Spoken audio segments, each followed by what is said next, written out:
Before their disappearance, Ye Huan's parents left behind a gold coin that unexpectedly granted him a unique and unheard-of profession. In the world's first fully immersive virtual reality game, this twist came out of nowhere. The system's notifications chimed in succession as Ye Huan's identity was confirmed step by step: DNA binding, brainwave binding, retinal binding. As one of the first 10 million players from Longhua, he had finally reached this long-anticipated moment. After 10 years of preparation and collaboration among tens of thousands of gaming companies, the in-world officially launched this morning. Ye Huan had waited in line for hours just to experience this groundbreaking virtual reality game firsthand. When the massive profession selection screen appeared before him, it was almost overwhelming. 36 mainstream professions, 72 niche ones, and countless hidden and special professions filled the display. Just as Ye Huan was about to choose the fighter profession, the gold coin left by his parents suddenly emitted a dazzling golden light. Congratulations! You've unlocked a special profession, Tycoon. The system's announcement left Ye Huan stunned. To make matters worse, even his desired username had already been taken, forcing him to settle for the nickname Huan Ge. Amidst the flashing light, Ye Huan was transported to Newbie village number 888. All around him were new players clad in coarse linen clothing, some wandering aimlessly, others exploring the world clumsily like children taking their first steps. Avoiding the crowd, Ye Huan found a secluded spot and opened his stats panel. The skills for his special profession, Tycoon, were displayed one by one. The money tree, usable once daily. Keen eye for wealth, which could detect low-level information, and 2 locked skills, Lucky Cat and Miser. With a single thought, Ye Huan summoned the money tree, which materialized before him in a radiant golden glow. Its shimmering branches swayed, and to his astonishment, a total of 98 gold coins fell to the ground. In the early stages of the game, where no recharge system was yet available, this was an enormous fortune. As Ye Huan secretly celebrated, the golden light attracted the attention of nearby players, who quickly gathered around to investigate. Hastily making up an excuse, Ye Huan slipped away to another location. Checking his quest log, he saw that his newbie task was to find a wandering merchant to the west and purchase a large gold ring. However, the area was populated by level 5 to 10 monsters, and Ye Huan's current level made traversing it impossible. Left with no choice, Ye Huan decided to level up first. Activating the Keen Eye for Wealth skill, he spent 1 gold coin, and his eyes gleamed with a golden hue. In the distance, he spotted a red-eyed, white-furred rabbit, and its stats immediately became visible: low attack, high defense, and slow movements. Naturally, he decided to go after the weakest target. Letting out a loud shout, Ye Huan charged straight at the red-eyed rabbit. Charge! Ye Huan shouted excitedly, rushing toward the red-eyed rabbit ahead. But before he could get close, a large group of players suddenly swarmed in from all directions. Some were barehanded, while others wielded crude weapons like wooden knives, swords, and hammers. Before Ye Huan could even reach the rabbit, it was already torn to pieces by the mob of players. Among them, many female players completely abandoned any sense of decorum, attacking wildly as if afraid of missing out on experience points. This is like Zhang Fei eating sunflower seeds barely enough to fill the gaps between teeth. Ye Huan sighed helplessly. After moving a bit further, the number of players around him noticeably thinned out. A new type of monster appeared in the area: large carrot rabbit. Using his financial skill ability, Ye Huan quickly accessed its stats: beginner level monster, fast movements, skilled at ranged attacks, fiercely protective of its food. Rabbits that can do ranged attacks? Are they throwing carrots at people? Ye Huan couldn't help but laugh, dismissing the idea as he charged at the nearest large carrot rabbit. Prepare to meet your end. However, before he could get close, the rabbit raised a carrot high and hurled it at him with force. The next second, a system notification sounded. Ding! You were killed by large carrot rabbit 023. You will respawn at the revival point in 30 seconds. Ye Huan stood dumbfounded at the revival point, unable to process the fact that he had just been killed by a rabbit throwing a carrot. This made him start to doubt whether his financial base class was simply too fragile. Fuming with anger, Ye Huan rushed out of the novice village again, determined to get revenge on that rabbit. But when he arrived back at the spot, he found the entire area already overrun by other players, with not even a trace of rabbit fur left. Frustrated, Ye Huan had no choice but to keep moving forward. I need to find a strong player to carry me, he muttered to himself as he walked, scanning his surroundings. Suddenly, he spotted a group of hideous, giant toads wreaking havoc ahead, having already taken down several players. At that moment, a player wielding an iron blade charged into the horde of monsters, displaying incredible strength. His swordsmanship was precise and fierce, and in the blink of an eye, he had taken down 7 or 8 of the giant toads. This guy is impressive. Ye Huan's eyes lit up. He quickly ran forward to intercept the skilled player. Hey, buddy, can we talk? Ye Huan quickly caught up with the player ahead, who was carrying a massive iron blade. The other player glanced at him indifferently and kept walking. Undeterred, Ye Huan stepped in front of him again. Hey, help me level up, and I'll pay you. How about it? The player stopped in his tracks and gave Ye Huan a sidelong glance. I'm not interested in money. Come on, don't be like that. I've got cash. Huh, how much could you possibly have? The player sneered, shifting the iron blade on his shoulder. As he walked away, he warned, scram, or I might just take you out with a single swing. Ye Huan noticed the air of arrogance radiating from the player, and his eyes lit up. 10 gold coins. As soon as the words left his mouth, the player suddenly appeared right in front of him in a flash. Are you serious? 10 gold coins? At this moment, Kwang Dao was in a bit of a predicament, had spent all his money on the iron blade and didn't even have enough left to buy potions. And with the current exchange rate, 1 gold coin was worth at least dozens, if not hundreds, of dollars. Ye Huan activated his money sense skill and quickly checked the player's basic info. ID, Kwang Dao. Level, 5. Class, Blade Master. Already level 5, and it's just the start of the game? Ye Huan thought to himself in amazement. After a moment of contemplation, Kwang Dao said, You're talking about two different things. Helping you level up is one thing. Taking you west to find the traveling merchant is another. That'll cost extra. 20 gold coins. They'll get you out of the Newbie village and help you with quests too. Kwang Dao offered his terms. Deal. You're the boss. Ye Huan promptly sent over a trade request and paid 10 gold coins as a deposit. Kwang Dao looked surprised. You're not worried I might just take your money and run? Ye Huan smirked confidently. Why would I? That'd be your loss. For someone like me with the Tycoon class, 10 gold coins is just pocket change. Impressed by Ye Huan's confidence, Kwang Dao accepted the trade and immediately sent Ye Huan a party invite. Player Kwang Dao sent you a team-up request. Without hesitation, Ye Huan clicked accept. As a blade master, one of the mainstream melee classes, Kwang Dao wielded a sharp iron blade and exuded an aura of sheer ferocity. Judging by his swift and decisive monster-slaying skills earlier, it was clear he was a highly capable expert. Under Kwang Dao's guidance, Ye Huan's level skyrocketed. Congratulations, you've reached level 2. Congratulations, you've reached level 3. Congratulations, you've reached level 4. In just half an hour, the system notifications kept popping up. Throughout the process, Ye Huan hardly needed to lift a finger. Kwang Dao alone was more than capable of handling beginner monsters below level 5, often dispatching them in just 3 strikes. The experience system in the in-world was unique. When a monster was defeated, an experience glow, visible only to the killer and their teammates, would fly directly into the player's bodies. On the player interface, there was a hollow experience orb that gradually filled as the glow was absorbed.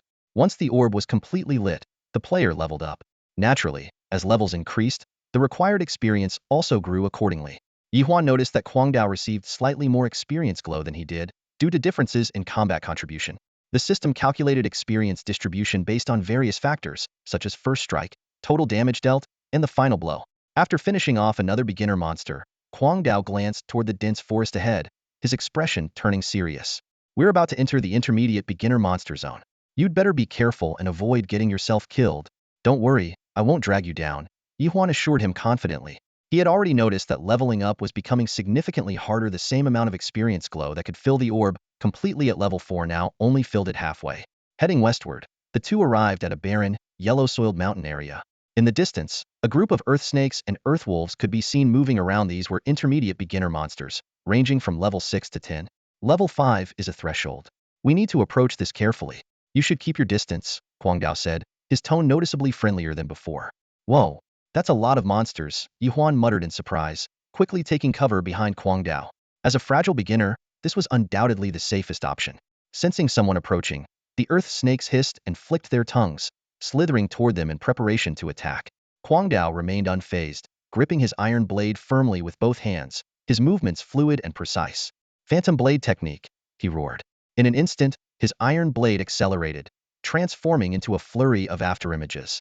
This initial Blademaster skill allowed him to execute multiple slashes in a single moment, leaving several deep gashes on the earth snake's body. The moment the earth snake fell to the ground, 2 glowing orbs of experience light flew out of its body. One larger, one smaller. They shot into Kwang Dao and Ye Huan respectively. A few copper coins scattered beneath the corpse, faintly glimmering. Ye Huan's eyes lit up. This was the legendary loot drop. However, he merely glanced at it before looking away, too lazy to bend down and pick it up. Kwang Dao, on the other hand, had no hesitation as he scooped up the coins and continued focusing on luring monsters.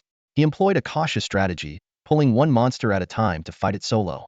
Meanwhile, Ye Huan stood with his hands in his pockets, looking more like a spectator than a participant, as if all he needed was a bag of sunflower seeds to complete the picture. After a while, Kwang Dao couldn't hold back anymore. Hey, what exactly is your class? Hearing this, Ye Huan scratched his head, hesitating. As someone with a special class, he felt it wasn't something he should casually reveal. I see. Kwang Dao nodded, dropping the matter and returning his attention to luring monsters. In Inworld, a game boasting the most diverse range of classes, players with hidden or special classes were known for being discreet. Besides, the two of them were merely in a herein-behired relationship, not even close to being friends. Ye Huan responded with a smile, remaining silent. After Kwang Dao had slain 2 more earth snakes, the duo climbed over a small dirt hill. The scene before them made them stop in their tracks. There was a 3-way standoff.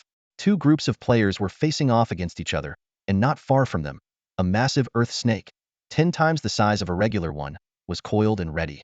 Hold on. Kwang Dao raised a hand to stop Ye Huan, and the two crouched behind the hill to observe. The standoff was uneven in numbers. One group had 4 players, while the other had only 2. Ye Huan activated his Money Talks skill, immediately revealing the information about the players. Cloudwing family party of 4. Yun Xiang level 5 martial artist. Yun Hai level 4 energy mage. Yun Peng level 4 archer. Yun Ming level 4 shield bearer. Duo group. Mu Dudu level 5 energy mage. Tonight Ruthless level 5 swordsman. Ye Huan raised an eyebrow. This Yun group clearly came from the same family. Being able to assemble a full team even in the beginner village indicated their family's significant influence, with members likely spread across various starter areas. The confrontation quickly escalated. Yun Xiang, we're from the Cloudwing family. This mini-boss is ours. Just because you're from the Cloudwing family, you think you can snatch monsters? We found this mini-boss first. Mu Dudu retorted, her face flushing with anger. Brother Xiang, why waste words with them? Yun Ming and I will hold them off while you and Yun Hai take down the boss. Yun Peng chimed in. The fight was about to break out. Yun Xiang's team swiftly formed a formation 2, focused on the boss while the other 2 engaged Mu Dudu's duo. This was Ye Huan's first time witnessing a player-versus-player battle since entering the game. Damn it. Energy blast. Mu Dudu raised her wooden staff, firing an energy projectile at Yun Xiang. Yun Ming stepped forward just in time, using his shield to block it. Beginner-level PvP was rather simplistic. Everyone only had basic starter skills: energy mages, energy blast, shield bearers, block, archers, rapid shot, and martial artists, heavy punch. Watching them cycle through the same moves repeatedly, Ye Huan quickly grew bored. He turned to look at Kwang Dao, only to find a strange light flickering in his eyes, as if he were hatching some kind of plan. Kwang Dao, are you thinking about stealing the boss? Running into a boss in the beginner village is a rare opportunity. Kwang Dao ran a hand along the back of his blade, a chilling smirk curling at his lips. He looked every bit the bloodthirsty maniac. Ye Huan didn't mind whether the monster was taken or not. He casually shrugged, turned to Kwang Dao, and said in a low voice, "Go ahead, they'll wait here for you."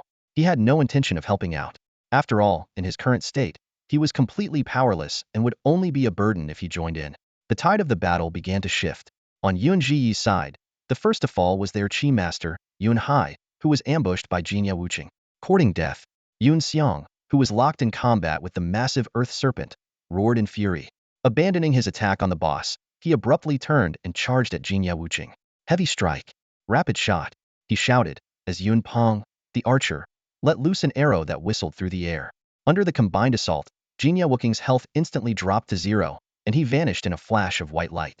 The situation now turned into a 3-gin stone. Mu Dudu realized she was in danger and quickly shouted, "Wait! If you dare kill me, watch out for my sister's revenge."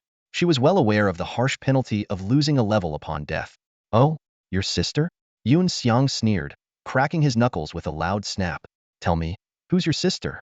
"I'm the second daughter of the Mu family," she declared, which immediately made Yun Xiang's brows furrow. The Mu family, one of the most prominent families in Longhua, was especially known for its eldest daughter, a formidable figure famous for publicly beating up a prince who proposed to her. Yun Xiang and his team exchanged uneasy glances. Offending the Mu family over a low-level village boss clearly wasn't worth it. Besides, apart from Yun Xiang, the others were just regular members who wouldn't dare to provoke the second daughter of the Mu family. As the two sides reached an impasse, no one noticed that the massive earth serpent, which had been chasing them, had quietly changed direction. "Fine. Out of respect for the Mu family, you can leave." Yun Xiang finally relented. Mu Dudu let out a sigh of relief and quickly turned to leave. Though unwilling, she knew she couldn't handle the boss on her own. After Mu Dudu's departure, the members of Yun Ji realized the boss had vanished. Damn it, where did the boss go? They immediately began a thorough search of the area. Meanwhile, on the other side of the hill, Mu Dudu spotted someone waving at her in the distance.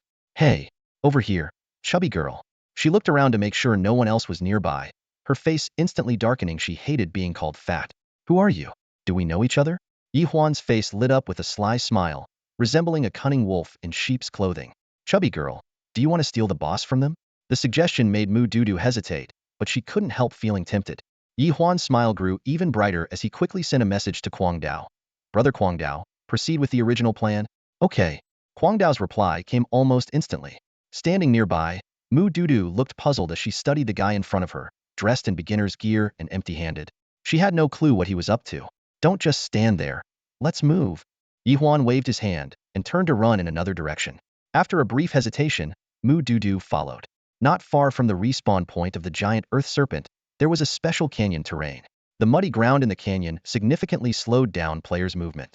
To make matters worse, the mud was home to a type of small creature called mud snakes. These snakes could move swiftly through the muck, and their venomous fangs could temporarily paralyze players. Ye Huan had learned this the hard way during a previous leveling session with Kwang Dao, when he accidentally fell into the mud. If Kwang Dao hadn't rescued him in time, he would have been sent straight back to the respawn point. This unique terrain was the key to Ye Huan's plan. As soon as Kwang Dao successfully lured the giant earth serpent away, Ye Huan immediately thought of using the terrain to their advantage. After a brief discussion with Kwang Dao, they quickly devised a complete strategy. This small boss was as good as theirs. Meanwhile, on the other side, Yun Xiang and his two teammates finally caught up to the giant earth serpent, only to find a blade-wielding player already engaging the boss and leading it toward the canyon. Damn it! How dare someone try to steal a boss from Yun Ji? Take him down! Yun Xiang roared furiously. The archer, Yun Peng, immediately drew his bow and fired, but Kwang Dao was prepared. He rolled to the side to dodge the arrow and used the momentum to leap onto a rock in the muddy area. Moments later, the giant earth serpent and Yun Xiang's group charged into the mud and were instantly bogged down, their movements severely restricted. Whoa, this mud slows you down, Yun Peng exclaimed. Brother Xiang, I got bitten by a snake, I can't move. Yun Ming shouted, immobilized as well. The massive giant earth serpent, being too bulky, was completely stuck in the mud, unable to move. Now's our chance. Chubby girl, take out the archer first, Ye Huan commanded excitedly. Mu Dudu suddenly understood the plan. Without hesitation, she raised her wooden staff. Energy blast. The energy orb struck the back of Yun Peng's head with precision. The fragile archer collapsed instantly and disappeared. Damn it, it's that girl from the Mu family. Yun Xiang turned around in rage, but the muddy ground made his movements sluggish. Seizing the opportunity, Mu Dudu launched 2 more energy blasts in quick succession. You'll regret this. Yunji will make you pay. Yun Xiang managed to shout his threat before being sent back to the respawn point. Just as Yun Ming managed to shake off the mud snake's venom, he raised his shield only to see Kwang Dao leap into the air. Phantom blade technique? Flashing blade shadows instantly took Yun Ming down in one strike. Wow, your friend's attack power is incredible, Mu Dudu exclaimed in shock. But in the next moment, both Ye Huan and Mu Dudu's jaws dropped. Kwang Dao's ID suddenly appeared. Faintly glowing red Kwang Dao had turned into a red-named player. Ye Huan shifted his gaze from Kwang Dao to Mu Dudu, surprised to notice that the young girl had taken down 2 players in succession without getting a red name marker. They attacked me first, so it was self-defense, Mu Dudu explained. A hint of pride showing on her round cheeks. Ye Huan nodded in understanding, though he felt a bit disappointed that Yun Ji and his team didn't drop any valuable gear. Brother Huan, you're amazing too. Mu Dudu suddenly chimed in with a compliment. Amazing at what? Ye Huan was momentarily confused. Mu Dudu gave a sly grin, her chubby face radiating innocence. Look, you managed to defeat Yun Ji's people with just strategy, without even exposing yourself. Are you saying I'm cunning? Ye Huan raised an eyebrow. Hee, you're the one who said it, Mu Dudu replied mischievously. Alright, let's focus on the task at hand, Ye Huan said, pointing toward Kwang Dao, who was locked in a fierce battle with a giant earth serpent. Soon, Mu Dudu received a party invite from Kwang Dao and accepted it. According to their roles, she was responsible for clearing out the smaller mud snakes nearby, while Kwang Dao handled the boss alone. Ye Huan could only observe from the sidelines. Though he wanted to join the fight, his current skill set left him unable to attack or provide support. However, as he focused on the giant earth serpent, something strange caught his attention. The serpent's body began to turn translucent, and a conspicuous red glow flickered at a spot near its midsection. Before Ye Huan could process what he was seeing, everything returned to normal.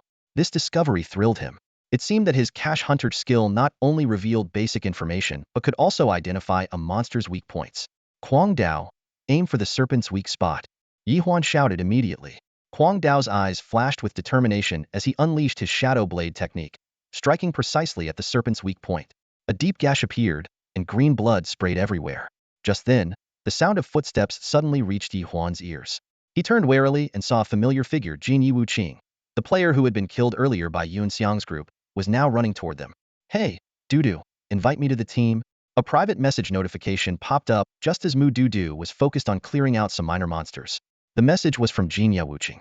She glanced briefly at Ye Huan, who was standing nearby with a cautious expression, and after a moment of hesitation replied, "Let's finish this boss first. Come on, add me in. We found this boss together, remember?" Jin Yi Wuqing pressed persistently. "It's just a mini-boss. Let me share in the experience and loot, it's only fair." Noticing the subtle change in Mu Dudu's expression, Ye Huan lowered his voice and asked, "Is this guy a friend of yours?" "No, we just leveled up together a few times before," Mu Dudu answered softly. Ye Huan nodded, then turned to address Jin Yi Wuqing directly. "Hey, buddy, the boss is almost dead. If you want to join, you'll have to wait for the next one. Don't push it. I'm one of the people who discovered this boss." Jin Yi Wuqing's tone became increasingly agitated as he watched the giant earth snake falter under Kwang Dao's ferocious attacks. Ye Huan smirked faintly, his voice calm and unyielding. "Let's get this straight, finding the boss is one thing, killing it is another. We don't know you that well, so don't expect to get a free ride." Furious, Jin Yi Wuqing unsheathed his iron sword in a fit of rage. But before he could make a move, Mu Dudu raised her wooden staff and pointed it at him. "Jin Yi Wuqing, out of respect for the times we level together, don't force me to take action." Faced with their firm stance, Jin Yi Wuqing, though seething, knew his level 4 prowess stood no chance against them, especially with the red-named player battling the giant earth snake, whose strength was clearly formidable. In the end, he had no choice but to retreat in frustration. Phantom blade technique? Kwang Dao roared, his iron blade striking precisely at the giant earth snake's weak spot. The massive serpent let out a final, agonized hiss before collapsing to the ground. Almost immediately, a bright red system announcement flashed across the screens of every player in Novice Village 888 3 times in succession. System announcement: congratulations to players Kwang Dao, Huan Gu, and Mu Dudu for defeating the boss giant earth snake. First kill rewards: level 1, reputation 10, and 1 piece of silver equipment for each player's class. The announcement sent shockwaves through the entire Novice Village, sparking a flurry of reactions from players. "Wow, that's incredible. They're taking down bosses already. I'm only level 2. Is this the gap between us? They must be cheating, right? What's the big deal? It's just a newbie boss." The system announcement not only stunned the other players, but also surprised the trio themselves. Mu Dudu was so excited that she jumped up and down in place. "Oh my gosh. Mom, I've made it to the big leagues." Ye Huan couldn't hide his own satisfaction, while Kwang Dao remained composed as he efficiently gathered the loot. "Let's get out of here first and split the spoils later." The three of them quickly left the scene. Not long after, Yun Xiang and his group, Yun Ji, arrived at the muddy gorge, only to find an empty battlefield. Frustrated, they vented their anger on the remaining mud snakes nearby. Ye Huan and his 2 companions ran to a secluded corner and finally stopped in a safe area to examine their spoils. After defeating the giant earth snake, 3 orbs of experience light entered their bodies. Kwang Dao gained the most, immediately leveling up to 8 thanks to the first kill bonus. Mu Dudu also broke through to level 7, while Ye Huan advanced from level 4 to level 6, with his experience bar nearly maxed out. Additionally, each of them gained 10 points of reputation. Even more exciting was the fact that each of them received a piece of silver tier equipment. In the in-world online game, equipment tiers are ranked as common white, bronze, silver, gold, and purple gold. "Wow, a silver staff!" Mu Dudu exclaimed excitedly as she shared the equipment stats in the team chat. Glowing silver staff, silver tier. Exclusive weapon for Vitality Masters. Required level, 10. Attributes, 100 Vitality boost, 10 skill casting speed. Bonus skill, glowing Vitality blast. What an amazing weapon! Ye Huan sincerely praised. Although Mu Dudu couldn't equip it just yet, the weapon's attributes were undeniably impressive. Beside them, Kwang Dao, with his usual stoic expression, also shared his own equipment. Ghost Strike Blade Silver Tier. Exclusive weapon for Blade Masters. Required level, 10. Attributes, 100 Strength boost, 10 Blade Swing Speed. Bonus skill, Ghostly Cross Slash. This weapon, capable of attacking across targets, brought a rare smile to Kwang Dao's face. "What about you, Brother Huan?"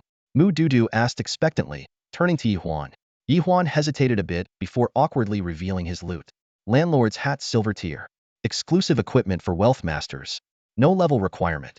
Attributes, 200 defense and health boost. Bonus skill. Overbearing wealth.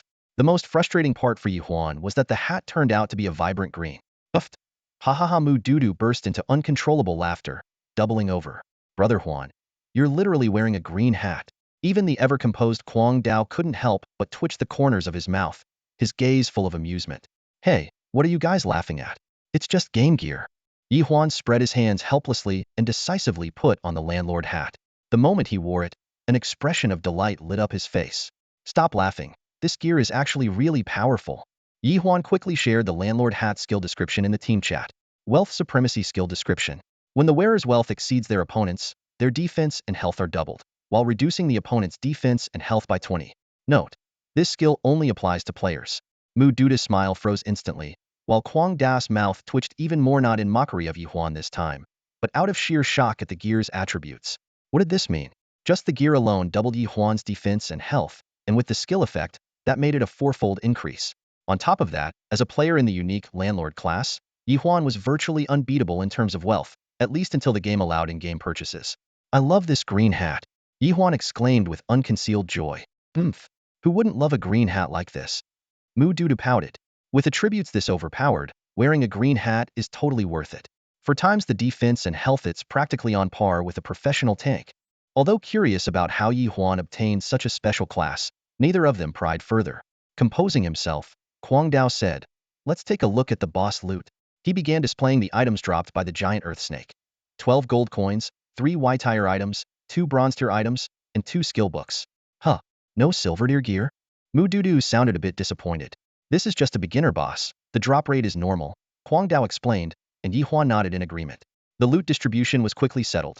Mu Dudu got a bronze ring suitable for a Vitality Master, Kwang Dao took a skill book for Blade Masters, Blade Chi Slash, and Ye Huan and Kwang Dao each received 6 gold coins. The remaining gear was entrusted to Mu Dudu to carry. Brother Huan, Kwang Dao, I've got to go now.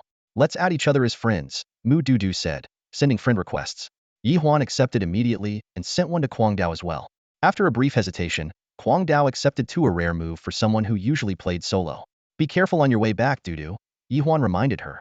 No worries, someone's coming to pick me up, Mu Dudu replied with a cheerful wave before disappearing from sight. Let's go. Time to keep looking for your wandering merchant, Kwang Dao said, hefting his blade and heading west. All right.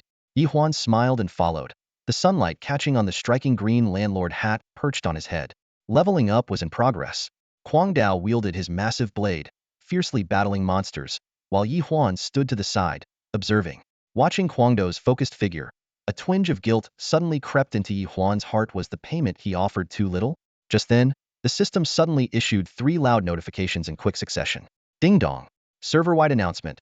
Player Ye Huan is the first to leave the beginner's village, earning the title Rookie King.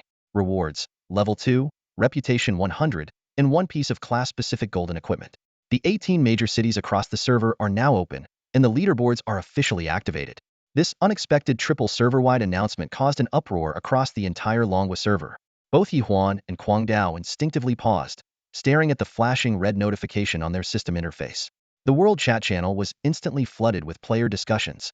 Who is this? How did they leave the beginner's village so fast? Ye Huan is the eldest son of the Ye family. Unbelievable. I'm only level 4. 666.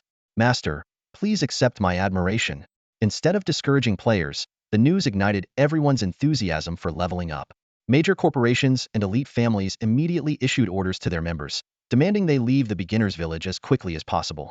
In the coyote-infested zone of Beginner Village 888, Ye Huan curiously asked, Brother Kwang Dao, do you know who this Rookie King is? As an ordinary college student, Ye Huan knew little about prominent families, and even this was the first time he'd heard of the Mu family from Mu Dudu. While battling coyotes, Kwang Dao calmly replied, probably Yi Chung, the eldest son of the Yi family in Longwa. But it's not really worth paying attention to. Ye Huan nodded and opened the map. Brother Kwang Dao, if we head west for a bit, we'll find the wandering merchant. Once we get there, let's disband the party.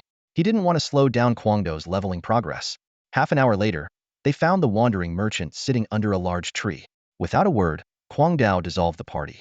When Ye Huan tried to pay the remaining 10 gold coins, Kwang Dao firmly declined the transaction. Forget about the rest of the money. I don't have many friends, and you count as one. With that, Kwang Dao hoisted his massive blade and turned to head toward a higher-level monster zone. Ye Huan grinned and stepped into the dense forest, approaching a hurried-looking wandering merchant. Dear adventurer, the merchant's eyes lit up as he spoke in a classic NPC tone. I've traveled far and wide, collecting all sorts of treasures. Care to take a look? This typical opening line piqued Ye Huan's interest. He decided to browse the merchant's wares first, instead of directly asking about the golden ring. The merchant's stall was filled with an assortment of peculiar items, most of which were of little use to Ye Huan. Suddenly, a bundle of white scrolls caught his attention. The system prompt identified them as bag expansion scrolls. Using one would increase inventory space, but each person was limited to a single use. A bundle of 6 was priced at 6 gold coins. Not bad. I'll take it. Ye Huan paid the money without hesitation and then got straight to the point. Do you happen to have a golden ring? What a coincidence, the merchant said with a slight smile, opening his palm to reveal a large, gold-glinting ring. I recently acquired one. Ye Huan attempted to use his eye for value skill to check the ring's attributes, but was surprised to find only a string of question marks. How much? He asked. The merchant held up 5 fingers. 5 gold coins? No, it's 50 gold coins. Ye Huan almost cursed aloud. 50 gold coins, equivalent to 5,000 yuan. For a ring whose attributes he couldn't even see? But to complete the beginner's quest, he had no choice but to spend the money. After the transaction, the merchant didn't immediately hand over the ring. Instead, he continued, Dear adventurer, you seem generous and extraordinary. I have a favor to ask, would you be willing to help me? Ye Huan's eyes lit up. This was likely a hidden quest. Of course, I'd be happy to help, he replied, putting on an earnest expression. To be honest, the merchant said, there's a woman named Suehua at the east end of the village who has feelings for me, but my heart is set on traveling the world. Before I leave, could you please tell her not to wait for me and to find a worthy husband as soon as possible? The system immediately displayed a notification. Congratulations! You've activated a hidden quest. Deliver the wandering merchant's message to Suehua. Do you accept? Without hesitation, Ye Huan accepted the quest. Only then did the merchant hand over the golden ring, concluding their conversation. Ye Huan casually put on the ring, and the system chimed twice in quick succession. Congratulations! Beginner's quest completed. Financial pet unlocked. Fortune cat. Congratulations! You've reached level 8. The series of notification sounds lifted Ye Huan's spirits. He quickly summoned his game interface and carefully examined the various stats. The character stats panel showed that he was now titled Huan Gu Apprentice Tycoon. At level 8, with the title Fortune emerging, he had 38 gold coins and had mastered the financial skill money tree. In the wealth pet section, the lucky cat had awakened, but the hoarder had not yet. His reputation points stood at 20. In the equipment panel, aside from the initial plain cloth robe with no attributes, he was equipped with a silver deer landlord hat and a gold ring. The quest panel displayed a hidden mission: to deliver a message from the wandering merchant to Suehua in the village. Ye Huan first clicked on the awakened wealth pet, the lucky cat. A flash of white light appeared, and a white-furred cat, similar in size to a regular house cat, materialized in front of him. The most striking feature of this cat was its golden ingot-shaped eyes, along with a gold coin engraved with the words "Attract Wealth and Prosperity" hanging around its neck. Meow, the lucky cat let out a soft meow, squinting its golden eyes as it nimbly leapt onto Ye Huan's shoulder. This little guy is pretty cute. What are its stats? Ye Huan opened the lucky cat's attribute panel. The lucky cat was at tier 1, level 1, with 2 innate skills. Treasure-seeking senses nearby bosses and treasure locations, and blessing grants the owner 50 additional experience. The description indicated that it was a growth-based support pet exclusively for the Tycoon class. Although the lucky cat lacked offensive abilities, its innate skills were highly practical. With the ability to summon 10 to 100 gold coins daily, combined with treasure-seeking and blessing, it seemed tailor-made for him. As he pondered, the lucky cat waved its tiny paw, and a system notification sounded. Ding! Your pet lucky cat has summoned 52 gold coins for you. Ye Huan was overjoyed and now had a total of 90 gold coins.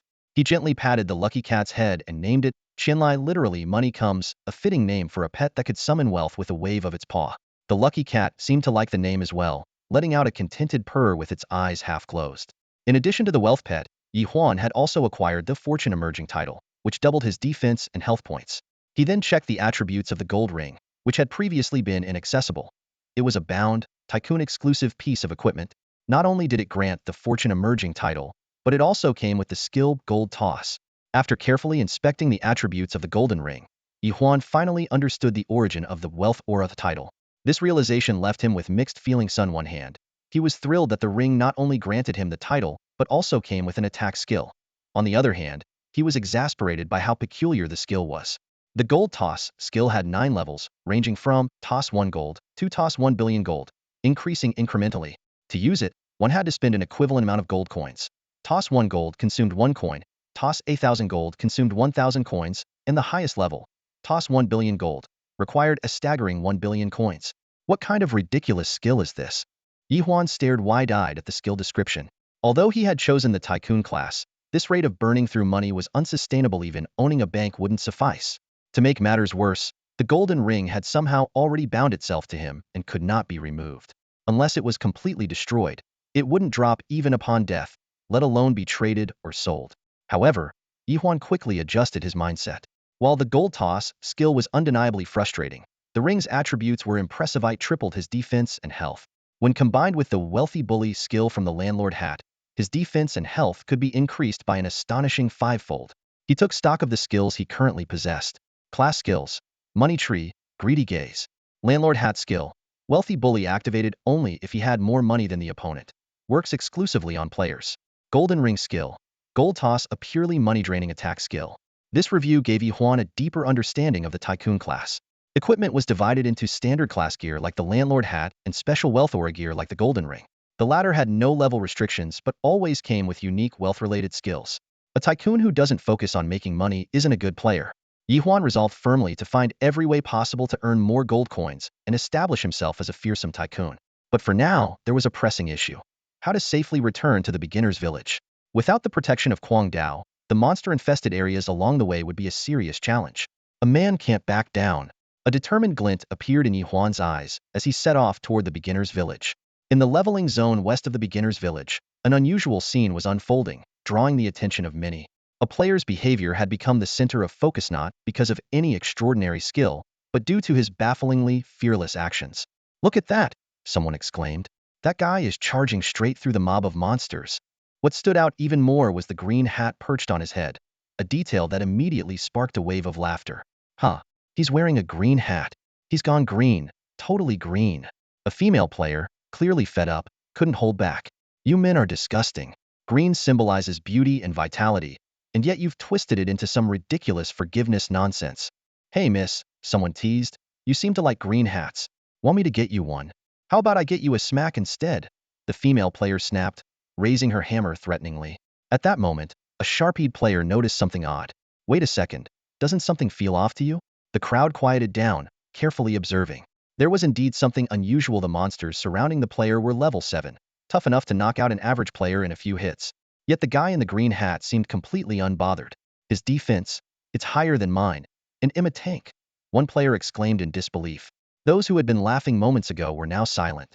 If it were any of them, they'd undoubtedly be doomed in that mob of monsters. But this player, now identified as Ye Huan, remained unscathed and was even picking up speed, vanishing from sight before anyone could react. Ye Huan, meanwhile, was in an excellent mood. The humiliation of being killed by a rabbit earlier had been completely swept away. With his defense and health tripled, the attacks from these beginner-level monsters only caused him minor discomfort. After running back to the beginner's village, Ye Huan sat on a stone near the village entrance to rest and recover his stamina. This was one of the immersive features of the in-world.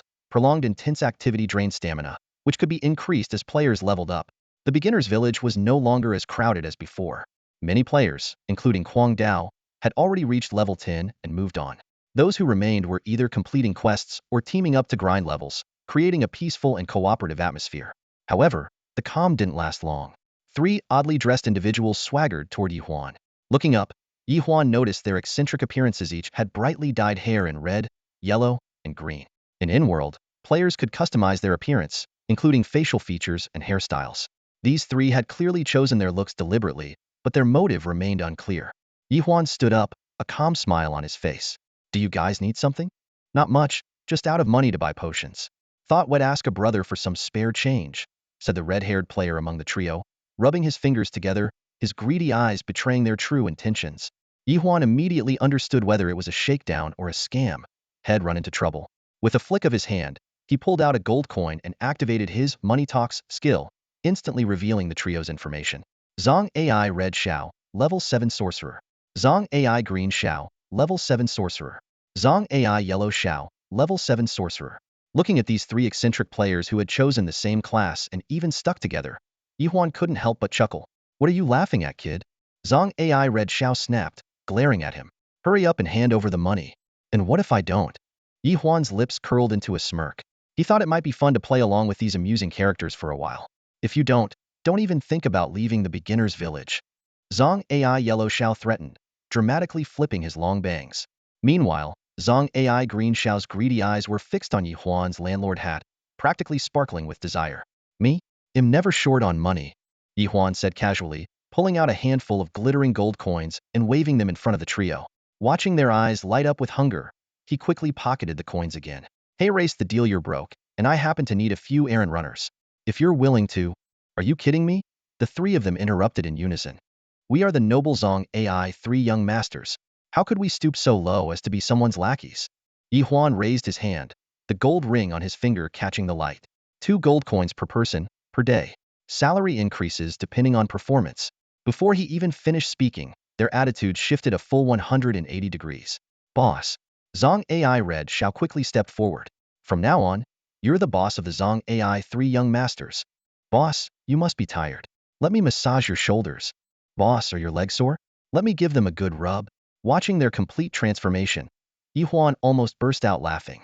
He knew exactly what 2 gold coins a day meant to beginners who couldn't even afford potions.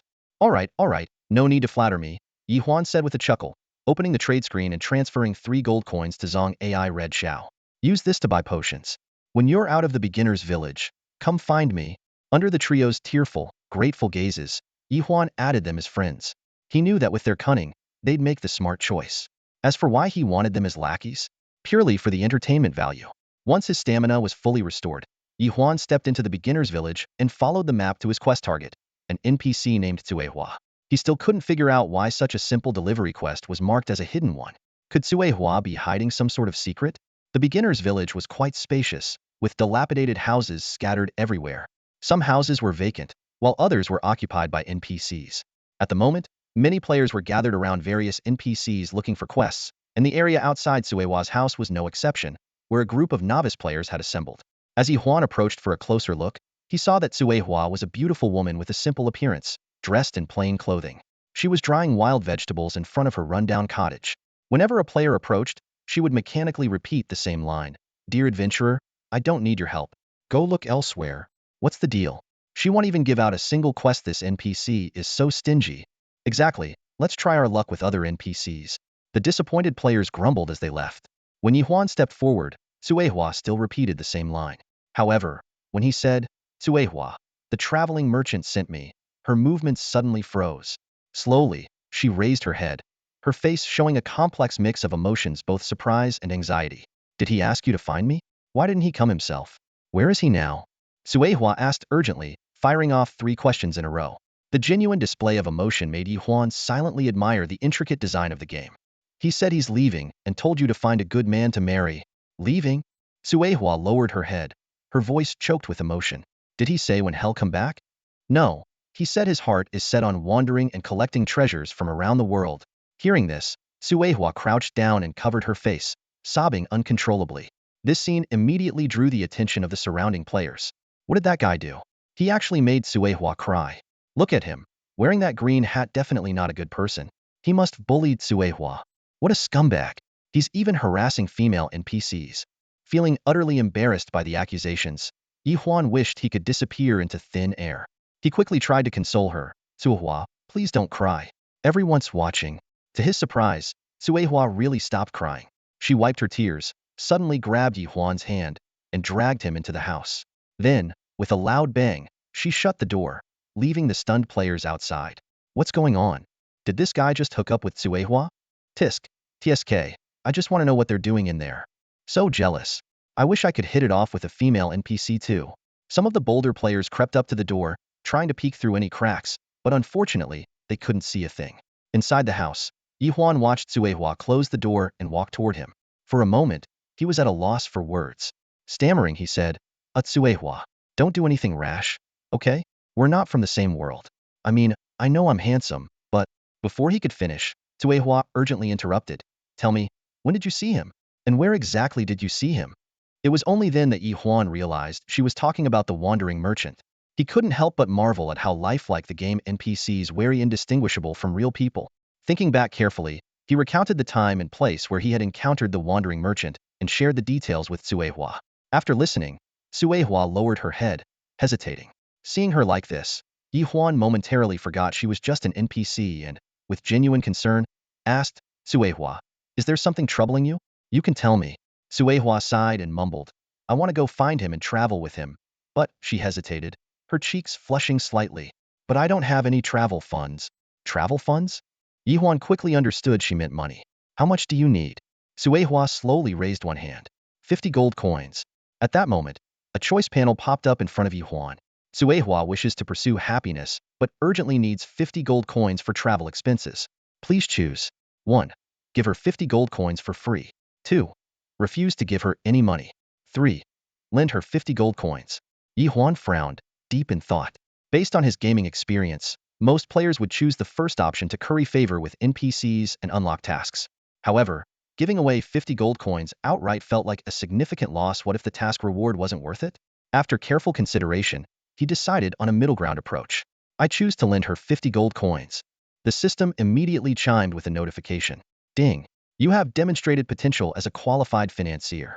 The financial advisor feature has been unlocked. A series of additional notifications followed. Ding. Congratulations on completing the first phase of the hidden quest, Wandering Merchant. Rewards, Level 1, Gold Coins 100, Item obtained. Deed to a dilapidated house in Newbie Village 888. Suehua gratefully said, Dear adventurer, thank you so much. I probably won't return after this, so this house is yours now. With that, she handed Ye Huan a deed, and then picked up a packed bundle prepared at some unknown time and left with the borrowed 50 gold coins. It wasn't until Suehua had left that Ye Huan snapped out of his daze. He quickly opened the game interface and noticed a new feature tucked in the corner, the financial advisor. After reading the introduction to the finance assistant feature, Ye Huan was so thrilled he nearly jumped out of his chair. At that moment, he was not only convinced that choosing option 3 when selecting his profession was the best decision ever, but he also realized that the wealth master profession was far more exciting than he'd initially imagined. The finance assistant, a hidden feature exclusive to the wealth master profession, enables players to engage in advanced operations such as project investments, assisting NPCs with financial turnover, and even opening banks. This is incredible, Ye Huan thought, overjoyed, as he immediately activated the finance assistant. Hello, master. I am your finance assistant, Akai, a childlike voice announced. At the same time, a notification popped up on the interface. It was a loan request from Suehua. Borrower, NPC Suehua from Newbie Village number 888. Amount, 50 gold coins. Term, no interest. Wow, this is amazing. Ye Huan exclaimed excitedly, feeling one step closer to his dream of becoming a capitalist. Just then, Akai's crisp voice chimed in again. Master, you have received a new loan application. Would you like to review it? Review. Ye Huan responded without hesitation. A new loan application form appeared before him. Borrower, Zhang Matzi, third-class NPC from Leosia City. Amount, 100 gold coins. Term, 1 day. Interest, 10. Without a second thought, Ye Huan clicked approve. Earning 10 gold coins in interest in just 1 day was too good a deal to pass up, especially since NPCs posed no risk of defaulting on their loans. Instantly, 100 gold coins were deducted by the system, and his list of borrowers grew from 1 to 2. Suddenly, Ye Huan remembered the hidden quest. Opening the quest log, he saw that the status of the Wandering Merchant Hidden Quest, Part 2, was still marked as locked. He paused to consider, guessing that the next step might require encountering the Wandering Merchant again. Either way, that mysterious merchant had already brought him plenty of surprises, for which he was deeply grateful. While Ye Huan was inside studying the property deed given by Suehua, the players outside were abuzz with speculation. From the moment Suehua had burst into tears and left with her belongings, the onlookers hadn't stopped gossiping. What on earth happened? Why did Suehua leave? It must be that player inside the house must have scared her off. Could he have done something inappropriate to her? Shh, don't say those words out loud, or you might get penalized by the system. What the heck? Does this count as an NPC abandoning their post? A frustrated player shouted. Quickly, he pulled out the in-game camera and snapped a picture of the scene. I'm posting this on the game forum later. We have to call out that green hat-wearing jerk. Now I can't even submit my quest. Soon, a sensational post appeared on the in-world game forum. Shocking incident in Newbie Village 888. Beastly player harasses NPC Suehua, forcing her to flee overnight. The post was accompanied by 3 clear images capturing key moments. Suehua in tears, Suehua leading Ye Huan into her house, and Suehua hurriedly leaving the village with a packed bag. According to the game's rules, Ye Huan's face was pixelated, but his conspicuous landlord hat stood out prominently. The post went viral immediately, sparking an uproar among players. Comments flooded in. and some even contacted the game's customer support. The official response was brief. The game is functioning as intended. There are no bugs. This only fueled the players' excitement further. If it wasn't a glitch, then it had to be a hidden quest. Players from all over the Newbie villages swarmed to surround the local NPC Suehua. They tried every possible way to strike up conversations, and some even resorted to inappropriate behavior. However, In-World was a game that valued harmony, and any disrespectful actions toward female characters were met with heavenly lightning punishment. Rule-breaking players were struck down and immediately disconnected from the game. Gradually, the frenzy over the hidden quest died down, and players returned to their usual grind of leveling up. Meanwhile, Ye Huan remained blissfully unaware of the commotion on the forums. By the time he reached level 9, the system notified him that his playtime was up. In-World, equipped with an anti-addiction system, limited players to a maximum of 8 hours of gameplay per day. If a player's health status was suboptimal, they could even be forcibly logged out. After logging out, Ye Huan removed his gaming device and was about to stretch when he received a video call request from his friend Nanran. As a university student in 2050, Ye Huan had opted for online courses, while his best friend Nanran was attending classes on campus. On the screen, Nanran, bright and cheerful, greeted him with a smile. "Hey brother Huan, how's it going? Have you left the Newbie village yet? Level 9 now. They'll probably leave the village tomorrow. What about you?" "I'm already level 11, Nanran replied smugly. "The school organized a leveling team. It's way faster this way." After some casual chit-chat, the two exchanged their in-game IDs. Suddenly, Nanran leaned closer to the camera with a mischievous grin. "Hey, brother Huan, did you know? Xiamo is playing In-World too. She's a solo player, just like you." At the mention of Xiamo, Ye Huan raised an eyebrow and instinctively glanced toward the tightly closed door of his room. Xiamo was famously known as the school beauty on campus, with countless admirers vying for her attention. However, no one knew about the unique connection she shared with Ye Huan. They were next-door neighbors, and Ye Huan was actually her landlord. This apartment was one of 2 old properties left to him by his parents before their mysterious disappearance. He lived in one and rented out the other to Xiamo. Ye Huan had never mentioned this to anyone and refrained from bothering her under the guise of being her landlord. Ding dong. The doorbell suddenly rang. Ye Huan quickly said goodbye to Nanran, ending their video call.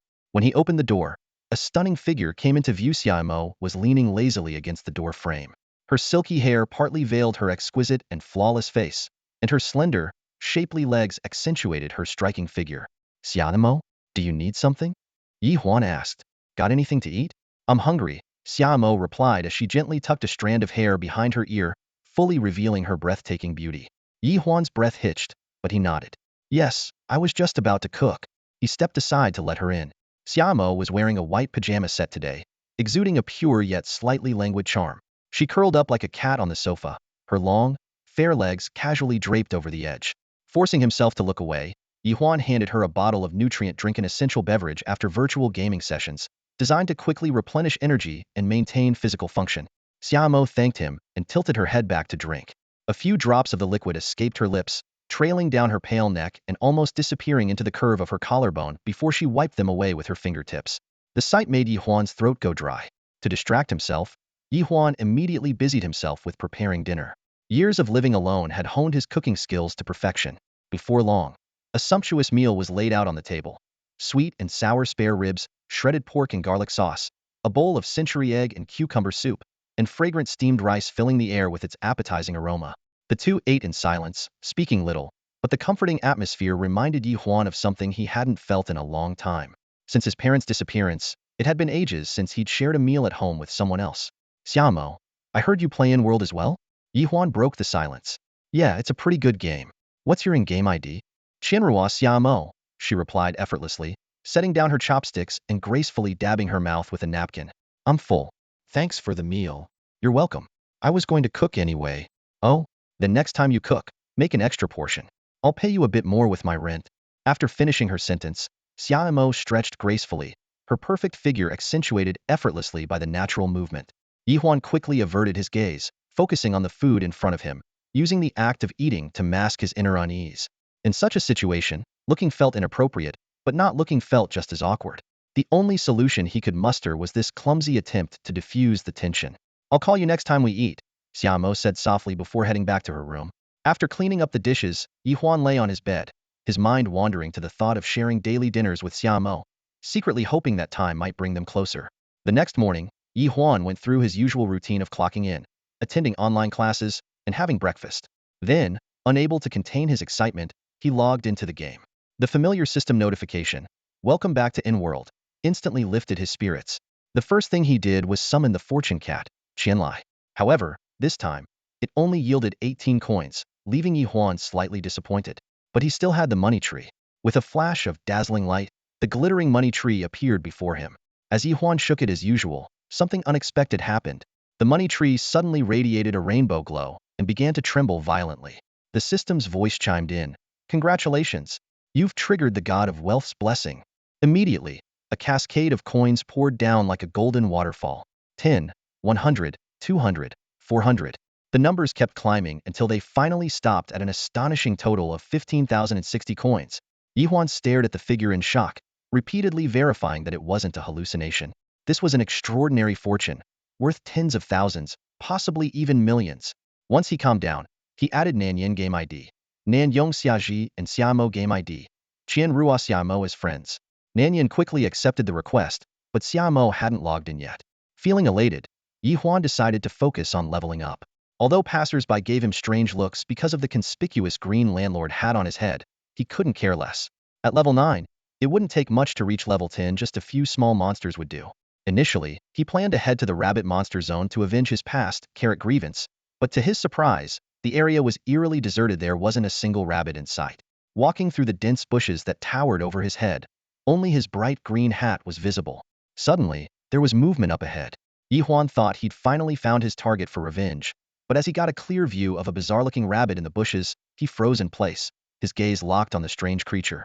Among the towering shrubs, by a field of carrots, a rabbit of extraordinary size was napping. This rabbit was at least dozens of times larger than an ordinary one, resembling a massive cow draped in rabbit fur. When Ye Huan examined the rabbit's details, he noticed a striking red dagger icon beneath its name. This was the hate mark in the game world of N, a symbol that appeared when a player was killed by another player or a monster, marking them upon their next encounter.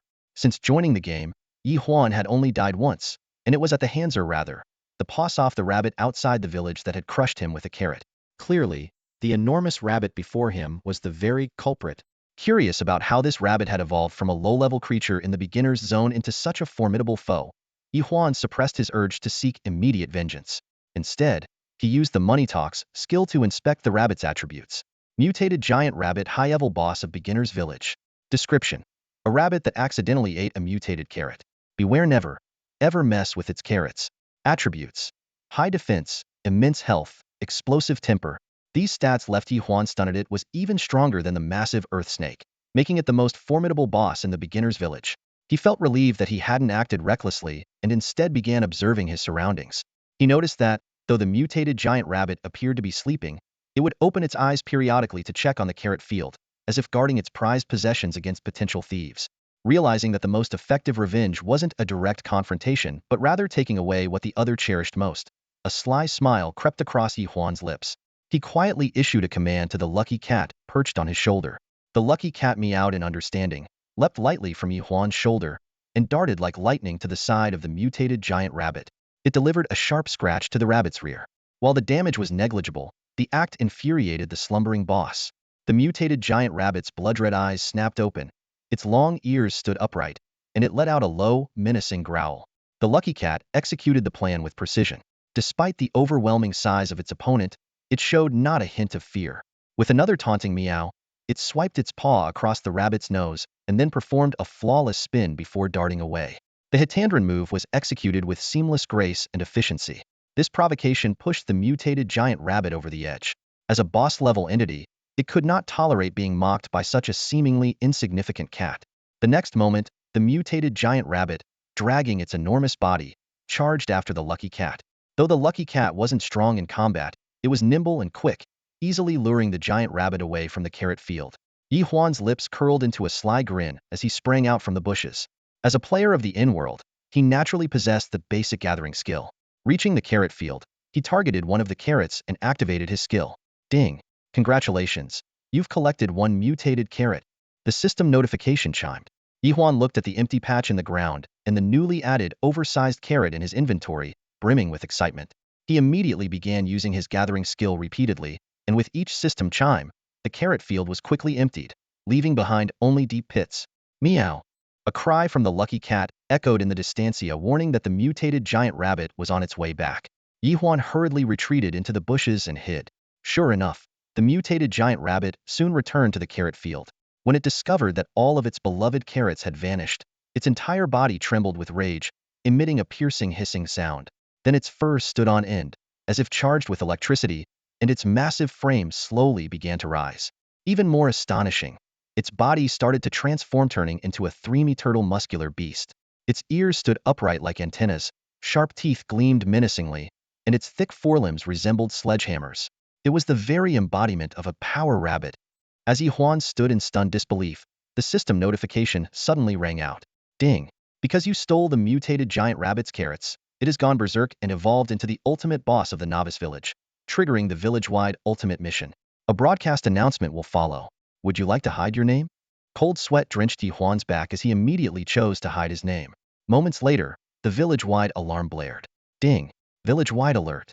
Due to the provocation of a certain player, the ultimate boss of this novice village has been born, activating the village-wide ultimate mission. The ultimate boss's revenge. Mission duration is 2 hours.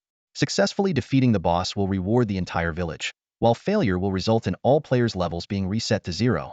The alarm echoed repeatedly across the entire 888 novice village, leaving every player in shock. Determined to protect their levels and claim the boss's loot, players began rushing toward the village. When Ye Huan checked the berserk rabbit's updated stats, he nearly collapsed on the spot. His mind was consumed by a single thought. This is it. Not just for him, but for every player in the 888 novice village. It was the end. The mutated giant rabbit, now the ultimate boss of the novice village, had completely transformed its attributes. The mutated frenzied rabbit king not only looked terrifying but also possessed attributes that were utterly horrifying. The system's description was unusually brief. Frenzied rabbit king, the ultimate boss of the beginner's village. A rabbit driven mad after its carrots were stolen. No more carrots? Then let's destroy everything. Attributes: invincible and frenzied. You're not qualified to know more. Ye Huan was startled. His greed for gold skill, which normally allowed him to view the attributes of monsters up to 5 levels higher than his own, was completely ineffective against this rabbit king. This meant its level exceeded 14. Although its exact attributes remained a mystery, judging from its previously high health and defense, its current berserk state as the ultimate boss must have elevated its attack power to an alarming level. At that moment, the sound of hurried footsteps grew louder. 7 or 8 players happened to pass by, clearly responding to a system alert and heading back. The boss is here, someone shouted, and immediately, everyone excitedly gathered around. Lured by the prospect of rare loot, they completely ignored the danger and focused solely on what treasures they might obtain. The berserk frenzied rabbit king noticed the approaching players and responded without hesitation. Its massive body launched forward like a cannonball, completely disregarding their attacks. Raising its hammer-like forelimbs, it smashed down with devastating force. Hiding in the bushes, Ye Huan gasped sharply. Those players, who were by no means low-level, were wiped out in a single strike. The sole survivor turned to flee but didn't make it far before being caught and killed just as swiftly. What followed was even more horrifying. The frenzied rabbit king transformed into a killing machine, rampaging along the path to the beginner's village. Every player it encountered, regardless of level, class, or gender, was instantly slaughtered. Blood-curdling screams echoed through the wilderness. Only after the rabbit king had moved far away did Ye Huan dare to poke his head out from the bushes. The equipment dropped by the fallen players was scattered all over the ground. He signaled his lucky cat companion to collect the items. Soon, 3 objects appeared in his inventory: a healing potion, an archer skill book, and a piece of bronze equipment. Gazing at this unexpected haul, Ye Huan fell into deep thought. His original plan was to avoid this terrifying boss, grind on ordinary monsters until reaching level 10, and then complete the village departure quest. As long as he left the beginner's village within 2 hours, none of this would concern him. But now, with these easily acquired items, a new idea began to take shape in his mind. Ye Huan suddenly changed his mind and decided to quietly follow behind the mad rabbit king, scavenging whatever was left behind. His goal was simply to pick up the equipment dropped by players defeated by the boss. This behavior wasn't exactly honorable, but the thought of turning those dropped items into real money made Ye Huan grit his teeth and commit to the plan. Worst case, he'll just level up again, he encouraged himself, then stealthily trailed the mad rabbit king toward the beginner's village, accompanied by his agile fortune cat. Along the way, the mad rabbit king demonstrated its terrifying strength. Its iron fists were unstoppable, and fleeing players didn't even have time to log out before being taken down in a single blow. Each time a flash of white light appeared, the ground would be littered with various items and equipment. Seizing the opportunity, Ye Huan directed his nimble fortune cat to dart around the edges of the battlefield, quickly collecting the spoils. Before long, his inventory was packed with all kinds of loot. 5 potions, 3 skill books, 2 pieces of equipment. Watching his steadily growing haul, Ye Huan felt a mix of excitement and guilt. But he quickly convinced himself, I'm going to be a rich man. I can't afford to be so indecisive. By the time the Mad Rabbit King reached the beginner's village, thousands of players had already gathered at the entrance. Some had rushed back from other areas, while others respawned after being defeated, all converging here to take on the fearsome boss together. Everyone, charge. If we don't take it down, we'll keep losing levels. This is the ultimate boss in the beginner's village. It's bound to drop legendary gear. The players were filled with determination, shouting battle cries that stirred even the hesitant into action. The atmosphere was electric, and the crowd was ready to fight. However, Ye Huan, watching from a distance, didn't share their optimism. Having followed the Mad Rabbit King all the way here, he knew just how easily it had already slaughtered over 300 players, while their attacks barely scratched it. The outcome of this battle was unlikely to match the players' expectations. Sure enough, the fight quickly turned into a one-sided massacre. Cries of despair and frustration echoed everywhere. It's too strong. Get the NPCs to help. No good. The NPCs are hiding. I died again. Dropped to level 6 now. We should file a complaint with the game devs. The entrance to beginner village 888 descended into chaos, with flashes of white light constantly illuminating the area. Players resurrecting and being transported back after dying, over and over again. From a distance, Ye Huan stood frozen, staring at the pandemonium. He hadn't expected his momentary greed to lead to such a disaster. What should he do now? The number 888 beginner's village was plunged into unprecedented chaos. The respawn point was packed to the brim, with players surging like waves, making it 10 times more crowded than on launch day. Newly revived players cursed as they quickly formed teams and rushed toward the village entrance. Damn it, Rabbit, I'll never forgive you. Ugh, another level lost. That rabbit is my eternal enemy. Screw it. Better to fight than wait for death. I'll just start over if I have to. Even if I die, I'm taking that rabbit down with me. The battle at the village entrance was even more brutal. Arrows rained down in torrents, and energy-based skills lit up the sky in a dazzling web, all aimed at the frenzied Rabbit King. Melee players charged forward relentlessly, using their bodies to form a human wall at the entrance, creating opportunities for ranged attackers. Every time the Rabbit King's massive fist struck, a large group of players would vanish in flashes of white light. But those players would quickly respawn at the revival point and return to the battlefield without hesitation. Even knowing they were like moths to a flame, they refused to abandon the fight against the ultimate boss of the beginner village. As the battle raged on, players across the village saw their levels plummet at an alarming rate, and the air was thick with a sense of tragic determination and despair. Some timid players were so shaken that they logged off to escape the chaos. After over an hour of relentless combat, the frenzied Rabbit King finally showed signs of fatigue. Its movements slowed, and visible wounds began to appear on its body, proving that the players' efforts were not in vain. Meanwhile, players who had logged off flooded the in-world forums, exposing the disaster unfolding in number 888 Beginner's Village. The forums were instantly overrun with related posts, and terms like 888 Beginner's Village, Massacre, Frenzied Rabbit King, and Ultimate Beginner Boss dominated the front page. Faced with complaints from players accusing the game of having a bug, customer support responded with a straightforward explanation. The game was functioning as intended. Each beginner village had an ultimate boss, but the trigger conditions were extremely rare, with a minuscule probability. This response sparked another wave of heated discussion, turning number 888 Beginner's Village into a so-called chosen land, and the mysterious player who had triggered the boss became a hot topic of speculation. The incident even caught the attention of the media and was later listed as one of the top 10 events in in-world.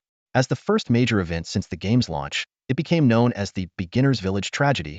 According to later records, the tragedy at the Novice Village involved over 3,400 participants, with each player dying an average of 3 times, fully showcasing the terrifying power of the ultimate boss in the Novice Village. And this boss was none other than the Mad Rabbit King of Novice Village 888, a creature that had only ever appeared once in history.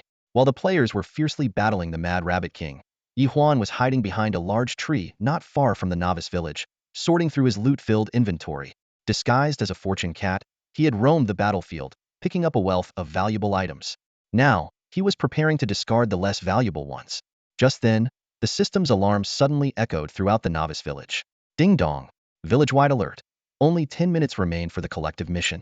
Players, please hurry to defeat the boss. The repeated warnings sent a wave of despair through the players. It's over. Time's running out. After more than an hour of fighting and losing 4 levels, it's all for nothing. This rabbit is too strong. It's impossible to kill. This game is unplayable. However, some players refuse to give up. Don't give up, everyone. It's not over until the very last second. Look, the rabbit's belly is bleeding. You're right. It's injured. Keep pushing. Watching these players fight on despite the risk of losing levels, Ye Huan couldn't help but feel moved. Although he knew they were fighting for levels and equipment, their unyielding spirit struck a chord with him. Alright, fine. Since I'm the one who caused this mess, I'll be the one to end it. Ye Huan donned his green landlord hat and strode toward the battlefield at the village entrance. The scene at the village entrance was brutal. Many players had their levels drop below 5. The Mad Rabbit King was also severely wounded, with a long gash on its abdomen, a wound inflicted by a hidden class player who had fought to the death. Suddenly, the Mad Rabbit King stopped attacking and let out a strange, gagujiv sound. In the next moment, its entire body burst into a blinding red light, sweeping across the battlefield like the scythe of death. Thousands of players were instantly turned into white light and sent back to the respawn point, leaving the novice village in eerie silence. Yet, not everyone had fallen. Ye Huan, enduring immense pain, managed to crawl back to his feet thanks to his distance from the explosion and his high defense and health stats. He picked up a dropped carrot and locked eyes with the Mad Rabbit King, who had turned to face him. Man and rabbit, their gazes met. To Ye Huan, this rabbit had taken his first in-game death and left an indelible scar on his young soul. To the Mad Rabbit King, this human was the thief who had stolen its carrot. Enemies meeting face-to-face, their hatred was palpable. At this moment, it was clear one of them had to fall, or fate's arrangement would be in vain. Ye Huan was fully aware of the Mad Rabbit King's strength. A heathen confrontation would mean certain death. His only hope lay in the golden toss skill of the golden ring. This was his first time using the skill, and he had no idea how powerful it would be. Currently, he only had 15,000 gold coins left. In the distance, the Mad Rabbit King charged towards him, its eyes gleaming with malice and its sharp fangs bared, clearly intent on tearing Ye Huan to shreds. Damn it, all or nothing. Ye Huan gritted his teeth, deciding to take a desperate gamble. He was willing to stake 10,000 gold coins, the maximum he could afford. If this move failed, not only would he be killed by the Rabbit King and lose all his levels, but every player in Novice Village 888 would share the same doomed fate. At the brink of life and death, Ye Huan's gaze was sharp as a blade. Watching the massive figure closing in, he reached into his inventory, pulled out a single gold coin, and adjusted the golden toss skill to its highest setting. It's over, Mad Rabbit. A fortune for your end. With a roar, Ye Huan hurled the coin in his hand. In an instant, the clinking sound of gold colliding filled the air as 10,000 shimmering gold coins flew out from his sleeve, converging in midair to form a massive golden sword. With a sharp sound, the golden blade struck its target, piercing clean through the Mad Rabbit King's body. The sword then disintegrated into gold dust and vanished. The Rabbit King's charge came to an abrupt halt, and its enormous body collapsed to the ground with a resounding thud. The Mad Rabbit King was dead. From afar, players rushing back from the respawn point witnessed the Xenia giant golden sword piercing through the boss's body. Everyone froze in shock, dumbfounded. What just happened? The ferocious Mad Rabbit King was defeated in a single strike? Could it have been an NPC's intervention? At that moment, the game's system notifications rang out in quick succession. Ding! Village-wide announcement. The ultimate quest of Novice Village has been successfully completed. All players in Novice Village 888 receive collective rewards. Level 2, gold coins 50, reputation 10. A random bronze tier equipment can be claimed from the NPC village chief. Ding! Server-wide announcement. A player with a hidden name has defeated the ultimate boss of Novice Village, earning the title Ultimate Rookie King. Rewards. Level 5, gold coins 10,000, reputation 100, 1 gold tier equipment of their class, and a mysterious bonus. 2 announcements, one for the village, one for the server, shook the entire Dragon Kingdom server. Players who had been following the disaster in Novice Village were convinced that the quest was destined to fail, but the outcome left everyone utterly stunned. The news of the ultimate boss in the Newbie village being taken down quickly spread across various leveling areas. At one such leveling spot, a silver-haired, handsome young man paused his actions, frowned slightly, and immediately issued a command to investigate. Meanwhile, at another leveling area, a team of 10 was focused on grinding monsters. The team was led by 3 sisters, each with distinct characteristics. The eldest wore a half-mask, the second had a sharp short haircut, and the youngest had a slightly curvy figure. Doo-doo, weren't you also from Newbie Village 888? The masked eldest sister asked. Yeah, big sis, but unfortunately, I left too early and missed out on the excitement, Doo-doo replied. No worries, there will be plenty of opportunities in the future. After comforting her, The eldest sister turned to the short-haired second sister. Go find out who managed to take down the ultimate boss in the Newbie Villagite. Must be someone extraordinary. The short-haired woman nodded in agreement and immediately contacted their family members. Mu Dudu stomped her foot with frustration. Big sis, where did that guy go? Why hasn't he reached out to us? He's got a special class. You know his personality won't show up until he's made a name for himself. Outsiders only know us as the Mu family's three sisters. They have no idea. Alright, Dudu. Focus on leveling up. I'm getting on the leaderboard today. The major factions, hearing the news, began mobilizing, issuing orders to investigate the identity of the person who defeated the boss. The entire in-world was now teeming with hidden tensions. Meanwhile, Newbie Village 888 descended into chaos. Before the players could savor the victory, someone shouted, "What are you waiting for? Grab the loot." That yell ignited everyone's greed. Players scrambled toward the crazy Rabbit King's corpse, some tripping others, some resorting to dirty tricks. The scene quickly spiraled out of control. Stop pushing. Are you trying to die? Energy bomb. Get out of my way. The shoving soon escalated into an all-out brawl, with players already collapsing to the ground. But by the time they finally reached the destination, the boss corpse vanished, and a nimble figure was seen disappearing into the distance, carrying the loot. A faint glimpse of a green hat on their head was all that remained. Damn, who was that guy? He took all the gear. The players cursed in anger. What's the point of catching him now? Did you see that shiny golden sword he had?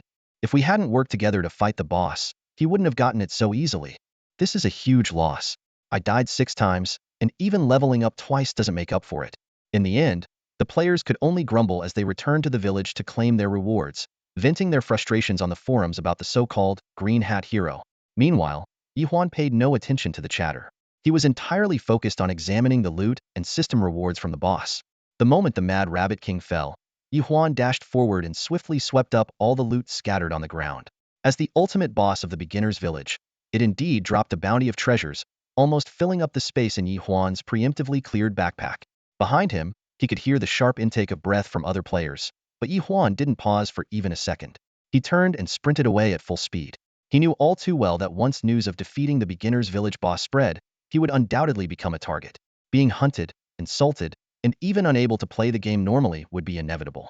In his hurried escape, Ye Huan accidentally overlooked an important detail. He forgot to remove the conspicuous landlord's hat he was wearing. This small oversight would later earn him the infamous title of Green Hat Hero on the forums, though at this moment, he had no idea about the storm that was about to erupt online. After running to a secluded corner, Ye Huan finally had a moment to check the system rewards. First came the level up, a 5-level reward for the kill and a 2-level reward for the global quest, propelling him straight from level 9 to level 16. Since he had not yet left Beginner's Village, this level increase wouldn't be reflected on the leaderboard for now. In addition to experience points, Ye Huan gained over 10,000 gold coins and an enviable piece of golden gear, the silk brocade robe. This level 30 exclusive outfit for the wealthy class boasted impressive stats, tripling both defense and health upon equipping, reducing melee damage by 20, and offering passive health regeneration and stamina recovery. Even more astonishing was its unique skill, bold and unrestrained, which gave the wearer a chance to completely nullify an opponent's attack if their wealth exceeded that of their foe. However, this skill only worked against other players. Suddenly, Ye Huan remembered he could still claim the global quest reward from the village chief, a random piece of bronze equipment. To his surprise, he also received the title Ultimate Rookie King, whose attributes were nothing short of extraordinary. It allowed him to revive on the spot up to 3 times per day. For most players, death meant being teleported back to a respawn point, and only a few classes above level 50 had resurrection skills. This title was practically a cheat level advantage. Thinking of the ordinary Rookie King title earned by Ye Huan, Ye Huan couldn't help but speculate that the other player must have also received some kind of special attribute boost. Pulling his thoughts back to the present, he glanced down at his backpack, which was now completely stuffed to the brim. Fortunately, the game has an automatic stacking feature, which means various items like carrots, potions, and materials are automatically grouped together, taking up only 1 inventory slot. Ye Huan opened the item log, and a series of notifications appeared before his eyes. First, a hefty sum of 2,300 gold coins. Following that were 3 rare skill books, Gale Slash, Thunderstorm Dance, and Shadow Step. Ye Huan's eyes lit up. These were highly valuable skills. Gale Slash was a level 30 skill for Chi Masters, Thunderstorm Dance belonged to the hidden class Whip Dancer, also for level 30, and Shadow Step was a universal movement skill usable by all classes. Unable to wait, Ye Huan immediately opened the Shadow Step skill book. A flash of light appeared, and the new skill was added to his skill bar. Next came 10 bottles of divine healing water, a significant upgrade from regular healing potions, with effects several times better. What made them even more extraordinary was that they were unavailable for purchase in any potion shop. What excited Ye Huan the most was the guild token. Being the very first token since the game's launch, it was essential for establishing a guild. Considering that numerous corporations and families were vying to create the first guild, this token's value could easily reach 100,000 renminbi. However, Ye Huan figured he should consult Kwang Dao for a more accurate estimate. There were also 3 pieces of silver-tier equipment: the level 30 Netherworld gauntlets, Hammer of Silence, and Fear Wand, suitable for the professions of Fist Fighter, Strength King, and Wizard, respectively. While Ye Huan couldn't use them himself, they could be auctioned off or gifted to others. Finally, there was a treasure map of the Endless Abyss. After checking the forums, Ye Huan discovered that it pointed to a treasure in the level 30 grinding area known as the Endless Abyss. Just as he was about to exit the forums, Ye Huan noticed that discussions about Green Hat Hero were trending everywhere. It turned out that players had only seen the landlord hat on his character's head. Ye Huan couldn't help but laugh and silently cursed those players' relatives in his mind. Returning to the game, Ye Huan carefully reviewed the server-wide announcements and realized the system had also rewarded him with a mysterious gift. After rummaging through his inventory, he finally found it in a Cornera true and false mask, which allowed him to hide his real ID when worn. A system prompt appeared. Please choose a name for your fake ID? Perhaps influenced by the forum discussions, Ye Huan instinctively blurted out, Green Hat Hero. And just like that, Ye Huan gained a dual identity.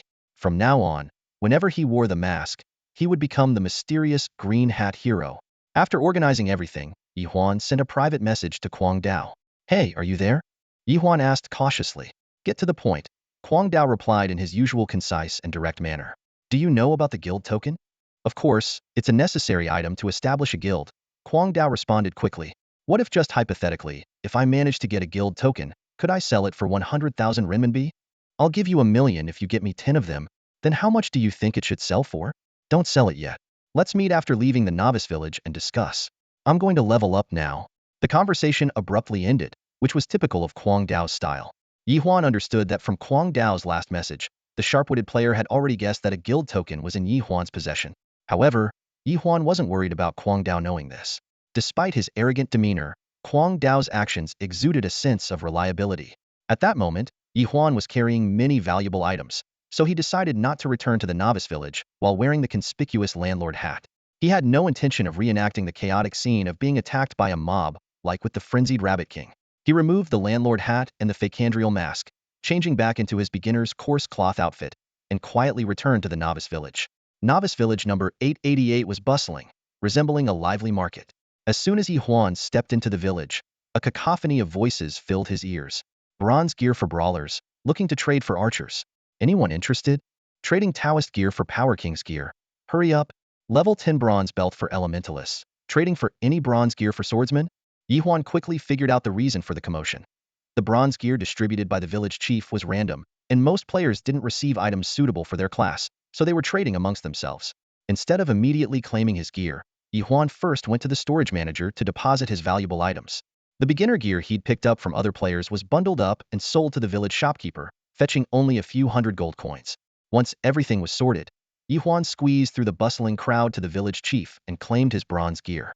He drew a piece of light armor suitable for melee classes. Multi-class gear like this was not uncommon in the world of N, and there were even some items usable by all classes. This level 10 bronze light armor could fetch a good price, but Ye Huan planned to save it for his friend, Nan Ran. Just then, the village chief's voice rang out. Dear adventurer, you are now ready to explore the outside world. Please choose the city to which you wish to be teleported. A series of main city images appeared before Ye Huan. As his gaze swept across them, he suddenly spotted a familiar city name. Leosia City. Ye Huan suddenly remembered something. Zhang Matzi still owed him money.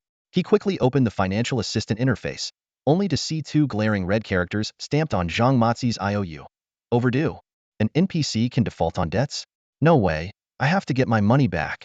Ye Huan muttered to himself, then asked the village chief to teleport him to Leosia City. The village chief gave him a kind smile. All right, adventurer. I wish you the best of luck in your journey. Do come back and visit when you can. With a wave of his hand, a teleportation array lit up beneath Ye Huan's feet. In the blink of an eye, Ye Huan's surroundings changed completely. He wasn't directly transported to Leosia City, but found himself in a state of transit. His body felt weightless, and a hazy mist surrounded him. The system explained that this was a special setting for players leaving the beginner's village for the first time. During the longer teleportation process, Players were provided with information about the 18 main cities.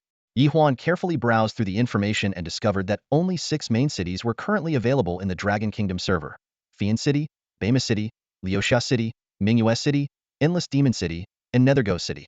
The remaining cities would gradually unlock once players reached level 50 and beyond. Ding! The system notified him that the teleportation was about to end and asked if he wanted to join the level ranking leaderboard. After a moment of thought, Ye Huan chose to hide his level. He wasn't affiliated with any guilds or families and had no interest in attracting attention through rankings. All he wanted was to play the game, make money, and one day fulfill his dream of becoming a wealthy and carefree tycoon. When the teleportation ended, Ye Huan found himself standing on a spacious open ground, surrounded by a grand teleportation array. In the distance, a cluster of vintage-style buildings stood tall, connected by intricate streets that exuded luxury and fantasy. The stark contrast between this place and the simplicity of the beginner's village was striking. Take a look, grab one while you can. Leosia city maps for just 1 gold coin each, limited quantity, first come, first served. A crisp voice caught Ye Huan's attention. Although the game system included a basic map, Ye Huan's curiosity led him to approach the young player shouting the offer. The seller was a skinny boy with delicate features. The handmade map he displayed was simple, but marked with the locations of special NPCs not shown on the system map. Ye Huan immediately bought a map. Just as he was about to leave, he remembered his main task and asked the boy if he knew where Zhang Matzi was. The boy, who introduced himself as Brave Juanxiang, offered to help find Zhang Matzi.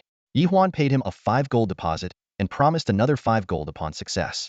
Watching the eager boy run off to gather information, Ye Huan felt a wave of fatigue. He found a safe spot, logged out of the game, and decided to take a break. After logging off, Ye Huan opened the game forum. The top 3 trending posts immediately caught his eye: the Newbie village tragedy, the Green Hat hero, and a joint announcement from major corporations and families titled high-priced purchase of guild tokens. Seeing these posts, all closely related to him, Ye Huan couldn't help but laugh. Riley had managed to stir up such a commotion in the game in just 3 days. After disconnecting from the internet, Ye Huan began his daily workout routine. To avoid the decline of physical fitness from prolonged gaming, he threw himself into an intense exercise session, followed by a refreshing shower. By then, the fresh vegetables he had ordered earlier had already been delivered. In 2050, with the help of delivery drones, the speed of food delivery was astonishing. Orders often arrived at the doorstep in under 5 minutes. Heading to the kitchen, Ye Huan started preparing dinner. Although he wasn't sure of Xiaomo's preferences, he decided to go with his own taste and prepared 2 dishes and a soup. While the soup was simmering, he sent Xiaomo an invitation. By the time he walked out of the kitchen with the steaming soup, Xiaomo was already standing at the door. When he opened the door, Ye Huan was momentarily stunned. Today, Xiaomo wore light makeup, a casual t-shirt, and super short denim shorts that perfectly highlighted her stunning figure. She exuded an aura of youthful energy. Got any plans tonight? Xiaomo asked unexpectedly during dinner. Ye Huan shook his head, indicating he was free. Then come shopping with me. Sure. Ye Huan agreed without hesitation. The thought of accompanying the goddess on a shopping trip was thrilling. My card is frozen, so? Xiaomo trailed off, and Ye Huan's heart sank halfway through her sentence. It's okay. I still have some money in my account. I can lend it to you, Ye Huan offered, mentally calculating the few thousand yuan he had saved from tutoring jobs. Xiaomo gave him a meaningful look, thanked him, and continued eating. To ease the slightly awkward atmosphere, Ye Huan proactively brought up a topic about the in-world game. Xiaomo, I sent you a friend request, but you didn't accept it. Why not? Oh, I turned off friend request notifications. I'll add you later. Ye Huan suddenly understood it wasn't because Xiaomo disliked him after all. So, what level are you now? And what's your class? Level 15. My class is Whip Dancer. Whip Dancer? That's a hidden class. Ye Huan exclaimed in surprise. Xiaomo smiled lightly and explained, before leaving the Newbie village, I completed a hidden quest, which unlocked the Whip Dancer class. Wow, that's such a coincidence. I just got a skill book for Whip Dancers to use at level 30. I'll give it to you when you reach that level, Ye Huan said. His words made Xiaomo pause for a moment, and she looked at him with a hint of surprise. Don't you know how much a level 30 skill book is worth? Ye Huan waved his hand dismissively and looked at Xiaomo's innocent face. It doesn't matter. The most important thing about playing games is having fun. Besides, we're friends now, aren't we? Friends. Xiaomo murmured the word softly, then quickly returned to her usual demeanor. After dinner, Xiaomo volunteered to do the dishes. However, after breaking the second plate, Ye Huan quickly took over the task. He wasn't willing to lose any more tableware. The two headed out together. Along the way, Xiaomo was unusually quiet, her expression hinting at some hidden concern. Ye Huan, respecting her privacy, refrained from asking questions. After all, Their relationship wasn't close enough to delve into each other's personal matters. To Ye Huan's surprise, Xiamo, known as the goddess, didn't head to a high-end mall but went straight to a street of roadside stalls. She only bought a few daily necessities and some inexpensive clothes, spending less than 1,000 yuan in total. As she moved among the stalls, her youthful energy and genuine smile lit up her face, leaving Ye Huan, who was carrying the bags behind her, momentarily captivated. Suddenly, Ye Huan's brows furrowed. With his years of martial arts training and sharp instincts, he sensed someone following them. He quickly sent Xiamo a message. Upon reading it, Xiaomo's face showed a hint of panic, but her experience was evident. She didn't turn around immediately. Instead, she naturally linked her arm with Ye Huan's. They must be after me. Get me out of here. Got it. Ye Huan led Xiamo through alleys and streets, using his familiarity with the area to quickly lose their pursuers. It wasn't until they returned home that they both breathed a sigh of relief. Thank you, Ye Huan. Xiamo looked at him, her expression filled with gratitude as he wiped the sweat from his brow. No problem. Are those people your enemies? Sort of. Xiaomo's eyes flickered with a complicated emotion before she grabbed her things and retreated to her room. Ye Huan stood there, replaying the sensation of their fingers interlocked and the faint fragrance lingering from her presence. But as he calmed down, questions began to surface in his mind. From what he had heard, Xiamo came from a wealthy family, so why had she moved here? And with her mention of her frozen bank account and now being followed, could it be that her family had fallen on hard times? Were those people debt collectors? With a vague sense of playing the role of a protector, Ye Huan drifted off to sleep. Little did he know that at the same time, Xiamo was in her room, her face cold as she sent out a message. If you don't want to see my corpse on the news, pull your people back immediately. I told you I need 3 months. Don't push me, or just pretend you never had a daughter. The next day, as Ye Huan completed his usual online classes and logged into the in-world game, system notifications popped up. Shenhua Xiama has accepted your friend request. You have 3 unread messages. Xiamo, you're online so early today? Ye Huan quickly clicked on Xiaomo's name and sent a message. Brother Huan, is everything okay? All good now. I'm leveling up in Fian City. Xiamo responded casually. All right, I'll come find you once I'm done. You better help me level up. Switching to the message interface, Ye Huan noticed 3 unread messages. Kwang Dao asked him to contact him once online. Zhang Ai Hong Xiao inquired if he'd left the beginner village. And the most intriguing one was Yonggan de Juanxiong claiming he'd found Zhangmatzi. Found Zhangmatzi? Ye Huan's eyes lit up, and he immediately decided to track him down to collect the debt. He sent a quick reply to both Yonggan de Juanxiong and Zhang Ai Hong Xiao. Soon, Zhang Ai San Xiao emerged from a teleportation portal, enthusiastically calling out, Boss! Boss, where are we leveling up today? Zhang Ai Hong Xiao asked eagerly. Ye Huan waved dismissively. No rush. First, we're going to collect a debt. Damn! Who dares owe our boss money and not pay up? Zhang Ai Lu Xiao chimed in immediately. An NPC, Ye Huan replied calmly. The trio froze in place, stunned. Zhang Ai Huang Xiao looked at him in awe. Boss, you're amazing. Even NPCs owe you money. All right, cut the flattery and stop calling me boss. Just call me Brother Huan, Ye Huan said, shaking his head at their overzealous enthusiasm. At that moment, Yonggan de Juanxiong ran over with an update. Brother Huan, Zhang Matzi has been spotted at the gambling den on East Street recently. The gambling den? Ye Huan suddenly understood. This detail highlighted the realism of NPC behavior in the world. All right, let's go collect our debt. But upon reaching the gambling den on East Street, 2 burly NPC guards blocked their way. Sorry, dear adventurers, the gambling den is currently off-limits to outsiders. Exuding an over-the-top dramatic flair, Zhang Ai Huang Xiao flipped his striking yellow hair and pointed at the guards. What's the meaning of this? Do you look down on us? The guard clenched his fists and stepped forward menacingly. Are you here to cause trouble?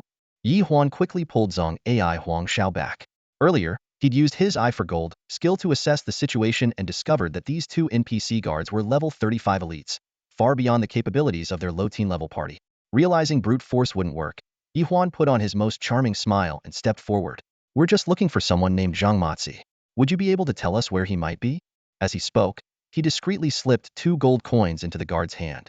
Ye Huan's actions were undoubtedly risky. Within the game's rules, players directly interacting with NPCs often triggered system penalties, leading to catastrophic consequences like being struck by divine lightning.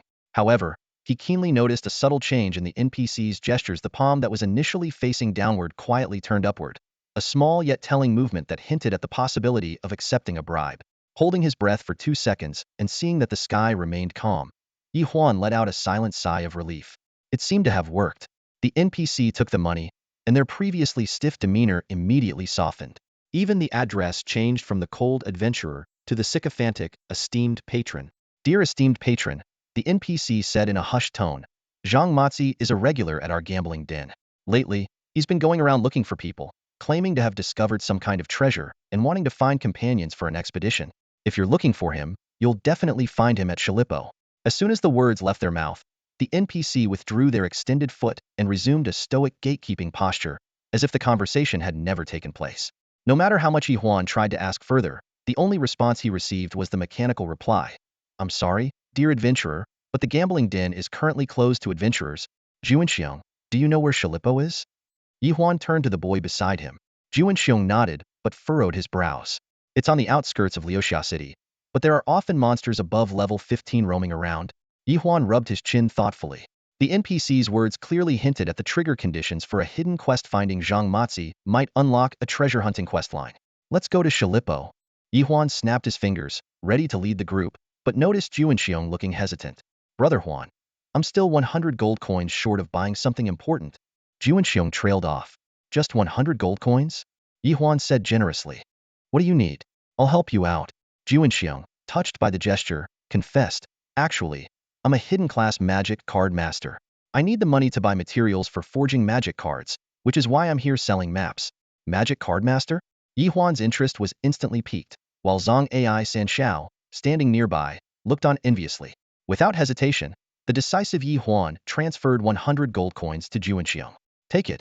Pay me back when you can. Watching the grateful Juanxiong run off to make his purchase, Zhang Ai Sanshao couldn't help but ask, Brother Huan, aren't you afraid he won't pay you back? Ye Huan waved dismissively. When it comes to making friends, I always believe in people. Then, with a subtle shift in tone, he added, of course, betrayal is a different matter. Though his words were calm, Zhang Ai Sanshao couldn't ignore the fleeting hint of menace behind them. Stick with me, and I guarantee you won't be disappointed. Ye Huan continued confidently. By the way, I got my hands on a level 30 silver weapon for wizards yesterday. Whoever reaches level 31st gets it. A level 30 silver weapon? Brother Huan, you're amazing. I'm definitely going to hit level 31st. Don't forget, I'm already level 13 higher than all of you. Watching Zhang Ai San Shao, who was level 12, and Zhang Ai Huang Shao, who was level 13, bickering, the group enthusiastically vowed to help Ye Huan level up. But Ye Huan's next words hit them like a bolt from the blue. No need. I'm already level 16. After waiting for about 5 minutes, Juanxiong returned. Ye Huan and his group of 5 then set off towards Shalipo. The streets were bustling with activity, with players and NPCs weaving through the crowd. As they moved along, Ye Huan's financial assistant suddenly chimed with a crisp notification sound. Ding! Master, you have an investment opportunity. Would you like to view it? Ye Huan paused, curiosity piqued, and opened the financial assistant. An investment proposal appeared before him. Applicant, Xianka Lu owner, NPC Wang, from Leosia City. Investment project, Xianka Lu renovation plan. Project description. As one of the oldest restaurants in Leosia City, Xianka Lu has recently been struggling due to the emergence of numerous new competitors. The restaurant urgently requires funding for renovations and upgrades. Investment amount, 10,000 gold coins. Equity offered, 30. Ye Huan fell into deep thought. 10,000 gold coins was no small sum, and given Xianka Lu's current state of decline, turning things around through renovations would not be an easy task. However, as this was the first investment opportunity he had received, he was reluctant to let it slip by. After careful consideration, he decided to click agree to invest. After all, as a player in the Tycoon profession, there would be plenty of opportunities to earn more gold in the future. As the system deducted 10,000 gold coins from his account, Ye Huan remembered that he hadn't yet performed his daily money-making routine. Taking advantage of the fact that other players couldn't see the money tree, he promptly activated the skill. A golden light flashed, and 103 gold coins were added to his account. Although he didn't trigger the God of Wealth's blessing today, it was still a decent gain. Next, he summoned the fortune cat. With a soft meow, the cat waved its small paw and brought in another 57 gold coins for Ye Huan. In the current in-world, where recharge functionality had yet to be introduced, this income was already quite substantial. As they continued forward, a building under renovation caught Ye Huan's attention. Looking up, he saw a signboard with the bold characters, Xianka Lu. The five-story restaurant stood prominently in the center of East Street in Leosia City, conveniently located near the teleportation and respawn points of prime location. However, it was surrounded on all sides by competing restaurants, making its situation rather precarious. Brother Huan, why did you stop? Seeing Ye Huan pause, Juanxiong and the others curiously gathered around.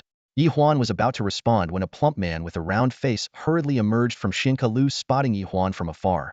His eyes lit up, and he enthusiastically called out, "Dear investor, you're here?" A chubby man with a round face and large ears had a name floating above his head. Boss Wang of Xinke. Ye Huan was just about to smile and greet him, but before he could react, the plump Boss Wang dashed forward and pulled him into a tight embrace. "Dear benefactor, you are truly the savior of our Xinke Lu." Boss Wang's voice trembled with emotion. This sudden display of enthusiasm left everyone present stunned. Ye Huan was dumbfounded, Zhu and Xiong was dumbfounded, and even the three Funeral Love brothers exchanged puzzled looks. An NPC hugging a player and showing such overwhelming gratitude was completely unheard of. Seeing that Boss Wang was about to smear snot on him, Ye Huan quickly took a step back, maintaining a polite smile on his face. As a business partner, he knew he had to humor this NPC. He gave an encouraging gesture and said, "Boss Wang, keep up the good work. They'll always support you. Let me know if you need any help." To his surprise, this offhand remark was immediately taken seriously. "Oh, dear benefactor, I do have something I need your help with." Boss Wang's eyes lit up. A system notification popped up. Xinke Lu has struggled to develop new dishes for years, resulting in a significant drop in customer traffic. Please help Boss Wang find at least 3 new recipe ideas. Ye Huan couldn't help but chuckle wryly. He hadn't expected his casual words to trigger a quest. Still, since he was now a shareholder of Xinke Lu, it wasn't a task he could refuse. Once the quest was issued, Boss Wang waddled away with his round figure swaying. Watching him leave, Ye Huan muttered to himself, "I bet most of Xinke Lu's profits have gone straight into this guy's stomach." "Let's move on," Ye Huan said with a wave of his hand, leading his team forward. "Wow, Brother Huan, you're amazing. You got a quest just like that," Zhu and Xiong said with admiration. The 3 Funeral Love brothers also looked at him with envy in their eyes. "It's just a quest. If you guys want one in the future, I'll help you get one," Ye Huan said confidently. Before long, the team arrived at the East Street City Gate. The area was crisscrossed with paths leading to various leveling zones. Lone players and small groups could be seen setting off in different directions. Despite his young age, Zhu and Xiong demonstrated an impressive sense of geography. He carefully sketched on a piece of paper and soon combined it with the system map to create a simple route to Shirley Slope. "Brother Huan, if we follow this route, we can avoid the monster zones. However, Shirley Slope has a unique terrain, and the monsters spawn randomly, so it's hard to predict what we might encounter." "Got it. Everyone, stay alert. Let's move out." Following Zhengxing's route, the team successfully navigated around the monster zones and eventually reached Shirley Slope. The area was filled with rolling hills and dense forests, resembling a natural maze. The monsters here ranged from level 15 to 20, characterized by their small size, high speed, and strong attacks. Combined with their random spawning, this made the place unpopular for leveling, especially since most players were still below level 15. In the distance, atop one of the hills, stood a pavilion where a group of NPCs had gathered. Ye Huan activated his money-seeking eyes ability to scan the crowd, and his gaze finally settled on a scrawny man with a pockmarked face. Zhang Matzi, 3rd-tier NPC of Leosia City, level 20. Ye Huan traveled a great distance to find Zhang Matzi, not just to reclaim the debt he had been cheated out of, but also to uncover the potential treasure and hidden quests that might exist. When Zhang Matzi spotted Ye Huan from afar, his face turned pale, and he immediately tried to flee. However, his escape was quickly blocked by Zhang Ai San Xiao and their group. This cunning NPC instantly switched his demeanor, plastering on a fawning smile. "Oh, Master Wealthy, what an unexpected pleasure to see you here." "Unexpected for you, but not for me. I came here specifically for you." Ye Huan sneered as he and Zhang Ai San Xiao's group surrounded Zhang Matzi. Considering the system's penalties, Ye Huan refrained from ordering any direct action against him. The other NPCs in the pavilion, witnessing the scene, scattered in fear. This left Ye Huan both amused and exasperated. After all, he was merely a wealthy landowner, not some ferocious villain. "Master Wealthy, please, let me explain," Zhang Matzi pleaded, rubbing his hands together with a look of sheer panic. Ye Huan raised his chin arrogantly. "Go ahead, explain. But if I'm not satisfied with your explanation, you know the consequences." With such blatant threats directed at an NPC, Ye Huan was likely setting a precedent. "Master Wealthy, I admit it was wrong of me to owe you money. I had planned to repay you as soon as I found the treasure, but my companions all abandoned me." "What treasure? Where is it?" "It's deep in Shirley Slope, but a very powerful monster guards it. I can't get in alone." "What level is the monster?" "It's a level 20 boss." Right on cue, the system notification chimed. "Congratulations! You have triggered a hidden quest. Assist Zhang Matzi in finding the treasure. Friendly reminder: the monster guarding the treasure is extremely powerful. It is recommended to assemble a strong team to proceed." Ye Huan was secretly delighted, realizing his plan was unfolding perfectly. He immediately accepted the quest, but knew he would need more allies to take on a level 20 boss. He opened his friends list and began reaching out one by one. Brother Kwang Dao, come support your buddy. Anan, treasure hunting time. Xiamo, interested in a hidden quest with a level 20 boss? Do, remember Brother Huan? I've got something good for you. Meanwhile, at a leveling spot, Mu Dudu, who was busy battling monsters, suddenly stopped what she was doing. What's wrong, Dudu? Mu Sisi asked. Big sis, remember I mentioned Brother Huan? He's inviting me to join him. He says there's something good. Don't go. Mu Lala, a short-haired beauty nearby, said firmly while slashing at a monster. How many times has second sis told you? Besides little brother and father, no man in this world is trustworthy. Mu Dudu was about to argue when another private message popped up. After reading it, her eyes lit up. Brother Huan says he's got a hidden quest with a boss. Then go, Mu Lala said without hesitation. As soon as Mu Sisi, the eldest sister, finished speaking, Mu Dudu happily stepped out of the group, quickly pulling out a 5 gold value return scroll and using it. Watching her sister's disappearing figure, Mu Lala grumbled discontentedly, that brat, before swinging her large sword and charging into the monster horde. At the pavilion on 10 Mile Slope, Ye Huan patiently awaited his teammates' arrival. Nan Ran was the first to reach him, followed by Kwang Dao, and then Mu Dudu. Moments later, a figure that left Ye Huan stunned appeared, a female player with an exceptionally unattractive appearance, sporting the ID Qian Rua Xiamo. Just as Ye Huan was about to ask, a private message from Xiamo arrived in time. Don't reveal my identity. I don't want anyone to know who I really am. You didn't have to make yourself look this ugly, though, Ye Huan replied, half laughing and half crying. The campus goddess in real life had created such an unrecognizable character in the game that even Nan Ran couldn't recognize her. All right, everyone's here, Ye Huan said decisively as he efficiently added everyone into the team. Huh, Brother Huan, why is there an NPC in our party? Mu Dudu noticed the NPC teammate named Zhang Matzi. He's the key figure for this hidden quest. We'll need to protect him at all costs, Ye Huan explained, frowning slightly as he realized the team lacked a support role. Nan Ran suggested recruiting a classmate, but Ye Huan shook his head and declined. At that moment, Juan Xiong timidly raised his hand. Brother Huan, can I call my friend? He's a Saint Hand. After Ye Huan nodded in agreement, a 12th level Saint Hand named Meng Shishan promptly joined the team. No one noticed Mu Duda's murmured words. Actually, my big sister could have. All right, team, let's move out, Ye Huan commanded with enthusiasm, leading the hastily assembled group into 10 Mile Slope. The moment he donned his signature landlord hat, the team erupted in chatter. Brother Huan, don't tell me you're the Green Hat Hero. Who's the Green Hat Hero?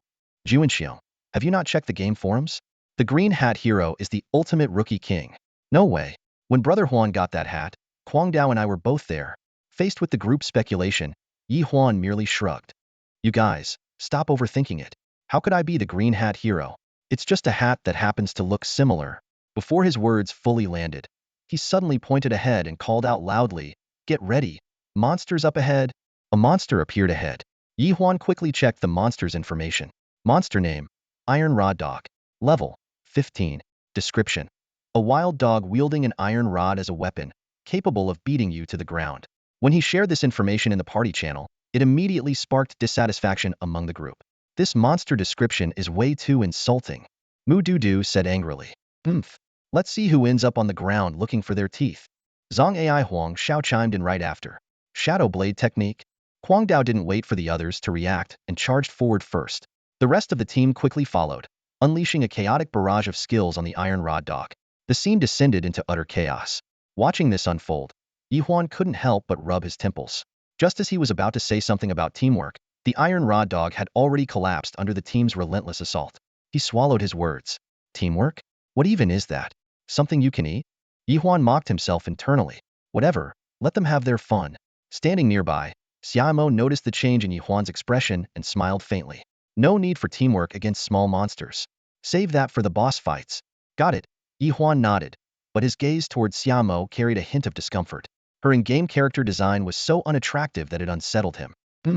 Men are all the same, only care about appearances and like the pretty ones, Xiamo muttered under her breath.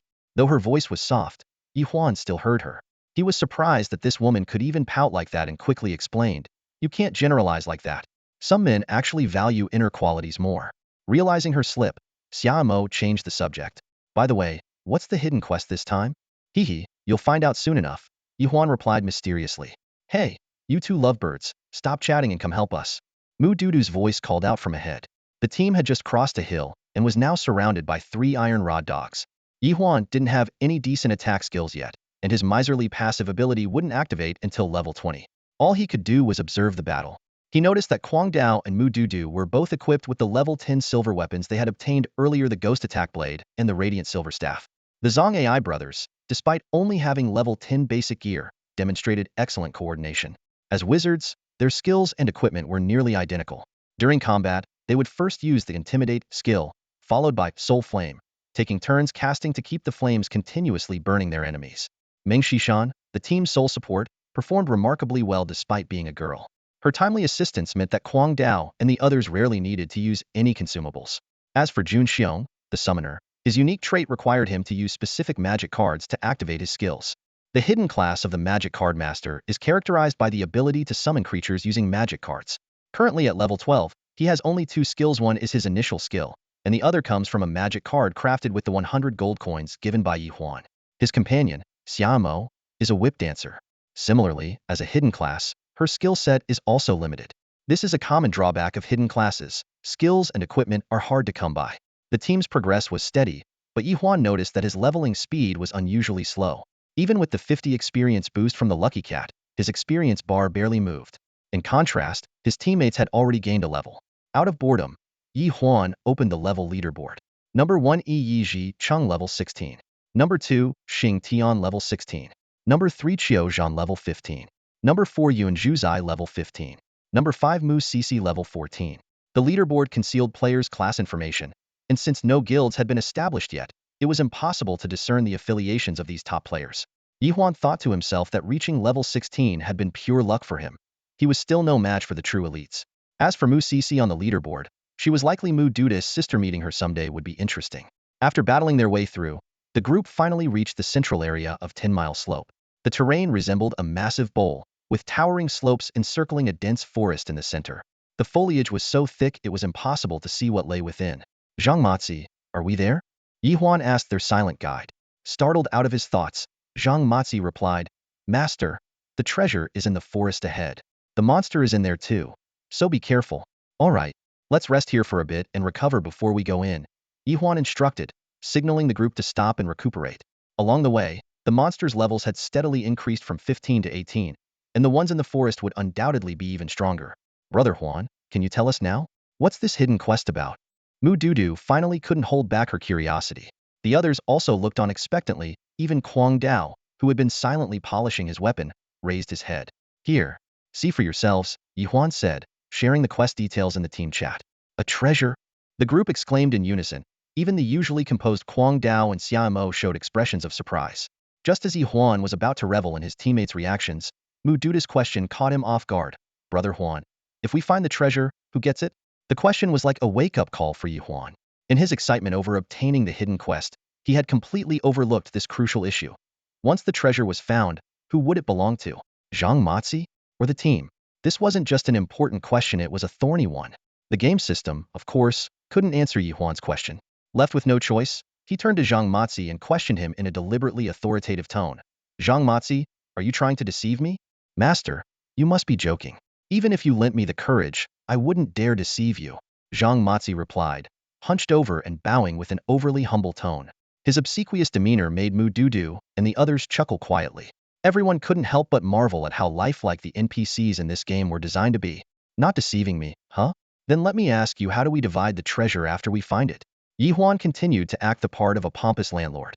Master, please allow me a moment to think, Zhang Matzi said. As soon as he finished speaking, a choice interface popped up in front of Ye Huan.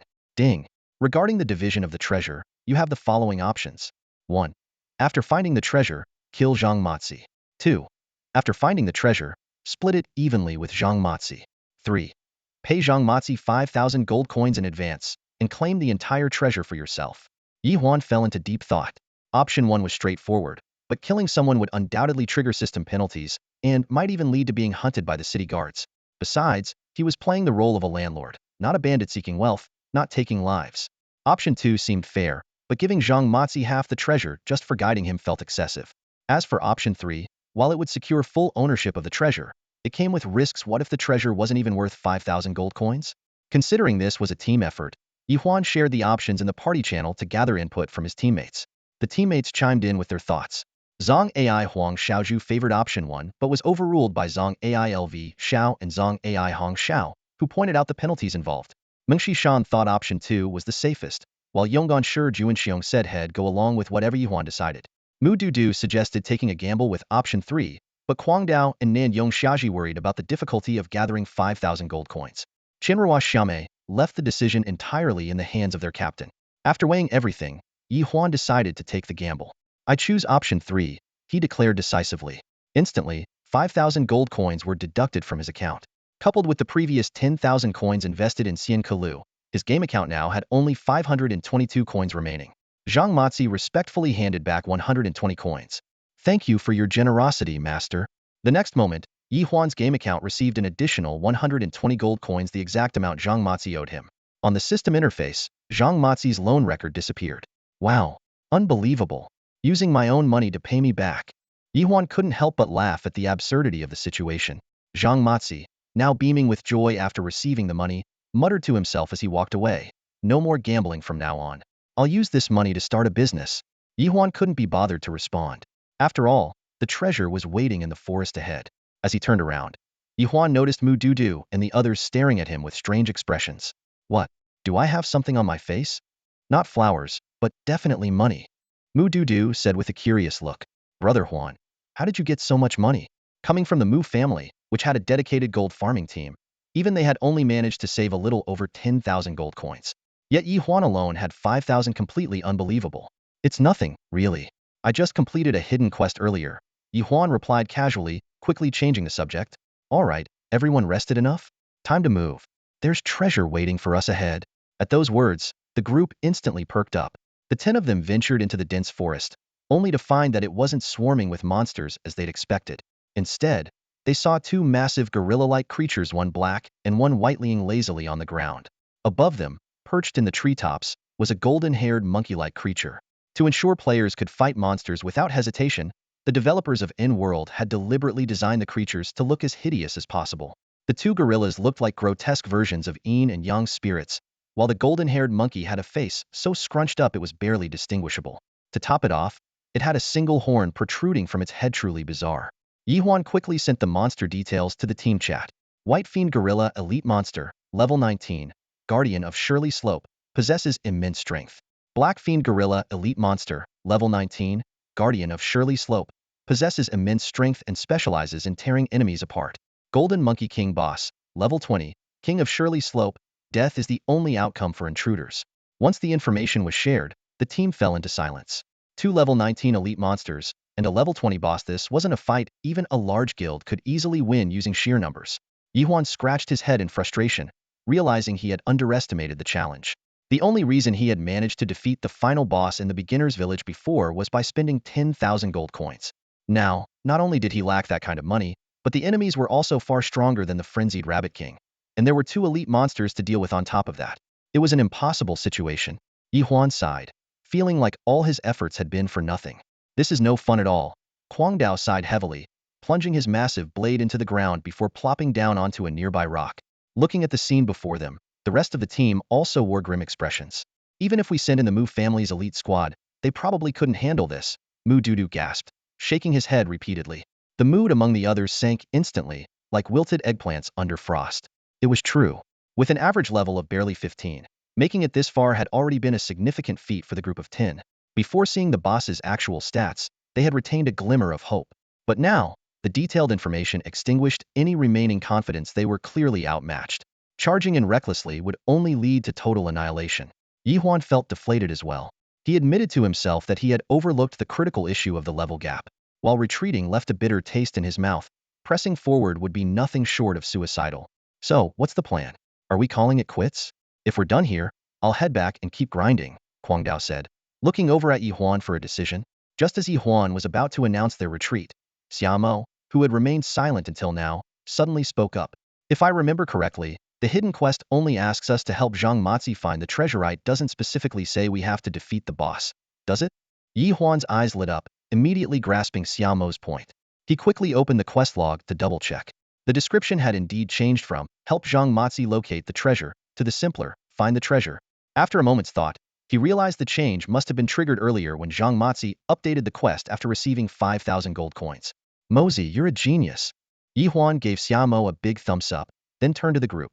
It's true that we can't take down the boss with our current strength, but if all we need to do is find the treasure's location, we might still have a shot. What do you all think? Kwang Dao shrugged. As long as we can find out where the treasure is, I have no objections. The others nodded in agreement. All right then, since we're already here, let's give it a shot. Even if we can't beat the boss, we'll at least figure out where the treasure is, Ye Huan declared, leaning over to whisper a few words to Lucky Cat. The petite feline let out a soft meow before leaping gracefully from Ye Huan's shoulder and darting into the depths of the forest like a streak of lightning. Moments later, Mu Dudu suddenly pointed ahead. Look over there. Everyone turned to see Lucky Cat weaving through the area near 3 monsters. Thanks to its small size and nimble movements, it managed to avoid drawing their attention. After circling a few trees, Lucky Cat finally stopped at the base of a large tree where the golden silk monkey king stood. Almost simultaneously, Ye Huan received a system notification. Ding!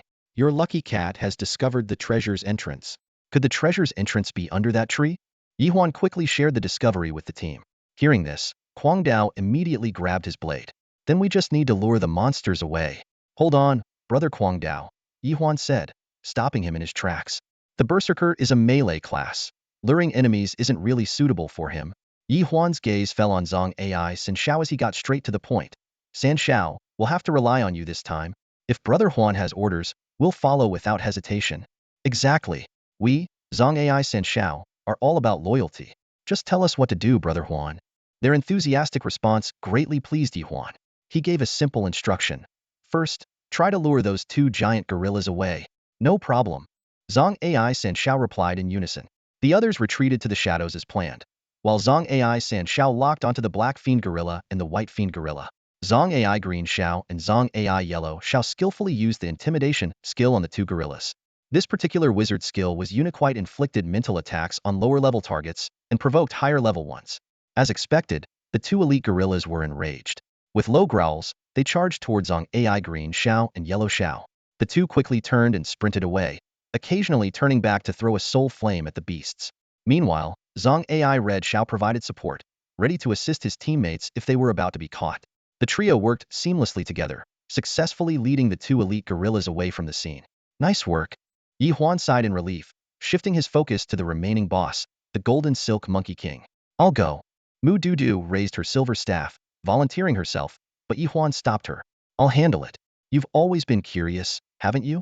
Wondering why I never personally attack monsters. Ye Huan motioned for everyone to stay hidden, then pulled out a gold coin and hurled it directly at the monkey king. First strike of the gold toss technique. 1 coin, 1 hit. The coin traced a perfect arc and struck the monkey king squarely on the head. The team chat exploded instantly. Brother Huan, your attack method is throwing money? Mu Dudu exclaimed in shock. I used to think my class was expensive, but compared to Brother Huan, it's on a whole different level. Brave Juanxiong sighed. Brother Huan, maybe you should refrain from attacking in the future. Save that money for potions instead, joked Nanyong Xiaji. Stop chatting. The boss is coming. Berserker suddenly warned. The golden silk monkey king, which had been dozing moments earlier, was jolted awake by the impact of the coin. Letting out a sharp screech, its figure vanished in an instant. Its speed was astonishing, faster than lightning. Ye Huan and the others had underestimated the monkey king's agility. Before they could even hide, a scream rang out and Nanyong Xiaji was the first to fall. Moments later, Juanxiong, who had just taken out his magic card, was also instantly killed. If we're all going to die anyway, might as well fight. Berserker roared, swinging his ghost blade toward Ye Huan. Ye Huan froze, bewildered, as the blade stopped just 2 or 3 centimeters from his head. The strike, however, wasn't aimed at him. It was the ghost blade's phantom slash skill, targeting the monkey king that was about to ambush Ye Huan. The blade's energy landed squarely on the monkey king's arm. Enraged, the monkey king leapt sideways, using a tree trunk to propel itself. In the blink of an eye, it circled behind Berserker and killed him before he could land a second strike. Now, only Mu Dudu remained. She raised her silver staff and activated its special skill, Radiant Energy Blast. But the Monkey King's speed was unmatched. Effortlessly dodging the energy blast, it countered by firing a golden beam from the horn on its head, striking Mu Dudu directly.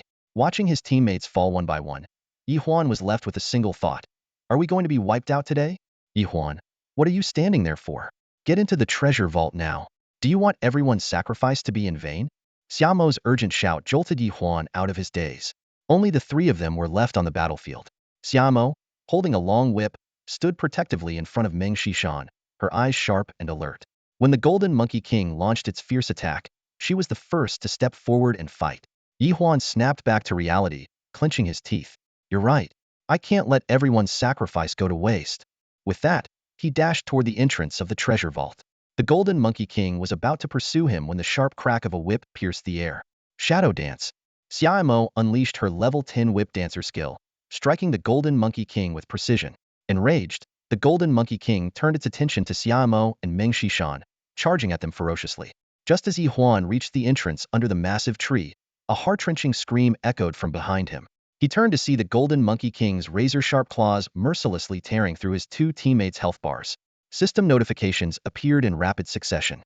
Qian Rua Xiaomo, eliminated. Meng Xishan, eliminated. All your teammates have perished. The team has been automatically disbanded.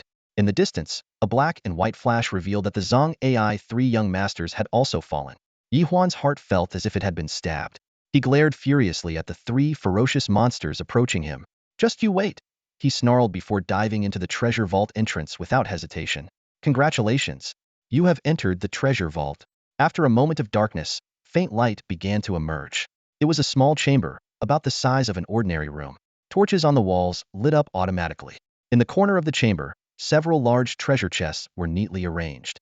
Ye Huan eagerly opened the first chest, and a golden light burst forth as the system notification sounded.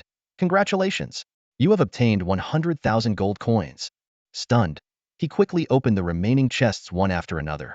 The second chest, 1,000 gold bars. The third chest, 100 gold bricks. Each gold bar is worth 100 gold coins, and each gold brick is worth 1,000 gold coins. Ye Huan's hands trembled with excitement. The total wealth amounted to a staggering 300,000 gold coins. When he opened the fourth chest, he found a blueprint lying quietly inside. Congratulations! You have obtained an equipment crafting blueprint. Wealthy waist belt. As he stared at the crafting blueprint, Ye Huan's mind began to churn with thoughts. It seemed that the treasure's contents were uniquely tailored to the seeker. As a treasure-focused character, Ye Huan knew the rewards he obtained would undoubtedly be related to wealth.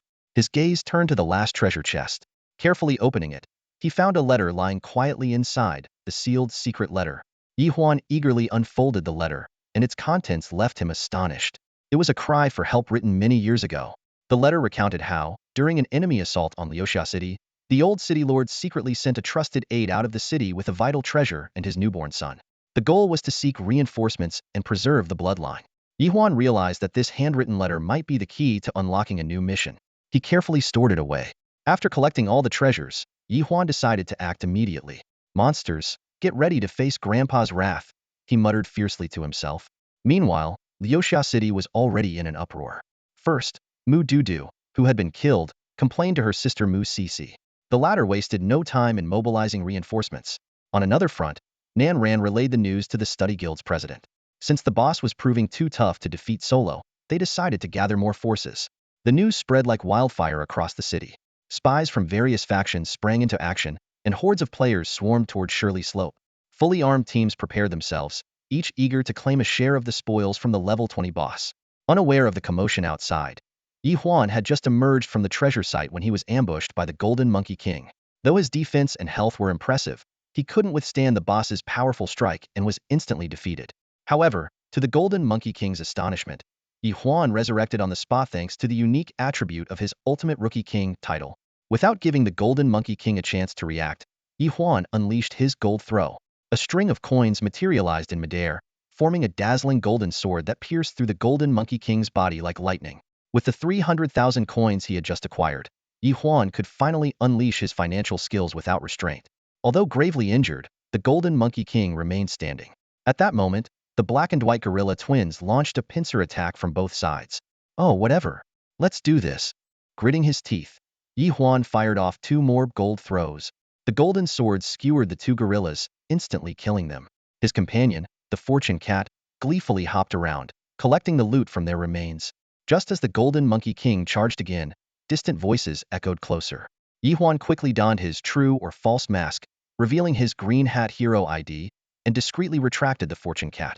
Let's see if you can survive this. Gold throw. With a roar, Ye Huan launched another golden sword. The approaching players saw only a masked figure with a green hat, watching in disbelief as he struck down the golden monkey king with a single blow and swiftly collected all the loot scattered on the ground. Before leaving, the green hat hero turned back and shouted, "Hey, you're late. Be quicker next time, will you?" For a moment, all the latecomers felt a wave of frustration churning in their stomachs. This damned green hat hero again. Ye Huan, under the ID green hat hero, swiftly used shadow step to disappear from the furious gaze of the players. His figure quickly vanished into the distance, leaving behind a group of players clenching their teeth in rage. Damn it, green hat hero, we'll never let this go. That scumbag didn't even leave us a scrap. If we see him again, we'll beat him every time. The players from the Immortal Alliance were seething with anger. Some chose to scatter, some persistently tracked Ye Huan's whereabouts, while many others rushed to the game forums, furiously fabricating all kinds of accusations to condemn Green Hat Hero, from harassing female NPCs to peeping on female players bathing, and even the absurd claim of exploiting male players. An outrageous list of 108 accusations began circulating. Meanwhile, in the team from Jinan University, tension was at its peak. The student council president, Bai Linbei, glared at Nan Ran, his voice laced with obvious anger. "Why didn't you tell us about this earlier?" Nan Ran stood straight and unwavering. "That was Ye Huan's mission. I couldn't reveal it without his permission." "Ye Huan? How could an idiot like him get so lucky?" Bai Linbai's tone was full of disdain. "Why didn't he contact us?" This statement completely infuriated Nan Ran. "President, mind your words. Ye Huan is my brother, not an idiot." Bai Linbai's voice grew louder. "Not an idiot? Then why didn't he inform us about something like this? Does he look down on us? Does he think he can survive in the in-world, relying on himself alone?" Wang Manyu, standing silently to the side, observed everything. Bai Linbei had originally wanted to impress her, but now all his efforts were in vain. "If you want to blame me and Ye Huan, then I'll quit," Nan Ran said firmly before turning and leaving the team without looking back. "Fine. One day you'll regret this." Bai Linbei sneered, vowing to make Nan Ran and Ye Huan's journey in the game as difficult as possible. Meanwhile, Ye Huan sprinted to a safe zone before finally removing his fake mask and distinctive hat. His ID changed from Green Hat Hero to Brother Huan, and his entire persona transformed. He opened the backlog of system notifications. Ding! Congratulations on completing the hidden quest and discovering the treasure. Rewards: Level 1, 1000 gold coins, 100 reputation, and a level 15 skill book for your class. New Year's money? New Year's money? Ye Huan was puzzled and quickly rummaged through his inventory to find this baffling skill book. Ye Huan tore open the skill book, and with a flash of golden light, he successfully learned a new skill, Wealth Technique. Red envelope.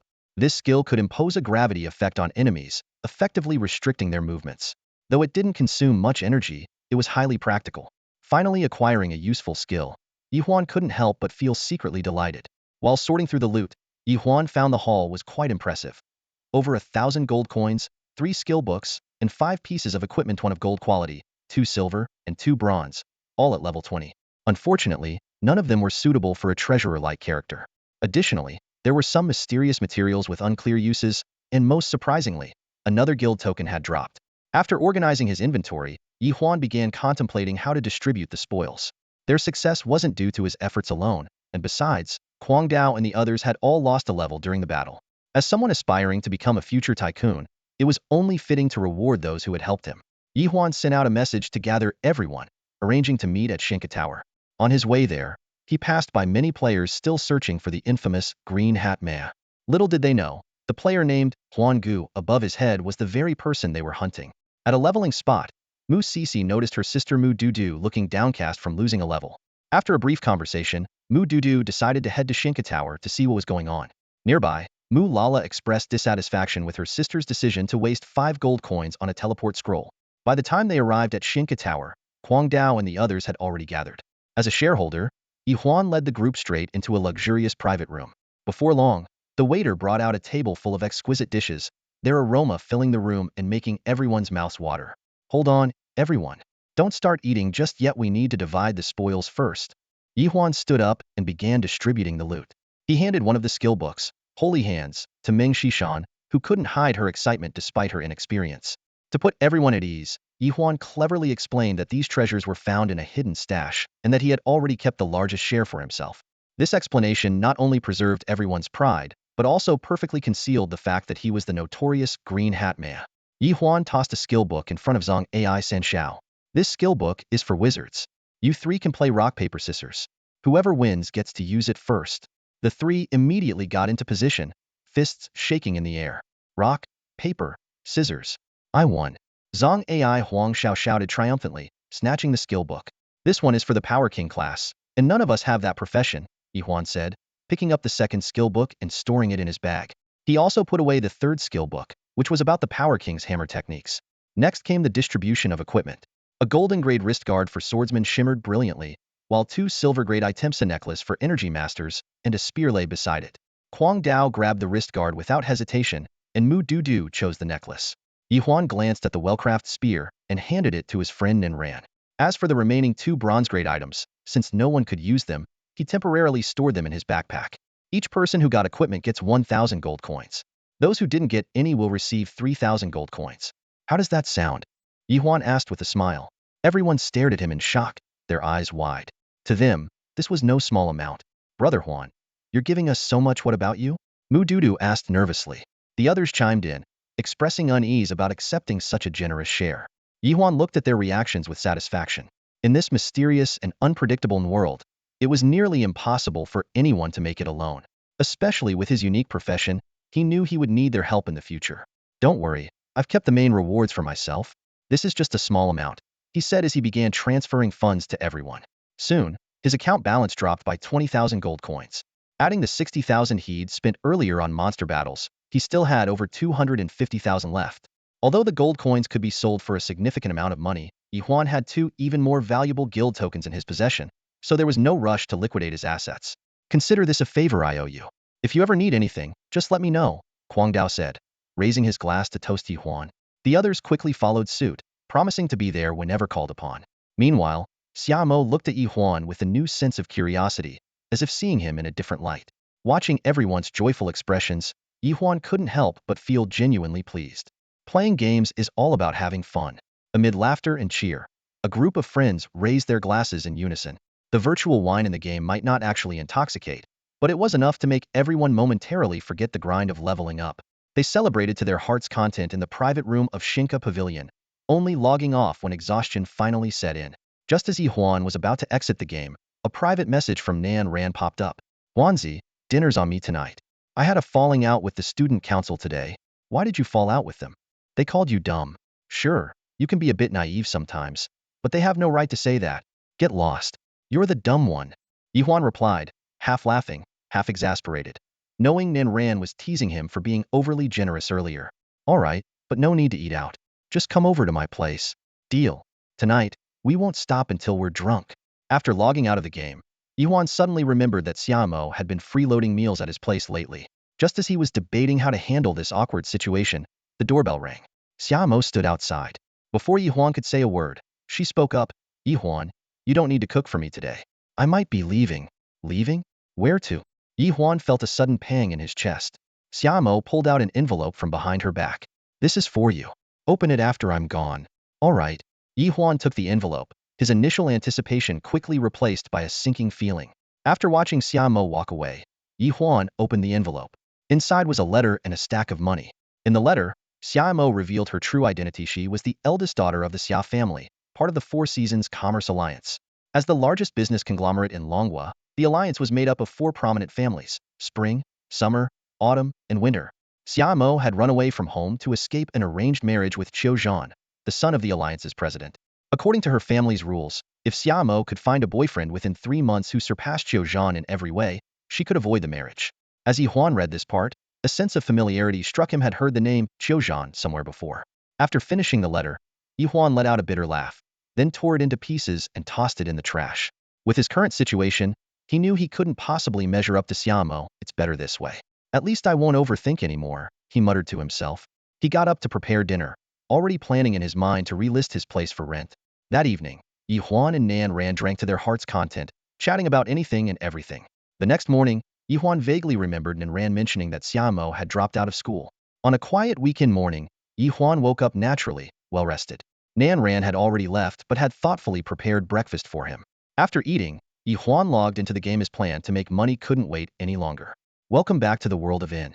As soon as Ye Huan logged in, he headed straight for his gold-making endeavors.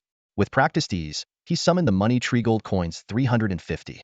Next, He called forth the lucky cat. The little creature waved its paw, but unfortunately, it only managed to summon 13 gold coins for its master this time. Money, you're slacking today. Ye Huan scooped up the lucky cat and placed it on his shoulder, affectionately ruffling its head. Meow, the lucky cat let out a soft cry, as if apologizing for its underwhelming performance. He opened his personal interface, where all his stats were clearly displayed. Level 18. Title: Ultimate Rookie King. Wealth Aura: Emerging Wealth. Wealth: 52,060 gold coins, 1,000 gold bars, 100 gold bricks. Skills: Money Tree, Keen Eye for Gold, Red Envelope Footwork. Pets: Lucky Cat Tier 1, Miser Unawakened. Reputation: 480.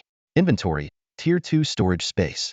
Equipment: Casual Men's Robe No Attributes, Landlord's Hat Silver Grade, Gold Ring Wealth Aura. Quest Log 1. Hidden Quest, Wandering Merchant Part 2 locked. 2. Help Boss Wong find new ingredients. Ye Huan had recently been on a roll, taking down 2 elite monsters and a boss. Combined with the rewards from a hidden quest, his level had jumped to 18. However, he noticed that all his skills were still stuck at level 1. It seemed the game hadn't yet unlocked skill upgrades. The private room was empty at the moment. The others had likely logged in and gone off to grind levels. Ye Huan planned to contact Xia Mo to exchange skill books, but to his surprise, her private chat was disabled. What is that woman up to? He muttered to himself. Unable to reach her, he decided to store his items in the warehouse first. He retrieved the equipment dropped by the frenzied Rabbit King along with 2 bronze-grade items he had acquired the day before. After setting casual prices, he listed them in the auction house. Additionally, he put up a guild token with a jaw-dropping price tag: 1 billion gold coins. The outrageous price was meant to attract attention, but if someone actually bought it, he certainly wouldn't complain. The auction house allowed sellers to remain anonymous, which suited Ye Huan perfectly.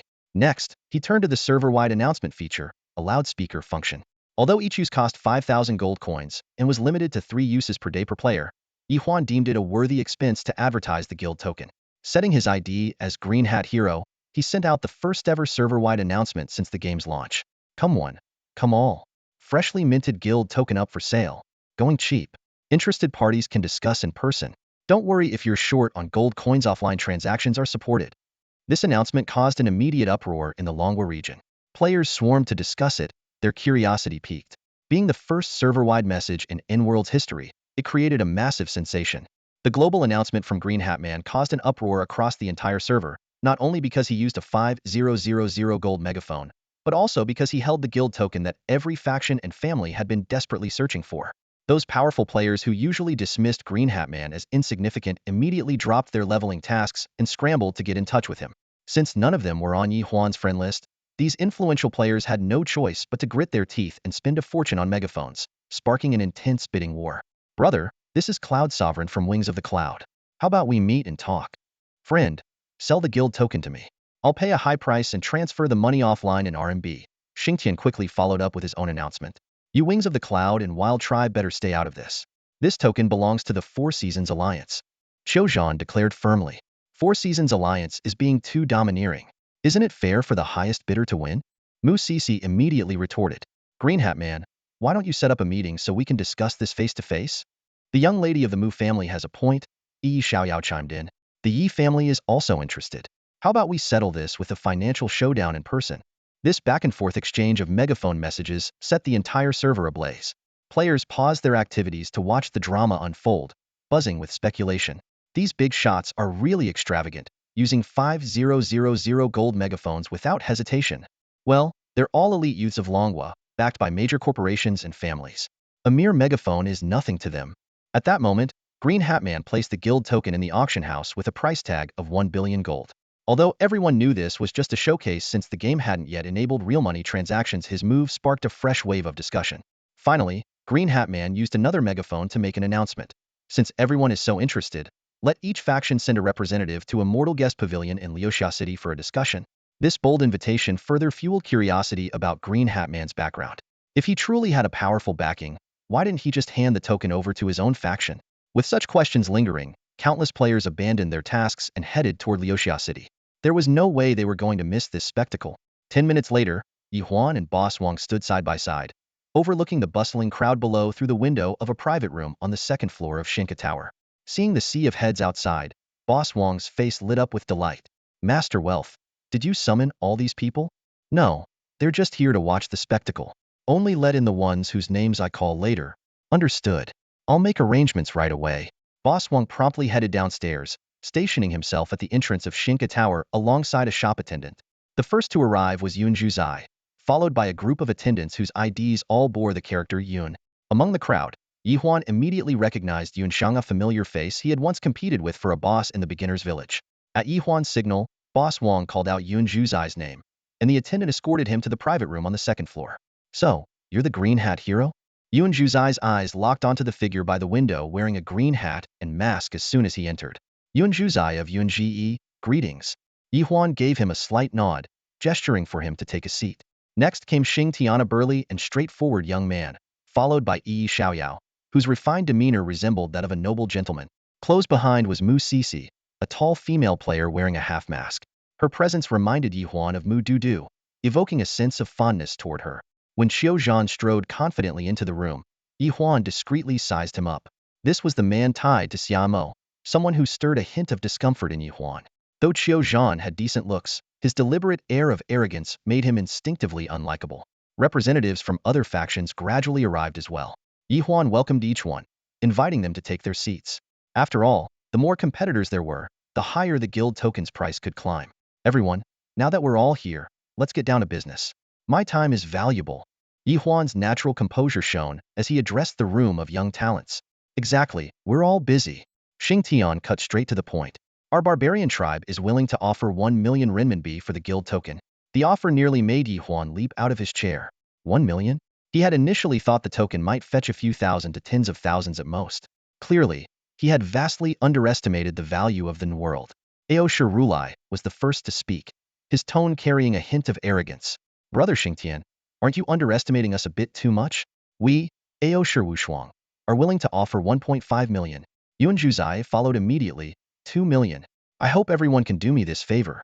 Mu Sisi let out a cold laugh. In a situation like this, favors are worthless. The Mu family offers 3 million. Yi Xiaoyao elegantly adjusted his collar. I didn't intend to compete with Miss Mu, but this item concerns the future development of our family. The Yi family bids 4 million. Qiu Zhan slammed the table forcefully. A bunch of paupers. My Four Seasons Alliance bids 6 million. Let me tell you all, I must have this today, so you might as well give up early. Sitting to the side, Ye Huan was completely stunned. A mere in-game item had been inflated to a sky-high price of 6 million, and judging by the momentum, this was far from the end. At that moment, he finally understood why these major powers and wealthy conglomerates were so eager to establish a foothold in the N-world. Clearly, the business opportunities here were beyond imagination. After Qiu Zhan's bid, the room fell into a brief silence. Ye Huan keenly noticed that everyone was discreetly contacting their backers. It was obvious that their initial psychological price cap was around 5 million, but now they had to reassess. Moments later, Aosha Rulai broke the silence. 6.5 million. If anyone bids higher, we, Aosha Wushuang, will withdraw. Yun Zhuzai shrugged helplessly. We, Yun Ji, are out. Yi Xiaoyao took a sip of tea with poise. The Yi family bids 7 million. 8 million. Qiu Zhan responded almost instantly, freezing Yi Xiaoyao's expression. The latter could only spread his hands in resignation. The Yi family is out. Once again, the room fell into silence. Ye Huan's gaze swept across everyone present, and he happened to catch the subtle, meaningful smile on Mu Sisi's lips. The Mu family bids 9 million. Mu Sisi's words landed like a heavy hammer. Qiu Zhan flew into a rage. Miss Mu, are you deliberately opposing our Four Seasons Alliance? Young Master Qiu, you must be joking. Isn't an auction won by the highest bidder? Mu Sisi replied calmly. I don't believe the Mu family is willing to spend 9 million on a guild token. Oh, are you implying, young Master Qiu, that this guild token is already mine? Qiu Zhan trembled with anger. He knew all too well the limits of these people's finances. He had assumed that 8 million would secure his victory, but he hadn't expected Mu Sisi to step in and disrupt his plans. This was undoubtedly a public slap in the face. Fine. You've got guts. I bid 10 million. If anyone can outbid me, I'll admit defeat today. Mu Sisi, however, stood up and turned to leave. This no longer concerns us. Let's get back to leveling. As she walked out, Yun Zhuzai approached Ye Huan. Hey, green hat hero, let's add each other as friends. If you have anything to sell in the future, you can sell it to us, Yunji. Faced with a flood of friend requests from numerous players, Ye Huan rejected them all without hesitation. Sorry, I never add anyone as a friend, he said decisively. After the others gradually left, Qiu Zhan finally stood up leisurely, casting a slightly disdainful glance at Ye Huan. 10 million is no small amount. We'll complete the transaction at the auction house in half an hour. With that, he logged off, presumably to prepare the funds. Ye Huan felt a surge of joy in his heart. Selling a game item for a staggering 10 million, this deal was simply too good to be true. But now was not the time to celebrate. He glanced around to ensure no one was watching, then quickly reverted to his original ID, removing the landlord hat and the fake mask he had been wearing. He immediately sent a private message to Mu Dudu. Dudu, is Mu Sisi your sister? Yeah, why? What's up, brother Huan? Don't tell me you're interested in my big sis. Mu Dudu replied playfully. You little rascal, what are you talking about? I just wanted to ask if your Mu family is planning to buy a guild token. Yeah, but that guy Qiuzhan already bought it. Ugh, brother Huan. Do you know how much he spent? 10 million. Can you believe it? The guy's loaded. Ye Huan couldn't help but feel a bit embarrassed by her overly enthusiastic reaction. Dudu, that's not what I meant. I'm saying I happen to have a guild token. I found it earlier in a treasure zone. Oh, we were looking to buy one. Wait, brother Huan, what did you just say? You have a guild token? Are you serious? You're not messing with me, are you? At this moment, Mu Sisi, who had just regrouped with her sisters, noticed Mu Dudu suddenly jumping around in excitement. Curious, she asked casually, what's going on, Dudu? Why are you so happy? Did you get news about that guy? No, sis. It's a guild token, Mu Dudu exclaimed, grabbing Mu Sisi's hand and dragging her toward the auction house. Mu Lala stood frozen in confusion, stomping her foot in frustration before quickly running after them. Hey, second sis, what's going on? Wait for me. Ye Huan stood near the auction house, waiting. Before long, three figures hurriedly approached, none other than the Mu family's three sisters. Huan, do you really have a guild token? Mu Dudu rushed up eagerly and asked. Yes, I got it earlier from the treasure site. I didn't think it was worth much, so I didn't mention it, Ye Huan replied with a nod. Wow, that's amazing. Big sis, I told you, didn't I? Huan is incredible. Mu Dudu excitedly introduced Ye Huan to her eldest sister. Mu Sisi carefully examined Ye Huan, her gaze lingering briefly on the ID name above his head. After confirming it wasn't Green Hat Warrior, she said, Huan, right? Since you're Duda's friend, it'll be straightforward. The Mu family can offer up to 6 million. If you're willing, we can close the deal immediately. Ye Huan shook his head. Dudu is my friend, and she also helped me back at the treasure site. A friendship price 5 million will do. Huan, you're so silly. You don't even know how to negotiate. Mu Dudu playfully scolded him, but her face couldn't hide her joy. She hadn't expected Ye Huan to lower the price on her account. Mu Sisi gave Ye Huan a deep look before nodding. All right, they'll transfer the money right away. The transaction was completed quickly. As he handed over the guild token, Ye Huan casually remarked, the deal between Qiuzhan and Green Hat Warrior probably won't happen that fast. Hearing this, a faintly meaningful smile appeared on Mu Sisi's lips. Seeing her reaction, Ye Huan muttered to himself, this woman is a bit scheming. Better to avoid crossing her. Qiuzhan, it's not like I'm intentionally setting you up. If you want trouble later, take it up with Mu Sisi, assuming you can handle her. After adding each other as friends, the Mu sisters left with the token. Ye Huan found a secluded spot and quickly changed his ID name and appearance. It wasn't long before Qiuzhan came online. They'll transfer 5 million first, and after I get the token, they'll pay the remaining amount, Qiuzhan said. No problem. The transaction went smoothly. After receiving the full 10 million, Ye Huan handed over the guild token from the auction house to Qiuzhan. Without a word, Qiuzhan took his followers and headed straight for the city lord's mansion. The mansion was also the place to establish a guild, requiring not only the token but also 300 reputation points and 10,000 gold coins.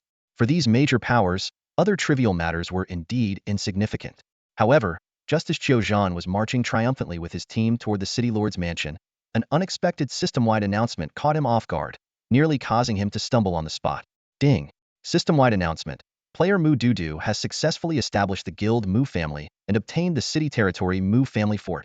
Rewards, level 2, reputation 200, and a full set of silver equipment for a level 30 character in their profession.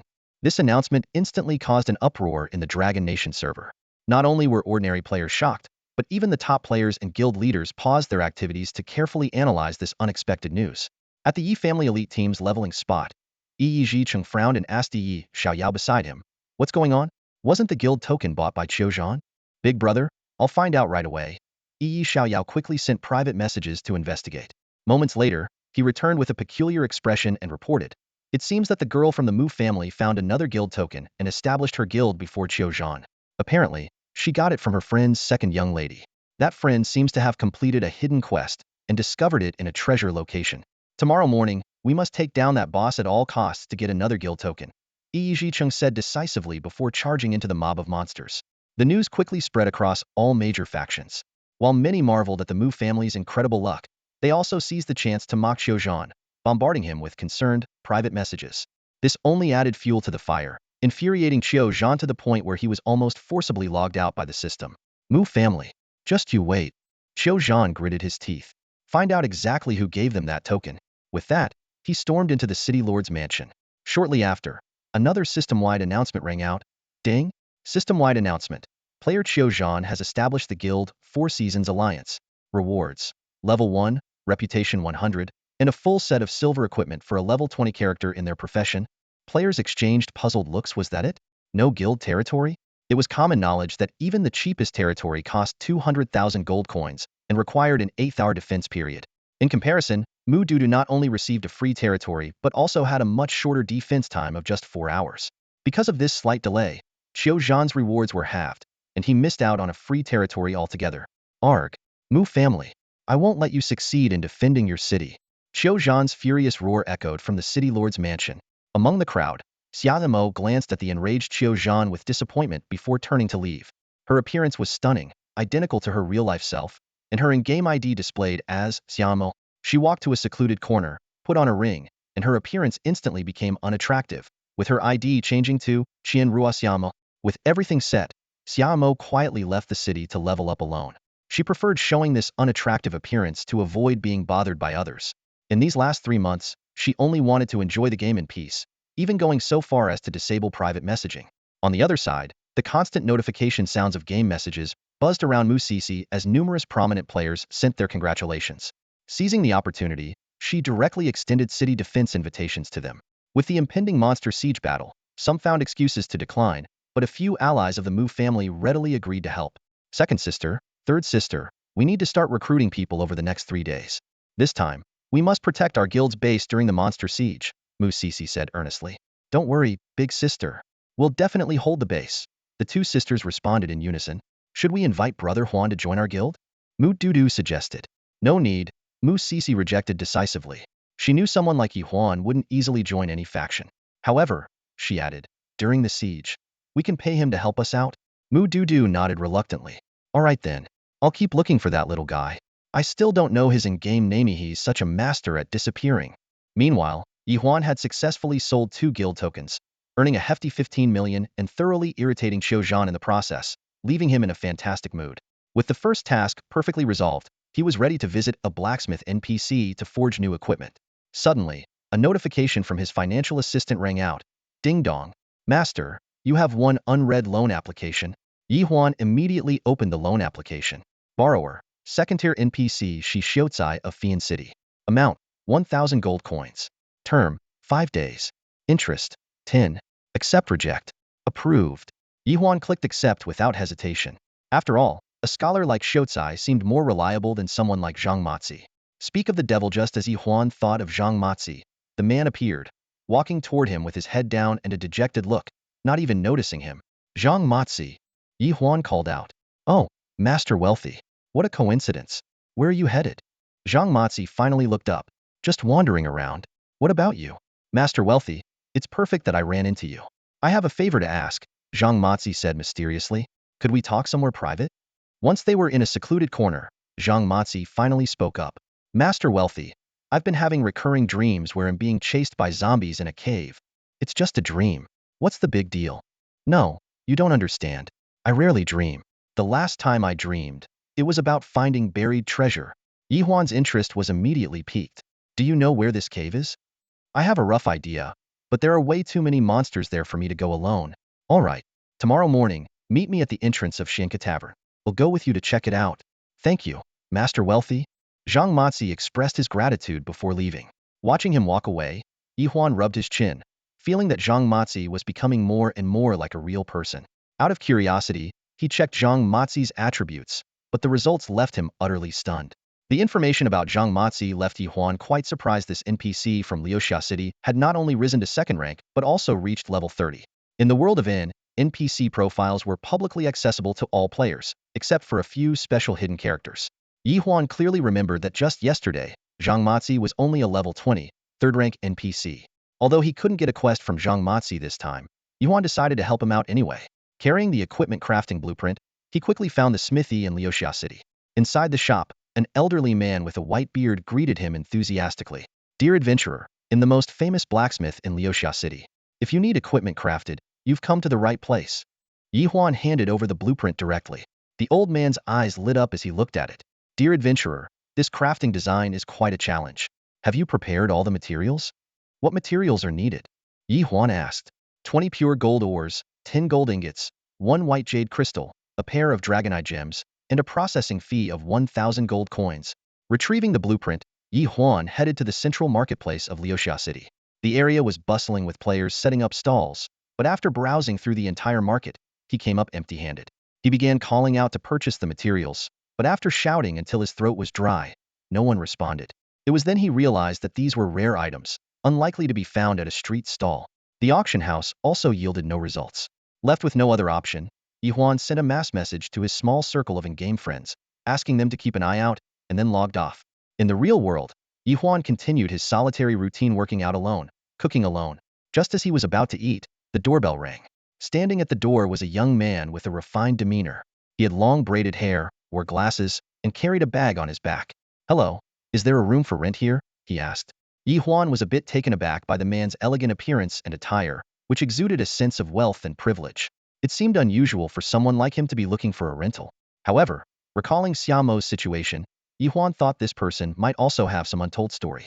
Before Ye Huan could respond, the young man tossed his bag at him, walked straight into the house, and, seeing the food on the table, sat down and began eating. Opening the bag, Ye Huan found a set of in-world gaming equipment and bundles of cash, totaling what seemed to be over 100,000. You don't need to pay this much, Ye Huan said. It's fine. Just provide me with food and lodging, and we'll sort out the extra money later, the young man replied, waving dismissively without even looking up. Ye Huan sat down across from him. Judging by your appearance, are you running away from home? Huh. How did you know? The young man looked up, surprised. You're right, I did run away from home, but it's not because of an arranged marriage or anything. I just wanted to escape my overly clingy sisters. I enjoy peace and quiet, so I often sneak out to stay somewhere else for a while. He adjusted his glasses, revealing a graceful smile, and extended his hand. Hi, I'm Muchanga. Nice to meet you. Muchanga? The name struck through Ye Huan's mind like a bolt of lightning, instantly awakening deeply buried childhood memories. Before the age of 5, Ye Huan did not live with his parents, but instead stayed in an ancient and mysterious hospital. Although his childhood memories were blurry, he distinctly remembered other children in the hospital, especially a delicate-looking boy who was always crying. Muchanga, are you the crybaby? Ye Huan blurted out. This sudden question caused Muchanga, who was eating, to freeze instantly. In the next moment, a gleaming dagger shot out from his long sleeve, heading straight for Ye Huan's throat. What the? Ye Huan exclaimed, instinctively leaping backward just in time to dodge the lethal strike. He glared at the suddenly hostile Muchanga in anger. What the hell are you doing? At this moment, Muchanga seemed like a completely different person. The casual elegance he exuded earlier was gone, replaced by piercing eyes and an aura of lethal intent. Are you here to kill me? He asked coldly. Ye Huan was even more confused now. He had only brought up a vague childhood memory as a test, never expecting such an extreme reaction. Crybaby, don't you recognize me? I'm Huan Go, Ye Huan said defensively, keeping his guard up as he explained. These words seemed to paralyze Muchanga. He froze, staring intently at Ye Huan, an unusual light flickering in his eyes. Huan Go? The one who stole my first kiss, he muttered, his killing intent surging even further. Ye Huan awkwardly rubbed his nose. Back then, Muchanga had looked so pretty, almost like a girl, and in his childish ignorance, Ye Huan had impulsively kissed him. That incident earned him the nickname Huan Go. Muchanga took a deep breath, his fingers trembling slightly as the dagger vanished without a trace. He regained his composure, once again carrying himself with elegance. Huan Go, I never thought we'd meet again after all these years. The two sat back down, and Ye Huan couldn't help but study Muchanga. Time seemed to have only made him more handsome. If he were dressed in women's clothing, he could easily rival any goddess. As their conversation continued, Ye Huan learned that his parents had been missing for years. Muchanga's story, however, was even more tragic after being taken home by his parents. Their family was attacked by a group of men in black. His parents were brutally killed, and he barely escaped with his life, saved only by a relative. What? Ye Huan shot to his feet, stunned by his friend's harrowing experience. Muchanga gave a bitter smile, motioning for him to calm down. Huan Go, I suppose there are many things you still don't know. aren't there? No what? Ye Huan shook his head, completely puzzled by the deeper meaning behind Mu Changa's words. Then, Mu Changa continued. The relatives who adopted me have some influence. Over the years, using their network, I've uncovered some shocking truths. He paused, his gaze growing heavy. That hospital from back then, it might not belong to this world. Ye Huan sprang to his feet, the chair scraping loudly against the floor. He stared at Mu Changa in disbelief, wondering if his old friend was joking. I'm still investigating the details, Mu Changa said in a low voice, but one thing is certain. We, the children from that time, were chosen as subjects for experiments. When the experiments failed, they let us go. He slammed his fist onto the table, the dull thud echoing in the room. Let us go? No. It was a systematic assassination of us and our families. The number of children who survived must be incredibly small. If I'm not mistaken, your parents' disappearance is also tied to this. Ye Huan was completely stunned. His mind went blank, unable to determine whether Mu Changa's words were true or not. Don't believe me? Mu Changa stared at him intently. Then think carefully, how much do you actually remember about that hospital? Ye Huan tried to recall, but a sudden chill ran through him. Apart from fragmented memories of playing with other children, everything else seemed wiped clean. He couldn't even remember the faces of the hospital staff. This realization sent shivers down his spine. But that's not the most important part, Mu Changa continued. I discovered that this incident is somehow connected to the hottest game right now in world. In world? Yes. You're playing it too, aren't you? Mu Changa glanced at the gaming device sitting nearby. And you must have received a special role, right? Ye Huan's eyes widened. How do you know? Without a word, Mu Changa rolled up his sleeve. On his pale arm was a tattoo of a fishing rod without a hook. My parents gave me this tattoo. In N-World, I'm the angler. Instinctively, Ye Huan pulled out the gold coin left by his parents. I'm the Tycoon. I knew it. Mu Changa's fingers tapped rhythmically on the table. It's all connected to N-World. The two locked eyes, a shared determination visible in their gazes. We have to uncover the truth about what happened back then.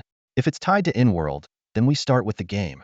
The tense atmosphere suddenly broke as Mu Changa reverted to his usual carefree demeanor, sprawling lazily on the sofa. Huanzi, I'm starving.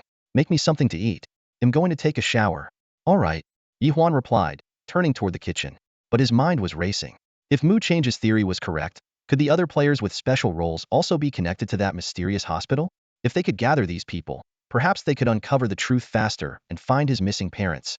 For Ye Huan, N-World was no longer just a game for making money or passing time. It was a world hiding an earth-shattering secret, a mysterious realm that might hold the key to his parents' disappearance.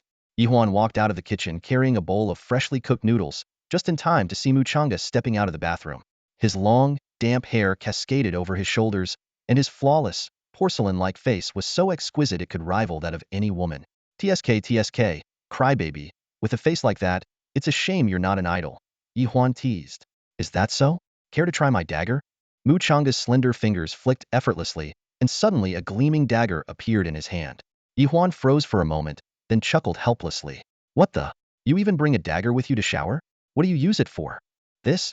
Mu Changa flashed a devilish smile, his gaze casually drifting to a certain part of Ye Huan. It's for gutting fish. But if you don't mind, I could use it for something else. A chill ran down Ye Huan's spine. He rolled his eyes in exasperation. All right. Stick to gutting fish, please. He motioned for Mu Changa to come over and eat the noodles. Despite not having seen each other for years, there was no awkwardness between them. Their playful banter felt natural and effortless. While eating, Ye Huan asked about Mu Changa's family. My relatives treat me well, and I have 3 younger sisters at home. But they've always clung to me since they were little. Pfft, I'd kill to have a sister. And you? You have 3 and still complain. You don't understand. Mu Changa shook his head, and then shifted the topic to their in-game experiences. Have you ever come across players with special professions? Nope. What about you? Mu Changa wiped his mouth and replied, I did meet one. A player with the ID Laoba, a gourmet. They seem to have a special profession. But that guy's personality is odd. I tried approaching him twice, but no luck. Ye Huan made a mental note of the name. The two continued chatting about gaming adventures and their lives over the years until it was late. Eventually, Mu Changa retired to his room for the night.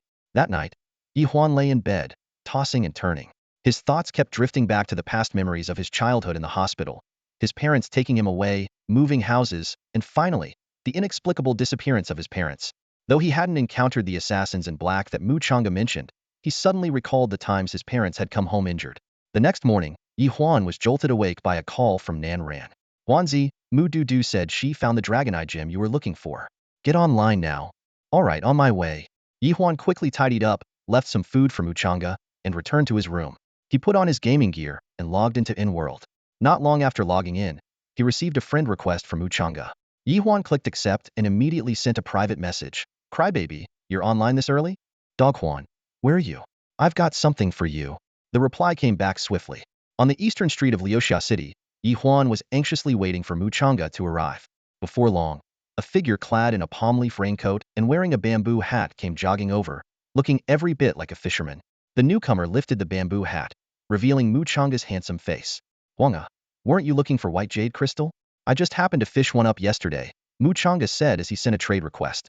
How did you know I needed this? Ye Huan asked, slightly surprised. Oh, I overheard you shouting about it at the market yesterday as I passed by. Ye Huan didn't hesitate, promptly accepting the white jade crystal. Suddenly, Mu Change's expression shifted. Oh no, why is she here? I'm out of here. Huanga, once you're done, come find me at Mingyue Lake in Mingyue City. Before his words fully landed, he bolted away like a startled rabbit. Just then, Mu Dudu and Nan Ran approached. Mu Dudu stared at the retreating figure and said curiously, huh? That guy kinda looked like my big brother. It finally dawned on Ye Huan Muchanga was the brother of the three sisters from the Mu family, and the clingy sisters he always mentioned were none other than them. Oh, just someone asking for directions, Ye Huan replied casually, quickly changing the subject. Dudu, did you bring the stuff? Of course. But Huanga, can you promise me one thing? When our guild faces the monster siege, can you call your friends to help defend the city? My sister said there'll be rewards. No problem. Ye Huan agreed readily. Events with bosses showing up were exactly his kind of thing. Overjoyed, Mu Dudu traded a pair of dragon eye gems to Ye Huan. Although the materials were valuable, she didn't charge him anything before heading off with Nan Ran to level up. Ye Huan checked his materials. He was now only 20 pure gold ores short of forging the belt. He headed alone to the Shinka Tavern and spotted Zhang Matzi waiting from a distance. The two of them had barely reached the southern gate when they heard a commotion up ahead. As they got closer, Ye Huan's face darkened. A group of players had surrounded Juan Xiong and Ming Xishan, aggressively pressuring them to team up. You should be honored we're offering to level with you. Don't be ungrateful. If we didn't need a healer, do you think we'd bother with you? Little girl, don't try to play hard to get. You're not leaving today. Juan Xiong stood protectively in front of Ming Xishan, refusing to back down. We're not teaming up with you. Last time, you didn't even share the loot from the drops. Looking to die, are you? The leader of the group sneered. If your girlfriend weren't so pretty, do you think we'd bother? Join us or face the consequences. Seeing the malicious intent in their demeanor, Ye Huan's lips curled into a cold smile. He pushed his way into the crowd and addressed the leader. Hey, you're looking for a team, right? Turns out I've got a hidden quest here. Interested in joining? Brother Huan, what are you doing here? Amid the sudden exclamation, Juan Xiong and his companions' faces lit up with joyful smiles. Ye Huan simply gave a calm nod, his gaze reassuring them that there was no need to worry. He turned towards the group leader, his eyes fixing on a burly male player whose ID was Lone Wolf. Beside Lone Wolf stood a voluptuous female player with the ID Little Apple. Lone Wolf sized up Ye Huan, a trace of disdain flashing in his eyes. You managed to get a hidden quest? Ye Huan chuckled lightly and pointed at Zhang Matzi. Why would I lie? Can't you see I've got an NPC with me? Huh. Lone Wolf, he really does seem like an NPC. Little Apple's syrupy sweet voice was enough to make anyone cringe. Lone Wolf quickly checked Zhang Matzi's name, and excitement flickered in his eyes. Kid, what kind of hidden quest did you get? It's not that hard, actually, Ye Huan made up on the spot. Just head to a cave, mine 20 pieces of pure gold ore, and then you can trigger a boss. A boss? Are you serious? Both Lone Wolf and Little Apple's eyes lit up instantly. In in-world, bosses were not only rare but also had extremely slow respawn rates, and some were even one-time occurrences. Major guilds typically monopolized boss resources, leaving small studio teams like theirs with no chance to compete. Seeing Ye Huan pretending to leave while muttering about finding others, Lone Wolf quickly blocked him. Hey, bro, let's talk this out. No need to rush. He hastily agreed to cooperate but added one condition. But let's be clear, after the boss is triggered, only we get to fight it, and we take the lion's share of the loot. Sure, no problem. Ye Huan readily agreed. Lone Wolf immediately sent someone to purchase mining equipment. During the brief pause, Juan Xiong privately messaged Ye Huan to ask if the quest was real. There's no such thing as a hidden quest like that, Ye Huan quietly explained. I just couldn't stand how they were bullying you guys. So I thought I'd mess with them a bit.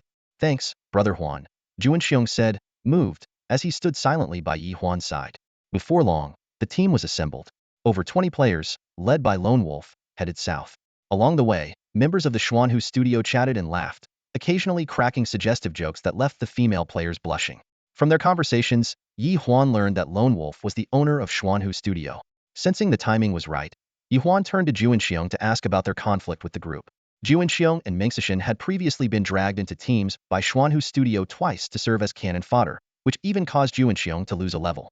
This tactic was a common trick of the studio recruiting solo players into their team only to sacrifice them. Ye Huan pondered how to get back at these people and eventually decided that nothing less than making all of them lose a level would be satisfying enough. Under Zhang Mozi's lead, the team pushed southward. Whenever they encountered monsters, the members of Xuanhu studio took the initiative to clear them out, clearly trying to show goodwill to Ye Huan. Even Juanxiong and Mengxishan were no longer being ordered around, with Mengxishan only occasionally providing healing and support.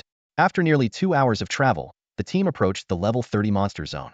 Ye Huan grew a bit impatient and turned to ask, Zhang Mozi, are we there yet? Boss, do you see that mountain up ahead? The cave I dreamed of is at the foot of it, Zhang Mozi replied, pointing into the distance. Ye Huan nodded and then said to the Pathfinder, Single Tough Guy, Brother Tough, we're almost there. So soon? Single Tough Guy asked in surprise. Soon? We've been walking for nearly 2 hours, Ye Huan thought to himself, shaking his head inwardly, though his face remained composed. Upon reaching the base of the mountain, Zhang Mozi left the team and began carefully searching along the foot of the mountain. About 10 minutes later, he gestured toward a seemingly ordinary mountain wall. Ye Huan approached to inspect it, but the surface appeared completely unremarkable, showing no signs of an entrance. Just as Single Tough Guy was casting a doubtful glance toward Ye Huan, a sudden change occurred. With a thunderous rumble, the surface of the mountain wall began to crumble, gradually revealing a cave entrance over 3 meters tall. There really is a cave. Single Tough Guy exclaimed in delight, his eyes gleaming with greed. Haha, we're going to strike it rich. There must be a boss inside. The others were equally excited, eager to rush in. Only Ye Huan noticed Zhang Mozi quietly retreating and immediately pulled Juanxiong and Mengxishan back with him. As Single Tough Guy and the others were about to charge into the cave, a sharp, squeak sound suddenly echoed out. A swarm of black bats flew out from the cave, their eyes blood-red, fangs razor-sharp, and their bodies emitting a strange odor. Ye Huan quickly activated Greedy Eyes to check their stats. Monster name, Blood Bats. Monster level, 20. Monster description, a group of bats influenced by a mysterious power, dwelling near the cave entrance. Once the cave is opened, they see intruders as their next meal. Though the blood bats were small, they were level 20 monsters. Ye Huan frowned and warned Juanxiong and Mengxishan to be cautious.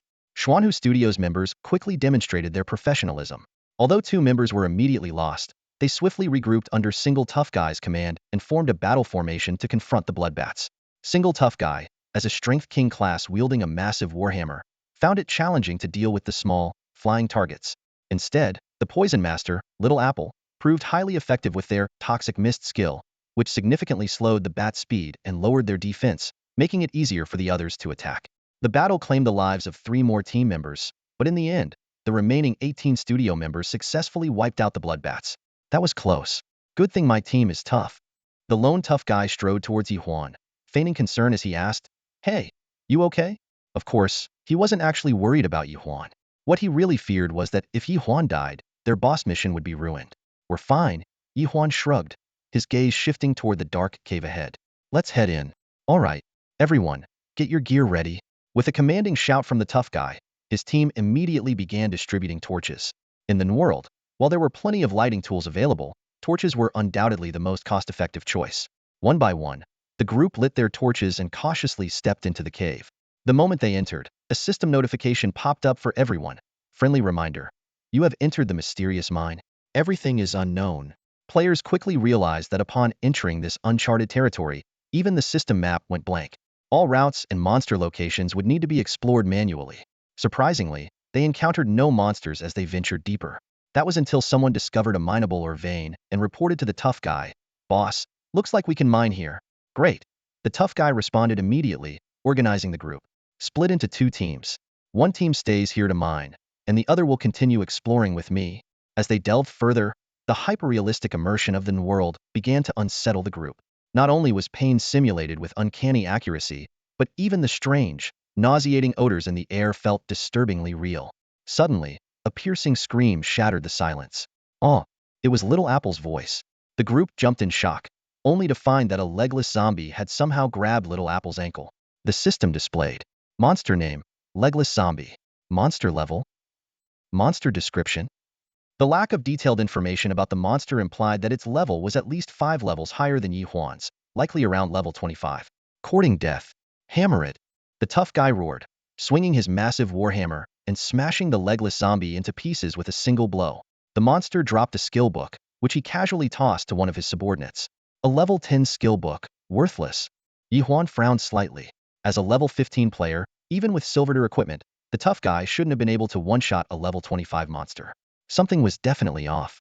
As Ye Huan pondered, a sudden scream erupted from the group, followed by a flash of white light. Someone had been sent back to the respawn point. He's dead. What happened? Everyone, stay alert. Another legless zombie is here. The torchlight illuminated the ground, revealing a new legless zombie crawling toward them. This one, however, had already grown back one leg. Courting death. Take it down, guys. The tough guy raised his warhammer again, smashing it down heavily on the bizarre creature. This time, the one-legged zombie displayed an unexpected level of strength. Instead of being easily taken down by the lone warrior as before, it swiftly extended its clawed hands, slashing at a nearby female energy practitioner who failed to dodge in time. She let out a terrified scream and retreated in panic, vanishing in a flash of white light before everyone's eyes. The other players, upon witnessing this, immediately surrounded the one-legged zombie and quickly took it down. Once again, a level 10 skill book dropped onto the ground. Just as everyone sighed in relief, the lone warrior instructed the group to spread out and scout the surroundings. In a dark corner, Ye Huan frowned deeply. He keenly sensed that this zombie was very likely the same one they had just killed.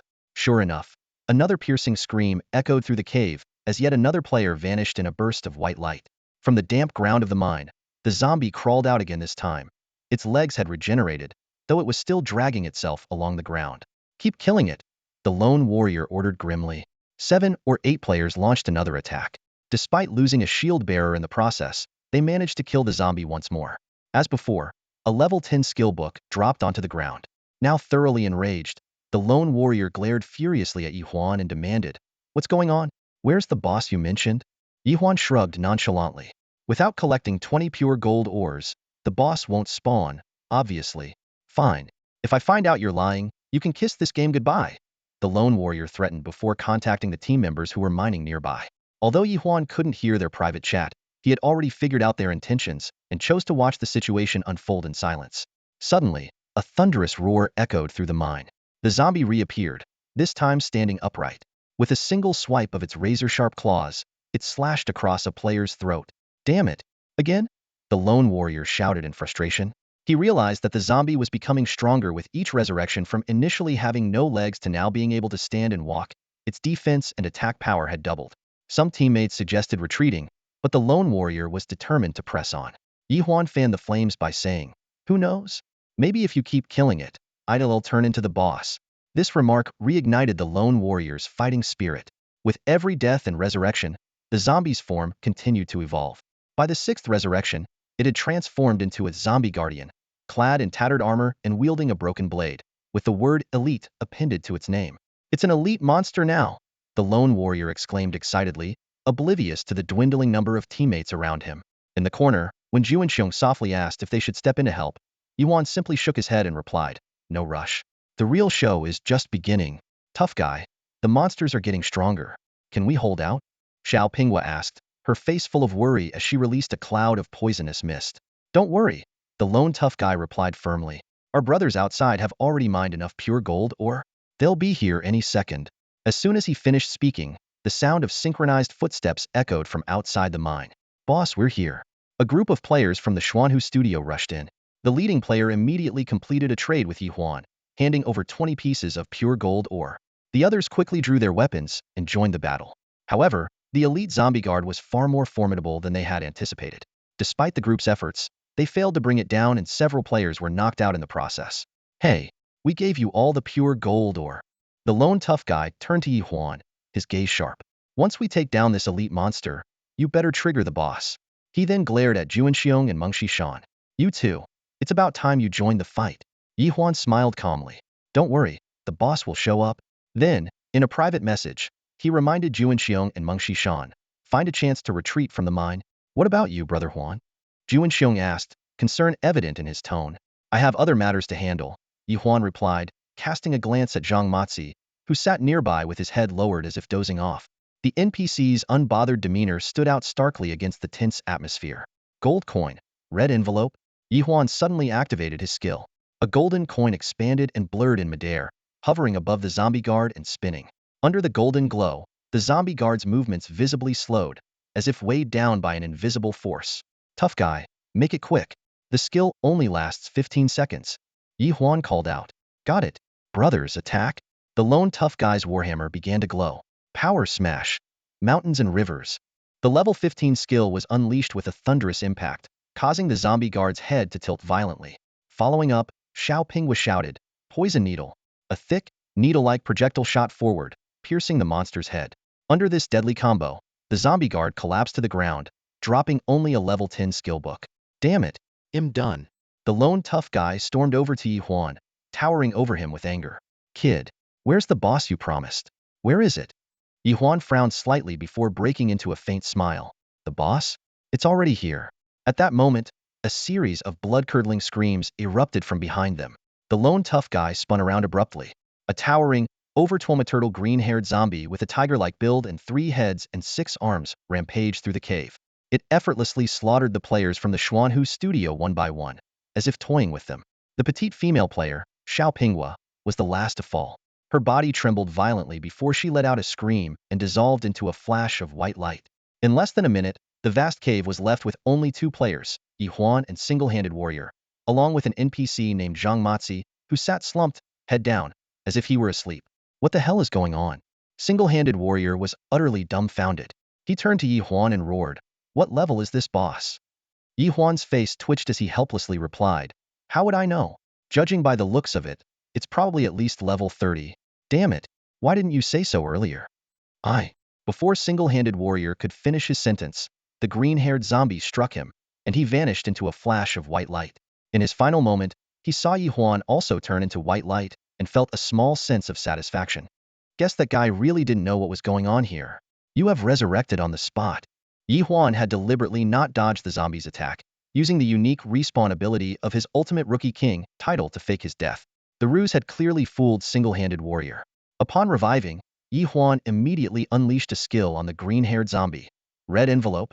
A giant, translucent image of a coin appeared above the zombie's head, raining down golden light as it spun. The gravity-based effect of the skill wasn't particularly powerful, but it was all part of Ye Huan's plan. Ugh, time to burn some money again. Ye Huan muttered with a pang of heartache as he cast the Fortune Rain skill 4 times in a row, consuming a total of 40,000 gold coins. Finally, the green-haired zombie let out a pained roar, collapsed to the ground, and vanished, leaving behind only a single itema book. Damn it, just 1 skill book? Ye Huan grumbled as he picked it up, but his frustration turned to delight when he saw what it was: a hidden profession certification book for the Corpse Walker class. Wow, this hidden class looks pretty interesting. Too bad I can't use it since I already have a special class, Ye Huan thought to himself, already planning to sell or gift it in the future. Just then, a system notification informed him that he had leveled up to 19. As he finished gathering his loot, Ye Huan suddenly noticed a semi-transparent dark shadow appear where the green-haired zombie had disappeared. The shadow hovered directly in front of him. What's going on now? Ye Huan jumped in surprise, thinking the zombie had come back to life. But in the next moment, the shadow spoke. Brave adventurer, thank you for setting me free. Ye Huan's heart skipped a beat, startled that there was more to the story. The shadowy figure before him floated like a ghost, its outline vague and indistinct, making it impossible to discern its true form. Who are you?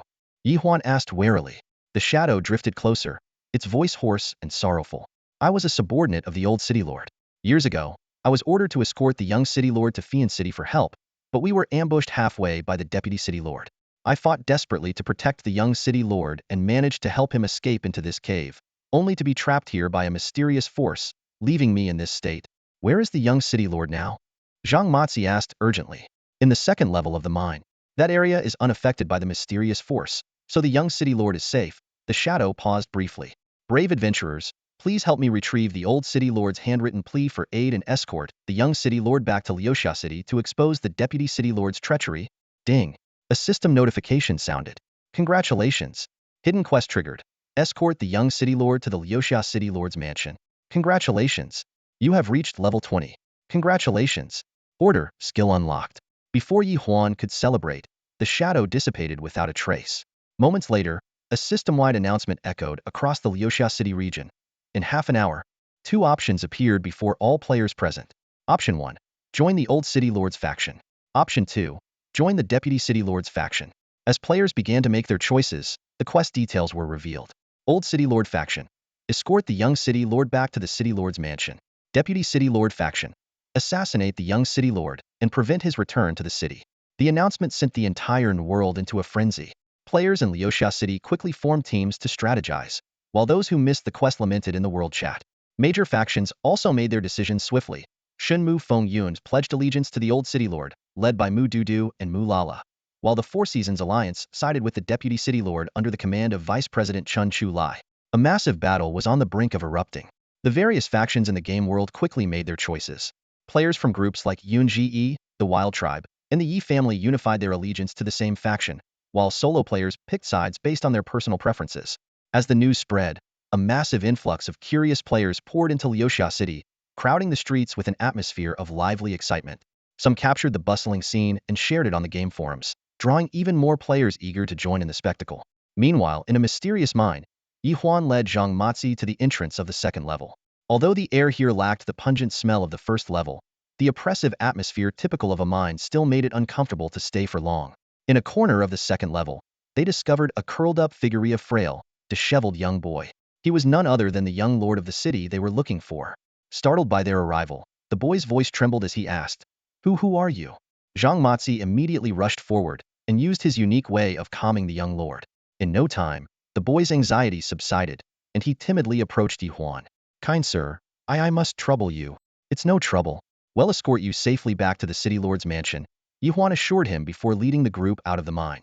As soon as they emerged, Juanxiong and Mingxishan approached them. Ye Huan noticed the blue flags hovering above their heads, identical to his own, signaling their allegiance to the Old City Lord's faction. Just as Ye Huan began organizing the escort, Zhang Matzi suddenly threw 4 tokens into the air.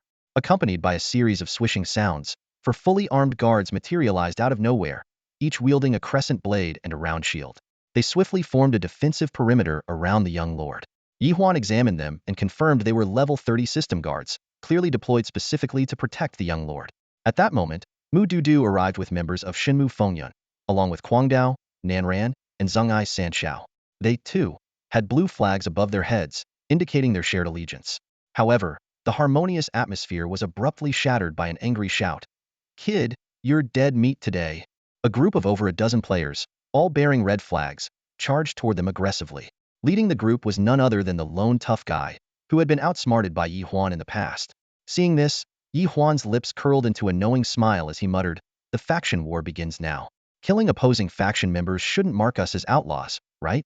Then what are we waiting for? My blade's been itching for action." Kwang Dao licked his lips, while the others cast predatory glances at the members of Xuanhu's studio on the opposing side. Only then did the lone tough guy realize he had stumbled right into the heart of enemy territory, and a chill of dread ran down his spine. "Boss, are we still fighting?" A lackey cautiously approached the lone tough guy and asked nervously. The tough guy was so furious his face turned dark.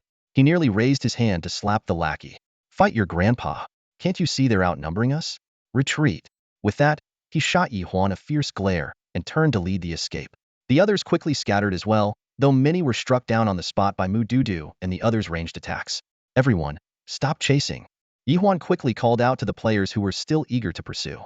"Our mission is to escort the young city lord back." As he had mentioned earlier, killing players from the opposing faction during a faction war would not increase one's infamy points. Ye Huan scanned the group, including Mu Dudu and the others, with a serious expression. There will definitely be ambushes from the enemy faction along the way, and perhaps even assassins sent by the deputy city lord to hunt down the young city lord. "Everyone, stay alert." He then turned to the bold Juanxiong. "Juanxiong, help us find a shortcut to Leosia City." "Got it. I'll get on it right away." As a map expert, Juanxiong had a habit of recording routes wherever he went. Soon, he had drawn a detailed map for them. As time passed, more and more players from the Blue Flag faction gathered around. At the same time, several players with red flags above their heads appeared, only to be swiftly surrounded and eliminated by the Blue Flag players. "Does anyone here know how to command a group battle?" Ye Huan asked, glancing around. Mu Dudu immediately raised her hand and pointed to her younger sister, Mu Lala. "Wanga, Lala used to compete in virtual warfare tournaments. These tournaments, which were popular a few years ago, involved players commanding troops in simulated battles. Ye Huan looked at the level 17 female swordswoman in surprise. Lala had neat, short hair and an air of valiant charisma. Seeing her, Ye Huan couldn't help but feel a twinge of envy toward Chang'e. That guy had 3 such talented sisters and didn't know how to cherish them. If Ye Huan had sisters like that, he would treasure them dearly. In that case, everyone will follow Lala's lead. Ye Huan handed over command to her and focused on protecting the young city lord. The other players who had tagged along for the mission had no objections either. Lala immediately began organizing their formation. Shield bearers, swordsmen, brawlers, and power warriors formed the front line. Healers, priests, toxicologists, and shamans took the middle, while energy masters, archers, sorcerers, and spirit masters held the rear. The young city lord and Ye Huan were positioned in the center of the formation, surrounded by scouts and ambushers such as assassins, hunters, weapon specialists, and eccentrics who cleared the path and set up ambushes. Since none of the players had reached level 50 to advance their professions, every class was still at its basic stage. For instance, shield bearers could only specialize into light shields, heavy shields, or blade shields after advancing. The same applied to other professions. At this stage, both equipment and skills were rudimentary, and large-scale faction wars relied heavily on numbers and tactics. Although dying in a faction war wouldn't result in level loss, it could still cost players their equipment. So, everyone should stay vigilant along the way. Ye Huan was saying when a deafening roar of battle cries suddenly erupted ahead. In the distance, clouds of dust rose as a group of about 100 people charged toward them. Leading the group was none other than the lone tough guy who had previously fled in panic. Behind him were not only players from the Suehua studio, but also members from other gaming studios. The first wave of interception, and it's from the studios. Interesting. Ye Huan's lips curled into a smirk as he glanced at Lala beside him. As the commander of this battle, Lala remained composed. She held a small flag obtained from some unknown source and gave it a few subtle waves. Suddenly, panic-stricken cries erupted from the enemy's ranks. It's a trap. Watch out, they've set up ambushes. Assassins. So many assassins. From the shadows, the assassins and projectile experts who had been lying in wait emerged like phantoms. Working in groups of 3, they launched lightning-fast ambushes. Their movements were precise. Each group targeted an enemy player, quickly depleting their health before retreating just as swiftly. Hold your ground. Keep charging, the lone tough guy roared, trying to rally his team, but the formation had already fallen into chaos. At this moment, Lala waved her flag again. Instantly, the long-range classes began to prepare their attacks. Energy masters focused their energy, archers drew their bows, warlocks chanted incantations, and spirit masters harnessed the surrounding spiritual energy. When the enemies were within 50 meters, an overwhelming barrage of long-range attacks rained down like a storm. The scene was so awe-inspiring that even the casters themselves were amazed. So this is what war in the in-world feels like? It's like my blood is boiling, one of them exclaimed. The enemy forces were utterly defeated. Not only were they outnumbered, but they also suffered heavy losses from the earlier ambush and now the relentless ranged assault. One by one, the players vanished in flashes of white light, only to realize that death meant losing their mission eligibility and their faction insignias disappearing from above their heads. Finally, an arrow pierced through the air, striking the lone tough guy squarely in the throat.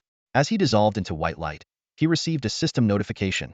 You were killed by player Wan Gong, Shichanga. Who's the bastard this time? The lone wolf bellowed in fury as he respawned at the revival point. He immediately noticed the faction emblem above his head had vanished, signaling he was no longer eligible to participate in the mission. Blinded by rage, he had no concern for the rules. No mission? Fine. Who says I can't take them down without a mission? Boss, without the faction emblem, there's no level protection. If you die, you'll lose levels, someone kindly reminded him, but it was already too late to stop his reckless behavior. I don't care. I'm taking Huan Gu down today, he growled through gritted teeth. Huh, what Huan Go? More like Huan Go. And that guy, Wan Gong Shi change, you're next. He attempted to rally the rest of the studio members for a joint attack, but they all refused his dangerous proposition. Go by yourself. It was your bad call that cost us the mission in the first place. Now you want to drag us down with you?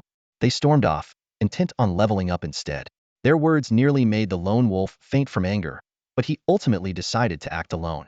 After all, Suehua Studio was his brainchild and a significant investment couldn't let impulsiveness jeopardize its future. Meanwhile, the mission team continued their progress. You're all doing great. Keep it up. Lala waved a small flag, rallying the team's morale.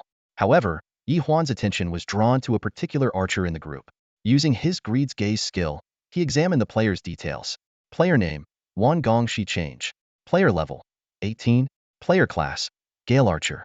Hidden class, a hidden class. No wonder their archery is so precise, Ye Huan mused. Though he had no intention of joining any faction, the idea of forming his own adventure team suddenly seemed appealing. In real life, he preferred solitude, but maybe in the game, it was time to find some companions. The team advanced cautiously.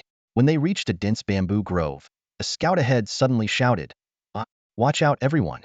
It's an ambush." Mu Lala quickly raised her flag, signaling the team to halt and form up. Ye Huan's senses sharpened as he thought, is the second wave coming? The quiet bamboo forest suddenly erupted with the sounds of fierce combat. The scouting and assassination squad sent by the blue faction quickly clashed with the enemy players, but soon found themselves at a disadvantage. It was clear the opposition had been prepared, with plenty of manpower at their disposal. The bamboo grove shook violently, and clouds of dust filled the air. A massive team charged out from the forest, their IDs almost all bearing the character Yun. Leading the group were Yun Feiyang and Yun Xiang's core members of Wings of Yun. This force was primarily composed of Wings of Yun members, supplemented by a handful of temporarily recruited solo players, bringing their total numbers to around 400 to 500, evenly matched against the blue faction. With the assassination squad wiped out, the two sides had no choice but to engage in a direct confrontation. A cold glint flashed in Mu Lala's eyes as she raised her flag and gave the order to attack. On the opposing side, Yun Feiyang simultaneously commanded his troops to charge. "Come forth, Earth Bear!" Yun Feiyang roared, and a mysterious formation appeared beneath his feet. The ground shook and cracked as a massive black bear emerged, showcasing Yun Feiyang's prowess as the vice leader of Wings of Yun and a top-tier summoner. Standing next to Ye Huan, Mu Dudu whispered, "Yun Xiang is the hall master of Wings of Yun." Major factions often planted spies within one another, so such information was easy to come by. The two armies collided with a deafening crash, and the battlefield descended into chaos. Melee players swung their weapons in furious combat, while ranged players unleashed a barrage of attacks from the rear, their skills creating a dazzling display of light effects. Watching the chaotic scene, Mu Lala shook her head. These players lacked rigorous training and could not maintain formation. She drew her broadsword and joined the fray. Heavy strike, furious slash, power punch, energy blast. The shouts of battle, the clash of weapons, and the roar of unleashed skills melded into a cacophony. Ye Huan surveyed the battlefield and noticed that Yun Feiyang's Earth Bear was an overwhelming force. Its synergy with Yun Xiang's mountain-shattering strike created an impenetrable defensive line. Narrowing his eyes, Ye Huan decided to eliminate these two key players first. He spotted a player in the distance, repeatedly firing arrows. His ID read, "Bend Bao Shoot Chang'e." Ye Huan immediately ran over to discuss a strategy. In the Wings of Yun camp, Yun Xiang used his mountain-shattering strike to take down an opponent and laughed triumphantly. "Feiyang, your bear is incredible." "Not bad," Yun Feiyang replied. "And your mastery of mountain-shattering strike has been a huge help. This time, we'll definitely intercept the young city lord and claim the reward." As they spoke, Yun Xiang's gaze swept over the center of the opposing camp. His eyes narrowed, and a flicker of anger crossed his face. There, he spotted three familiar figures. Yun Xiang's sharp gaze swept over Ye Huan, Mu Dudu, and Kwang Dao standing across from him. These three were the very culprits who had snatched the first boss he encountered upon entering the game, an event etched deeply in his memory. Among the crowd, Mu Dudu, as the second young lady of the Mu family, was naturally surrounded by her personal guards. Kwang Dao stood shoulder to shoulder with Mu Lala, the two charging ahead with an imposing presence, like an impenetrable wall of steel.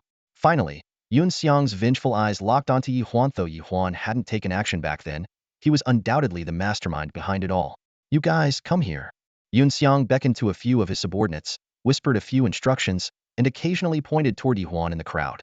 The assassins under his command quickly vanished into the throng, their intentions clearly less than friendly. Meanwhile, Ye Huan wasn't idle either. He pulled Wan Gong Shi Chang'e aside, added her as a friend, and then carefully explained his plan. "You have a grudge against that guy?" Wan Gong Shi Chang'e asked. "Didn't you see the way he was gritting his teeth just now?" Ye Huan shrugged. He was about to trade some gold coins when Wan Gong Shi Chang'e waved her hand dismissively. "Killing someone? That's nothing," Wan Gong Shi Chang'e said casually, immediately locking onto Yun Xiang. But she quickly frowned. "Huang'e, that guy's hiding behind the Earth Black Bear and won't show himself." Sure enough, the healers at the rear of the Cloud Wing team were fully focused on healing and shielding the Earth Black Bear. Despite taking the brunt of the attacks, the bear remained unyielding. Even worse, Yun Xiang, a martial artist, was hiding behind the bear, sneakily landing hits with his skill, striking through the mountain. Ye Huan observed Yun Xiang's position carefully and a sly smile crept onto his face. No problem. Let me give him a little New Year's gift. Financial skill. New Year's gift.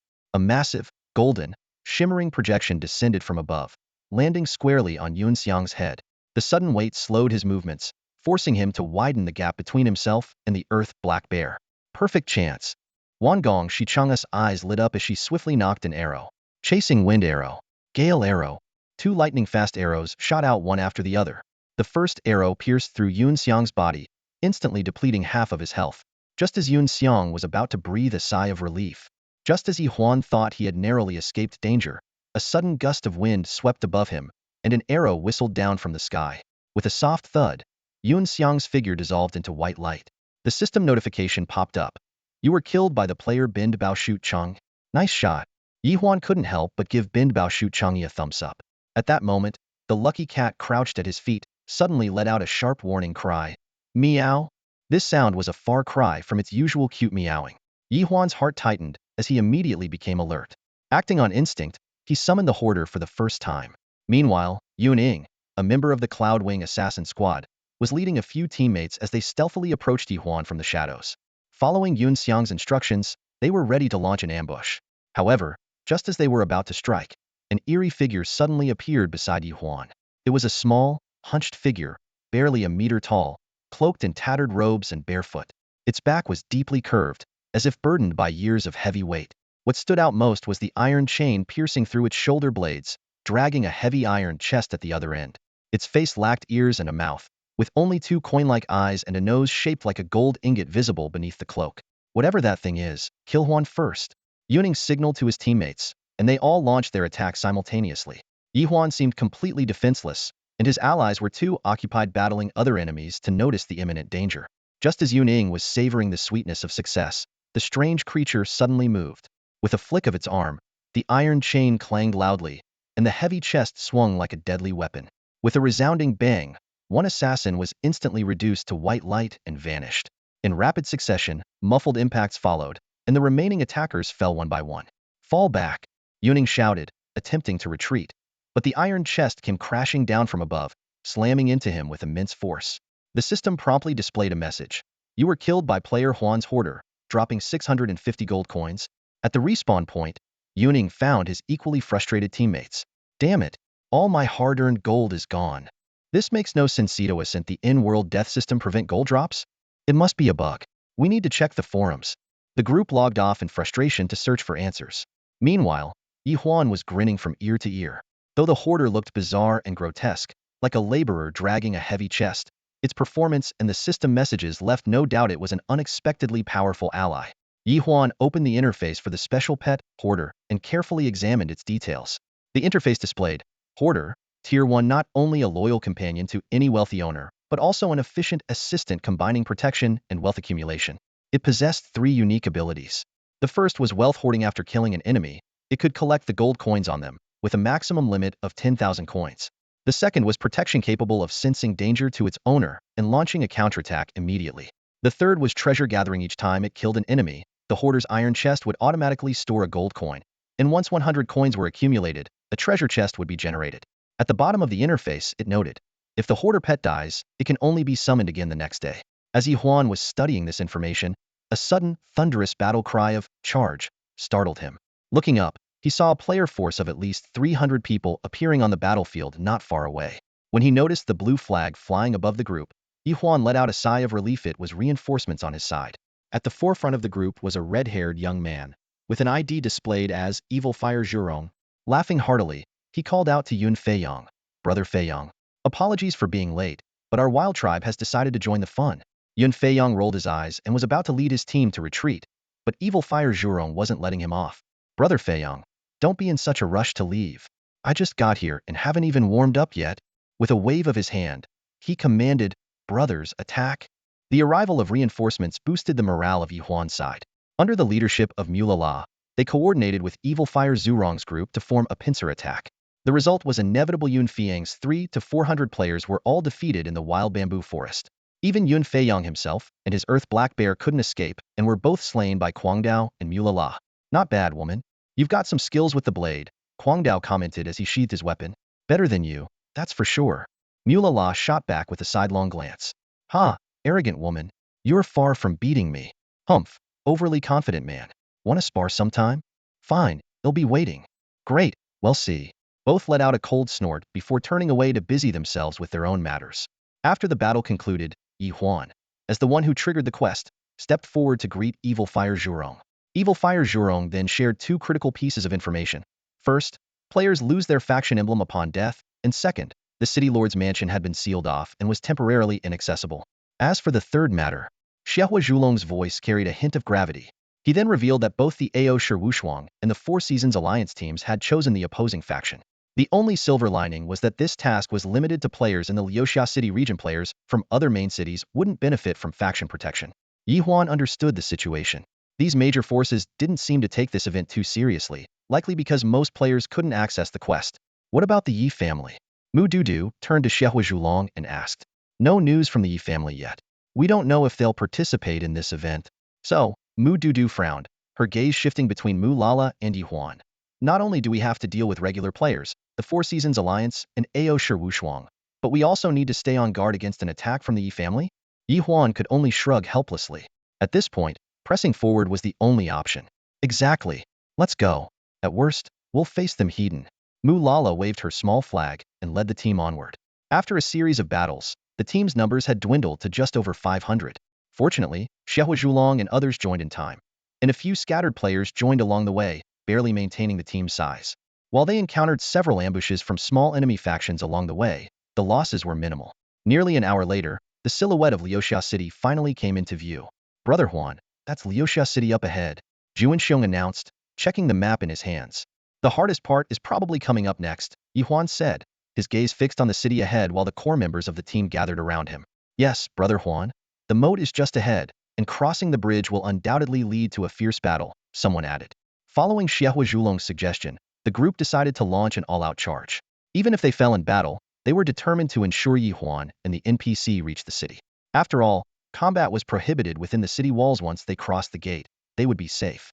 With Mu Lala's command, the 500-strong team accelerated toward the moat, forming a protective formation around Ye Huan and the young city lord. Upon reaching the bridge, the sight before them was overwhelming. The bridge itself was empty, but the opposite bank was packed with a sea of players, all bearing red faction banners. Judging by the ID suffixes, most were from the Four Seasons Alliance, with a considerable number of AO Shirwushuang members as well.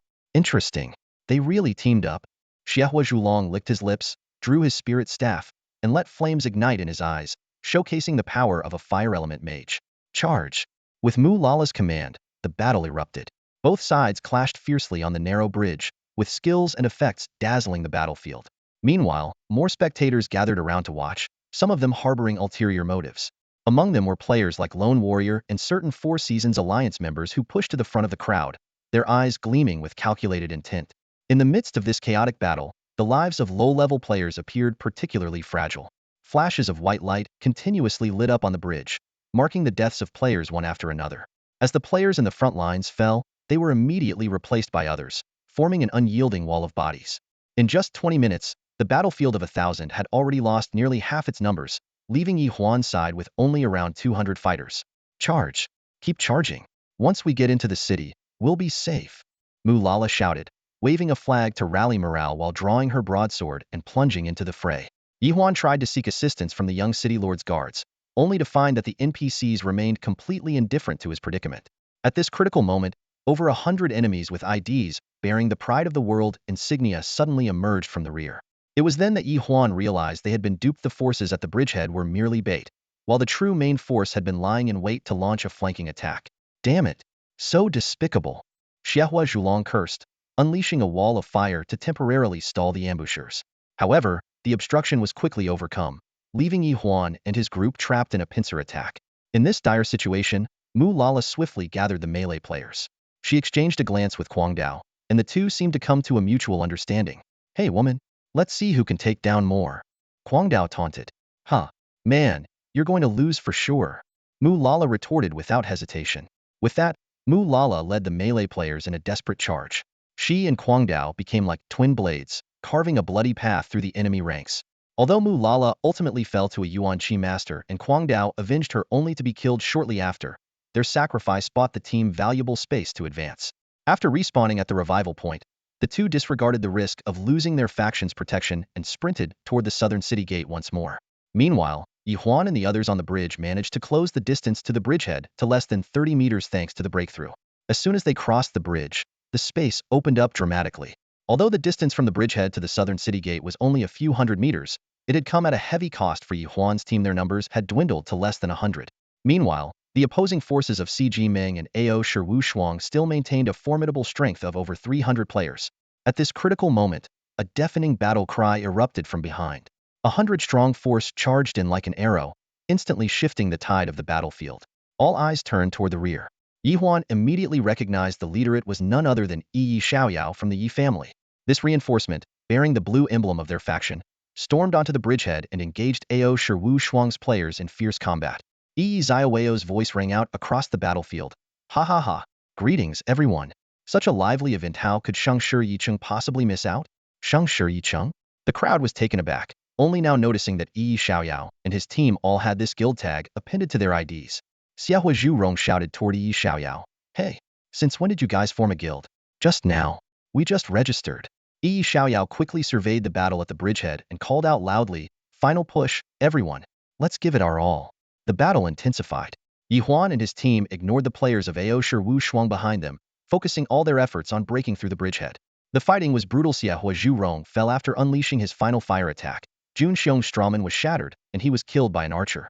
Wan Gong Shi change avenged Jun Xiong but was immediately hit by multiple energy projectiles and perished. Meng Xishan cast her final rejuvenation spell on Mu Du before vanishing in a flash of white light. Watching his comrades fall one by one, Ye Huan was consumed with fury.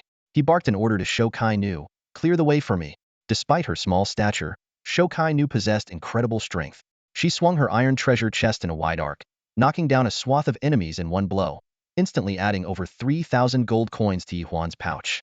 Seizing the opportunity, Ye Huan led NPC Zhang Matzi and the young city lord forward, shielded by 4 guards. They dashed off the bridgehead into the open space beyond. Yi Xiaoyao and his forces followed closely, holding off the pursuers. Ye Huan's team sprinted toward the city gate, the distance rapidly closing. 500 meters, 300 meters, 200 meters. With no obstacles in their way, their pace was swift. Players spectating from the sidelines couldn't help but cheer them on. 150 meters. 100 meters. The southern city gate was now within reach.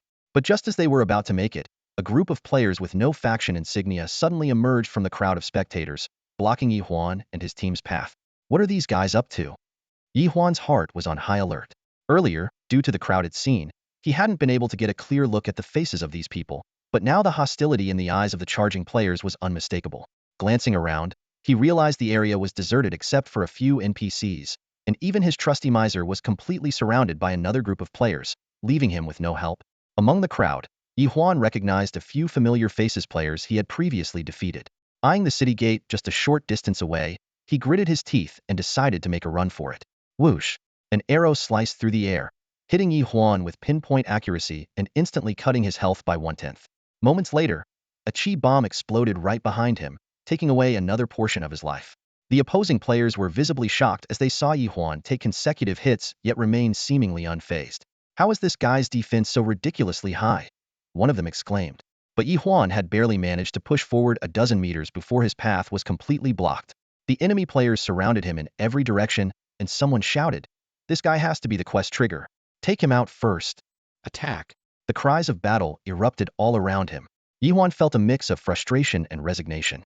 He knew his only remaining option was to use his unique wealth skill, Gold Toss. But doing so would expose his identity as the infamous Green-Hooded Avenger, making him a target of hatred across the entire server. Moreover, against such a large number of enemies, the single target attack of Gold Toss would be virtually useless. As he hesitated, a furious roar suddenly came from his side. "You're dead, kid." Turning his head, Ye Huan saw a burly lone warrior charging at him, wielding a silver-tier warhammer aimed directly at his head. As a Force King, the class with the highest attack power, this strike was not something Ye Huan believed he could withstand. Forget it. If I die, I die.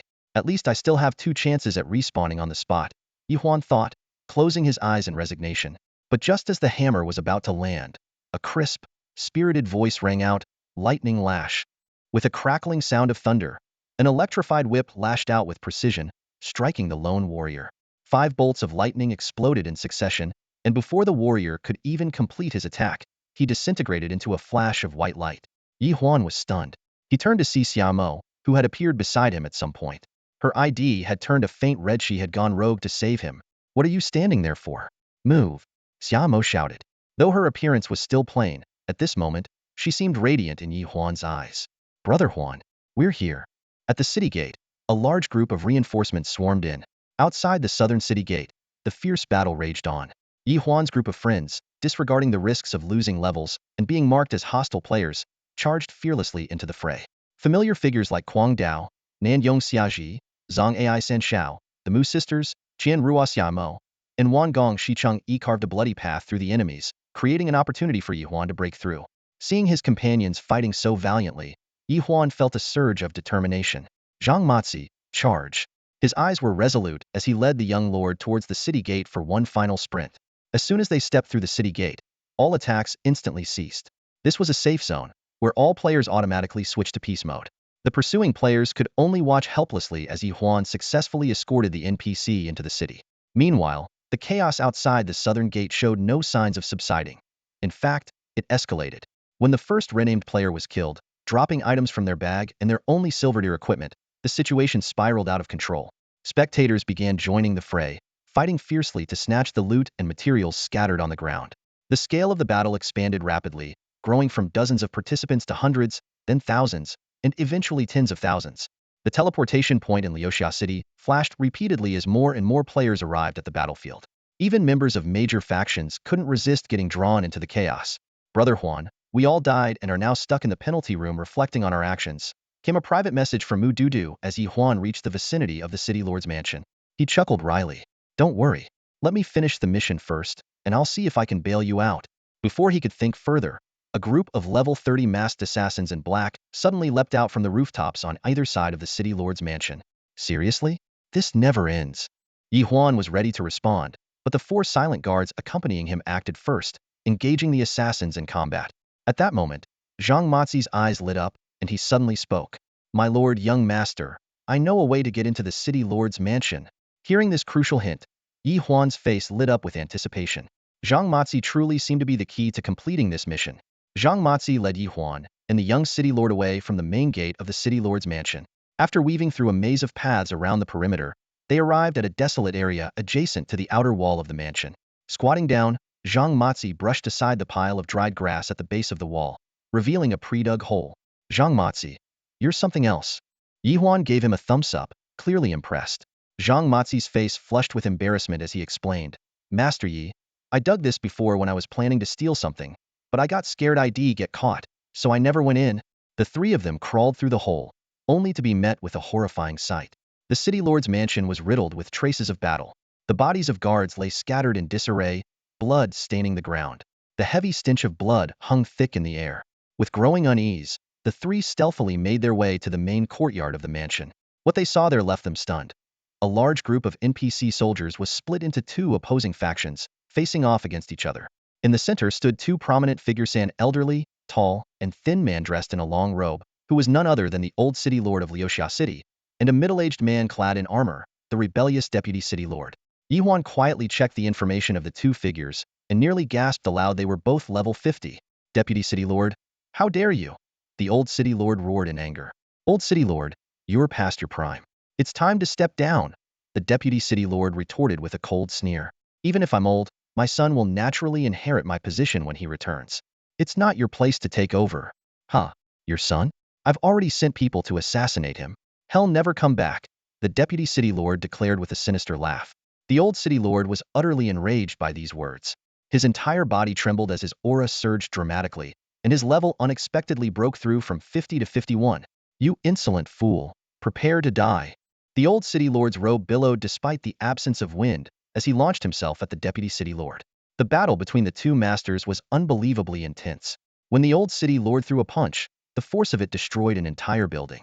The deputy city lord countered with a slash of his blade, the resulting energy cleaving a pavilion in 2.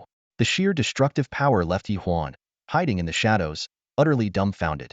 Ordinary soldiers had no chance to intervene and could only retreat further and further. Ye Huan and his companions dared not move, remaining hidden as they watched. Suddenly, the young city lord dashed out. The moment was so abrupt, it felt as though it had been scripted by the game itself. Father, I'm back. This scene unfolded before Ye Huan's eyes. The deputy city lord seized the perfect moment to strike, launching a sneak attack just as the old city lord was overcome with emotion at his son's return. A sharp blade flashed, and the old city lord's figure fell heavily to the ground in front of the young city lord. Ye Huan sighed inwardly. In terms of strength, the deputy city lord was no match for the old city lord. But this dramatic twist made him silently criticize the game designers for their contrived plot. Perfect timing. Today, both father and son will die together. From now on, I will be the new city lord of Leosia City. The deputy city lord sneered, raising his battle blade slowly with a grim expression. Lying on the ground, the old city lord ignored his injuries and tightly gripped the young city lord's hand, his face filled with relief. My son, it's good that you're back. It's good that you're back. At that moment, Zhang Matzi suddenly turned to Ye Huan, his eyes full of desperation. Master, please. You must save the city lord and the young city lord. Ye Huan immediately understood this was the final test of the quest, defeating the level 50 deputy city lord. But this was nearly an impossible task. In the heat of the moment, the old city lord struggled to his feet and pulled out a delicate box from his robe. Inside here is a Xinyuan pill. If you take it, it will push you to level 51. As long as you spare my son, I will give it to you. If I kill you, it will still be mine. The deputy city lord retorted. I'll destroy it before I die, shattering its power. The old city lord countered. After weighing his options, the deputy city lord ultimately agreed to the deal. However, as he opened the box, a puff of white smoke burst out. Damn it! Poison smoke! In a fit of rage, the deputy city lord kicked the father and son aside, but the poison had already begun to take effect. Ye Huan watched as the deputy city lord's level dropped rapidly from 49 to 30. Worse still, the deputy city lord began channeling his energy to purge the poison, and his level was slowly climbing back up. Chaos erupted as soldiers from both sides clashed in a brutal battle. Ye Huan knew the forces protecting the old city lord wouldn't hold out for long. At this point, he had only 10,000 gold coins left, just enough to use Golden Gamble one last time. Unfortunately, the miser had already fallen in battle and could only be summoned again the next day. Zhang Matzi, do you know where the city lord's treasure vault is? Ye Huan asked quietly. I do. I scouted it out earlier. If you want the old city lord to survive, take me to the treasure vault. All right. Zhang Matzi agreed without hesitation and quickly led Ye Huan toward the direction of the city lord's treasure vault. Master Wealth, this is the treasure vault of the city lord's mansion. Ye Huan followed Zhang Matzi to a standalone building, only to see a heavy lock firmly securing the door. While Ye Huan scratched his head in frustration, Zhang Matzi gave a sly smile. Master Wealth, let me give it a try. He pulled a thin wire from his sleeve and, with just a few quick moves, unlocked the heavy lock. Watching Zhang Matzi's back, Ye Huan couldn't help but feel strange. This guy seemed like an all-powerful protagonist. Time was of the essence, so Ye Huan didn't dwell on it. Once inside, he immediately summoned his lucky cat. This clever pet, which he had put away earlier to avoid battles, now darted around the room before stopping in front of a wall. Master Wealth, there's a mechanism here, Zhang Matzi said as he skillfully twisted the mechanism. The wall slid open, revealing a hidden chamber. Inside, piles of chests of various sizes were stacked, and upon opening them, their dazzling contents nearly blinded them. While the jewels and treasures were priceless to NPCs, they were useless to players. Ye Huan was only interested in gold coins, so he and Zhang Matzi began rummaging through the chests. Gold coins 2,000, gold coins 5,000, gold coins 1,000. When the last chest was opened, Ye Huan froze. It contained 5 neatly arranged golden cards, each worth 100,000 gold coins and usable directly from his inventory. Faced with this unexpected fortune, Ye Huan hesitated. The temptation of 500,000 gold coins was enormous, but this was, after all, the property of the city lord's mansion. After 3 seconds of deliberation, he gritted his teeth and pocketed all the gold cards, but only redeemed one. Congratulations, gold coins 100,000? He decided to save the rest to consult the old city lord later. Let's go. We need to take down the deputy city lord.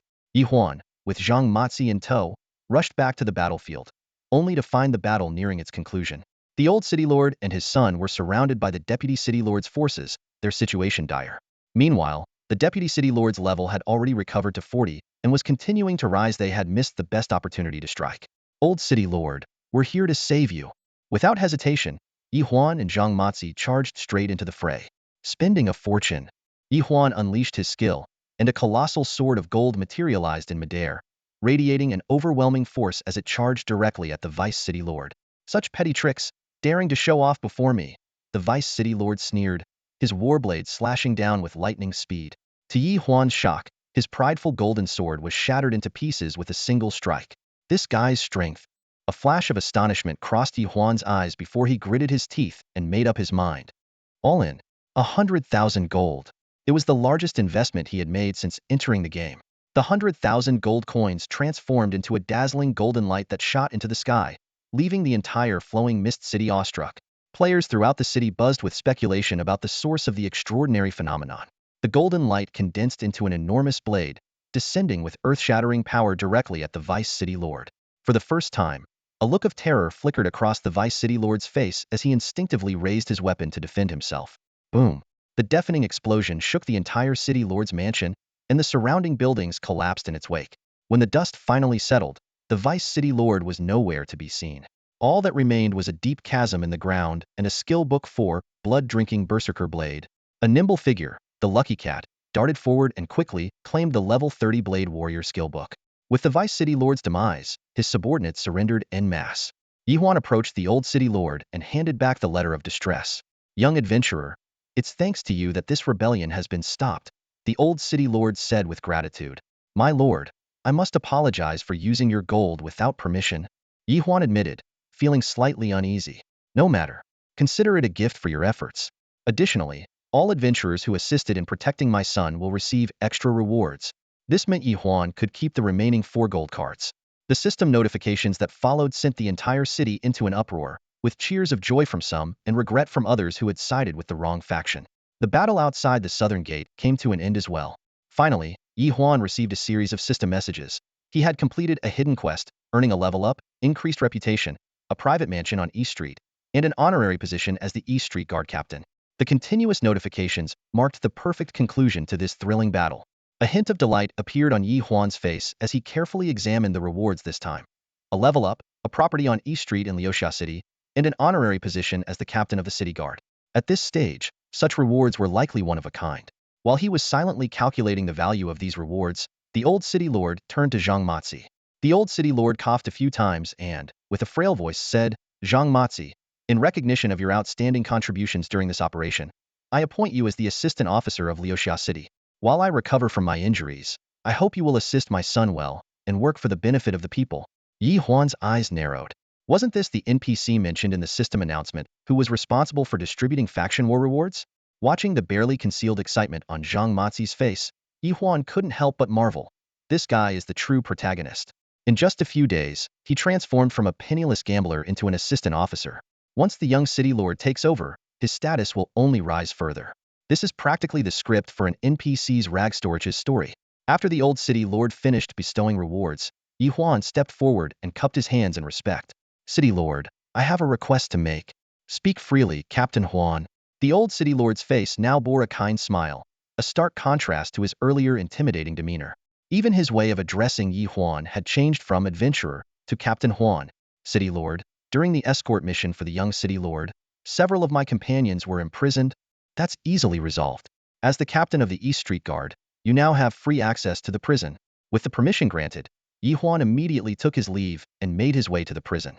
Just as the city lord had said, the guards greeted him with utmost respect. The warden himself came out to welcome him with a broad smile. Captain Huan, what brings you here? Ye Huan got straight to the point and inquired about the bail process. Captain Huan, you're one of us now, there's no need to talk about money. The warden handed him a roster. Take a look at the list. Just cross out the names of your friends. Ye Huan carefully scanned the long list of names. Kwang Dao, Mulala, Chinrua Xiame, Wangong Shichanga. He marked off each familiar name one by one. The warden maintained his cheerful demeanor, watching as Ye Huan handled the matter. Ye Huan thought to himself, this honorary position is surprisingly useful. He returned the roster to the warden and discreetly slipped him a handful of gold coins as a gesture of gratitude, preparing for any similar situations that might arise in the future. Moments later, the imprisoned players received a notification. Released on bail by Brother Huan. You are free to leave. To their pleasant surprise, even their red name status had been cleared. A few minutes later, the group reunited at the prison gates. Come on, my treat at Shinkalu. Ye Huan waved his hand and led the group toward the restaurant. Having just been released from prison, everyone wore expressions of relief. Ugh, being in prison is no fun at all, Mududa said, rubbing her sore shoulders. Mulala shook her head with a smile. It's just a game. Imagine how awful it would be in real life. Wow, didn't expect you to know so much. Kwang Dao raised an eyebrow. Of course, Mu Lala said proudly, tilting her chin up. I even went in on purpose once, just to experience it. I have to hand it to you're one impressive woman. Kwang Dao gave her a thumbs up. The group continued their chatter and laughter, creating a lighthearted and cheerful atmosphere. Taking this opportunity, Ye Huan walked up to Xiamo and asked softly, "Why did you turn off your private messages?" "I didn't want to be bothered by people from my family," Xiamo replied in a low voice. "Where are you staying now?" "At my grandmother's house." "I see. So how should I contact you in the future?" After a moment of hesitation, Xiamo said, "Well, I'll give you my new phone number. Just call me if you need anything." When they arrived at Shinkalu, the owner, Wang, greeted them warmly with a big smile. This left everyone exchanging puzzled glances, wondering why the boss was treating Ye Huan with such respect. "It's nothing much. I just invested a bit in Shinkalu earlier," Ye Huan explained casually. This statement landed like a bombshell among the group, especially for the Mu sisters and Xiamo, who came from powerful families. They knew that in the world, the most profitable ventures aside from trading equipment and materials were various businesses. However, the game had not yet enabled the feature for trading shops and properties. Ye Huan mentioned it mainly to save himself from having to explain later why he frequented Shinkalu so often. Soon, the food and drinks were served, and everyone started discussing the gains and losses of the day. All of them had made significant sacrifices for Ye Huan's mission, losing levels, dropping equipment, and having their inventories wiped clean. "I don't have any good equipment to give you right now, so I'll just give you some money instead." "Not much, just 10,000 gold coins for each of you," Ye Huan announced. "What? 10,000 each?" Everyone stared at Ye Huan in astonishment. With 11 people, that was 110,000 gold coins, a staggering amount, especially in a game where recharging real money wasn't yet available. "No way, I can't accept that." Kwang Dao was the first to speak up. The others also expressed that it was their duty, and they couldn't take Ye Huan's money. Just as Ye Huan was struggling to find a way to give them the money, his long-silent financial assistant suddenly chimed in, "Ding! Master, you have a new investment application. Would you like to review it?" Ye Huan opened the financial interface and saw a unique investment proposal. Bandits have been plaguing the northern region of Leosia City for years. The newly appointed assistant officer and young city lord wished to form a team to eliminate the bandits. However, due to a rebellion that has drained the treasury, they are seeking an investor to contribute 200,000 gold coins, with a promised 30 share of the wealth obtained from the operation. This investment proposal truly took Ye Huan by surprise. It wasn't just because it came from Zhang Matzi, but more so because he hadn't expected that bandit suppression could actually be turned into an investment project. However, he quickly came up with a clever solution to address the issue of distributing rewards among the group. "Everyone, since none of you want the money, I'll invest it on your behalf, and later we can share the dividends," Ye Huan said as he pulled out 2 gold cards from his bag.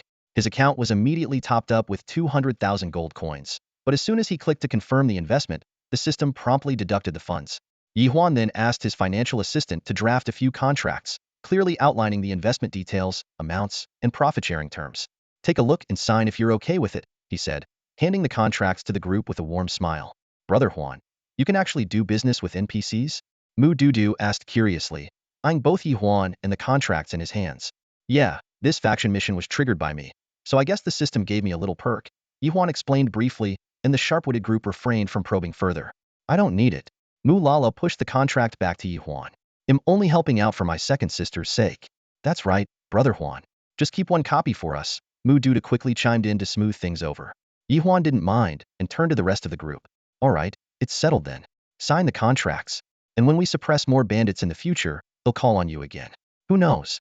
We might even rake in more benefits." In the end, aside from Mu Lala, the other 10 members signed the contracts. Each of them would receive one of the profits from the bandit suppression, while Ye Huan retained a 20 share. Though the percentages seemed small, as long as the rewards from the missions were substantial, everyone stood to earn a significant amount. "All done. I'm a bit tired, so I'm logging off for now," Ye Huan said after securing the signed contracts. He handed the bloodthirsty blade he had picked up to Kwang Dao and gave the skill book he had saved for Xiamo to her, then bid the group farewell before logging off. After exchanging a few pleasantries, the group began to disperse. Just as Kwang Dao was about to leave, Mu Lala stopped him. "Hey, you man, weren't you going to duel me? I need to go level up." "Let's fight some other time," Kwang Dao replied with a raised brow and a smirk. "Humph, then at least add me as a friend. I don't want you chickening out and running away when the time comes." "Fine, let's add each other. Who's afraid of who?" The two exchanged friend requests before heading off in their respective directions. Mu Dudu stood aside, curiously observing the two of them. A sly glint flashed in her eyes. Something seems unusual between these two. After logging out of the game, Ye Huan was immediately drawn to the mouth-watering aroma of food wafting through the air. Ignoring his usual workout routine, he pushed open the door to see Chang'e in the kitchen, her long hair flowing freely as she busily worked, wearing an apron. Wow, crybaby, you can cook? Ye Huan exclaimed in surprise. What's the big deal? These days, what man can't cook? Besides, I have 3 younger sisters to take care of, Chang'e replied, carrying a steaming bowl of fish head soup out of the kitchen. Huan dog, you guys really caused quite the commotion today. Hee hee, so you knew about that. Ye Huan chuckled as he sat down, relieved to have a break from cooking, ready to enjoy the meal. Moo. How could I not know about it? Chang'e rolled her eyes before suddenly lowering her voice with a mysterious tone.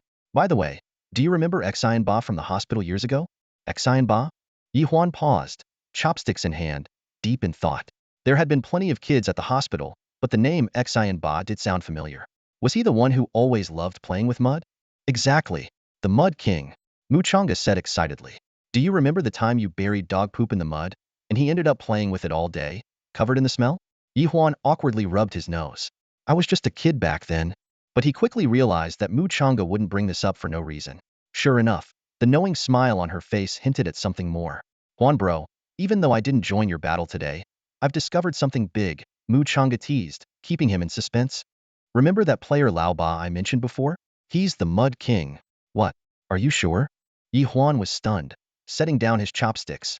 Why would I lie to you? His identity has been confirmed. We've even arranged to meet in the game tomorrow, and he'll be visiting us here next week, Chang'e said, her eyes gleaming with excitement. Ye Huan was delighted as well. After all, having another ally in their quest for the truth was a welcome addition. He couldn't help but wonder what the mud-loving Xian Ba had grown into after all these years. When Ye Huan logged back into the game, he found the area outside the City Lord's mansion crowded with players eagerly waiting to claim their faction quest rewards. But he wasn't in a rush to pick up his reward. Instead, he sent a private message to Chang'e to ask about her location. We're almost at Leosia City. Where are you? Come to East Street. I have a house there, Chang'e quickly replied. Huan dog, look at you. Ye Huan joked. Just average, the 3rd best in the world. Hurry up and get here, she responded. Ye Huan headed straight for East Street, using his money tree skill along the way and summoning his lucky cat pet, earning over 300 gold coins. Although this amount was insignificant to him now, it was a shame the skill and pet upgrade features weren't available yet. When he finally stood in front of the house, he was completely stunned. This wasn't just any ordinary house, it was a mansion. Spanning at least 1,000 square meters, it was surrounded by tall, sturdy walls, with an imposing gate flanked by 2 majestic stone lions. But what thrilled him the most was the 3 gilded characters above the entrance. Wealthy Manor. Oh wow, this is incredible. As a proper tycoon, I deserve my own wealthy manor. I love this house. Players passing by the eastern street of Leosia City stopped to watch the scene. A peculiar man stood in front of a luxurious mansion, performing a one-man show. Sometimes he laughed hysterically toward the sky. Other times he murmured to himself. His odd behavior made him seem as though he'd been through some sort of trauma. What's up with this guy? The onlookers whispered among themselves. Probably got dumped by his girlfriend. I bet his gear got destroyed. The battle outside the south gate yesterday was brutal. Heh, I managed to snag a bronze item during the chaos. I got killed right at the start, but I might still get some rewards. When Ye Huan finally calmed himself, he noticed 2 unusual players approaching him. One wore a fisherman's outfit, was Chang'e. The other was short and round, decked out in all sorts of gear. A large iron pot strapped to his back, a carrying pole balanced on his shoulder with a chunk of meat dangling from one end and a bamboo basket hanging from the other. Attached to the basket was a small sign that read, "Handmade mini burgers, 10 gold each." Interesting, Ye Huan muttered, stroking his chin as he observed the eccentric player. Ye Huan, let's find somewhere quieter, Chang'e suggested with a glance, noticing that their odd appearances had already drawn quite a bit of attention. Ye Huan nodded and walked to the mansion's front door, giving it a light push. The door opened with ease, and the 3 quickly slipped inside before shutting it behind them. How did they get in there? Isn't that a private residence? Wasn't this place called something else before, not the Wealthy Manor? Someone stepped forward to try the door but was immediately met with a group of level 30 guards, sending the crowd scattering in fear. Inside the grand hall of the mansion, Ye Huan and the round player sized each other up. Are you really Ye Huan? And you're Neba Wang? They exclaimed in unison. Meanwhile, Chang'e wandered around the mansion, marveling at its grandeur. Ye Huan, I didn't expect you to be doing so well in the in-world. You've even got a mansion. I don't care, you have to give me permissions, so I can plant some flowers and trees here. Sure, Ye Huan replied casually before turning to Xian Ba.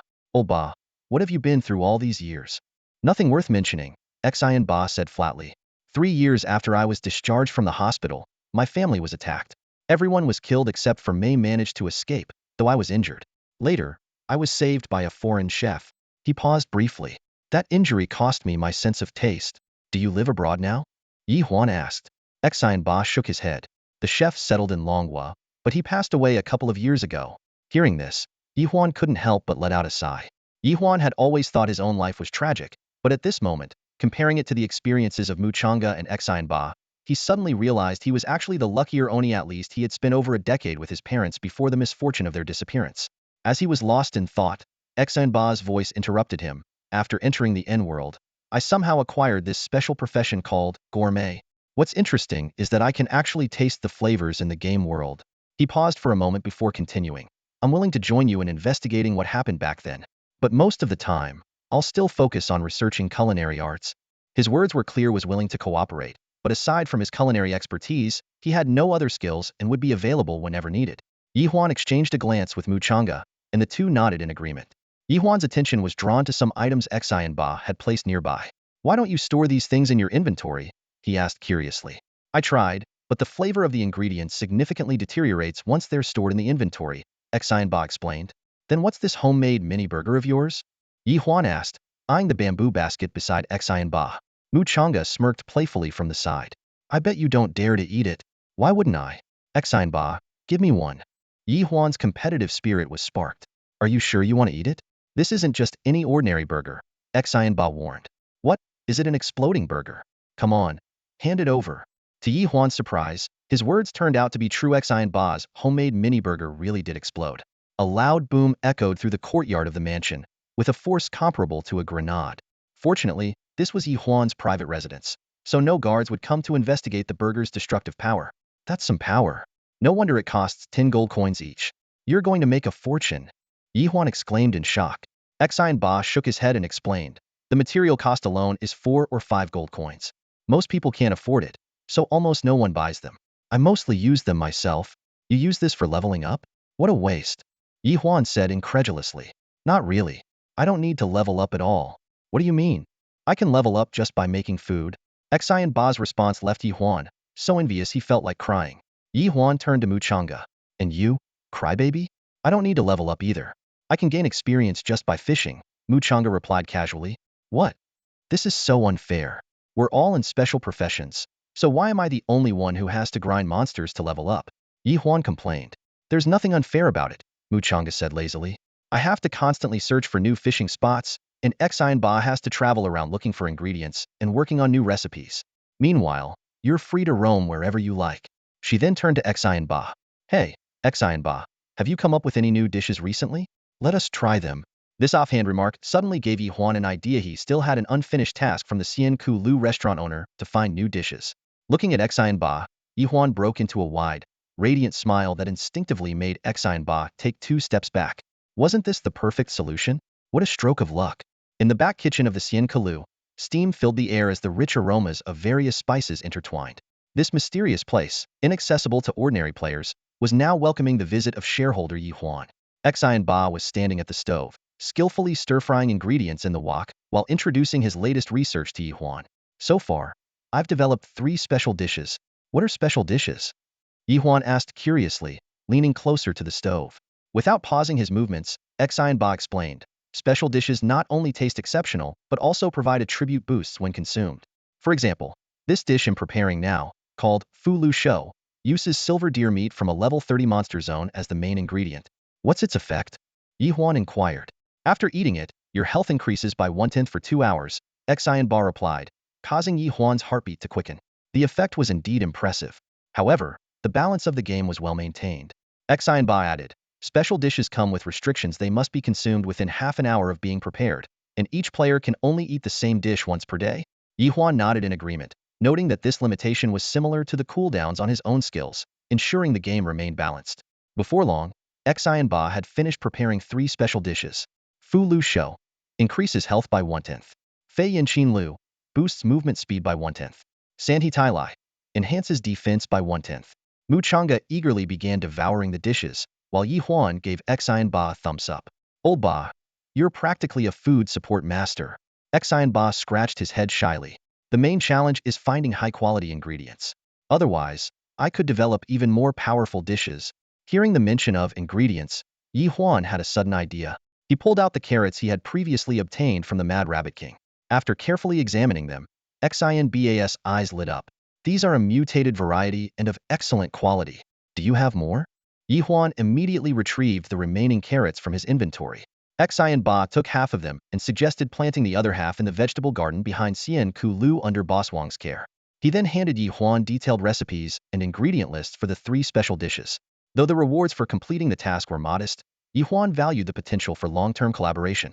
He proposed to Xian Ba, "Old Ba, how about forming a long-term partnership with Xian Ku Lu? I promise the benefits will be worth it." Without hesitation, Xian Ba readily agreed. Deal. Mu Chang'e suddenly interrupted. Why didn't you include me in your collaboration? Huh? Why would we bring you along? You don't even know how to create unique dishes. Ye Huan rolled her eyes at him without hesitation. However, Mu Chang'e's next words made Ye Huan's eyes light up. I may not know how to cook, but I can catch all kinds of fish, even rare spirit fish and treasure fish. Great. Ye Huan slammed the table in excitement. You're in. And just like that, the 3 quickly divided their roles.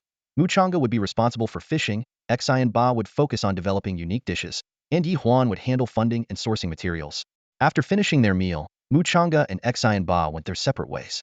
With some rare free time on his hands, Ye Huan decided to upgrade his equipment. By now, he had reached level 21, tying with the top-ranked player on the leaderboard. Arriving at the smithy in Leosia City, an elderly craftsman with a warm smile greeted him. Dear adventurer, I am the finest blacksmith in Leosia City. If you need anything forged, I'm your man. Without a word, Ye Huan handed over the blueprint for the boundless gold belt along with the necessary materials. A pair of dragonite gemstones, a piece of white jade crystal, 20 blocks of pure gold ore, and more. In just 5 minutes, the old craftsman presented a dazzling golden belt. The belt shimmered with a radiant golden light, adorned with 2 dragonite gemstones that emitted a luxurious glow. It was clearly an item of extraordinary value. Eagerly taking the belt, Ye Huan inspected its attributes and was left speechless. Boundless gold belt. Bound to player. Exclusive wealth aura equipment for the treasurer class. No level requirement. Increases wealth aura value upon wearing. Grants wealth aura skill. Golden Aegis. As soon as he equipped the belt, a system notification chimed. Congratulations. Your wealth aura has reached an awe-inspiring level. Wealth aura level. Awe-inspiring exclusive title for treasurers, providing a 10-fold increase in defense and health. Ye Huan quickly opened his personal interface to review his updated stats. Detailed stats panel identical to the original text. After some calculations, Ye Huan realized his strength had undergone a significant transformation. The landlords had provided a 2-fold increase in defense and health, while the wealth aura title added a 10-fold multiplier.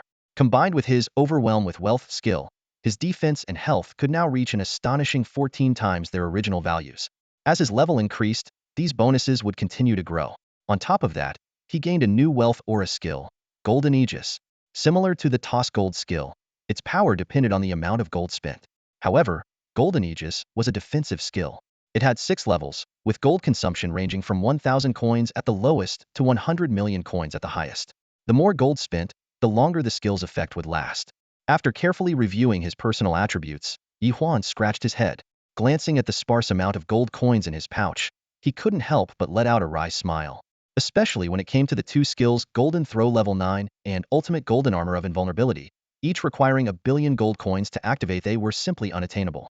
Even if I play until the game shuts down, I doubt I'll ever use these skills. Ye Huan muttered to himself as he looked at the remaining 260,000 gold coins. Looks like he'll need to figure out a way to make more money. Just as he was lost in thought, a private message from Zhang Ai Hong Shao popped up. Brother Huan, have you heard? The officials confirmed that the recharge feature will go live on the 1st of next month. They're also planning to introduce a lot of new stuff and adjust some settings. The big guilds are already preparing their funds. So soon? Ye Huan frowned slightly. It was already the 18th today, which meant there were only about 10 days left before the game's landscape would shift, potentially putting him at a disadvantage. But after a moment of contemplation, Ye Huan felt more at ease. Once the recharge feature was introduced, players would generally have more money, especially those from the wealthy major factions. To earn money, others needed to have money first. With this thought, his mood instantly improved. I'm a financial powerhouse myself, how could I possibly not make money? With nothing better to do, Ye Huan sent a private message to Nan Ran. Anan, where are you? Come over, I need to talk to you. After waiting for several minutes without a reply, just as he was about to send another message, Nan Ran finally responded. Brother Huan, am being cornered by Bai Linbei and his group? Where are you? Why are they cornering you? Ye Huan asked urgently. It turned out to be related to the silver spear Ye Huan had given Nan Ran earlier. During a chaotic battle outside the South Gate, Nan Ran had intended to join the fight to help Ye Huan.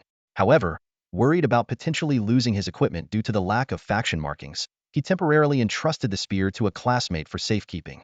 Unexpectedly, Bai Linbei claimed that the spear was originally his and had only been lent to Nan Ran. Using this as an excuse, he took the spear and gave it to his cousin. When Nan Ran confronted Bai Linbei about it today, he ended up getting cornered by them. After hearing the story, Ye Huan shook his head. For someone like Bai Linbei to become the student council president, Ye Huan found it impossible to believe it had nothing to do with his father being the school principal. This was precisely why Ye Huan had always avoided dealing with people like them. Just as Ye Huan was preparing to go and rescue Nan Ran, another message from him arrived. Brother Huan, you don't need to come. I've logged off and returned to the city. A message from Nan Yong Xiaji popped up in the game chat. Nan Ran decisively logged off and returned to the city on his own initiative. This marked his complete break with the student council. In the private room of Shinka Tower, Ye Huan sat across from a dejected Nan Ran. At this moment, Nan Ran had his head down, taking sip after sip of alcohol, his entire demeanor emanating an air of defeat. Now you understand why I don't like associating with them, don't you? Ye Huan smirked slightly. Ugh.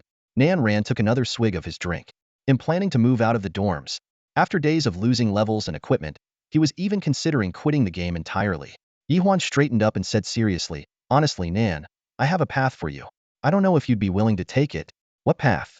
Don't tell me you want me to start a new account, Nan Ran said with a bitter smile. Something like that. Ye Huan pulled an item out of his inventory and gently placed it in front of Nan Ran. I got this by chance. I was planning to sell it. I've already checked it could go for tens of thousands on the black market. I'll sell it to you for 10,000. Seeing Nan Ran's shocked expression, Ye Huan patted his shoulder. Brother, I know you probably don't have that kind of money right now. It's fine. Pay me later when you've earned it in the game. Of course, Ye Huan wasn't someone who cared about the 10,000. His real intention behind charging for it was clear to anyone with insight. Among men, gifting equipment or skill books was no big deal. But something as significant as a hidden class item if given for free would leave the recipient feeling indebted, potentially straining the relationship. By setting a clear price, Ye Huan avoided this issue and offered the hidden class certification for the corpse walker to Nan Ran. This is a hidden class? Nan Ran stared at the certification in shock. Yep, but think it through. If you switch classes now, you'll have to start over from level 1. Ye Huan reminded him at the right moment. Nan Ran hesitated for a few seconds while staring at the certification, then nodded firmly. Thank you. I'll write you an IO. An IOU? No need for that. Just pay me when you can. Don't you know? Brother Huan here isn't short on cash these days, Ye Huan said with a playful grin, leaning back with his hands behind his head. His antics managed to make Nan Ran crack a smile. All right. I'll definitely pay you back when I have the money. I'll go switch classes right now. Nan Ran left with the certification in hand. His face lit up with excitement. Watching Nan Ran's figure disappear into the distance, Ye Huan's smile gradually faded, replaced by a glint of cold determination in his eyes. Bai Linbei and his group had gone too far. If they enjoyed scheming against others, it was time for them to taste their own medicine. Ye Huan immediately sent a private message to Mu Dudu. As a member of Shan Mu Feng Yun, the first guild established in the world, Mu Dudu's guild had members everywhere, especially in Leosia City. Before long, Mu Dudu replied with the location details, along with a curious question. Brother Huan, what are you planning to do with them? Oh, nothing much. Just want to have a little fun with them. By the way, Dudu, how's the preparation for the guild's Monster Siege event? Almost ready. Our guild alone has 500 players, and with the Barbarian tribe and other small alliances helping out, we've got about 1,000 players in total. Oh, that's impressive. Don't worry, we'll come to help when the time comes. Hehe, thanks in advance, Brother Huan. After ending the conversation, Ye Huan didn't even bother to claim his rewards from yesterday's faction quest. Instead, he quickly left the city, found a secluded corner, and transformed into his alter ego Green Hat Hero. When the Green Hat Hero sets out, someone's bound to get played. Today's targets, Bai Linbei and his crew. In the leveling area to the east of Leosia City, Bai Linbei and his followers were busy slaying monsters while enthusiastically discussing. President Bai, that Nan Ran is so overconfident. How dare he pick a fight with us? Exactly. He doesn't even consider his own strength compared to yours. And he even said he wanted to sever all ties with us. Who does he think he is? The group chimed in one after another, showering Bai Linbei with flattery. As classmates, They knew all too well the importance of staying on by Lin Bai's good side, not just because he was the president of the student council, but also because his father was both a board member and the principal of their school. Bai Lin Bei maintained a calm exterior, but the smirk tugging at the corner of his lips betrayed his satisfaction. He instinctively glanced at Wang Manyu beside him, meeting her gaze. Her look wasn't exactly affectionate, but it held a hint of admiration. Nan Ran's confidence likely comes from relying on Ye Huan's support, Bai Lin Bei remarked, his tone tinged with envy. That guy really had his moment yesterday. During yesterday's faction battle, they had chosen the red team. Though they were taken out by the blue team shortly after the match began, they witnessed the entire battle, especially the chaotic clash outside the southern city gate. Ye Huan, leading a group of NPCs and shielded by his teammates, carved a bloody path through the battlefield, charging into the city gate and completing the objectivia scene that left Bai Lin Bei both envious and resentful. Ye Huan? He just got lucky. There's no way he compares to President Bai. If it were President Bai, he'd have done it even better. Basking in the compliments, Bai Lin Bei felt increasingly pleased with himself. He turned to Wang Manyu and said with a smile, Manyu, don't worry. I'll get you some great gear soon. Wang Manyu responded with a sweet smile, her voice soft and alluring. I'm not in a rush for gear.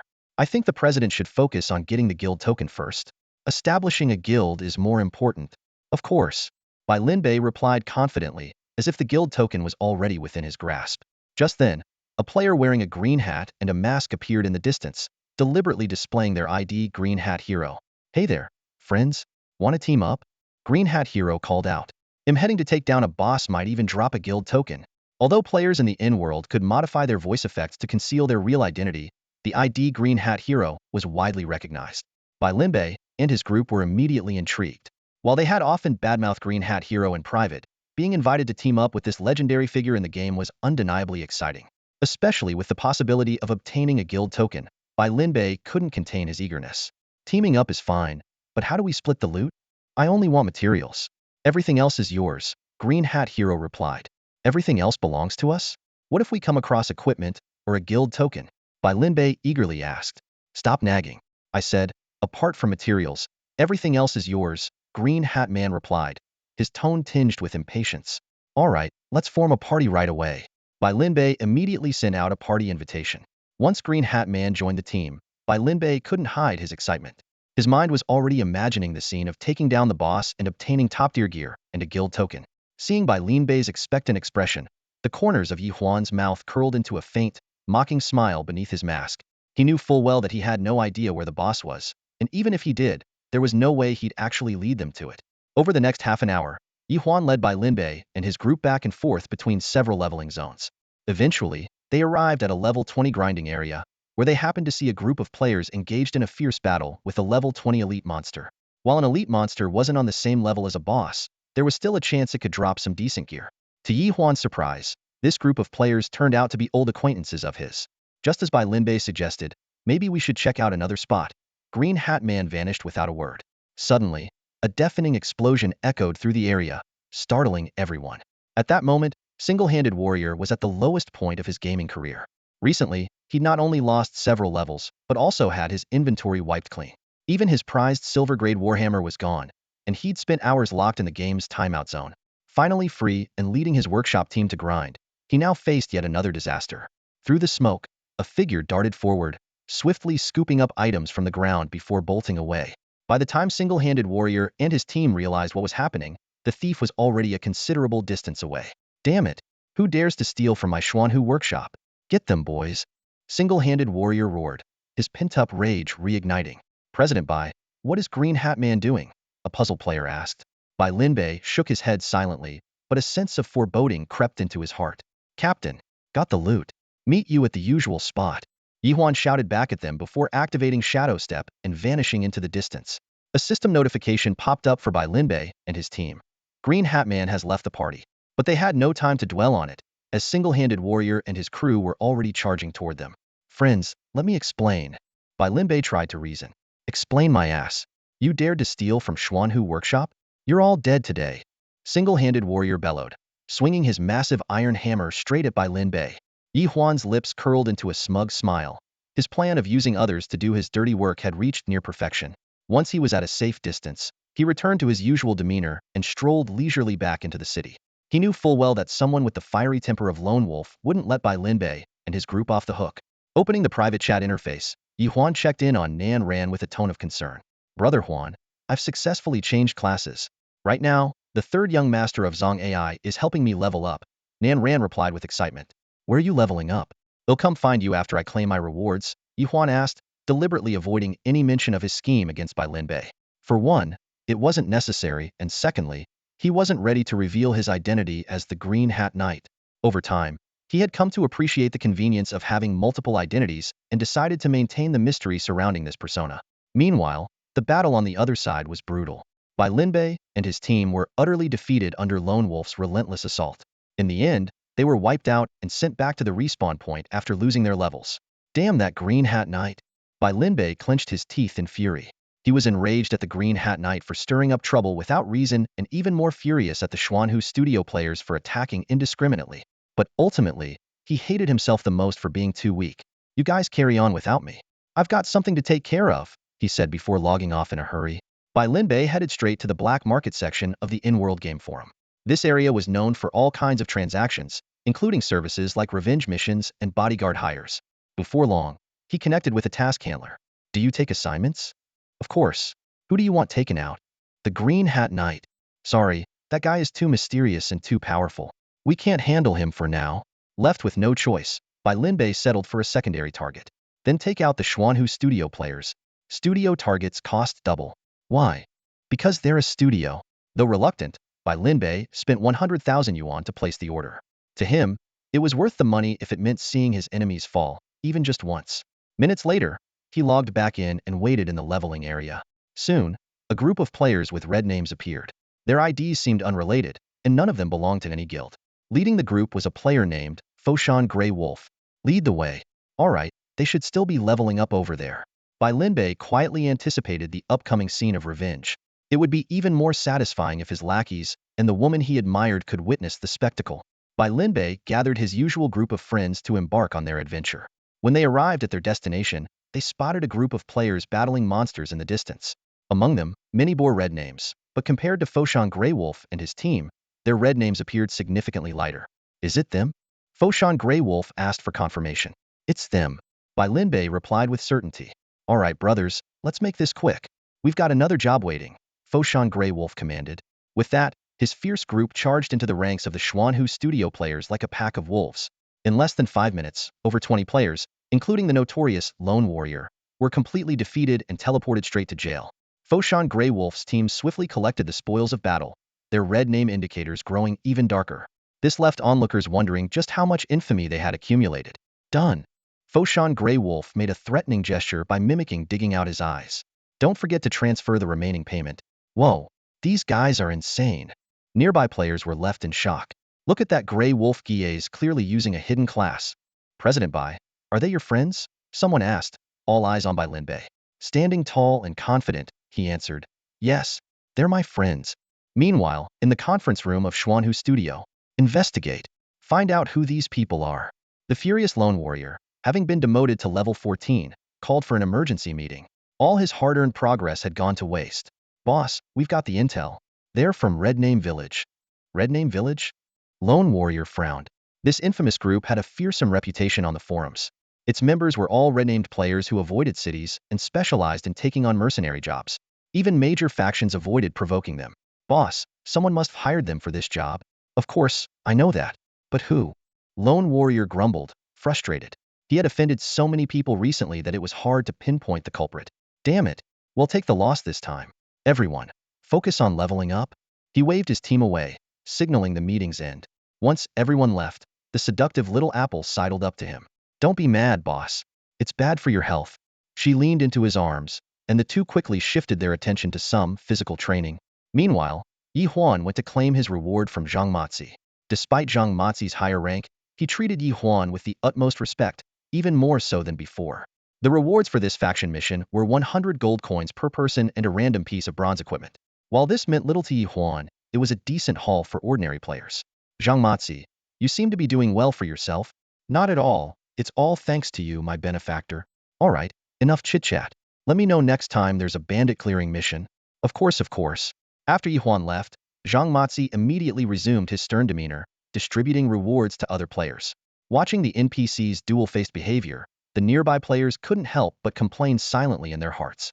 Leosia City, the mysterious mine. Once merely the location for Ye Huan and his team to escort the young city lord, this place has now evolved into a popular leveling area. The mine is divided into 3 layers, each with its own unique characteristics. The first layer is teeming with swarms of bloodbats and corpse bugs. These small creatures have low defense but appear in overwhelming numbers, seemingly endless.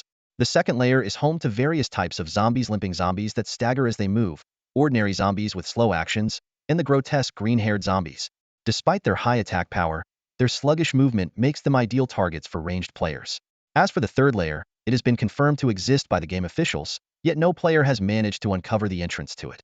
Additionally, the mine is rich with veins of valuable minerals that are highly sought after in the market. This has not only attracted players looking to level up, but also drawn a number of miners dedicated to harvesting resources.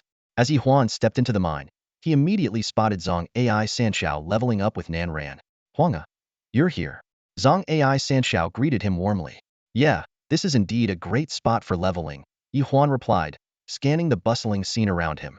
Some players were focused on mining with pickaxes in hand, while others formed small groups to hunt monsters. "Nan, what level are you now?" Ye Huan asked after joining their party. Nan Ran's face lit up with excitement. "I'm already level 10. This class is really interesting. Let me show you one of my skills." With that, she pulled out a black talisman and placed it on herself. "This is the Undertaker's starting skill, Soul Concealment. When I activate it and stay still, monsters won't notice me." "That's an impressive skill." Ye Huan gave her a thumbs up.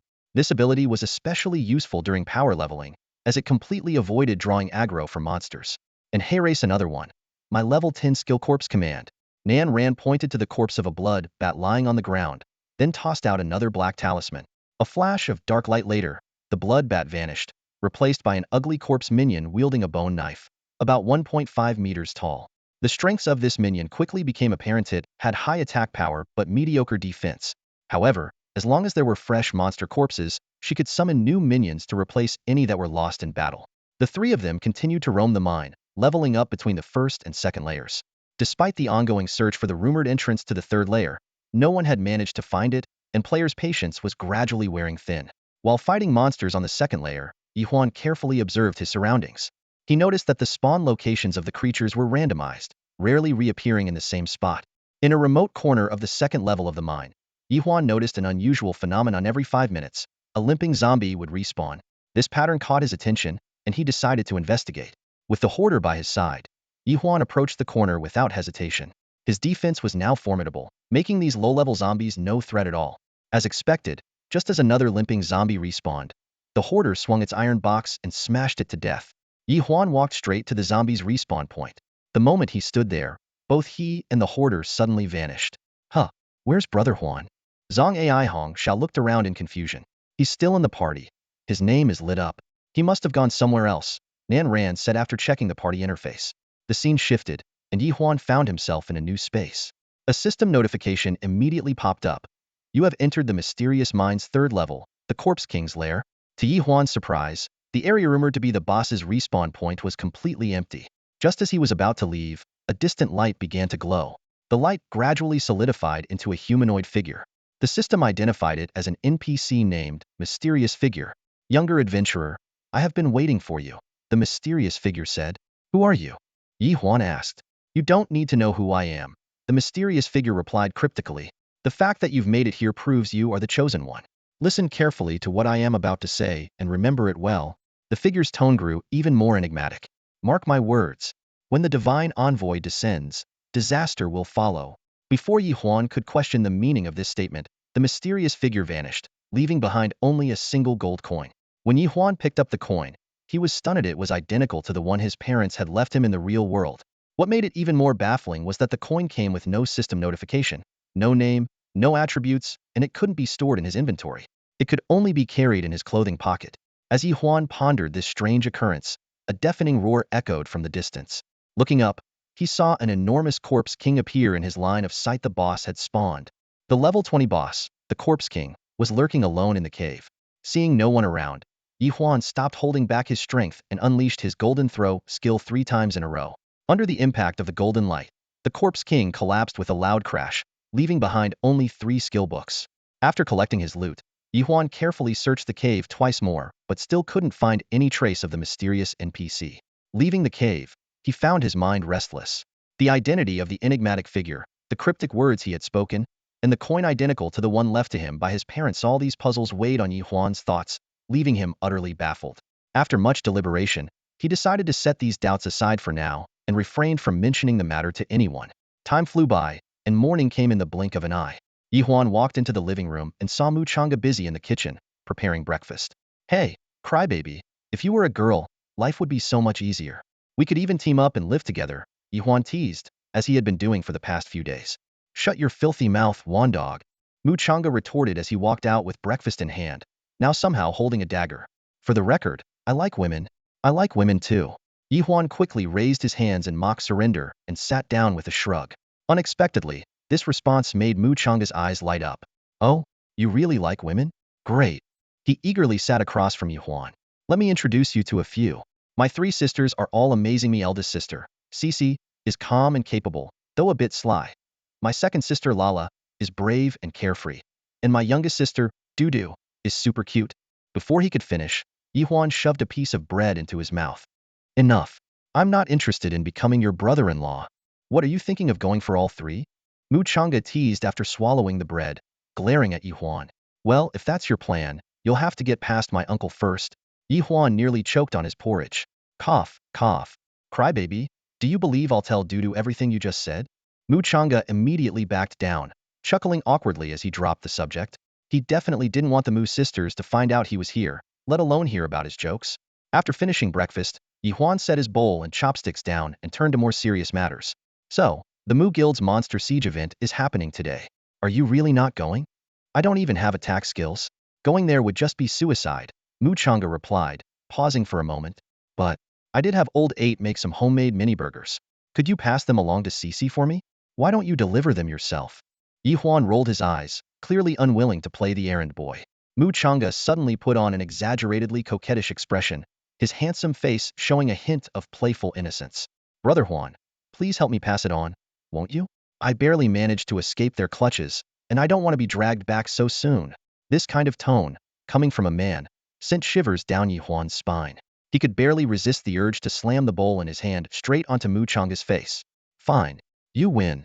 Ye Huan gritted his teeth, standing up abruptly and practically fleeing back to his own room.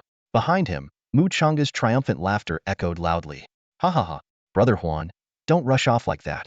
I didn't think you'd be afraid of something like this. Oh, and you haven't washed the dishes yet. Do it yourself? Ye Huan shouted, slamming the door shut with a loud bang. After logging into the game, Ye Huan immediately received a message from Mu Dudu. Brother Huan, we're at the guild base. Come find us once you're online. The guild base of Shun Mu Fengyun was located at Leosia Slope, south of Leosia City. It was an open area surrounded by excellent leveling spots. Securing the base would make it a critical supply point and unlock a guild-exclusive dungeon. This was why the Mu family spared no expense in seeking reinforcements from other factions. However, in the end, only the barbarian tribe and Ye family agreed to help. The stance of other factions was clear as day. They were doing well enough by not seizing the opportunity to attack. This meant that Shinmu Fengyun not only had to fend off waves of monster sieges, but also stay vigilant against potential ambushes from other player factions. Ye Huan didn't head straight to the guild base. Instead, he made a stop at the city lord's mansion. The building had been fully restored, but the old city lord was nowhere to be seen. Instead, he encountered the completely transformed young city lord and his companion, Zhang Matzi. The once frail and skinny boy was now clad in armor, exuding heroic vigor. Ye Huan couldn't help but marvel at how quickly NPCs could change. After some intense bargaining, Ye Huan spent 100,000 gold coins to hire 100 guards. He quickly sent a private message to Mu Cici, and the reply came swiftly. I didn't expect you to pull this off. Don't worry, the gold will be included in your reward once this is over. Recalling Mu Chang'e's suggestion earlier that morning about picking one of the Mu sisters, Ye Huan finally realized it had been a trap if he had chosen one. Everything he owned in the game would essentially have become the Mu family's property. You sly little crybaby. You even dared to trick me. Ye Huan muttered through gritted teeth as he set off for Shun Mu Fengyun's guild base. Today's battle was shaping up to be anything but easy. The first ever guild stronghold monster siege battle since the launch of the game in-world was about to begin. The Sunset Slope was bustling with activity as countless players flocked to the stronghold of the guild Shun Mu Fengyun. 3 days ago, Mu Cici's emergency call for help had drawn a large number of players to join the effort. As a special function that can only be initiated by a guild leader, the emergency call mechanism was straightforward. Once players accepted the task, they could earn points by slaying monsters during the siege. If Shinmu Fengyun successfully defended their stronghold, players could redeem rewards at the stronghold based on their points. On the other hand, if the stronghold was captured or reclaimed by other guilds, everyone would leave empty-handed. When Ye Huan arrived at Sunset Slope, the scene before him was already lively and chaotic. The newly constructed guild buildings stood tall, surrounded by a dense crowd of players. Most bore the guild emblem of Shinmu Fengyun above their heads, while many others were solo players who had come to help after accepting the emergency call. Kwang Dao and the others had been waiting for him, and quickly approached as soon as they saw him. "Brother Huan, you're here." Mu Dudu greeted him warmly, walking up briskly. "Not bad, quite a crowd," Ye Huan remarked as he glanced around. At that moment, a hearty laugh came from behind him. "You must be the Brother Huan they've been talking about." Several familiar figures approached, led by Mu Sisi. Beside her were Xing Tian, the leader of the Barbarian Tribe Guild, and Suehua Zhurong, along with a few others. "Guild leader Xing Tian, good to meet you," Ye Huan said politely with a nod. "Everyone, follow me. Let's discuss in the conference hall," Mu Sisi gestured, leading the group into a newly completed building. Inside the conference hall, Xing Tian spoke confidently, "Guild leader Mu, this siege battle lasts only 4 hours. We should have no problem holding the stronghold." He had brought the elite forces of the Barbarian Tribe Guild and was brimming with confidence. However, Mu Sisi furrowed her brow slightly. "Guild leader Xing Tian, my concern isn't the monsters but the other guilds. Rumor has it they're secretly assembling their forces." This news made Xing Tian thoughtful as well. If the other guilds joined forces, the situation could indeed become precarious. Ye Huan, who had remained silent, suddenly asked, "I'm not very familiar with guilds.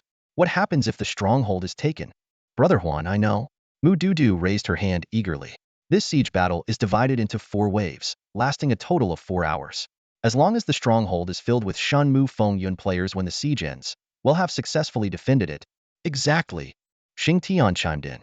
Ye Huan finally understood the rules after hearing the explanation. The battle for the guild's territory wasn't a one-time victory. If other guilds took advantage of the situation to launch an attack, they would need to be completely driven away before the territory could truly belong to them. On the other hand, if Shinmu Fengyun's members were forced out, the territory would go to the victors. So that's how complicated it is. Ye Huan nodded in realization, marveling at how challenging it was to establish a guild. As the monster siege was about to begin, Mu Sisi led the group out of the council hall. Ye Huan, however, looked confused, wasn't aware of the earlier battle plans. As Mu Sisi passed by him, she winked and said, "Brother Huan, you and your friends can move freely." Ye Huan immediately understood. She hadn't told the others about the 100 guardians. That would be their secret trump card. At exactly 9 in the morning, monsters began spawning densely around Leosia Slope. The first wave consisted of monsters ranging from level 10 to 30, including several elite monsters. Leosia Slope had a favorable terrain, with its back against a mountain wall, making it naturally defensible. Shinmu Fengyun only needed to guard the other 3 sides. Mu Sisi commanded the central route. Xing Tian led the elite members of the Barbarian tribe to defend the right flank, and Mu Lala led her troops on the left flank. Nearly 2,000 players were divided into 3 groups, engaging in fierce battles with the monsters. Meanwhile, Ye Huan and a few familiar companions guarded the rear entrance. "Brother Huan, shouldn't we go and assist them?" Juanxiong asked curiously. Ye Huan smiled and shook his head. "No rush. We have other tasks. Let them handle the monster killing." At the same time, tension filled a private room in a tavern in Leosia City. The guild leaders of major factions, Cloud Sovereign of Yunji Yi, Qiuzhan of Four Seasons Alliance, Ao Shirulai of Proud World Unparalleled, and Meng Wuyo of Dream Empire had gathered. "The Yi family hasn't arrived yet?" Qiuzhan asked impatiently. Ao Shirulai chuckled lightly. "That guy Yi Ji Chung from Prosperous Yi City, don't you know him? He's a leveling fanatic and never gets involved in matters like this. Better if he doesn't show up." Qiuzhan snorted coldly. "With the strength of our guilds combined, taking down Shinmu Fengyun and the Barbarian tribe will be a piece of cake." Meng Wuyo raised a critical question. "And how will we divide the spoils once we win?" The atmosphere immediately grew tense. After some bargaining, Qiuzhan made an offer. "Hey, race a flat deal. The territory goes to Four Seasons Alliance, and each guild gets 3 million as compensation. Otherwise, it's all or nothing." The others exchanged glances and then smiled meaningfully. "Deal." The monster siege was underway. The first wave of regular monsters was quickly wiped out under the players' concentrated attacks. After half an hour of intense siege, a 10-minute break began, giving players time to replenish their supplies and prepare for the second wave of the assault. When the second wave of monsters appeared, everyone noticed a significant difference. These creatures were not only of higher levels and greater strength, but among them were massive elite monsters wielding menacing weapons as they charged toward the players. On Sunset Slope, Ye Huan and his companions overlooked the fierce battle below. Groups of players and monsters clashed in chaotic combat, with shouts and cries of battle filling the air. The scene was awe-inspiring, resembling an ancient battlefield. Watching this, Ye Huan felt his blood boil with excitement, though he couldn't help but feel a twinge of regret for choosing a financial-based profession. If he were in a melee combat role, he would be down there on the front lines, fighting monsters hand-to-hand. If only dual professions were possible, he thought to himself, even though he knew it was practically impossible. I'm going in for some action, Kwang Dao said, a glint of excitement in his eyes. He hoisted his large blade and prepared to charge downhill. You guys go ahead. Mosey and I will stay back here. Ye Huan gestured to the others. This was a rare opportunity for leveling up and gathering loot. It made no sense to miss out. Besides, the frontline players were holding strong, so the rear area was relatively safe. Before long, Kwang Dao led Zhongai Sanshao, Nan Ran, Juan Xiang, and others down the slope to join the battle. Only Ye Huan and Xiamo remained behind. Ye Huan, do you think Shin Mufinjian will win today? Xiamo suddenly asked. Ye Huan gave her a surprised look. You didn't seem too interested in this sort of thing before. Xiamo didn't respond directly. She simply gazed at the distant, rolling mountains and softly said, "This world really is beautiful." Yeah, it really is, Ye Huan agreed. The stunning landscapes of the in-world had indeed drawn in many people who didn't usually play games, even inspiring the creation of specialized tour guide teams. After a moment of thought, Ye Huan answered Xiaomo's original question. Shun Mufinjian's chances of winning today should be over 50%. Over 50%? Xiaomo exclaimed in surprise. But isn't it said that other factions are assembling their teams? If they join forces to attack, how could Shun Mufinjian possibly hold them off? Ye Huan gave a mysterious smile. You'll see when the time comes. He didn't elaborate further. Xiaomo studied the increasingly confident man in front of her, feeling like he had become somewhat unfamiliar. Suddenly, she asked, Ye Huan, do you know about the Yi family? Ye Huan nodded. Of course I know. In the in-world, their guild is called Shangshi Yi City, and their leader, Ye Zhiqing, is ranked #1 on the level leaderboard. These were details he had learned from Kwang Dao and Mu Dudu when he first started playing the game. Ye Huan recalled how he used to envy Yi Zhiqing for becoming the top player in the novice village and earning the title of Rookie King. It seems like all of you have the surname Yi, he joked with a smile. Maybe we were all part of the same family 800 years ago. Though deep down, he didn't actually believe he had any connection to the Yi family. A flicker of a complicated and unreadable emotion passed through Xiaomo's eyes before she quickly changed the subject. However, Ye Huan grew more curious and pressed on. Do you know someone from the Yi family? Yes, my mom is Yi Cheng's aunt, Xiaomo replied calmly. Wait, so Yi Cheng is your cousin? Ye Huan was momentarily taken aback. Xiaomo smiled faintly. Even though her in-game character wasn't particularly attractive, her amusement at Ye Huan's shocked expression was evident. That's right. I'm currently living with the Yi family. Only then did Ye Huan set aside his earlier concerns about Xiaomo.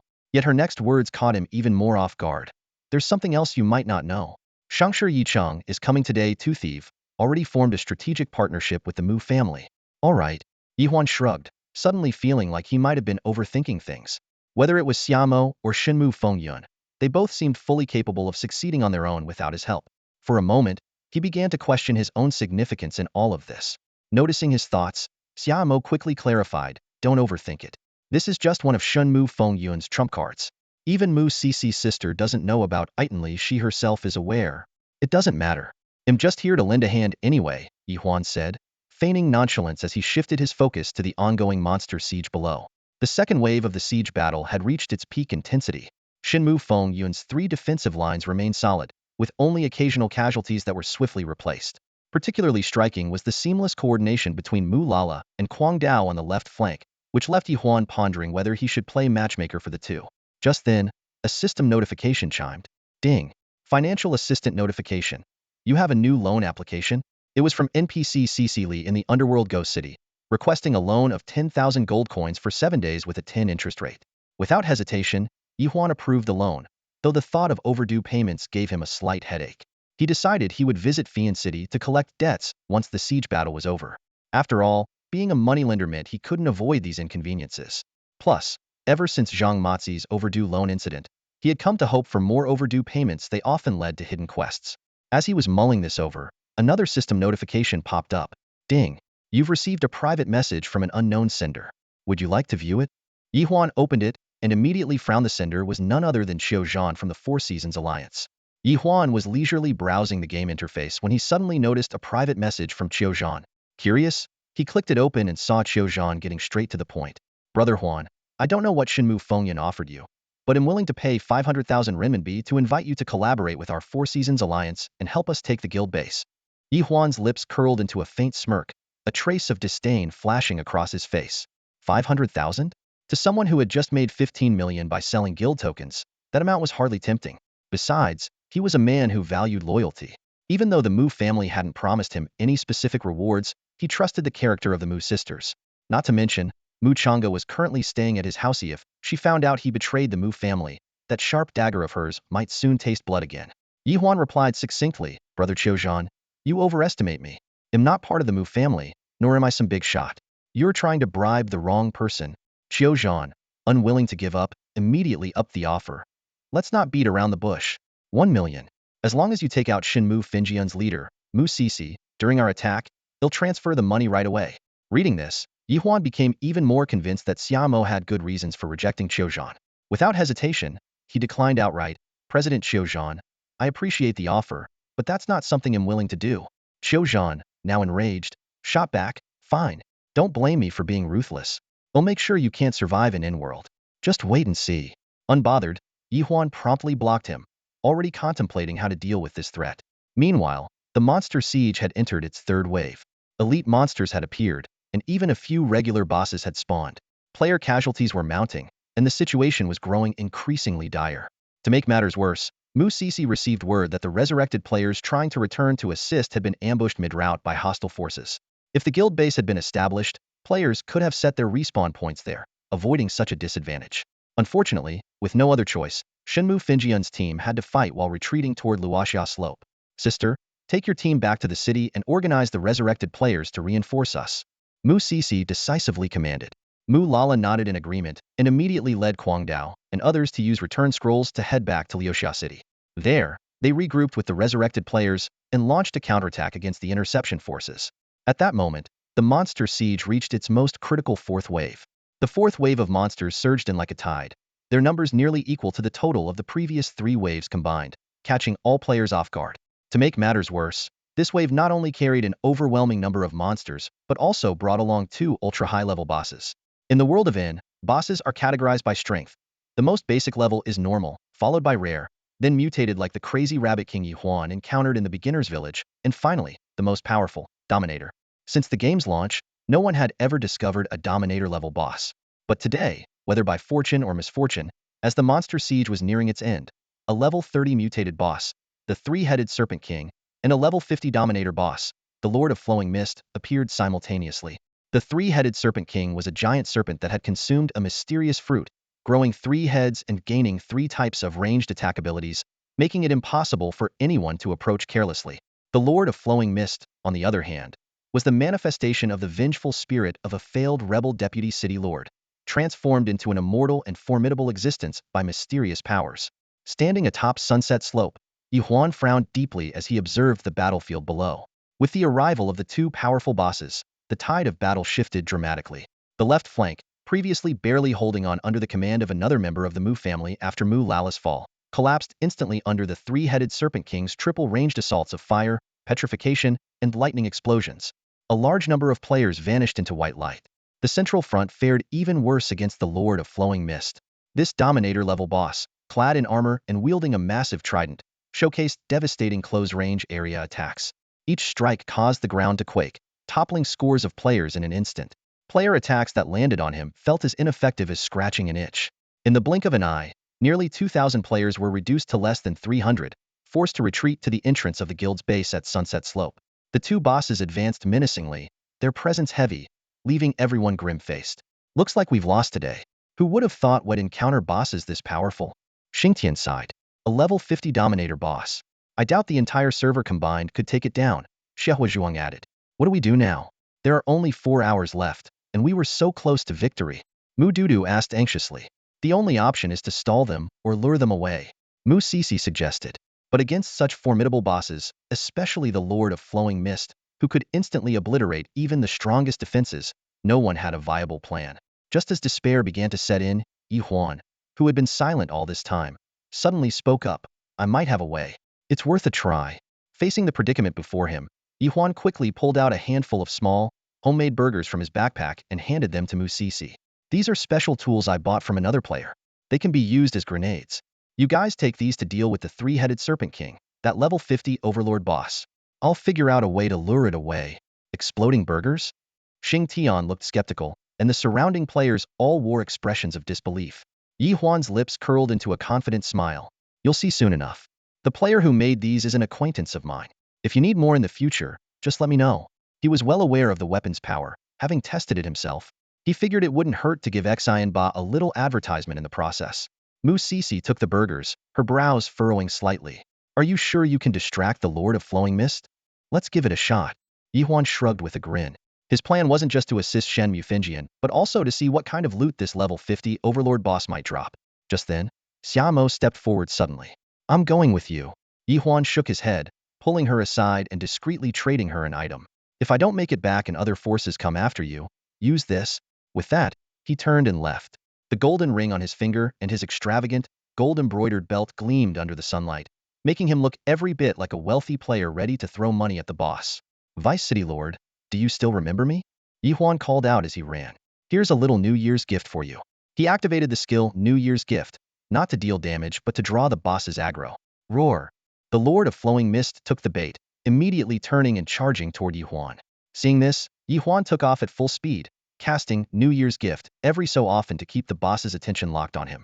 Watching Ye Huan successfully lure the boss away, Musisi felt a surge of battle spirit. She gave the order, brothers, take down that three-headed Serpent King. Over 300 players roared in unison as they charged toward their target. Before they even reached it, Musisi experimentally tossed one of the homemade burgers. With a deafening boom, the explosion lit up the battlefield, leaving Xing Tian wide-eyed with amazement. He silently resolved to discuss purchasing more of these miraculous tools from Ye Huan later. Musisi, equally thrilled, realized that with these weapons in hand, their chances of defeating the mutated three-headed Serpent King had significantly increased. Meanwhile, not far from Flowing Mist Slope, at a nearby leveling spot, over 1,000 restless players were already gathering, eager for action. Players from the Four Seasons Alliance, Proud Unmatched, Dream Empire, and Cloud Wing had already gathered, numbering close to 1,000. Outside the southern gate of the city, another 1,000 players stood in formation, prepared to intercept any revived players from the Shun Mufinjian faction. Qiuzhan was just about to issue the attack command when Ao Shirulai suddenly sent a message. The Shun Mufinjian group is currently dealing with a mutated three-headed Serpent King. Perfect opportunity. Qiuzhan's eyes lit up. Let's wait until they're worn out. We can take them down and snatch the boss. Meanwhile, Ye Huan was sprinting ahead with the Leosia Lord in tow while sending a private message to Musisi. Qiuzhan and his group are gathering near the Moon Wolf monster zone. They'll probably attack soon. What's your situation over there? Musisi asked. Almost done for, but I've already found a friend to take over luring the monster, Ye Huan replied before cutting off the chat. After confirming no one was around, Ye Huan swiftly shifted his state. Apart from his signature landlord hat, all other gear was concealed. He donned a facandrial mask, and his ID changed to Green Hat Hero. The fluidity of his actions showed he was well practiced. A smirk curled at the corner of his mouth as he turned to guide the Leosia Lord straight toward the Moon Wolf monster zone. Qiuzhan, threatening me? Let's see how you like this. On Musisi's side, she suddenly came to a halt. Mu Dudu looked at her in confusion. What's wrong, sis? Brother Huan seems to have logged off, Musisi said, shaking her head. Mu Dudu quickly checked the friends list and confirmed that Ye Huan's name had indeed turned gray. He really logged off. Sis, we owe Brother Huan big time for luring the Leosia Lord away today. We should thank him properly. I know, Musisi nodded in agreement, though her mind was preoccupied with wondering who Ye Huan's so-called friend was. As she pondered, she tossed a homemade little burger at the three-headed Serpent King, followed by a cloud of green poisonous mist. The Serpent King immediately turned green, and she promptly cast a green healing spell on Xing Tian. This dual ability to use poison and healing clearly indicated some kind of hidden class. After an intense battle, the 300-strong team had already lost nearly 100 players, but with the help of the homemade burgers, the three-headed Serpent King's condition was beginning to deteriorate. Brothers, it's time. Charge!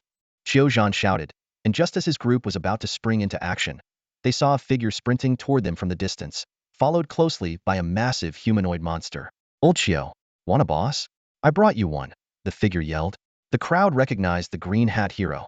Initially, they thought he was kindly delivering a boss, but when they got a clear look at the monster's name, their faces turned pale. Level 50 Overlord boss, Leosia Lord? Are you kidding? We don't want this kind of boss. The group cried out in panic. Green Hood, stay the hell away from me. Zhang shouted in panic, frantically waving his hand to warn the others. The surrounding players descended into chaos. Despite their confidence in their own abilities, they all knew that facing a level 50 Overlord boss was nothing short of suicidal. A grin spread wider beneath Ye Huan's mask. Stay away? Not a chance. He was here for them specifically. Ladies and gentlemen, prepare to face the wrath of the Lord of Luminous Mist, he bellowed with laughter. Zhang, what do we do? Meng Wuyo asked anxiously, stomping her feet in frustration. What else can we do? Fight or flee? Zhang replied helplessly. Without hesitation, he turned to escape. Against such an overwhelming power gap, even 1,000 of them together would be nothing more than a joke. Little Chiu, don't run. This is a special gift I prepared just for you. Green Hood's voice called out mockingly from behind, nearly causing Zhang to explode with anger. A gift? Keep it for yourself. I'm out of here. But retreating with over 1,000 people was easier said than done. Amid the chaos, the players jostled and pushed one another, only to end up in a tangled mass. Before they could find a way to break through, the Lord of Luminous Mist had already closed in. Seizing the moment, Ye Huan activated his Shadow Dash, boosting his speed to its maximum. With his superior defense and agility, he charged directly into the crowd. The Lord of Luminous Mist, losing its target of hate, flew into a rage. Letting out an ear-splitting roar, it slammed its massive trident into the ground. The earth quaked violently, and in an instant, swathes of players were reduced to white flashes, disappearing from the battlefield. The scene descended into even greater chaos. Some players fled desperately, while others, realizing escape was futile, chose to fight back. If we're going down, we're taking him with us. Kill Green Hood, they cried, directing their weapons at Ye Huan instead of the boss. They were convinced that Green Hood had orchestrated this entire disaster. Anticipating this, Ye Huan had already activated his golden indestructibility skill upon entering the crowd, investing 10,000 gold coins to unlock its second tier. Enveloped in a golden, semi-transparent shield, he weaved through the players with ease, all the while taunting them. You guys are so ungrateful. I brought you a boss to fight, and not only do you not appreciate it, but now you are coming after me. Little Chiu, where are you? Come out and play. Caught in the chaos, Zhang was pushed and shoved, unable to move despite his desperation to escape. Hearing Green Hood's infuriating voice, he was so enraged he nearly coughed up blood. Green Hood, he'll never forgive you. Get out of my way. Hearing Zhang's furious shout, the surrounding players instinctively cleared a path for him. But by the time Zhang had oriented himself, Green Hood had already broken free of the crowd and disappeared into the distance. Xiao Chiu, stop worrying about me. Watch your back. The sudden warning startled Zhang, and he instinctively turned around. A chill ran down his spine. The outer players had already fallen silently, and the towering Lord of Flowing Mist had somehow crept up behind him without a sound. No. Before he could finish, the trident in the Lord of Flowing Mist's hand sliced through the air, instantly draining Zhang's health. What followed was a complete massacre. Out of the original 1,000+ players, only a little over 300 managed to escape, while the remaining 700, including Zhang, were all sent back to the respawn point by the invincible Lord of Flowing Mist. As soon as Zhang opened his eyes at the respawn point, the system announcement sounds chimed repeatedly. Ding. System announcement. Ding. System announcement. Damn it. Only 10 minutes left. Zhang muttered as he sprinted toward the city gates, frantically contacting others. What's the situation on your end? I'm down, Yun Zhuzai replied. Same here, Meng Wuyo added. I'm still up. I'm leading the remaining 300 players back to the base, Ao Shirulai reported. President Xiao, we've got trouble over here.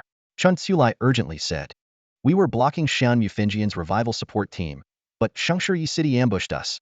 What? Why is Yi City helping Shenmue? Zhang fumed, his anger boiling over. Hold your ground. We're coming to support you. Make sure you wipe out Shengshi Yi City's players. Rage churned within Zhang. His meticulously planned operation was falling apart due to the unexpected interference of the so-called Green Hat Hero. What infuriated him even more was that Shengshi Yi City, a group that usually stayed out of such conflicts, had chosen to intervene at this critical moment. The distance from Flowing Mist City to Sunset Slope was significant, and even if they rushed there immediately, it might already be too late. Unless Ao Shirulai's 300 players could successfully stall Shan Mufinjian, but the odds of that happening were slim. Meanwhile, on another battlefield. Wow, it's down. After relentless effort, the three-headed Serpent King finally collapsed, dropping a pile of equipment. The intense battle had left fewer than 100 players standing at the guild base entrance. Musisi quickly stepped forward to gather the loot, stuffing it into her bag without even looking. It wasn't the time to distribute rewards just yet, as the fight was far from over. The system began counting down the final 10 minutes. Musisi's gaze was resolute. Even though she had exhausted her supply of self-made mini-burgers, they had to defend the guild base entrance at all costs. No other guilds could be allowed to breach their defenses. Charge! The sudden battle cry startled the resting players. In the distance, a united force of over 300 players, led by Ao Shirulai, was advancing. This group included members from guilds like Ao Shirwushuang and the Four Seasons Alliance, preparing for a final assault. In a corner, Xiazimo watched the scene unfold, conflicted. As a member of the Four Seasons Alliance, she was now tasked with carrying out Ye Huan's request, leaving her caught in a dilemma. She glanced down at the token in her hand and suddenly smiled with clarity. At this moment, she was Chinrua Xiamo, not the Xiamo of the Four Seasons Alliance. Having resolved her inner conflict, Xiamo activated the token without hesitation. In an instant, a radiant light flashed behind her, and a well-organized squad of NPC guards materialized. Fully armed and numbering 100 strong, they took their positions at the guild base entrance. The sudden twist left Shan Mufenjian's players stunned and nearly caused Ao Shirulai to drop his jaw in disbelief. What the hell? Where did these NPC guards come from? What are they doing here? Ye Huan hadn't run far. Instead, he hid in the shadows, coldly observing Qiu Zhan and the others being brutally slaughtered by the boss. Against the seemingly invincible Lord of Flowing Mist, the 1,000-strong team was as fragile as paper. It didn't take long before they were either dead or scattered, leaving the battlefield in utter chaos. Witnessing this bloody scene, even Ye Huan, who had orchestrated it, couldn't help but silently reflect on how he seemed to have grown less soft-hearted than before. Once the surrounding players had completely dispersed, the Lord of Flowing Mist began to wander aimlessly. During this time, a few stubborn players still dared to challenge it, only to be crushed into oblivion by this overlord-level boss without exception. Gradually, no one dared to approach anymore. Ye Huan followed from the shadows, and when the area finally quieted down, he prepared to make his move and take down the boss. He had already converted all his gold bars and bricks into coins to ensure he was financially prepared for any critical moments. At present, he had 410,000 gold coins left, though 100,000 of those had been spent on hiring guards. While Musisi had promised to cover that expense, Ye Huan's resources were indeed running thin. Just as he was about to step out, he suddenly noticed a figure in the distance charging toward the Lord of Flowing Mist. Initially, Ye Huan shook his head, ready to mourn for the foolhardy challenger, but he quickly realized something was unusual about this person. As the figure drew closer, Ye Huan saw it was someone with silver hair, clad in a full set of level 20 golden armor, wielding a long sword, a clear indication of a high-level swordsman. What surprised Ye Huan even more was that his greedy gaze skill couldn't penetrate the challenger's information. This could only mean one of two things. Either the person's level exceeded his by more than 5, or they had a special item that concealed their stats. Ye Huan immediately opened the level leaderboard, discovering that it had been completely reshuffled. The top spot was now held by Yi Cheng at level 26, followed by Li Mengxi and Chu Weilai, both at level 25 and without affiliations to any guilds. Scanning through the top 10, apart from Yi Cheng, all the names were unfamiliar. At level 21 himself, Ye Huan knew the only player capable of nullifying his greedy gaze had to be someone above level 26. And currently, the only person on the leaderboard meeting that criterion was the rising star Yi Cheng. With a thoughtful expression, Ye Huan turned his gaze to the mysterious swordsman now approaching the Lord of Flowing Mist. So he is Yi Cheng. Ye Huan thought to himself in amazement. As the rising star, Yi Cheng truly lived up to his reputation, not only dominating the top of the level rankings year-round, but also dazzling everyone with his gleaming golden equipment that inspired envy. The battle erupted in an instant. Yi Cheng's sword shimmered with an otherworldly glow, unleashing a sharp wave of sword energy that left a shallow mark on the master of Flowing Mist. Infuriated, the boss retaliated immediately, slamming its trident into the ground with a thunderous force that shook the earth, forcing Yi Cheng to retreat swiftly. What happened next left Ye Huan, who was hiding in the shadows, wide-eyed with shock. Yi Cheng threw his sword into the air and began forming hand seals to control it. Sword control? Could he be a hidden class, a spirit swordmaster? In the world of N, sword control was a signature skill exclusive to spirit swordmasters. The sword rapidly expanded to 10 times its original size midair. With a resonant shout, it tore through the sky, heading straight for the master of Flowing Mist. The massive blade struck its target's arm with precision, causing a spray of green blood. This strike sent the boss into a rage. It let out an ear-splitting roar as blue flames erupted beneath its feet, spreading rapidly. Caught off guard, Yi Cheng's health bar was instantly depleted, but he promptly resurrected on the spot. Without hesitation, he grabbed his sword and retreated, clearly aware that continuing the fight was a lost cause. After ensuring the area was clear, Ye Huan stepped out of his hiding spot, ready to execute his own strategy. Just then, a system announcement echoed, declaring that the Shenmue Feng Yun Guild had successfully defended their base, earning level-ups, prestige, gold, and other substantial rewards. They made it. I can't afford to fail either, Ye Huan exclaimed. He first hurled a New Year's red envelope attack, immediately following it with his ultimate move, 10,000 gold toss. A beam of golden light shot skyward, transforming into a massive blade that struck down heavily on the boss.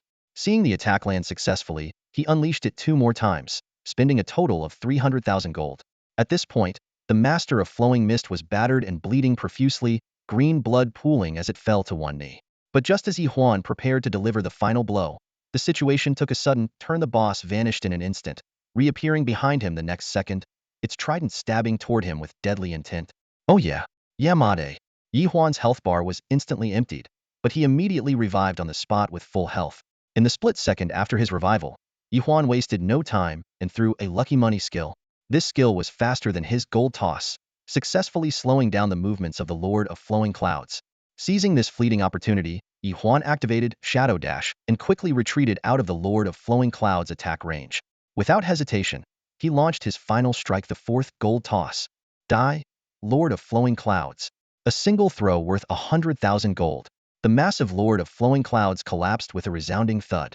This victory came at the hefty cost of 400,000 gold coins, leaving Ye Huan broke once again. However, as a flash of white light passed, the system notified him that he had leveled up to 22. Wow, not bad at all, Ye Huan exclaimed excitedly as he began collecting the loot dropped by the boss. As the first player to defeat a level 50 Overlord boss, the drop rate was astonishing. 32,000 gold coins, a permanent healing elixir, a bodyguard quest card, a dual-class qualification certificate, a blessing elixir, a city-building order, an invisibility ring, a jade purity bottle, and numerous other items, enough to nearly fill his entire inventory. He casually inspected the properties of the jade purity bottle, a special item, specifically used to capture heart demons, and capable of being used for equipment enchantments. Just as Ye Huan was about to store the bottle, he noticed that the Lord of Flowing Clouds' corpse had not disappeared. Instead, it was emitting a black mist, a low-level heart demon, formed from the resentment of the Deputy Lord of Flowing Clouds City. Ye Huan immediately pointed the jade purity bottle at the heart demon. The black mist was swiftly sucked into the bottle by an invisible force. The item's property page now displayed the words, low-level heart demon. As Ye Huan prepared to examine the other loot, a series of red system-wide announcements interrupted him. Ding dong. Server-wide announcement. Due to the player Green Hat Hero successfully achieving the first kill of a level 50 Overlord boss, the system will undergo an early update. Please log off within 30 minutes. This update will last for 48 hours. The announcement echoed across the server repeatedly, causing an uproar across the entire Dragon Kingdom region. Upon hearing the news, Qiuzhan angrily logged off, while Yi Zhicheng, who had just returned to a grinding spot, frowned deeply. All the players were left wondering, who exactly was this mysterious Green Hat Hero, and how had he managed to take down a level 50 Overlord boss? The game forum instantly erupted into chaos. Players began questioning the authenticity of the battle. Could there be a bug in the game? Who exactly is this Green Hat man? The top player in the game? He must have found some kind of exploit. Meanwhile, others were filled with anticipation for the upcoming game update. What I'm most curious about is what changes the update will bring. That's obvious theory, probably going to enable the top-up feature early, someone said excitedly. Perfect timing. I'm out of coins to buy materials. I'm planning to recharge a few thousand when it's available. I'm more curious if there will be a new map, another speculated. As the discussions heated up, someone suggested, why don't we log off and check the forums? Some people are already questioning the staff about this. Players logged off one after another and flooded into the official N-World forum. In response to the players' suspicions about potential game exploits, the officials maintained their usual stance. The game is functioning normally, with no bugs or exploits. As for how Green Hat Man managed to defeat the Lord of Flowing Mist, the officials cryptically replied, in N-World, anything is possible. We encourage players to explore and discover for themselves. Green Hat Man, the enigmatic figure who once again topped the forum's trending list, remained a mystery. No one knew his true identity, not even his gender. Yet his actions repeatedly challenged players' perceptions. Interestingly, he seemed to specifically target players from major factions, rarely involving ordinary players. This polarized opinions about him within the community. Some admired him deeply, while others harbored intense resentment. With the game update approaching, Ye Huan didn't have time to examine the items he had obtained. He decided to wait 2 days before delving into them. Switching back to his normal mode, he hurried toward the sunset slope. At the sunset slope, the area was bustling with members of Shenmue Fengyun and their allied forces. They were celebrating their victory and discussing both Green Hat Man and the upcoming game update. Brother Huan, you're online. Seeing Ye Huan, Mu Dudu and the others immediately came over to greet him. Yeah, I had something to deal with in real life. Ye Huan replied casually, turning to congratulate Mu Sisi. He noticed that the Shenmue Fengyun guild base had already set up several NPC shops, indicating they could now establish player-run stores in the future. Mu Sisi was straightforward and said, "This victory was thanks to everyone. Send me your bank account details later, and I'll transfer the payment." Soon, Ye Huan received a transfer of 1.5 million, a sum that surprised him. Mu Sisi explained, "This includes your base payment, the cost of renting NPC guards, the fee for distracting the Lord of Flowing Mist, and your homemade mini burgers." As Ye Huan prepared to log off, Mu Sisi suddenly asked, "By the way, is that Green Hat Man a friend of yours?" "Something like that," Ye Huan replied ambiguously. Then, waving goodbye to everyone, he said, "See you all in 2 days." After logging out of the game, Ye Huan realized his entire body was drenched in sweat. This had only started happening in the past 2 days and had never occurred before. He stood there in a daze for a moment before deciding to take a shower and change into some fresh clothes. After the shower, Ye Huan picked up the gold coin his parents had left him. He threaded a red string through the small hole on the coin and put it back around his neck. This simple gold coin pendant had accompanied him for many years. He had logged off earlier than usual today, and the sky had not yet completely darkened. As Ye Huan walked into the living room, he saw Mu Chang'e returning with bags in both hands. "Hey, crybaby, what's all this?" Ye Huan asked curiously. "Hee, we're going fishing tomorrow." Mu Chang'e lifted the fishing gear in his hands, a look of excitement spreading across his face. "What made you suddenly want to go fishing? Didn't you get enough of it in the game?" "You don't get it. The game is the game. I've never actually fished in real life," Mu Chang'e said eagerly. "So, are you in or not?" "All right, fine. Let's go." "Great. Tonight, you cook dinner. I need to study this stuff." With that, Mu Chang'e couldn't wait to start fiddling with his new toys. Ye Huan shrugged helplessly and resigned himself to playing the role of the household cook. He headed to the kitchen to prepare dinner. After dinner, the two chatted about things in the game. However, Mu Chang'e was clearly distracted, barely paying attention even when Shanmu Fenjian was mentioned. His mind was entirely focused on his fishing gear. Noticing this, Ye Huan lost interest in the conversation as well and, with a casual, "You do the dishes," headed back to his room to rest. Before going to bed, Ye Huan logged onto the in-world game forum. There was an unusually large number of posts today, with the top 3 trending topics being 1. The return of the Green Hat hero, single-handedly triggering an early game update. 2. Speculations on changes after the game update, bold predictions from veteran players. 3. Major factions in Longhua officially announcing their entry into in-world. The first 2 topics didn't catch Ye Huan's attention. Being the Green Hat hero himself, he had no interest in the first post. The second post was full of speculation and seemed irrelevant, as in-world wasn't like ordinary online games. Its operations were entirely managed by the system, with minimal staff involvement. However, the third post made Ye Huan furrow his brow. The post provided a detailed list of factions preparing to enter in-world. In addition to countless solo players, over 5,000 small and large studios were getting involved, spanning industries such as commerce, dining, tourism, and leisure. Hundreds of companies had also announced plans to conduct various business activities in the game. Most notably, Longguo's super conglomerates and prominent families had declared their intentions to join the game. Even ancient family factions, long thought to have faded into obscurity, were beginning to stir. The last sentence of the forum post left Ye Huan deep in thought. Lying on his bed, his mind was flooded with a series of unanswered questions. What secrets were hidden in that hospital from his childhood memories? Where did his parents go after they disappeared? Why did the in-world feature a gold coin identical to the one he possessed? And why were the wealthy so eager to enter the in-world? As his thoughts began to blur, a sudden and distinct sound of fighting erupted from the living room, instantly jolting him awake. "This isn't good. Crybaby." He flipped out of bed and dashed toward the door. The moment he opened the door, the scene before him left him speechless. There was Mu Chang'e, her long hair loose, crouched on the coffee table like an elegant yet vigilant panther, gripping a dagger. Opposite her stood 2 mysterious figures dressed in black and wearing masks, armed with sharp weapons, their tension palpable. Time seemed to freeze. All 3 turned their heads to look at Ye Huan simultaneously.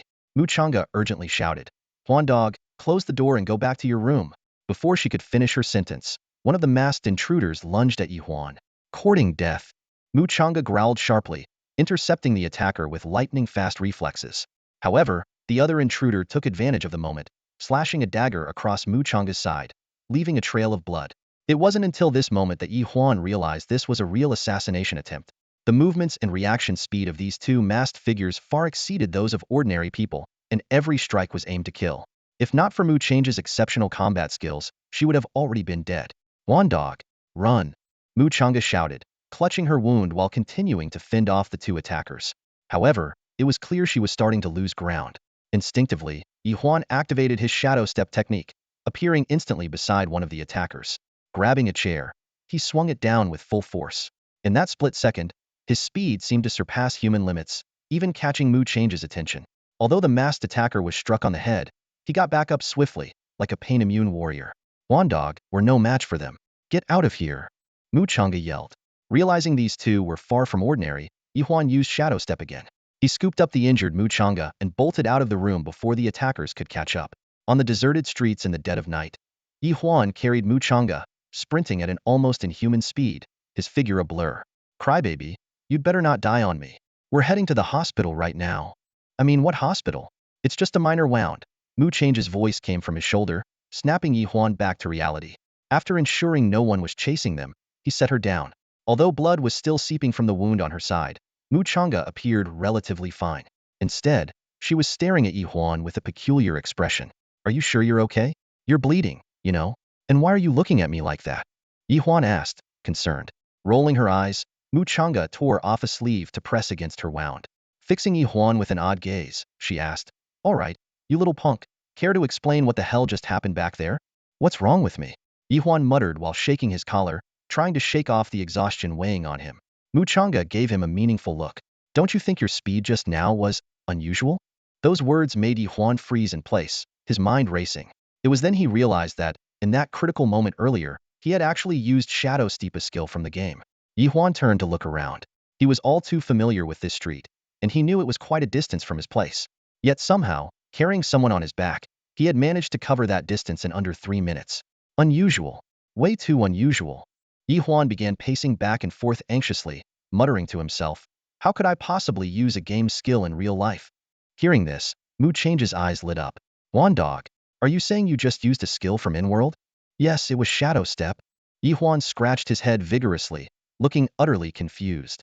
"The situation was so urgent. I used it instinctively without even thinking. Have you noticed any other unusual feelings lately?" Mu Changa pressed further. Ye Huan thought for a moment. "These past 2 days, every time I log out of the game, I've been drenched in sweat." There were other anomalies he chose not to mention. "What about other skills? Can you use them?" Mu Changa asked, his tone filled with anticipation. Ye Huan closed his eyes and concentrated, but after a moment, he shook his head. "No, it seems like only Shadow Step works." As he spoke, he moved his foot, and in an instant, his figure flashed several meters away to a lamppost, demonstrating that he could indeed use the skill. To be honest, Huan dog, Mu Changa's expression suddenly turned serious as a dagger appeared in his hand seemingly out of nowhere. "You've always asked me what this dagger is for, right?" "Well, it is for gutting fish, but it's my fish gutting technique from in-world." As he spoke, he twirled the dagger skillfully, its sharpness and precision leaving no doubt about its lethality. "Wait, Crybaby, are you saying our special class skills can be used in the real world?" Ye Huan exclaimed. "So far, it seems that way, but we'll need to explore this further," Mu Changa replied. Before he could finish, he winced and glanced at a wound on his arm. "Huan dog, help me bandage this first." They quickly found a hospital to treat the wound, then checked into a nearby hotel for the night. The next day, they cautiously returned home around noon, only to find their place completely ransacked. It was clear someone had searched through everything. Under such circumstances, staying there was no longer safe. Although they still didn't know who the attackers were, they suspected it might be the same group responsible for the death of Mu Changa's parents years ago. Grabbing only a few essentials and their game login devices, the two left their home. Now, they sat on the sidewalk, lost in thought. "This is so pathetic. We're like homeless kids now," Ye Huan sighed. "And it's all your fault." Mu Changa snapped. "I lived there for so long without any issues, and within days of you showing up, you brought killers to my doorstep." "My fault?" Ye Huan retorted. "Those killers clearly weren't just after me alone. So, where do you think we should go now?" Ye Huan asked with a hint of frustration in her voice. "You, a young master of the Mu family, and you don't even have a hidden place to stay. I don't want to drag my uncle's family into this mess. Why else do you think I've been avoiding them all these years?" Mu Changa explained. "All right, fine. I guess we'll just have to rent a place. Ye Huan stood up, ready to leave. But Mu Chang'e quickly called out, Hey, Huan go, give me a hand. Will you? I'm still injured, you know. Ugh, fine. You win. Ye Huan sighed, reluctantly turning back to help Mu Chang'e as they moved together. It took them an entire day, but they finally found a suitable place by the Rivera standalone villa. The location was secluded, with no neighbors nearby. Although the monthly rent was 80,000, the villa came fully equipped with a kitchen, gym, karaoke room, and more. Most importantly, it had an advanced security alarm system that would immediately trigger if any strangers approached. This place is great. When Lao Ba comes, he'll have somewhere to stay too, Mu Chang'e said with satisfaction, thinking of Exine Ba. However, Ye Huan looked less than thrilled having a home he couldn't stay in, and now having to spend money on rent was hardly ideal. Time flew by, and the 48-hour update for In-World came to an end. Countless players eagerly logged into the game, excited to explore the new features. Welcome back to In-World. The following updates have been implemented. Ye Huan carefully read through the patch notes and was surprised to see a wide range of new features added to the game.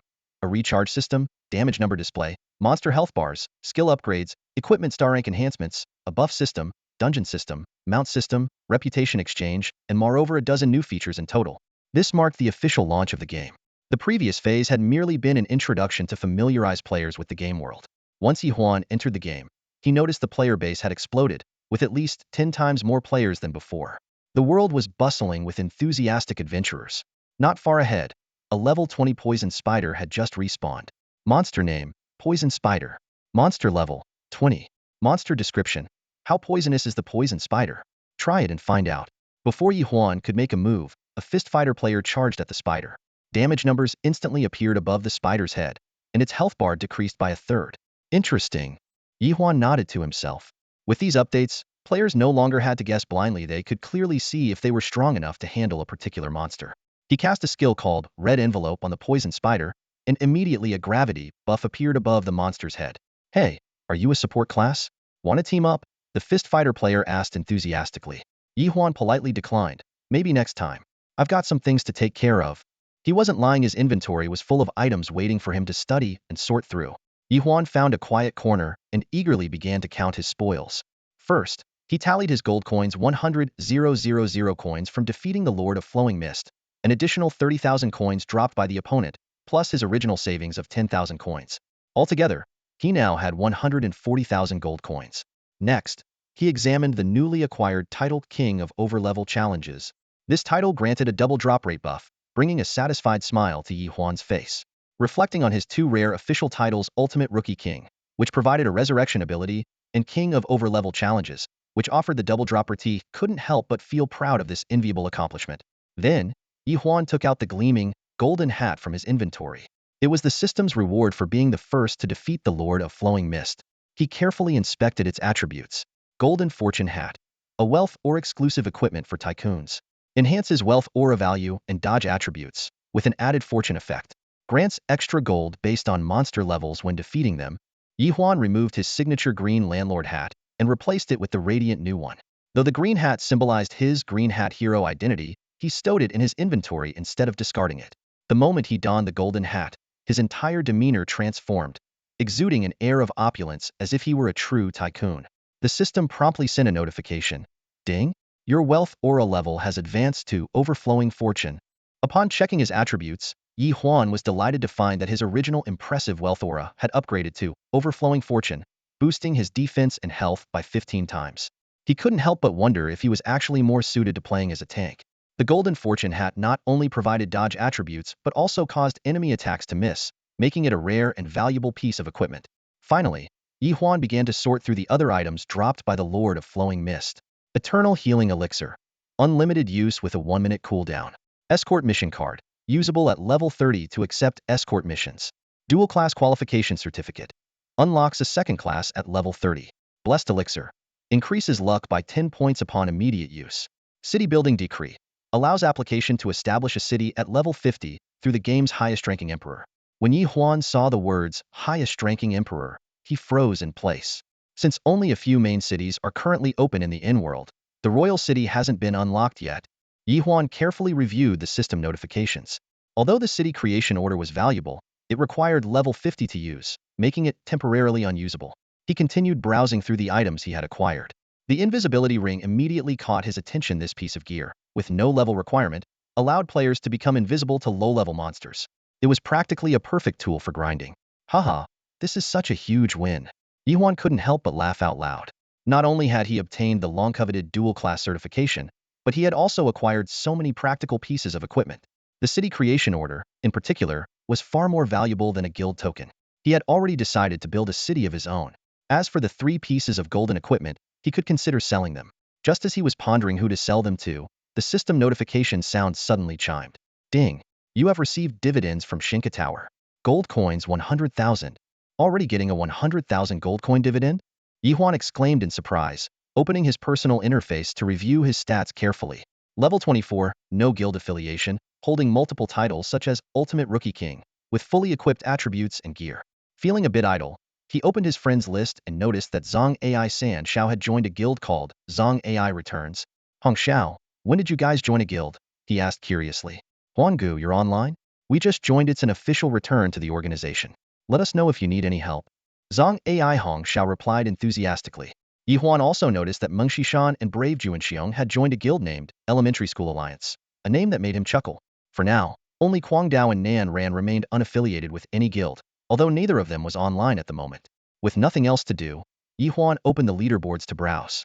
The game's update had introduced a variety of new rankings, level rankings, guild rankings, wealth rankings, pet rankings, mount rankings, and more. The most intriguing addition was a special section, the Hall of Fame. Ye Huan opened the leaderboard and quickly scanned through the statistics. The rankings were changing rapidly, with countless players tirelessly competing to level up. Among the familiar names, one player called Chu Weilai caught his attention. Chu Weilai belonged to a newly established guild named Elementary Alliance. Switching to the guild leaderboard, the data that appeared left Ye Huan momentarily stunned. First place, Shunmu Feng Yun, based in Leosia Slope, 986 members. Second place, Four Seasons Alliance, 500 members. Third place, Prosperous Leaf City, 500 members. Fourth place, Dream Empire, 500 members. Fifth place, Zishu Wuyo, 500 members. Ye Huan rubbed his eyes, unable to believe the changes before him. Many previously unheard-of guilds had suddenly climbed to the top, while long-established guilds he had interacted with like Yunji, Aoshi Wushuang, and Manhuang Tribe didn't even make it into the top 10. It didn't take long for him to figure out the reason behind this shift. These guilds must have already acquired guild tokens, and were simply waiting for the game to enable recharging so they could establish themselves immediately. Currently, only Shinmu Feng Yun, with its guild base at Luoxia Slope, could accommodate up to 1,000 members. The other guilds were capped at 500 official members each. Of course, the actual number of followers likely far exceeded these limits. Driven by curiosity, Ye Huan checked the wealth leaderboard next. After reviewing it, he couldn't help but chuckle bitterly. The financial power of these wealthy players was simply staggering. And this was just their personal wealth, not including the assets of their respective guild members. Ye Huan couldn't help but wonder about the total recharge amount for in-world today.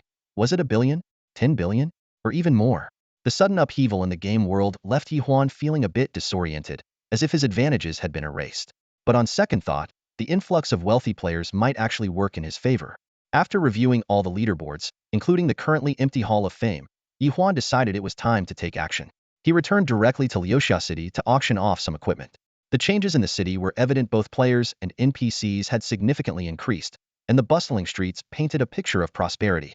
At the auction house, Ye Huan carefully considered his options and decided to auction off only 2 items, keeping the Chasing Star and Sun Bow for himself. He set a starting price of 50,000 gold coins, each for the mixed element gold hammer and the phantom butterfly robe. Then, he headed to the warehouse to organize and store the rest of his items. Just then, a private message from Kwang Dao suddenly popped up. Want to check out a dungeon?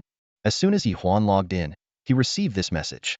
After agreeing on a meeting spot with Kwang Dao, he quickly sent messages to Nan Ran and Wan Gong Shichanga. Glancing at his friends list, he noticed that everyone else had joined guilds and were likely busy with team dungeons at the moment.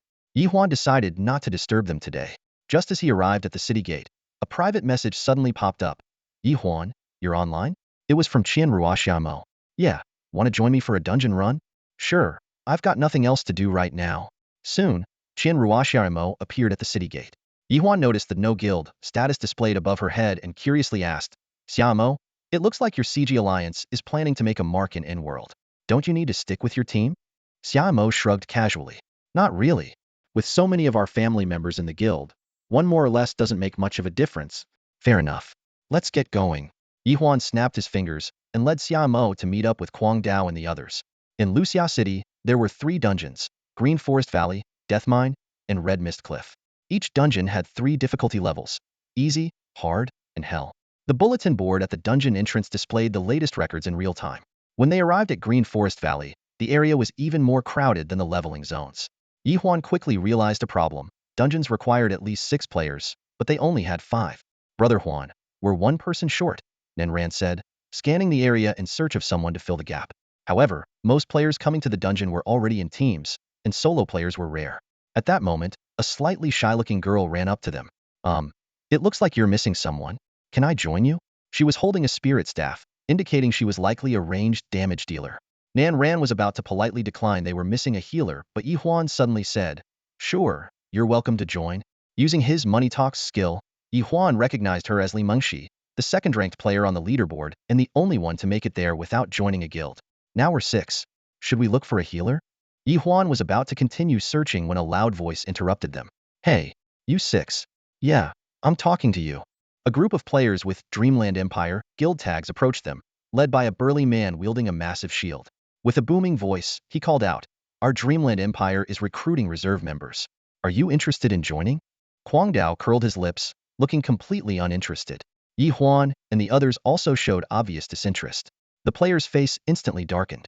As one of the most active members of the Dream Empire, he had never encountered such blatant disregard.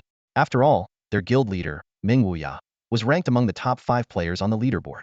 Normally, just mentioning the name Dream Empire was enough to make most people eager to join. Kid, have you seriously never heard of the Dream Empire? Oh, I've heard of it. And then? Ye Huan spread his hands with an innocent expression, his tone dripping with sarcasm. Meng Shanha's anger ignited instantly, his eyes locking onto Ye Huan. I'll give you one last chance. Are you joining the Dream Empire or not? His voice carried a clear threat. At the same time, the players around him unsheathed their weapons, ready for action. Ye Huan's lips curled into a faint smile as he gestured for Kwang Dao and the others to remain calm. And if we say no? If not? Then you die. A swordsman roared, pointing his blade directly at Ye Huan's face. Despite the incoming attack, Ye Huan stood completely still, unperturbed. He was curious to test his defensive capabilities. The sword flashed, and a minuscule damage number floated above Ye Huan's head. How is this possible? The swordsman was stunned, immediately following up with his second strike, piercing thrust. The attack landed squarely on Ye Huan, but it felt as though the blade had struck an impenetrable wall. The surrounding players, including Kwang Dao and Xiao, were dumbfounded. None of them had anticipated Ye Huan's defense to be this formidable. Damn it! Sword art! Resonating strike. The swordsman, now enraged, unleashed his most powerful skill. His blade traced a sharp, elegant arc, sending a wave of lethal energy hurtling toward Ye Huan. Yet Ye Huan didn't even blink. A large mist floated above his head. This can't be happening. The swordsman was utterly bewildered. As the team's main damage dealer, he had never encountered such an unyielding opponent. Friend, are you done playing? Ye Huan asked with a calm smile. Because now, it's my turn. With that, he casually tossed a gold coin into the air. In a flash of golden light, a miserly figure resembling a goblin appeared, dragging a massive iron chest. Before the swordsman could react, the creature swung its iron chain, smashing the chest down with tremendous force. Boom! A deafening crash echoed as the swordsman disintegrated into white light and vanished. The system immediately notified Ye Huan that he had earned 10,000 gold coins. The swordsman had been carrying an astonishing amount of wealth, perfectly triggering the goblin's kill effect to its fullest potential. The miser counted the loot taken from the swordsman, totaling exactly 10,000 gold coins. Clearly, this swordsman had been carrying at least that amount. Dare to kill my men? You're asking for it. Meng Shanha finally snapped back to his senses as he saw his teammate fall. He raised his shield and moved forward, issuing an attack order to his team. But Kwang Dao and the others reacted faster. With a swift step, Kwang Dao charged ahead, slashing his longsword directly at Meng Shanha. Meanwhile, the corpse puppet controlled by Nanren rushed into the enemy ranks, and Xiaomo's whip lashed out like lightning 5 times in quick succession, accurately striking an enemy melee fighter. Prepped and ready, Wan Gong Shichanga fired an arrow straight at the enemy healer's vital points. Chaos erupted in an instant. Although Ye Huan's side was outnumbered, every member of his team was exceptionally skilled. The dozen or so players from the Dream Empire were no match for them. Li Mengxi hesitated, standing still and unsure whether to join the fight. After all, she had only just met Ye Huan and his group. Suddenly, an arrow shot toward her at high speed. Why are you attacking me? Li Mengxi's face darkened in anger. She immediately locked onto the archer and raised her staff. Wind fire wheel. 3 fireballs spun rapidly within a fierce wind, striking the archer in the blink of an eye. With a series of explosive sounds, the archer fell to the ground, unable to receive healing in time. Ye Huan observed the scene with interest. A windfire envoy? Huh? So it's a hidden class. No wonder her leveling speed is so fast, being able to combine wind and fire skills. Gold coins 2050. The system notification signaled the end of the battle. The last enemy player was taken down by the miser. Since it was a case of self-defense, Ye Huan's group avoided being flagged as outlaws. Nanran stepped forward to collect the loot but found nothing particularly valuable, so he decided to hold onto the items for future resale. Do you think we've made an enemy of the Dream Empire? Li Mengxi asked timidly, raising her hand, clearly unaccustomed to such confrontations. Ye Huan smiled reassuringly. Don't worry. They were in the wrong to begin with. Exactly. Wangong Shichanga scoffed. What's the point of playing if you're just going to let others push you around? Ye Huan gave him a thumbs up. Well said, Hui. Come on. Huan Gu. There are ladies here. Keep it clean. Wangong Shichanga rolled his eyes at Ye Huan, prompting laughter from Kwang Dao, Nanran, and the others. Li Mengxi, however, looked confused, not understanding the term, keep it clean. Since we can't find a healer, let's just head straight into the dungeon, Ye Huan suggested. Seeing no objections, he began selecting a dungeon. For their first attempt, they naturally opted to start with the easiest level. Ye Huan noticed that in the Green Forest Valley dungeon, only the Hell level remained unbeaten. The record for the simple level was 31 minutes, set by Meng Shanha's group, while the hard level had a record of 39 minutes, held by the Cloud Wing team. You've got some serious attack power, little sister. Kwang Dao gave Li Mengxi a thumbs up. Hehe. Really? This class does have great attack power, but the skill books require combining wind and fire elements, which is such a hassle. No worries. Stick with us, and we'll help you get those skill books. Nanran chimed in, winking at the others. Clearly, this powerful yet innocent girl was worth recruiting. Today, we'll just try out the dungeon. Let's start with a simple level, Ye Huan said. As his words fell, the 6 of them disappeared from their spot, entering the simple level of the Green Forest Valley dungeon. Ye Huan even gave their team a special name, the Joyful Strike Squad. The Green Forest Valley dungeon is divided into 3 sections. Right from the entrance, there are swarms of level 20 monsters clustered together. Although these monsters are not highly leveled, their sheer numbers make them challenging, densely scattered across the ground. After passing through the first area, players encounter a zone filled with half-height shrubs, where many hidden monsters lurk, along with 2 formidable level 20 elite monsters. The final area is a dense forest, home to a level 20 regular boss. Clearing all the monsters in the dungeon will allow players to complete it and claim their rewards. Upon entering the dungeon, the 6-person team naturally found roles that suited them best, even without purposely strategizing their formation. Ye Huan, with his exceptional defense and health, took on the role of pulling monsters. Nanran, as the corpse handler, used support skills to aid the team. Xiamo and Kwang Dao handled melee attacks, while Wangong Shichanga provided range support, clearing nearby mobs. Meanwhile, Li Mengxi stood in the back line, showcasing her astonishing damage output. Li Mengxi's remarkable damage output was particularly noteworthy. When Ye Huan lured dozens of monsters into one spot, she unleashed her wind and fire wall area effect skill. The combination of wind and fire created a scorching damage zone, trapping the monsters within.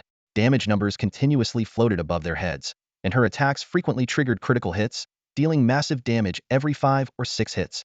Hey, are you wearing equipment that increases your critical hit rate? Ye Huan couldn't help but ask. Yes, I am. My ring has a critical hit attribute, Li Mengxi replied with a proud smile. The ring was a trophy she had earned by defeating a mini-boss on her own. Ye Huan nodded in response, but silently marveled at how straightforward she was. Most players wouldn't easily reveal the properties of their gear. With Li Mengxi's wind and fire wall, the team cleared mobs at an impressive pace, with experience points flowing steadily into everyone. When they advanced to the shrub area, they encountered 2 level 20 elite monsters, the Phantom Wolf and the Burrowing Snake. Despite Ye Huan's 15x defense and health bonuses, these elite monsters packed a punch. The Phantom Wolf's ambush dealt 51 points of damage, followed by the Burrowing Snake erupting from the ground to sink its fangs into Ye Huan's leg.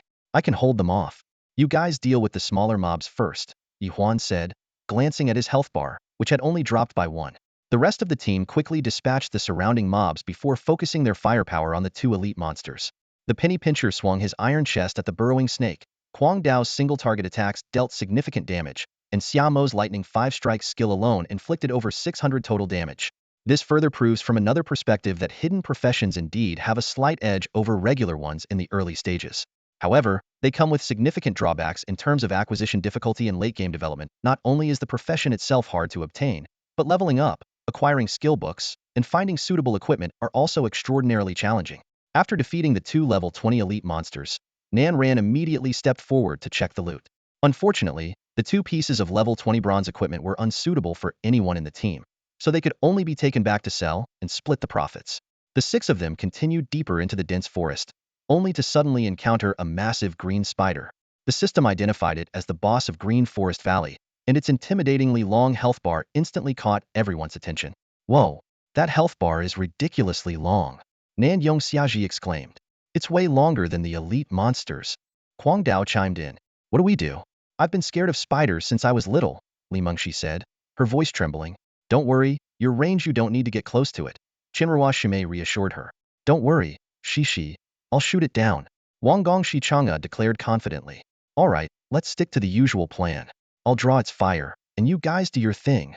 Huan Gu charged toward the boss without hesitation. Ye Huan was the first to activate his skill, New Year's Money, placing a gravity debuff above the spider's head. Nan Ran followed closely, casting the level 15 skill curse, which reduced the monster's defense. Go! Kwang Dao shouted, signaling the group to attack simultaneously. Wang Gongxi Chang'e unleashed a volley of arrows like rain. Chasing wind arrow, gale arrow, breaking wind arrow, 3 shots in quick succession. Li Mengxi and Shimei weren't far behind, attacking with Firestorm Wheel and Lightning Whip, back to back. As she cast her spells, Li Mengxi muttered, Ugly spider, burn to ashes. The team's synergy during the fight brought a sense of satisfaction to Ye Huan, who realized that his ideal team was beginning to take shape. When the ground spider finally collapsed, the system displayed a completion notification. As it wasn't the first clear and was on the simplest difficulty, the rewards were fairly ordinary: a level 20 bronze longsword and some materials. However, what surprised Ye Huan was that since the final blow came from the money grubber, under the effect of his golden fortune hat, he directly earned 20,000 gold coins. Now this is what I call making money rain. If we keep farming bosses, we'll be rich in no time, Ye Huan said, his spirits lifted.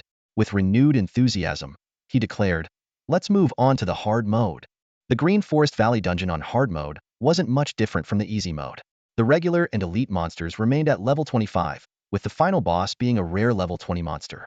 Under Ye Huan's leadership, the team advanced steadily, ultimately setting a new record with a time of 25 minutes and 14 seconds. In addition to the standard 10 experience, gold, and reputation rewards, they also obtained a level 20 silver pair of boots. Notably, Ye Huan specifically arranged for Penny Pincher to deliver the final blow to the boss, earning a substantial 30,000 gold coins from the rare creature. Based on this pattern, the monsters in the Hell mode should be level 30, and the final boss is likely to be a mutated one. Should we give it a go? Ye Huan asked, glancing at his teammates. Mad Blade shrugged with a grin. We're already here. Might as well give it a shot. I heard clearing a Hell mode dungeon gets you on the system announcement, Moonshot eagerly added. It'd be awesome to show off in front of the whole server. Li Mengxi looked hesitant. Do you think we can really handle it? The boss in hard mode already felt like a real struggle for me. Don't worry, Xiaomo encouraged, noticing the group's growing excitement. You won't lose levels even if you die in the dungeon. Just as Ye Huan was about to take out 1,000 gold coins to apply for the Hell mode dungeon, a sudden shout stopped him in his tracks. Hold it right there.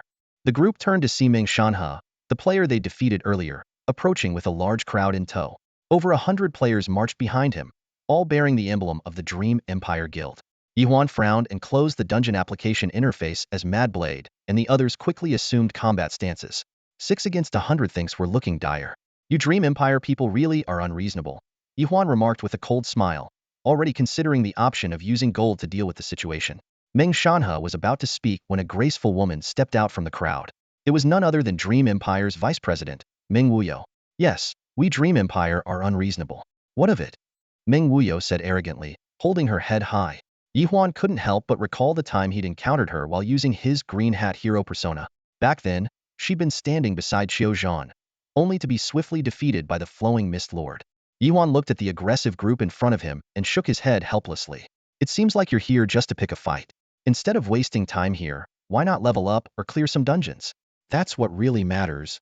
His slightly mocking words instantly infuriated Ming Wuyo. She let out a cold snort, raised her chin, and a hint of disdain flashed in her eyes. You're absolutely right. We are here to pick a fight. If you know what's good for you, stand still and let us kill you once. And if we refuse? Ye Huan asked calmly. Then we'll keep killing you until you're back to level 0. Meng Hui's voice was full of menace. Ye Huan shook his head silently. This was the first time he had encountered such an unreasonable female player. It was as if, in the in-world, having more people meant you could do whatever you wanted. As tensions escalated and the atmosphere grew more hostile, a furious voice suddenly rang out from behind. Kill my bro Huan? Who do you think you are? Everyone turned toward the source of the voice, and in the distance, they saw a group of over 100 players approaching. All of them sported eccentric hairstyle mohawks, afros, and other flamboyant looks. Their style screamed edgy, and above their heads was the same guild emblem. Return of the Love-Buried clan. Leading the group was none other than Zhang Ai Hong Xiao, flanked by Zhang Ai Lu Xiao and Zhang Ai Huang Xiao. Who dares to mess with my bro Huan? Zhang Ai Huang Xiao shouted loudly. Exactly. Think having more people makes you special? We've got people too. Zhang Ai Lu Xiao chimed in. The members of Return of the Love-Buried clan quickly surrounded the players from Dream Empire. Zhang Ai Hong Xiao strode over to Ye Huan, checked to ensure he was safe, and then turned to face Meng Wuyo. Girl, if you're going to bully someone, at least figure out if you're up to the task. Meng Wuyo looked at the flamboyant crowd with a face full of disdain. A second-rate guild like yours dares to challenge Dream Empire? You think you can beat us with just this ragtag group? Ridiculous. Before she could finish, another voice, brimming with righteous energy, called out from the distance. What if you include us? Another team appeared on the horizon, over 100 members of the Elementary School Alliance, all young players around 16 or 17 years old. Leading them were the courageous Juan Xiong and Meng Xishan. The Elementary School Alliance? What are you doing here? Meng Wuyo asked with a frown. Isn't it obvious? Huanga is my big brother, Juan Xiong declared confidently, signaling to his team. The players swiftly drew their weapons and joined the encirclement. Now, more than 200 players from Return of the Love-Buried clan and the Elementary School Alliance surrounded the 100 or so members of Dream Empire. Seeing the scene unfold, Ye Huan couldn't help but smile with satisfaction. Zhang Ai Hong Xiao and Juan Xiong had clearly risen through the ranks in their respective guilds and were now trusted leaders. The atmosphere grew intensely tense. Meng Wuyo stood still, her brows furrowed in frustration. Although she felt deeply unwilling to accept the situation, she was well aware that under the current circumstances, she was no match for the opponents. While the Dream Empire had numerous players, each team was currently occupied with their own tasks. As the leader of a dungeon team, she understood that recklessly summoning other squads for support would only bring her brother's reprimand. After all, the family had invested heavily in the in-world, and disrupting their plans over a moment of impulse was simply not an option. In the early stages of the game, time was the most valuable resource, and provoking large-scale conflicts would only lead to mutual destruction. Fine. You win this time. Meng Wuyo gritted her teeth and spat out the words, preparing to lead her team away. However, she was abruptly stopped as Juan Xiong and the group from Zhang Ai San Xiao quickly encircled them, cutting off any escape. Don't push your luck. Meng Wuyo snapped sharply. I'm the vice president of Dream Empire. If you dare anger me, don't think my brother won't wipe you out. Even in a disadvantageous position, she maintained her usual prideful demeanor. Ye Huan suddenly smiled faintly and gestured to Juan Xiong and Zhang Ai Hong Xiao to stand down. It's not worth getting red names over something so trivial, he said calmly before turning his gaze to Meng Wuyo. Miss Meng, this whole incident started because of your subordinates. I know you care about your reputation, so how about we settle this with a wager? A wager? Meng Wuyo asked coldly, her tone laced with skepticism. Ye Huan's smile broadened as he pointed toward the dungeon board for Green Forest Valley. We each form a team and challenge the hell-level Green Forest Valley dungeon. The team with the shortest completion time wins. What do you say? What? Hell level? Meng Wuyo hesitated visibly at the suggestion. The surrounding players immediately began buzzing with chatter, some marveling at the boldness of the challenge, while others shared horror stories of being wiped out within 5 minutes in the hell-level dungeon. Meng Wuyo calculated silently. The difficulty of the hell-level dungeon was notorious, with team sizes limited to 6 to 11 players. Selecting a lineup capable of handling such a challenge from her current team would be no small feat unless she could call in reinforcements from the guild's elite. With that thought, she cast a disdainful glance at Ye Huan. A wager with us? What are you putting on the line? I'm not interested in petty bets. Don't worry, Ye Huan said confidently, pulling out a property deed from his inventory. The deed to a luxury estate on East Street in Leosia City. This should be a sufficient stake, right? What Ye Huan didn't realize was that with the recent game updates, In-World had introduced a real estate leasing system, allowing players to rent shops and houses in cities with gold coins for business or leisure purposes. The real estate market in the In-World has always been a headache. Sky-high rents and cumbersome procedures deter ordinary players, let alone the idea of directly purchasing property. But at this moment, the appearance of the deed in Ye Huan's hand left everyone present holding their breath. Ye Huan, This is no joke. Xiamo tugged at his sleeve, her voice filled with worry. This deed is worth a fortune. Exactly, Brother Huan. Zhang Ai Hongxiao quickly chimed in. Take our guild leader's styling salon on South Street in Leosia City, for example. The daily rent alone is 100 gold coins. The crowd began explaining the real estate market in N-World in a flurry of voices. Renting even an ordinary house in a remote area costs 100 gold coins per day. On East Street, a prime location, even the smallest shop demands several hundred gold coins a day. Only the most powerful guilds can afford such expenses. And Ye Huan's estate was situated right in the busiest part of East Street. It was only then that Ye Huan realized the immense value of the deed in his hand. But before he could think further, Meng Wuyo impatiently spoke up. I'll bet with you. If you lose, the deed is mine. If I lose, I'll give you 1,000,000 gold coins. Everyone here can be a witness. Despite the attempts of those around him to dissuade him, Ye Huan simply smiled and waved his hand. All right, I'll take a small loss. 1,000,000 gold coins it is. Meng Wuyo turned and headed to the corner, ostensibly to prepare the gold coins but secretly contacting her brother, Meng Wuya. Soon, she received a reply: not only financial support, but also reinforcements in the form of Wu Yuan Wu Hui. Meanwhile, Ye Huan was discussing plans with his own team. He called Zhang Ai Sanxiao, Juanxiang, and others aside to briefly explain their upcoming mission into the hell-level Green Forest Valley. Through their conversation, he learned that Zhang Ai Sanxiao had already become a 100-man captain in Zhang Ai Guilai, while Juanxiang, with the help of his cousin Chu Weilai, had also earned a captain's position in the Elementary School Alliance. As they talked, two unfamiliar players silently infiltrated the Dream Empire's team, positioning themselves behind Meng Wuyo. Shortly after, Meng Wuyo approached with a confident smile.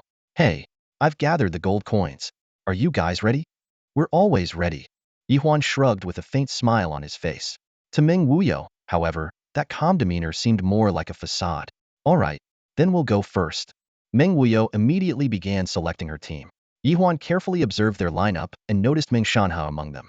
The rest of the group followed the standard dungeon configuration, but what truly caught Ye Huan's attention were two standout members: Meng Wu Yuan and Meng Wu Hui. This duo, a male energy master and a female blade warrior, were both at level 24 and equipped with an impressive array of level 20 silver gear. Though not a matching set, their equipment was leagues ahead of the other players. Stroking his chin, Ye Huan's lips curled into a knowing smile. These two were undoubtedly elite players that Meng Wuyo had brought in at the last minute, likely top members of the Dream Empire Guild, as only such a group could provide resources of this caliber. As Meng Wuyo's team of 11 entered the dungeon, Ye Huan casually found a rock to sit on and waved his hand to gather the others for task assignments. Brother Huan, are you sure you'll be fine on your own? Relax. By the time I'm done on my side, you might still be struggling to finish yours. Ye Huan's unwavering confidence subtly drew Xiaomo's attention. Once the tasks were distributed, the group began chatting about the changes introduced with the latest game update. Captain, has your lucky cat made it onto the pet leaderboard yet? Li Mengshi suddenly asked, her gaze falling on the adorable, festive lucky cat by Ye Huan's feet. Not yet. By the way, do you guys know how to evolve pets? Ye Huan asked. He felt that his lucky cat's current ability to generate just a few dozen gold coins a day was starting to fall behind. I do. Li Mengshi raised her hand with a grin. You need a pet evolution pill, which can drop from dungeons. To upgrade skills, you'll also need skill upgrade scrolls, which are dungeon drops too. But the drop rate is really low, Juanxiong added. While the group was engrossed in their discussion, Kwang Dao, who had been quietly polishing his blade nearby, suddenly spoke up. Those items are available in the reputation shop. Seriously? Everyone widened their eyes in surprise. The sheer amount of new content from the update had left them overwhelmed and short on time to explore everything. Li Mengshi quickly opened the reputation shop interface, but moments later, she looked back at Ye Huan and the others with a pitiful expression. The items in the reputation shop? They're way too expensive. I can't afford any of them. Li Mengshi's sigh echoed the sentiments of everyone else.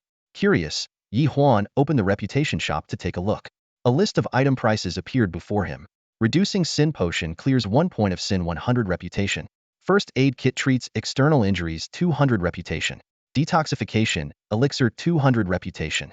Random Teleport Scroll 300 reputation. Jade Purity Bottle, used to seal monsters' inner demons 400 reputation. Double EXP Card 4 hours 400 reputation. Skill Upgrade Scroll 500 reputation. Pet Evolution Pill 1000 reputation. Heavenly Blessing 4 hours of double drop rate 1000 reputation. Custom Shiny Title No Attributes, lasts 1 day 100 reputation. These items were undeniably practical and valuable. Ye Huan noticed that the Jade Purity Bottle in the shop was a one-time use item, whereas the one he owned was a permanent version. How much reputation do you all have? Ye Huan turned to ask. Everyone began reporting their numbers.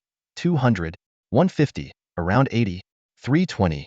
Seeing that most of them had relatively low reputation points, Ye Huan felt puzzled. It turned out that the official in-world developers had never explained how to earn reputation, and players didn't know its purpose, so they hadn't made an effort to accumulate it. Captain, how much reputation do you have? Li Mengshi asked curiously. A little over 1,900, Ye Huan replied, leaving everyone stunned. Upon reflection, Ye Huan realized that most of his reputation came from defeating bosses and completing hidden quests. Xiaomo suggested that he should upgrade the Lucky Cat first, and Ye Huan readily agreed. He immediately spent 1,000 reputation to redeem a pet evolution pill and fed it to the Lucky Cat. A system notification promptly appeared. Ding! Congratulations, your pet Lucky Cat has successfully evolved. Further evolution will require 2 pet evolution pills. The notification made Ye Huan sigh as a vein of frustration appeared on his forehead. At this rate, he would need even more evolution pills in the future. Shaking his head, he opened the Lucky Cat's attribute panel. The attributes of the second-tier Fortune Cat were displayed before Ye Huan. Aside from its base level of 24, it boasted 3 powerful talents: a treasure hunting ability to sense nearby bosses and hidden treasure, a blessing talent that provided its owner with a 70 experience boost, and a newly added 50 gold bonus buff. Additionally, it had learned a unique skill called Cuteness Overload, which could confuse enemies. As the most loyal companion of its master, this adorable pet not only excelled in bringing wealth, but also knew how to charm its owner with its adorable antics. Ye Huan carefully examined the Fortune Cat's new abilities. The gold bonus buff allowed him to gain an extra 50 gold from defeating monsters. For instance, if a monster dropped 1,000 gold, his inventory would automatically gain an additional 500 gold. Although the effect was limited to gold dropped by monsters and didn't apply to other sources of income, it was still quite impressive. As for the newly acquired Cuteness Overload skill, although it could only confuse one monster at a time, it effectively served as an extra helper for Ye Huan. Looking at the evolved Fortune Cat, now even more adorable, Ye Huan felt a surge of joy and held it in his arms. Captain, can I hold it too? Li Mengshi asked expectantly, her eyes sparkling. Men and women are different, you know? I'm not that easy. Ye Huan teased her deliberately. It wasn't until the young girl stomped her feet and pouted that he handed the Fortune Cat to her. Watching the cheerful smile return to Li Mengshi's face, Ye Huan was about to dive back into studying the reputation shop. Someone's coming out. Kwang Dao suddenly stood up, staring intently at the dungeon's exit. According to the dungeon rules, players who died would be teleported out. While they wouldn't lose levels, they could no longer continue the dungeon challenge. Sure enough, members of the Dreamless squad began to appear one by one as they were teleported out, one after another, until the 60-minute dungeon time limit was nearly up. The final 3 members, Meng Wuyuan, Meng Wuhui, and Meng Wuyo, were also teleported out. Arg! Meng Wuyo screamed in frustration as she emerged in a near-death state. Damn it! We were just starting to fight the boss when we got teleported out. She stomped her feet in anger. However, Meng Wuyuan and Meng Wuhui remained unusually calm. They both understood that even with more time, the 3 of them would have struggled to defeat the level 30 mutated boss. Moreover, much of the failure could be attributed to Meng Wuyo's poor decision-making during the battle. It's our turn. Little girl, let me show you what a real gap looks like. Ye Huan's lips curved into a sly smile as he glanced at Meng Wuyo, then turned around to organize his team for action. Let's see how you all end up embarrassing yourselves. Meng Wuyo crossed her arms, her eyes filled with disdain. Her team had already failed, so she had no expectations for Ye Huan and his group. Ignoring her taunts, Ye Huan directly applied to enter the dungeon. In an instant, the 11 members of the Joyful Strike team disappeared one by one. The system notifications popped up one after another. Brother Huan has entered the dungeon. Mad Blade has entered the dungeon. Li Mengshi has entered the dungeon. Once inside the dungeon, the team immediately followed the prearranged plan crafted by Ye Huan. The first squad, consisting of Funeral Love 3, South Dai, and Li Mengshi, quickly cleared the first wave of minor monsters. The rest of the team continued advancing. Upon reaching the second stage, Mad Blade, Juanxiong, Mengshi Mountain, and Moonshot Change worked seamlessly together, focusing on clearing the ordinary monsters hidden in the bushes as well as 2 elite monsters. Meanwhile, Ye Huan, relying on his exceptional defense and health, charged straight into the dense forest of the third stage. This was Ye Huan's core strategy. Time in dungeons was often wasted not on clearing minor monsters, but on fighting the bosses. However, Ye Huan had a trump card that gave him an unparalleled edge. As he burst into the forest, Ye Huan quickly spotted a massive green-furred spider, the boss of the third stage. According to the system, this was a level 30 mutated boss, enhanced by consuming crystal shards, and it was clearly not to be underestimated. Hard to deal with? Let me give it a try. Without hesitation, Ye Huan activated his Golden Toss skill, unleashing the 10,000 gold throw. Accompanied by a dazzling critical hit effect, Enormous damage numbers floated above the green Spider King's head, and its health bar was instantly wiped out. Everything went exactly as Ye Huan had calculated. A regular level 30 boss usually had about 30,000 health, while rare bosses had around 50,000. This mutated boss likely had close to 80,000 health. The system calculated Ye Huan's final damage at nearly 90,000, enough for a one-shot kill. While directing his lucky cat pet to gather the loot, Ye Huan checked in with the rest of the team through the party channel. "Captain, the first wave of monsters is almost cleared," Li Mengshi reported. "Just one last elite monster here, almost done," Mad Blade added with good news. Confirming that the team's progress was on track, Ye Huan glanced at his account. Between the coins dropped by the boss, the Lucky Cat's bonuses, his steady income from daily gold harvest, and the 1 million gold coins Meng Wuyo had lost to him, Ye Huan's wealth had reached an impressive level, making him a bona fide tycoon in the game. Ding dong. The pleasant chime of the system notification echoed. "Congratulations on completing the hell-level Green Forest Valley dungeon in 11 minutes and 11 seconds. The system will now broadcast the achievement server-wide. Would you like to hide the players' names?" "Of course not." The team members responded in unison, their eyes gleaming with excitement. The system immediately began distributing rewards. Each team member received a 20 experience bonus, 200 reputation points, and 1,000 gold coins. Along with these, a series of rare items materialized: skill upgrade scrolls, equipment enhancement stones, skill book fragments, and a mysterious demon skull, all of which were directly placed into the team leader Ye Huan's inventory. As the rewards finished distributing, a cascade of level-up notifications followed. Over half of the team members broke through their level caps, while the rest watched their experience bars inching closer to full. "Let's head out first. We can divide the loot later," Ye Huan said, motioning to his teammates. As soon as the words left his mouth, a flash of white light enveloped the group, teleporting them out of the dungeon. A server-wide announcement immediately rang out. Players Huan Gu, Kwang Dao, Qian Ruoxiamo, and Li Mengshi, among others, have successfully set a new record for the hell-level Green Forest Valley dungeon with a time of 11 minutes and 11 seconds. Each player is awarded an additional 500 reputation points. We encourage all players to take on the challenge. This groundbreaking announcement was broadcast 3 times, instantly igniting excitement across the entire server. Regular players paused in shock, buzzing with discussions about the astonishing completion time. Some recalled their own disastrous attempts, where their teams wiped out on the second stage, while others lamented being obliterated by elite monsters without even catching a glimpse of the boss. Leaders of major factions quickly took notice and fell into deep thought. The allure of 500 reputation points, a resource more valuable than gold, was too tempting to ignore. Soon, guilds began mobilizing their elite teams, determined to challenge the record. Meng Wuyo stood frozen, repeatedly confirming the system announcement in disbelief. Just as she was about to report the news to her brother, a private message from Meng Wuya arrived first. "I saw the system announcement. A bet is a bet. I'll assemble an elite team and head to Green Forest Valley as soon as possible." Meng Wuyo understood her brother's intentions clearly. His decision wasn't about the mere 100,000 gold coins at stake, but rather a much greater goal. In this new competitive arena, a fresh battle was about to begin. The dungeon challenges weren't just about acquiring gear. They were also a test of breaking records and pushing limits. However, the rules stipulated that each player could only enter a dungeon once per day, which meant she had already lost the chance to team up with Meng Wuya and the others for another run today. "Wow! An extra reward of 500 reputation points." Ye Huan exclaimed in delight as she noticed her name had appeared on the system announcement. Messages flooded in from guild members congratulating her. Her teammates also beamed with joy. After all, for most of them, this was their first time being featured on a system announcement. "You win. A bet's a bet," Meng Wuyo said with a complex expression, then initiated a trade request. Ye Huan's account balance instantly grew by 1 million gold coins. "Thanks, boss. Wishing you prosperity," Ye Huan replied with a grin. Suppressing her anger, Meng Wuyo asked as calmly as she could, "I'm really curious, how did you manage to clear the hell-level dungeon in such a short time?" "Oh, we were just playing casually," Ye Huan shrugged, his expression relaxed. Naturally, he had no intention of revealing his strategies.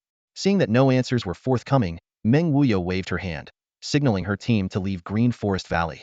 Her frustration didn't stem from the loss of gold, but from being defeated by a temporarily assembled team. After the members of the Dream Empire left, Ye Huan led his team in distributing the spoils. The loot from the Green Spider King was abundant: 3 level 20 bronze items, 2 level 20 silver items, 1 level 20 gold item, and a valuable guild token. The distribution went smoothly. The bronze items were given to Zhang Ai Huang Xiao and Lu Xiao. The silver items went to Meng Xishan and Wan Gong Xichang'a, while the gold ring that enhanced summon creatures perfectly suited the needs of the summoner Juan Xiong, making it his best piece of equipment yet. The most attention-grabbing rewards, the Wuxia Blade and the Piaoshu Spirit Staff, were assigned to Kwang Dao and Li Mengxi after a group discussion. Given that Li Mengxi's area effect firewall skill had been crucial during the dungeon run, this allocation was well-deserved. Finally, Xiaomo chose the skill upgrade scroll, while all other items including enhancement stones, skill book fragments, demon skulls, the guild token, and the 1 million gold coin wager went to Ye Huan. The distribution plan received unanimous approval from the team. Everyone understood the importance of teamwork. Even if they didn't receive gear suited for themselves this time, there was no resentment because the next opportunity could come at any moment. This was the essence of true team spirit. Ye Huan glanced around, noticing the envious expressions on the players' faces, and an idea struck him. These people had been brought here by Juanxiong and Zhang Ai Hong, Xiao to help out. In order to suppress Ming Wuyo's team, they had waited outside the Green Forest Valley dungeon for over an hour. Juanxiong, Hong Xiao, Ye Huan said decisively while swiftly navigating the interface to transfer funds. Divide these coins among the brothers. We can't let them help us for nothing. With that, he transferred 20,000 coins to both Juanxiong and Zhang Ai Hong Xiao. This gesture immediately caused an uproar at the scene. With that amount, each helper could receive over 100 coins. For these players, who were usually treated as mere extras, this was already a significant income. More importantly, they felt respected by Ye Huan. All right, brothers. Juanxiong immediately began distributing the coins. This is from Brother Huan for you all. The crowd erupted in excitement, with over 200 players chiming in. Thank you, Brother Huan. Brother Huan is so generous. Brother Huan, you're my idol. Call us anytime you need help, Brother Huan. Brother Huan is a legend. I love Brother Huan. The other players nearby, especially those from different guilds, watch with envy. The rewards they usually earned from missions sometimes didn't even come close to what these players had just received. Many were already contemplating leaving their guilds to join the Little Students Alliance or Zhang Ai returns. As Ye Huan watched the joyful smiles on everyone's faces, feeling a sense of satisfaction, a private message suddenly popped up. It was from Mu Dudu. Hey, Brother Huan, why didn't you call me to join the dungeon run? I want to be on TV too. Ye Huan chuckled and replied, aren't you guys at Shinmu Fengyun busy? Busy? That's my eldest sister and third sister's problem. I'm just a free spirit. Alright, next time, I'll definitely call you. Hee. By the way, my eldest sister is already organizing a team to break your record. Ye Huan was a bit surprised. Why? I don't know, but I heard that other guild leaders are also forming teams to challenge the hell-level Green Forest Valley. Ye Huan touched his nose and, after a moment of thought, understood. It was nothing more than their pride and competitive spirit driving them. They all wanted to be number one. However, he wasn't worried about anyone breaking his record. After finishing his conversation with Mu Dudu, Ye Huan began to ponder whether he should clear other hell-level dungeons as well. Unfortunately, the in-world had very strict restrictions on dungeon runs at the moment. Players are allowed to enter dungeons only 3 times a day, and each dungeon can only be attempted once per day. After using up their final attempt, Ye Huan announced the disbandment of the team. The team members went their separate ways. Some continued leveling up, while others took on quests.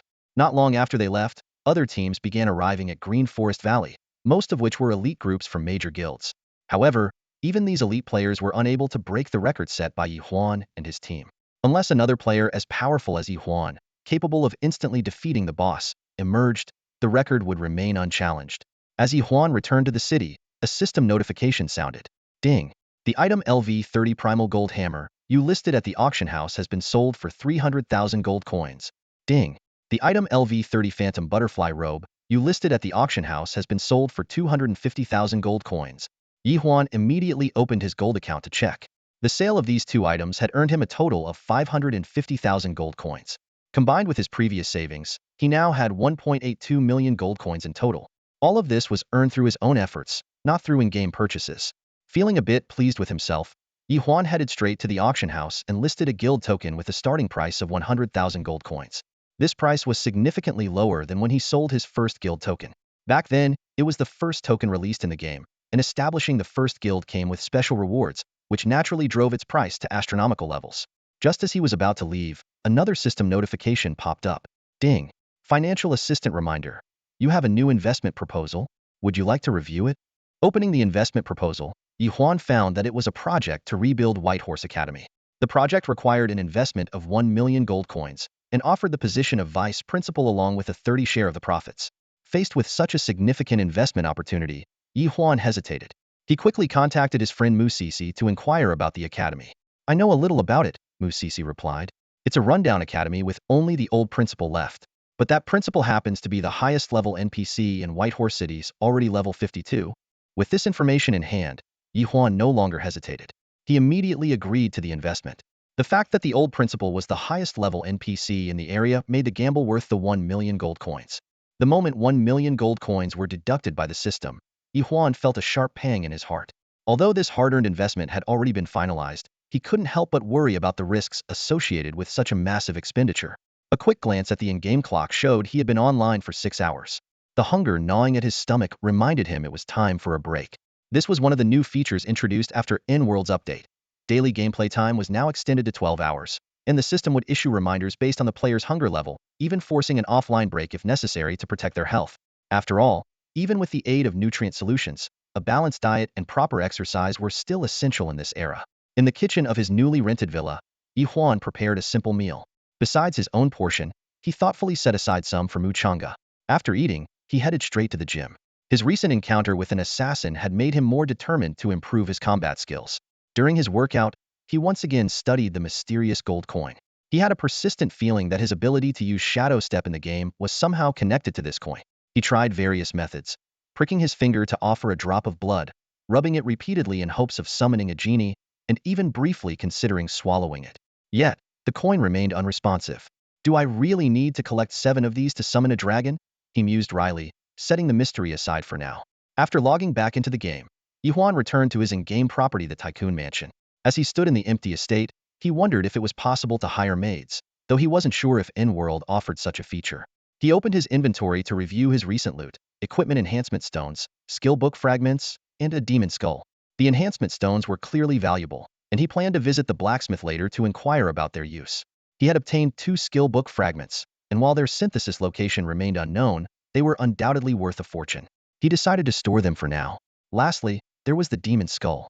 This black, desiccated skull was undeniably eerie in appearance, but its item description made Ye Huan's heart race. It stated that collecting the demon's main skull, hand bones, and leg bones would unlock the epic-level chapter of Leosia City. This mysterious quest, which had never been mentioned on the official website, made Ye Huan realize that this might be his most valuable discovery yet. Though he knew nothing about the epic chapter of Leosia City, he resolved to safeguard this treasure carefully. Ye Huan stood inside the wealthy man's mansion, carefully examining his latest gains. Over 1,600 reputation points, a significant amount by any measure. He pondered his next move. Should he evolve the penny pincher or upgrade his skill levels? After weighing his options, he decided to focus on enhancing his core skills first. The penny pincher's combat ability was decent for now, but his own skills were still somewhat lacking.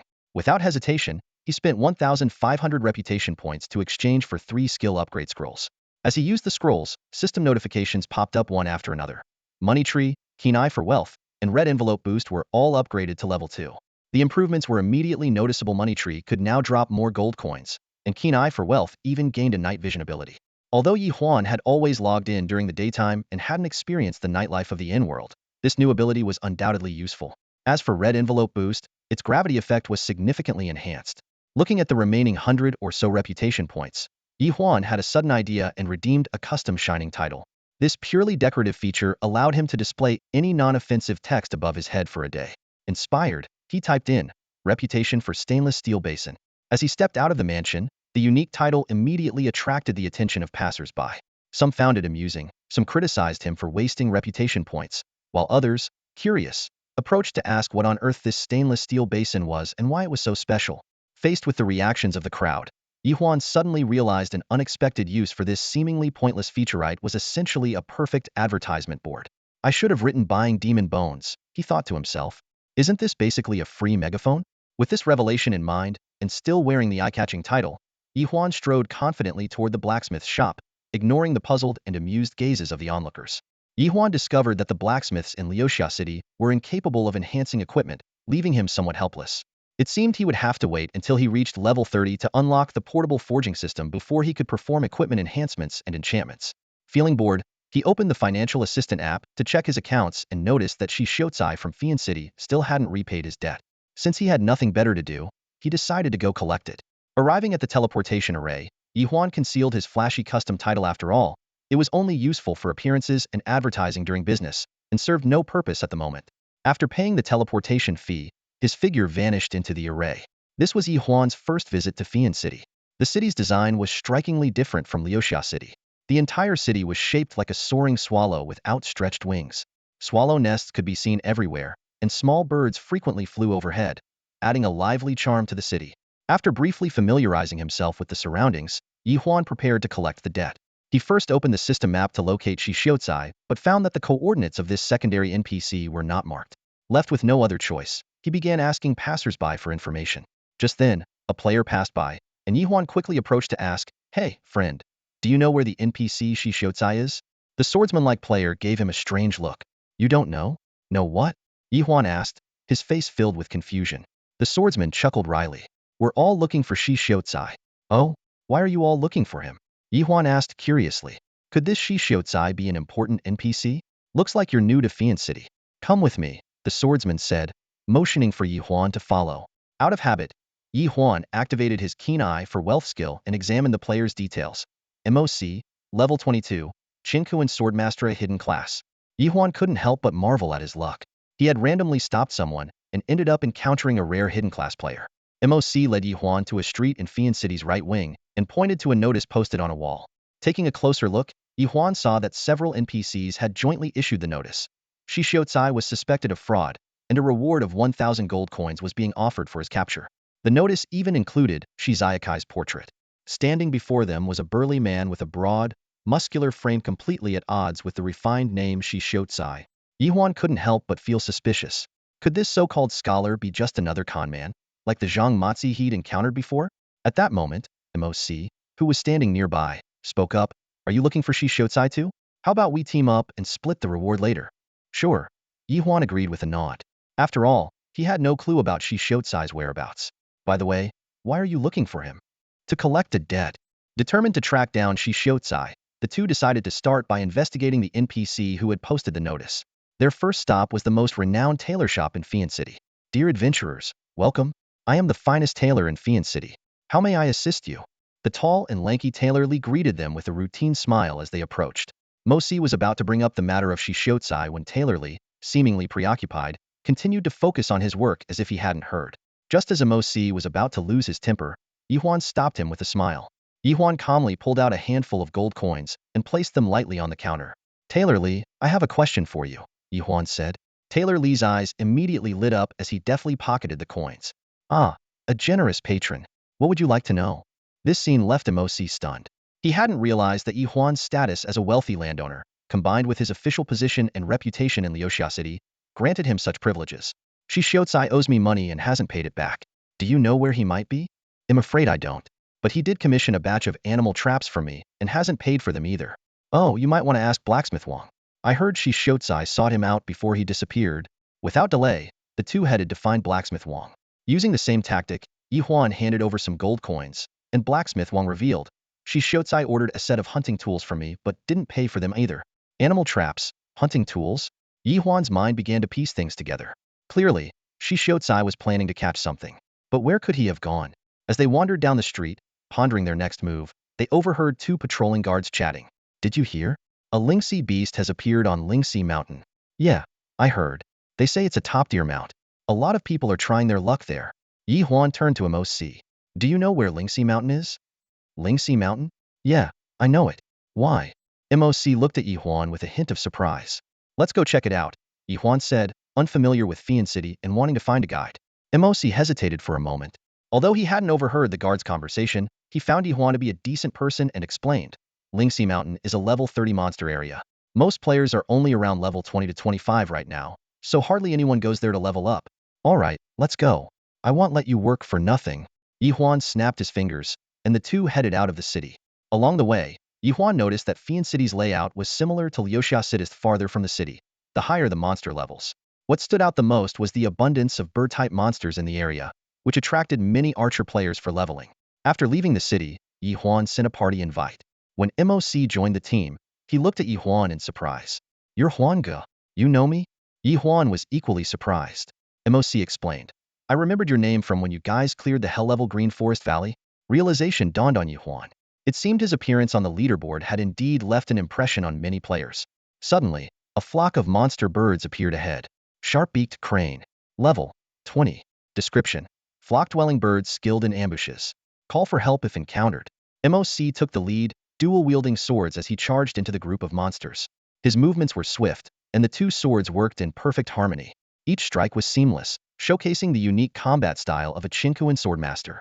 Despite his average equipment, his sharp techniques, speed, and damage impressed Ye Huan, sparking a desire to recruit him. Just then, an arrogant voice sounded from behind. Hey, this is our Cloud Wings leveling spot. You two, go somewhere else. Ye Huan turned around to see over 30 players, all bearing the emblem of a guild, approaching from behind. Leading them was an old acquaintance from his village Yunxiang. Yunxiang frowned when he recognized Ye Huan. It's you. Heh, Yunxiang, still the same as ever, huh? Ye Huan joked with a grin. It wasn't uncommon for large guilds to monopolize leveling spots, often claiming specific areas as their territory. Kid, today, we're settling the score between us, Yunxiang said in a low, menacing voice, making a quick hand gesture. Instantly, over 30 members of Yunji surrounded Ye Huan like a pack of wolves. MOC, who had just finished off the last sharp-beaked crane, hurried to Ye Huan's side and asked with concern, Huanga, do you have a grudge with them? Ye Huan, pleased with MOC's loyalty, casually shrugged. Back in the beginner's village, I just snatched a little boss from them.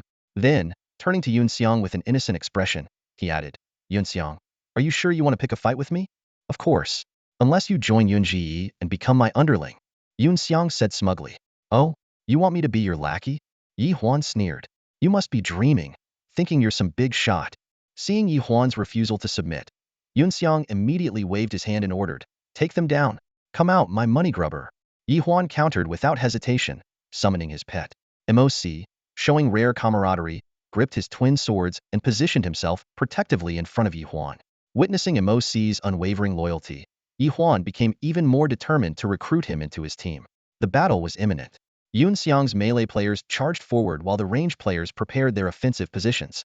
Just as MOC was about to engage, Ye Huan raised a hand to stop him. No need to fight. They're doomed. Confused, MOC was about to ask why when a sharp screech pierced the sky. A massive reedied black eagle descended from above, diving straight into Yunxiang's group. This was a level 20 boss, renowned for its exceptional vision, capable of spotting prey unnoticed. Thanks to Ye Huan's level 2 Eye for Gold skill, which granted him night vision, he had spotted the black eagle in advance. It's a boss. Form up. Yunxiang quickly shifted tactics, organizing his team to face the black eagle. The 30-plus players swiftly assumed formation, with support and ranged classes launching their skills. Soul chains, flash energy bombs, and other abilities filled the air. But the black eagle's attacks were ferocious. With a single strike, it turned a player into a flash of white light.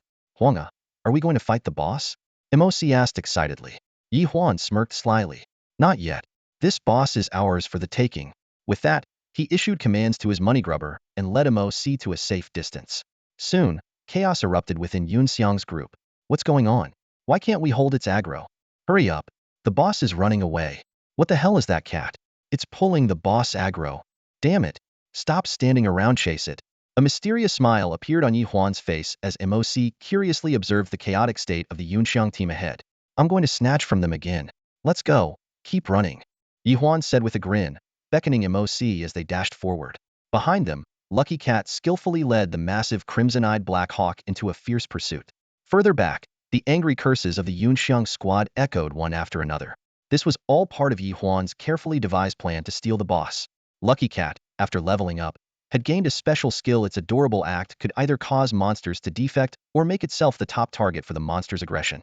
At this moment, in the eyes of the crimson-eyed Black Hawk, Lucky Cat was the most enticing prey, completely ignoring all other attacks. Ye Huan and MOC moved swiftly ahead while Lucky Cat kept the crimson-eyed Black Hawk closely following. The Yunxiang team, due to their large numbers, continuously triggered other monsters in the area, causing them to fall further behind. In less than half an hour, they completely lost sight of both the crimson-eyed Black Hawk and Ye Huan's group. Arg! Damn you, Huan! Yunxiang furiously stopped in his tracks. It was the second time Ye Huan had stolen their boss, starting all the way back in the beginner's village. Frustrated, he immediately called for reinforcements in the guild channel. Our boss got snatched. Everyone available, head to Fian City now. Coincidentally, both the guild leader and deputy leader of Yunzi were offline at the time, but Yunxiang held considerable influence within the guild. A large number of members quickly responded to his call for support. Meanwhile, after confirming they had shaken off the pursuers, Ye Huan and MOC stopped to catch their breath. Moments later, Lucky Cat arrived, leading the crimson-eyed Black Hawk, now with 60 health remaining and slowly regenerating. Huan, can we really take it down? MOC asked, a bit worried. He knew that while his attack speed was his strength, his damage output was lacking. Ye Huan, on the other hand, had strong defenses and 2 pets for support, but seemed to lack heavy firepower. Don't worry, we've got this, Ye Huan replied calmly. By now, the crimson-eyed Black Hawk had closed in, spreading its wings and diving with razor-sharp talons gleaming. Ye Huan deactivated Lucky Cat's charm effect, quickly activating Shadow Step to retreat, and commanded, Miser, go. The waiting Miser, dragging its massive iron chest, charged fearlessly at the crimson-eyed Black Hawk. Bang! The Miser and MOC launched their attacks simultaneously, one targeting the body of the reedied Black Eagle, while the other slashed at its wings with dual swords. During the heated battle, MOC noticed something surprising. The Miser's attacks were dealing more damage than his own. Brother Huan, your pet's attack power is insane. You're not bad yourself, just lacking in gear. Ye Huan replied casually, rummaging through his inventory.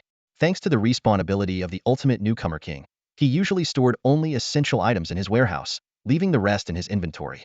Soon, he found a piece of equipment that suited MOC, a pair of Shin blood bracers, though he couldn't quite recall where Head obtained them. MOC, come here. Consider this a welcome gift, Ye Huan said, gesturing for him to come over. Brother Huan, this is too valuable. MOC hesitated, reluctant to accept. As a solo player, he deeply understood the rarity of good equipment. Up until now, the best he had was a level 15 bronze longsword. MOC, I don't like people being overly polite. Take it and let's finish this boss already, Ye Huan said impatiently. Seeing Ye Huan's nonchalant attitude, MOC eventually accepted the bracers. After equipping them, he quickly rejoined the battle. Though he didn't say much, in his heart, he had already acknowledged Ye Huan as a true leader.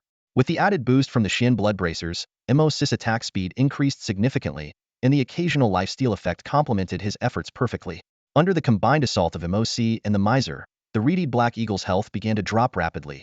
58, 50, 42. However, both the Miser and MOC were taking damage as well, especially the Miser, whose health was nearing its limit.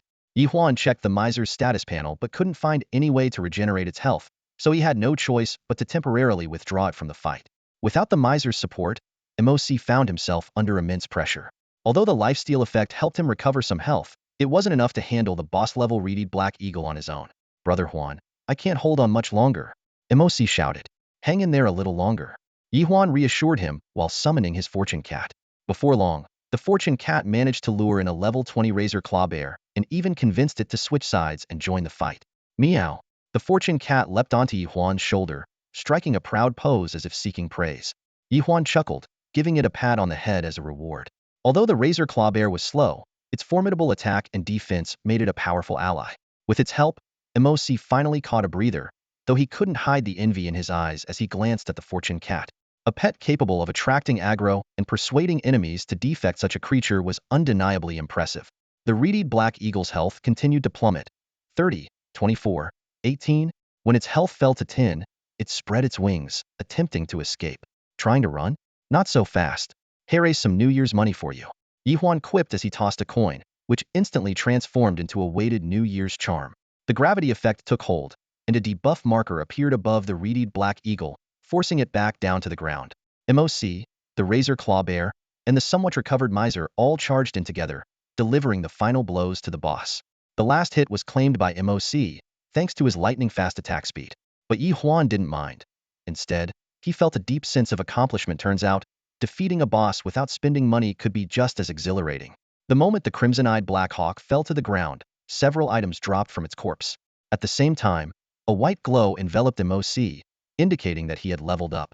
Ye Huan quickly stepped forward to check the loot, but the results left him a bit disappointed. Only 2 bronze equipment pieces, neither of which were suitable for him or MOC. He casually stowed the items into his inventory and continued on the journey with MOC. Not long after, a group of people led by Yun Xiang tracked them down. Brother Xiang, they seem to be heading to Lingxi Mountain. Should we keep chasing them? Chase them. Even if we don't level up today, I must have my revenge. But it's getting dark. So what? Tell the others to prepare more torches. Lingxi Mountain, located southeast of Fian City, was a towering peak shrouded in mist. There were hardly any proper paths on the mountain, forcing Ye Huan and MOC to carefully find footholds among the jagged rocks as they moved forward. As time passed, the game world began to transition into nighttime. Ding! Friendly reminder, nighttime is approaching. Players leveling up outdoors, please bring proper lighting tools.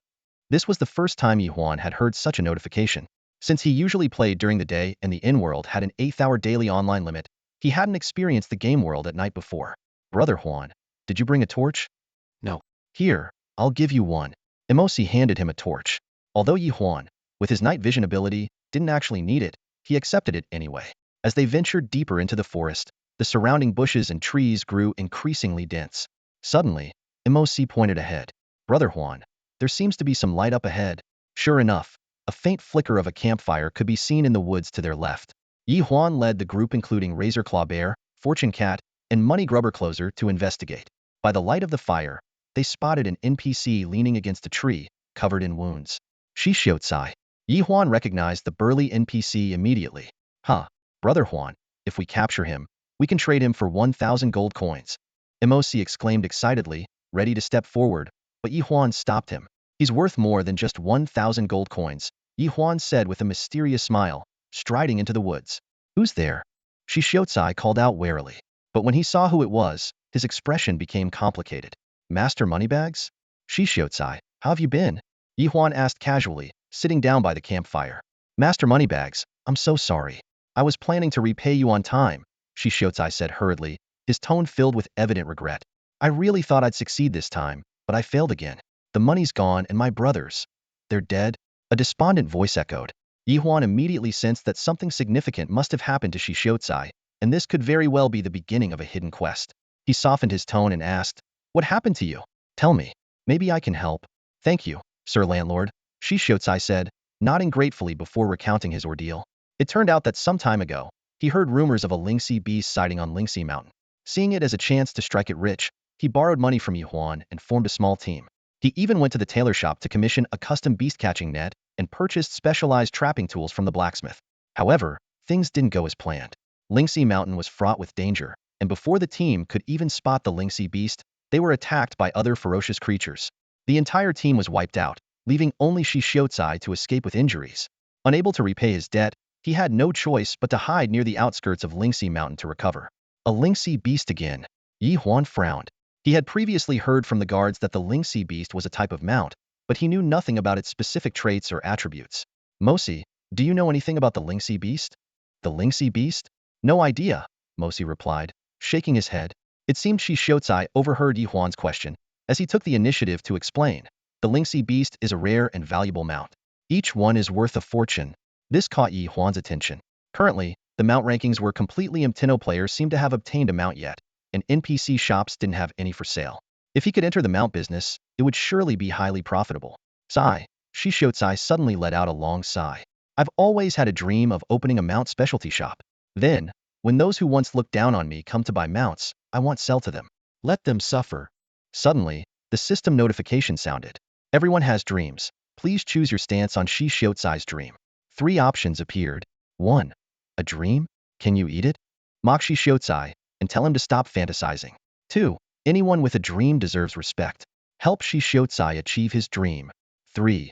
Dreams are precious, but money is priceless. Buy Shishiotsai's dream for yourself. Ye Huan weighed his options carefully. Choosing the first might crush Shizayakai's spirit, and if something went wrong, his 1,000 gold coins would go to waste. The second option was noble, but it might only earn him a simple thank you. As a shrewd landlord, he ultimately went with the third option to buy the dream for himself. The system immediately provided a new notification. Congratulations! You've triggered a hidden quest. Open a mount specialty shop. The quest requirements were listed as follows. 1. Obtain the right to use a shop in Fian City. 2. Appoint Shishiotsai as the shop's proxy manager and pay him a dream fulfillment fee. Choose either a one-time payment of 300,000 gold coins or a 10 share of the profits. 3. Gather at least 3 types of mounts to officially open the shop. When Ye Huan was deciding on the business model for his future mount shop, he faced a crucial choice. Should he pay Shishiotsai a one-time payment of 300,000 gold coins or offer him a 10 stake in the shop? After careful consideration, Ye Huan chose the latter. He understood that allowing employees to hold shares could inspire greater enthusiasm for their work. After all, the higher the shop's profits, the more dividends Shishiotsai would receive. This decision had an immediate and remarkable effect. The previously listless Shishiotsai seemed to come alive, as if infused with boundless energy. Straightening his back and with a determined sparkle in his eyes, he assured Ye Huan, Boss, I will give it my all and never let you down. To everyone's surprise, Shishiotsai's status underwent a change as well. MOC, witnessing the transformation, was astonished to see that the information above Shishiotsai's head now read, Shishiotsai, level 30, first-class NPC of Leosia City. Although he had not yet earned the title of Mount Shop Deputy Owner, his level and status had clearly risen. The next priority was to secure mount resources. Through inquiries, Ye Huan learned that, aside from Lingxi beasts, Lingxi Mountain was home to other creatures that could serve as mounts, though their quality was inferior to that of Lingxi beasts. Ye Huan decided to start by acquiring 3 different types of mounts, and agreed to Shi Xiaocai's suggestion of forming a beast capturing team. With only a little over an hour of game time remaining, Ye Huan promptly handed over tens of thousands of gold coins to Shi Xiaocai, enabling him to clear his debts and begin organizing the capture team. Watching Shi Xiaocai descend the mountain with excitement, Ye Huan started contemplating the long-term challenges. He realized that once news of Lingxi Mountain's mounts spread, major factions would inevitably flock to the area. To prepare for such a scenario, Ye Huan decided to seek allies. Opening his friend list, he noticed that Mu Sisi was online and sent her a private message. President Mu, still online this late? Yeah, leading a team to level up. What's up? I have something important. Can we meet? Mu Sisi, meeting a girl this late at night? What are you up to? Huang, forget it if you're not coming. Alright, see you at Xinka Tower in 10 minutes. Xinka Tower, the most renowned restaurant in Leosia City, drew endless streams of patrons with its uniquely crafted dishes. When Ye Huan arrived with MOC, the entire building was brightly lit, bustling with energy, even livelier than during the day. Outside, performers captivated onlookers with their dazzling acts, attracting quite a crowd. Huang, my time's up. I'm logging off now. See you tomorrow, MOC said briefly before logging out. Meanwhile, Yunxiang's tracking team had just reached the base of Lingxi Mountain when he received a private message from their guild leader, Yunjuzai. Yunxiang, come back. Someone spotted Huang in Leosia City. The news made Yunxiang furious, trembling with rage. Arg, damn Ye Huan, we're sworn enemies.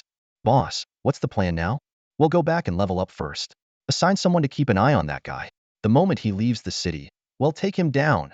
In a private room at Xinka Tower, the 3 Mu sisters had already arrived. Mu Dudu, the most enthusiastic of the trio, quickly stepped forward to greet him. Huang, you're here. Ye Huan greeted the sisters with a warm smile before taking his seat. The decision to collaborate with the Mu family was largely due to Mu Chang's no point in letting opportunities fall into the hands of outsiders. Huang, calling us out so late must mean you've got something important to discuss, right? Mu Sisi's gentle tone carried a hint of sharpness. Ye Huan got straight to the point. Do you want mounts? Of course. Absolutely. Mu Dudu jumped up excitedly. Huang, do you already have a mount? Not yet. Ye Huan replied with a shrug. Not yet? So that means you're about to get one? Mu Sisi quickly caught on to the implication. Ye Huan briefly explained his plan but deliberately left out specific details, including his intention to open a mount shop. He only mentioned needing Shenmu Fengyun's help to deal with other guilds. You want our Shenmu Fengyun to act as your henchman? Mu Lala's tone turned cold. After all this time, have I ever shortchanged your Mu family? Ye Huan countered with a calm smile. Mu Dudu chimed in eagerly. Yeah, I know Huang's been really good to us. If you didn't look different from my brother, I'd almost think you were him. But Huang, why do I feel like you resemble Yi Cheng just a little? Dudu, focus. Don't mess around. Mu Sisi scolded her younger sister before turning her attention back to Ye Huan. Aren't you worried that once we know the location, we'd go capture the mounts ourselves? Do you have beast capture rings? Ye Huan asked. Not yet, Mu Sisi admitted. The beast capture ring, a tool required to catch mounts, could only be crafted by players who reached level 30. For now, mounts could only be obtained by hatching mount eggs. Alright, we'll help you clear out other guilds, but if you get mounts, you'll have to share some with us. Deal. Ye Huan agreed readily. With that, their meeting concluded. Ye Huan bid farewell to the sisters and logged off. Back in the real world, he found himself drenched in sweat once again. Around his neck, the coin he wore seemed to emit a faint, mysterious glow.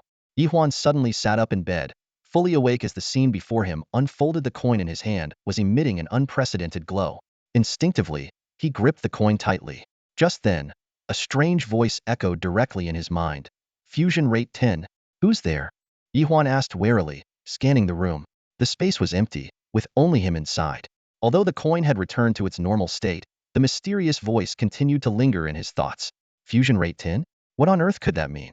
The whole night, Ye Huan tossed and turned, repeatedly examining the coin, hoping it would glow again or that the voice would return. But everything remained eerily quiet. At dawn, Mu Change's knocking broke the silence. Hey, Wandog, get up and eat breakfast. In the living room, Mu Changa, with his oddly out-of-place long hair, had already prepared breakfast. While eating, Ye Huan recounted the strange events from the night before. Are you sure you're not just hearing things from playing too many games? Mu Changa asked skeptically. Impossible. Ye Huan shook his head with a bitter smile. That was definitely not a game system sound effect. Any physical changes? Just broke a sweat when I logged out of the game. Sweating again? Don't tell me you've got kidney issues. Shut up. You're the one with kidney issues. Mu Chang'e thoughtfully rubbed his arm. I do often feel like my fishhook tattoo heats up. This made Ye Huan frown. Perhaps the things they were experiencing weren't entirely unrelated. By the way, Wandog, when are you coming to Mingyue City to visit me? Some other time? Ye Huan replied curtly before heading back to his room, leaving Mu Chang'e in the living room grumbling. And now I have to do the dishes again. By around 10 in the morning, after finishing his online classes, Ye Huan logged into the game. The system's welcome message chimed. Welcome back to the in-world. The money tree and lucky cat had earned him 650 and 780 coins, respectively enough to cover his daily expenses. He noticed an unusual private message from an NPC. It was the first time this had happened. The message was from Shi Xiaozai, who informed him that a beast hunting team had been assembled outside Fian City and was awaiting his arrival. As Ye Huan pondered how to respond, he received another invitation from Mu Sisi. Are you free today? Want to team up for the Green Forest Valley dungeon? The other dungeons are too high level. After some thought, Ye Huan politely declined Mu Sisi's invitation. The dungeons he had already completed lacked the excitement of novelty when revisited, especially since the rewards were significantly reduced. However, out of consideration for Mu Sisi, Ye Huan still promised to team up with her for future dungeon runs. Currently, there were 3 dungeons in Leosia City: Green Forest Valley, which required level 20 or above, Death Mines, for level 30, and Red Mist Cliff, which required levels between 40 and 50 to clear. Ye Huan didn't want to waste time or spend gold unnecessarily.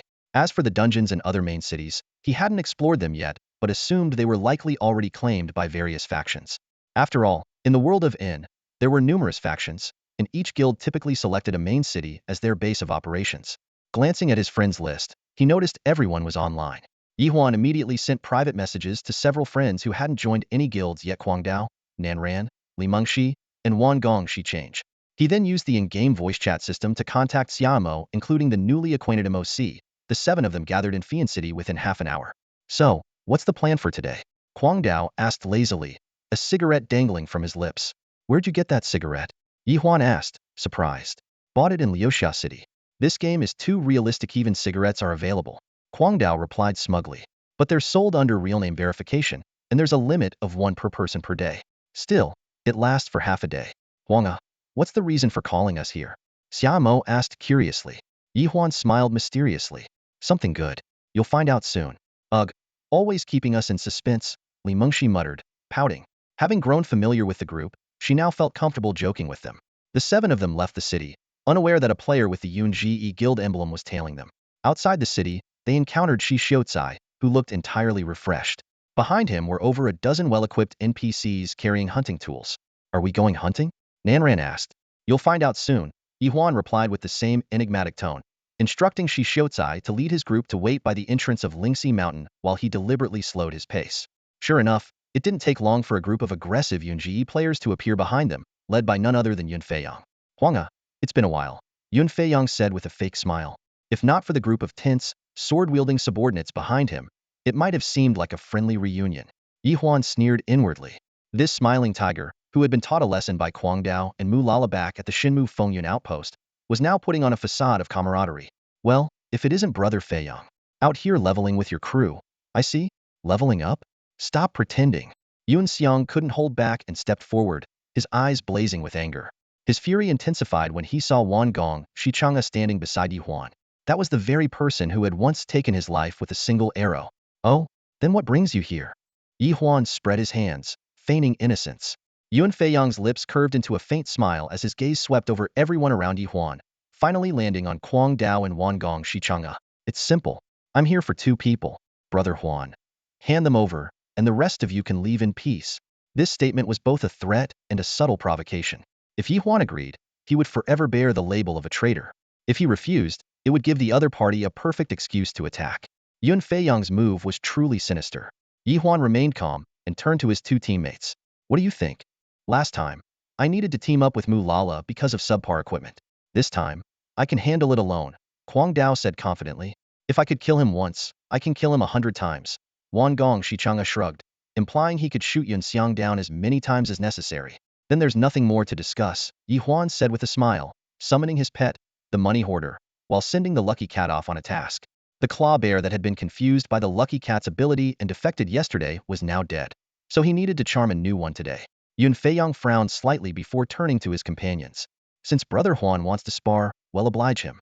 Brothers, don't hold back. Then what are you waiting for? Let's do this, Ye Huan said, tossing a coin into the air. It transformed into a massive New Year's money charm, instantly casting a gravity debuff on Yun Xiang. Almost simultaneously, 3 arrows from Wan Gong Shichanga pierced through the air, striking Yun Xiang's vitals. He collapsed to the ground. Damn it! Come forth, Earth Black Bear. Yun Feiyang roared in fury, summoning his pet. The other members of Cloud Wings charged forward as well. Ye Huan gave his teammates a knowing glance, and the 7 of them pulled out Lao Ba's homemade mini burgers. These were items Ye Huan had specifically requested from Exine Ba at Xian Kalu in the morning for self-defense, and it seemed they were about to come in handy much sooner than expected. Are these guys planning to stuff themselves before dying? Annihilate them. Avenge Brother Xiang. Kill them. Among the Cloud Wings members, many were unaware of the power of these mini burgers and continued shouting battle cries as they charged. However, those who had witnessed their effects before instinctively stopped in their tracks. Whoa, this isn't just an ordinary burger. A startled cry rang out. Everyone, stop. This is a bomb burger. Unfortunately, the warning was completely drowned out by the chaos of battle. Boom, boom, boom. Homemade mini burgers flew through the air, exploding amidst the ranks of the Cloud Wing team. Damage numbers rained down like droplets, white flashes of light flickered non-stop, and players fell one after another. Yun Feiyang couldn't help but twitch at the corner of his mouth. He had assumed the homemade mini burgers were exclusive to the Mu family, but now he realized they were likely obtained from Ye Huan. Brother Huan, this thing is incredible. It's practically like a grenade. Li Mengshi and Emosi were astonished, witnessing the power of the burgers for the first time. Ye Huan gave a helpless smile. The homemade mini burgers were indeed powerful, but they came at a steep price. The 20 or so he had gotten from Exine Ba that morning had cost him tens of thousands of gold coins. They're powerful, sure, but they turn you red-named real quick, Ninran reminded them. It was only then that everyone noticed their names had all turned red, especially Ye Huan's, which was glaringly bright due to his high hit rate. Doesn't matter, deal with them first, Ye Huan commanded. The homemade mini burgers had already taken out over 130 enemies, leaving the remaining ones injured. The misers, the corpse slave, Emosi, and Madblade immediately charged forward, finishing off the wounded players. Li Mengshi hesitated for a moment, but seeing that she was already red-named, she threw caution to the wind. Her Windfire Wheel and Windfire Wall spells were unleashed in quick succession, with her level 25 golden weapon, the Drifting Feather Staff, amplifying their power. The attacks instantly incinerated a group of healing clerics. After this round of attacks, Li Mengshi's red name was even deeper than Ye Huan's, leaving the self-proclaimed good girl on the verge of tears. Yun Feiyang, seeing his force of over 200 reduced to just a handful by a mere 7 opponents, felt a surge of unwillingness. Determined to at least take someone down with him, he set his sights on Ye Huan and ordered his Earth Bear to attack. But just then, a familiar meow echoed. Lucky Cat arrived with its Claw Bear in tow, intercepting the Earth Bear's advance. When Yun Feiyang saw the name above the Claw Bear's head, he froze in shock. Getting distracted in a fight isn't a good idea. A playful voice came from behind. With a flash of Mad Blade's sword, Yun Feiyang was sent straight back to the respawn point. At the same time, Bin Bao Shuchanga landed another killing shot, taking out Yun Xiang. As the battle ended, Ye Huan listened to the continuous chime of gold acquisition notifications, a satisfied smile spreading across his face. The battle was nothing short of a one-sided massacre. Yun Zi's 200-strong team was utterly crushed by Ye Huan and his 6 companions, leaving no survivors.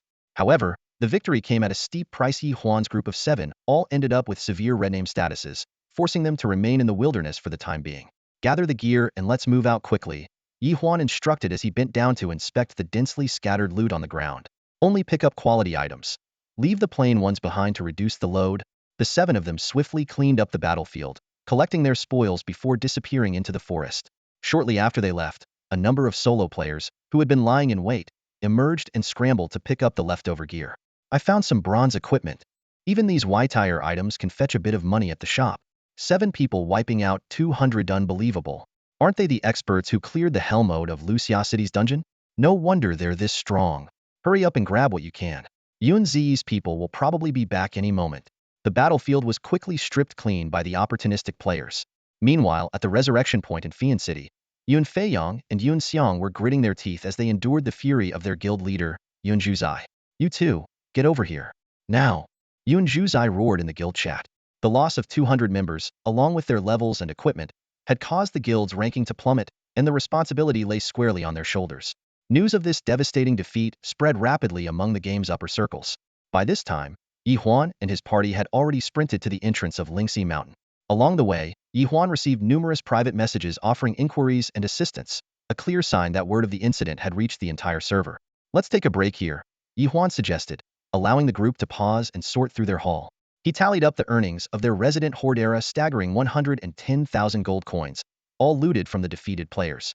Though the hoarder could only plunder 10,000 gold coins per victim, the abundance of cash in the game following the introduction of top-ups made this a lucrative endeavor. After some discussion, everyone selected suitable equipment for themselves, while the remaining items were entrusted to Nan Ran for safekeeping. As the team's equipment manager, Nan Ran was responsible for collecting and organizing the loot. Thanks to the spatial expansion tool gifted by Ye Huan earlier, his inventory capacity was now comparable to Ye Huan's. That was so exhilarating just now, MOC exclaimed, his face brimming with excitement, clearly still immersed in the intensity of the recent battle. But now we're all marked as red names, Li Mengshi said with a helpless smile. Kwang Dao, who was wiping his weapon, Wuxia blade, didn't even look up. So what if we're red names? At that moment, Ye Huan suddenly recalled something. You guys might not know this, but Kwang Dao was actually the first red name player in the game. Hearing this, Kwang Dao's hand briefly paused before he nodded and admitted, that's right. I was indeed the first red name player, and I even earned a title because of it. Really? What title? Does it come with any attribute bonuses? Ye Huan asked with interest, as Kwang Dao had never mentioned this before. Under the expectant gazes of the group, Kwang Dao hesitated for a moment before revealing, Madman. As he spoke, he displayed the title above his red name. What about the attribute effects? The others pressed eagerly. In red name status, all attributes are doubled. Additionally, if you manage to kill 10,000 players, you can directly advance to the Madman class. The group was stunned by this revelation. Whoa, that's so cool. So you're already at double attributes now? Nanyong Xiaji exclaimed in awe. Kwang Daoj is amazing, Li Mengshi said with admiration.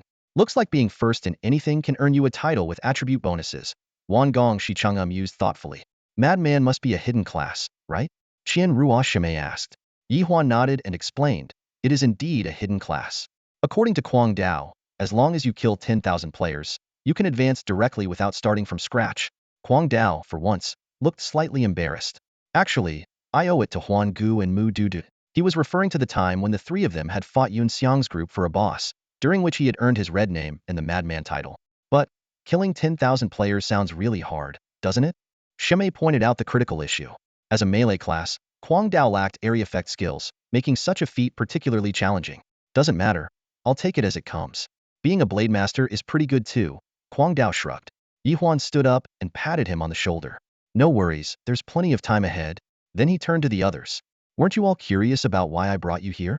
For the next few days, we're not returning to the city until everyone gets a mount. Mounts? The group exclaimed in unison, their eyes filled with disbelief.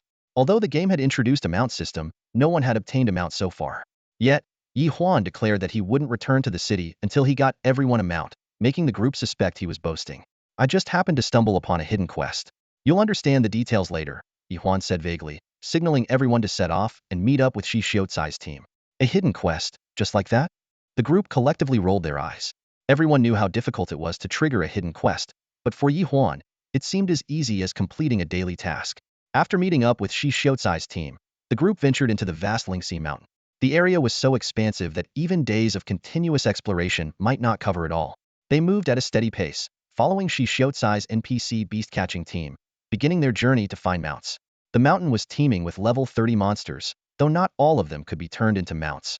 Ye Huan's team was tasked with clearing the path, while the beast-catching team focused on searching for suitable targets. Suddenly, a pack of level 30 wild wolves appeared ahead, and Ye Huan's group quickly engaged in battle. MOC watched Ye Huan's Mad Blade skills with envy despite being a hidden class himself. The power of his dual sword techniques couldn't compare to the sheer might of the Mad Blade in red name status. Blade Chi Slash. With the final wild wolf defeated, Nan Ran stepped forward to collect the loot. But at that moment, a shout came from the beast-catching team. There's a mount ahead. Get ready, everyone. The group rushed over to see a massive black wolf with blood-red eyes, viciously tearing at its prey among the rocks. Ye Huan immediately checked its attributes. Monster name, Reed Giant Wolf. Level, 30. Description. A solitary reed giant wolf with the potential to be converted into a mount if defeated first. The usually quiet Shi Xiucai spoke up. Boss, to capture it, We need to reduce its health to below 10%. Leave it to us, Ye Huan commanded, and the team surrounded the giant wolf. Working in perfect coordination, they quickly brought it to the brink of collapse. Fall back, Ye Huan ordered, and the fighters retreated instantly. Shixiozai signaled his team, who swiftly used specialized tools to subdue the weakened wolf. Shixiozai then took out a blank mount token, aimed it at the wolf, and in an instant, the wolf was absorbed into the token. The previously blank mount token now displayed the image of a reedy giant wolf. Ye Huan took the token handed to him by Shixiozai and carefully examined its attributes. Mount name, reedy giant wolf. Mount level, 30. Mount grade, common upgradable. Mount talents. Bite intimidation can unlock new talents as level and grade increase. Riding combat skills. None insufficient bond between player and mount. Riding combat attributes. When mounted, increases the owner's health by 5, speed by 5, attack by 5. Riding requirement. Player must reach level 30 and learn basic riding skills. Ye Huan's initial excitement diminished. As he reviewed the attributes, it was clearly just a common grade mount. His teammates gathered around, curious about the details, so Ye Huan shared the information in the team chat. The stats are average, but it's better than nothing, commented Kwang Dao. Only common grade, huh? Li Mingxi said with slight disappointment. Let's keep it for now. None of us are level 30 yet anyway, suggested Chinhua Xiame. After a brief discussion, the group decided to temporarily keep the reedy giant wolf. Ye Huan placed the token in his inventory, thinking that even a common mount could be useful for his future mount shop. This successful capture also boosted everyone's confidence. It proved that mounts could indeed be obtained in Lingxi Mountain. With renewed determination, the group of 7, along with a team of NPC beast hunters, continued their search. Meanwhile, the atmosphere in the Four Seasons Alliance meeting room was tense. Qiu Zhan scanned the faces of the Four Seasons Alliance members present, his expression darkening when he noticed Xiame's absence. Xiame's cousin, Xia Ming, sneered and said, "Does my cousin need to report to you whether she comes or not? How dare you?" Qiu Zhan slammed the table, standing up. "I am the chairman representing the Four Seasons Alliance, overseeing all matters in the N-world. You should show me some respect." "Respect? Do you even deserve it?" Xia Ming retorted mockingly, but others quickly stepped in to stop the quarrel. Such conflicts were nothing new due to the possibility of a marriage alliance. The Xia and Qiu families had long been at odds, especially with someone as arrogant as Qiu Zhan. Qiu Zhan snorted coldly and proceeded with the meeting. "The board has demanded that we secure a guild base as soon as possible. Regarding the location, let's take a vote. You're the chairman. You decide." Chunkalai spoke up first, and the others echoed the sentiment. Though they disliked Qiu Zhan, they still paid him the necessary respect. "Fine, then we'll choose Mingyue City. Additionally, everyone should focus on leveling up, reaching level 30 quickly to clear dungeons and capture mounts," Qiu Zhan declared. Meeting adjourned. Over the next 2 days, Ye Huan and his team of 7 immersed themselves in exploring Lingxi Mountain, leveling up by defeating monsters while focusing on mount collection with the support of NPCs like Shixiozai. Their efforts paid off handsomely. Ye Huan's inventory now held over a dozen mount tokens. While most were of common quality, they also secured a few of superior quality and 3 rare grade mounts. According to the game's mechanics, mounts were categorized into 5 tiers: common, superior, rare, epic, and legendary. When distributing the mounts, Ye Huan paid special attention to matching each mount to the player's class. Nan Ran acquired a mount with enhanced curse riding skills, perfectly complementing her curse magic and significantly boosting her combat power. Wan Gong Shichang's mount came with a trait that increased shooting range, allowing his arrows to travel farther. As for the third rare mount, it was assigned to Amos C. As Ye Huan had stated, their goal wasn't to obtain the strongest mounts but the ones best suited to their respective roles. While they were engrossed in mount collection, a series of system announcements shattered the calm. Ding! Server-wide announcement. Player Yi Chung is the first to reach level 30. Reward: 300 reputation, 1 golden weapon for their class at level 30. Hall of Fame challenge triggered. If they maintain the top spot on the level leaderboard for 48 hours, they will be inducted into the Hall of Fame. To everyone's surprise, the system followed up with 2 guild residency announcements. Both the Four Seasons Alliance and another guild had simultaneously applied for a base in Bright Moon City. Interestingly, the locations they chose, Moonwatch Valley and Moonview Terrace, were separated by just a single river. These announcements caused a massive stir in the game. At a grinding spot, Qiu Zhan trembled with fury upon hearing the news. Damn Yi Chung, what's he trying to pull? However, with a reminder from Chun Chulai, Qiu Zhan's expression quickly shifted to a sly grin as he hurried to contact others to discuss their next steps.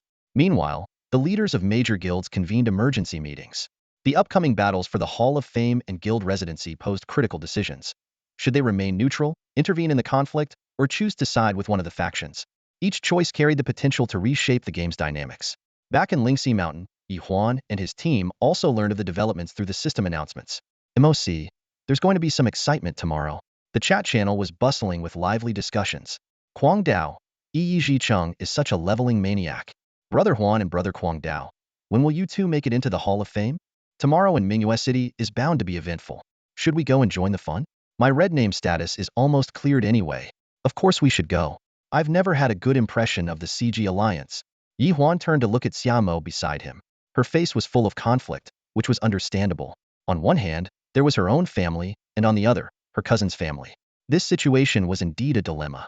Sensing Ye Huan's gaze, Xiamo shrugged helplessly. It's definitely my cousin doing this on purpose. Ye Huan fell into thought.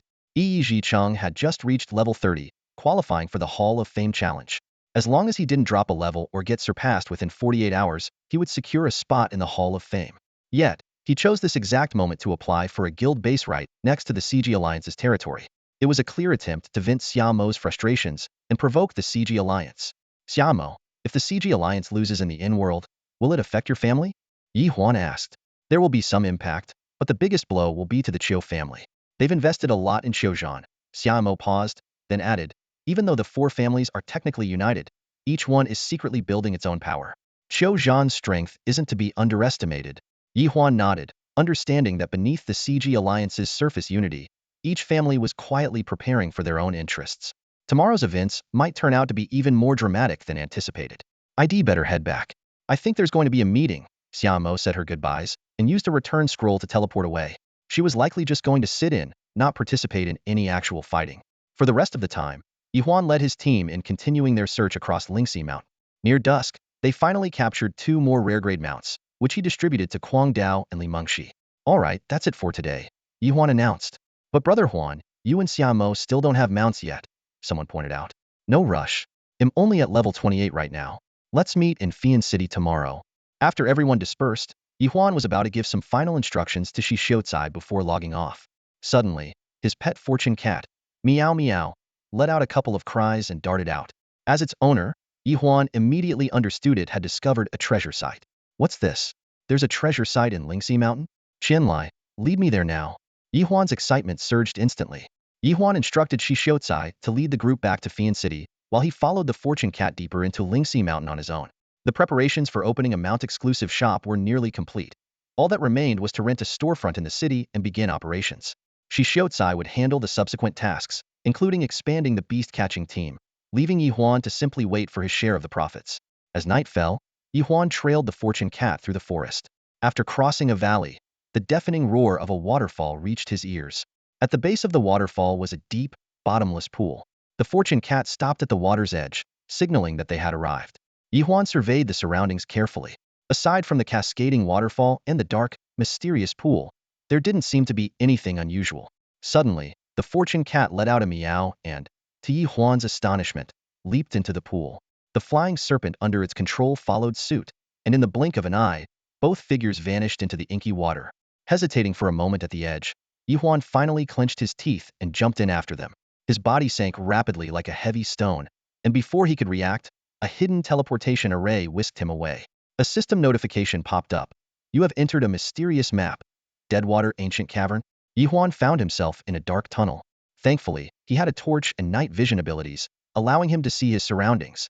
Up ahead, the fortune cat and the rebellious flying serpent were waiting for him.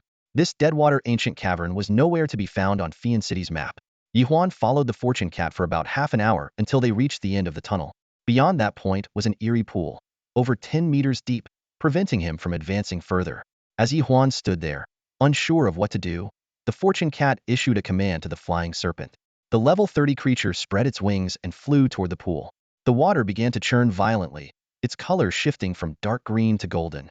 On closer inspection, it wasn't the water itself that had changed, but rather the emergence of a massive golden figure from beneath the Surfacia colossal golden turtle. The system immediately displayed the creature's details.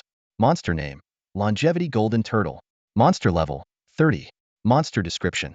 A golden turtle that has lived for untold years, outlasting generation after generation of people. From its description, the golden giant turtle seemed like an ordinary level 30 monster. However, when Ye Huan saw it effortlessly bite a same level flying serpent to death and disdainfully toss the corpse aside, he realized this creature was far more formidable than it appeared. With a probing mindset, Ye Huan sent the greedy goblin into battle. The goblin-like creature, dragging a massive iron chest, leapt onto the turtle's back to launch an attack. Yet, with a loud boom, the system only displayed a symbolic damage value. Greedy goblin couldn't even break through the turtle's defense. As the golden turtle prepared to counterattack, Ye Huan quickly recalled the greedy goblin. Left with no other choice, he resorted to his coin-throwing skill, deciding to start with the most basic, one coin per throw approach. To Ye Huan's astonishment, as the coin arced perfectly through the air toward the turtle, the creature turned its head, opened its mouth, and swallowed the coin whole.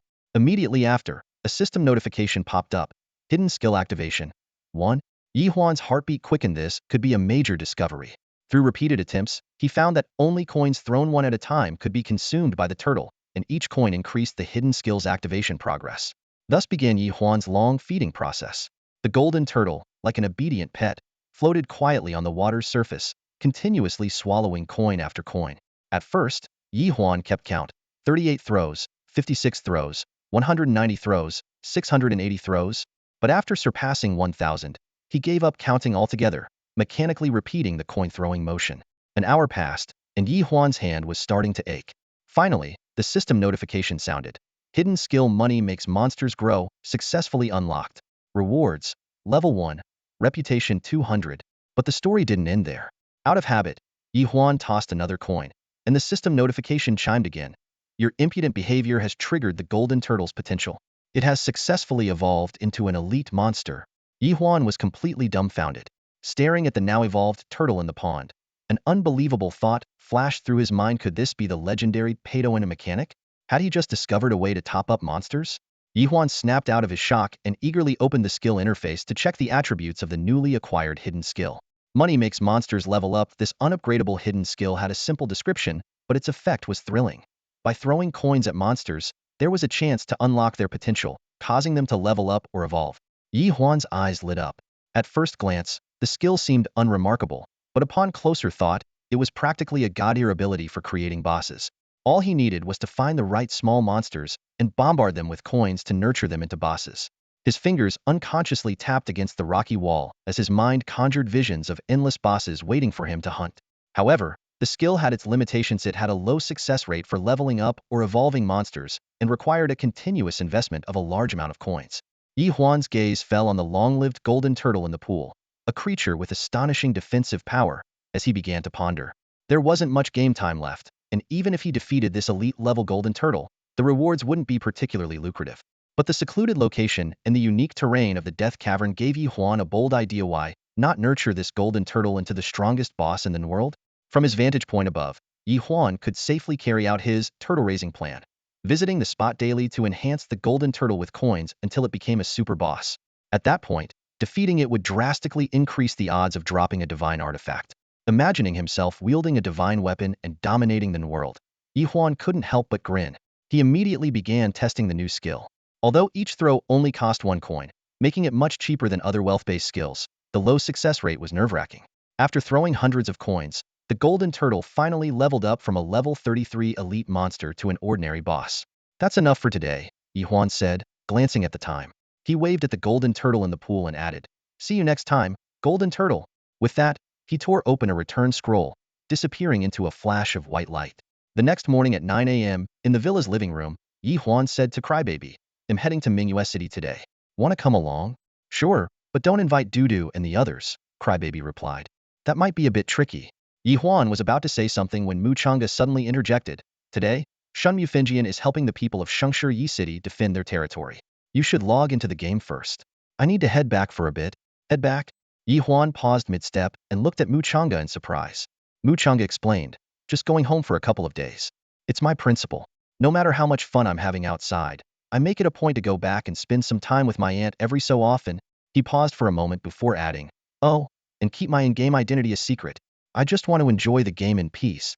Didn't expect you to be so filial. Of course, my uncle's family has treated me very well."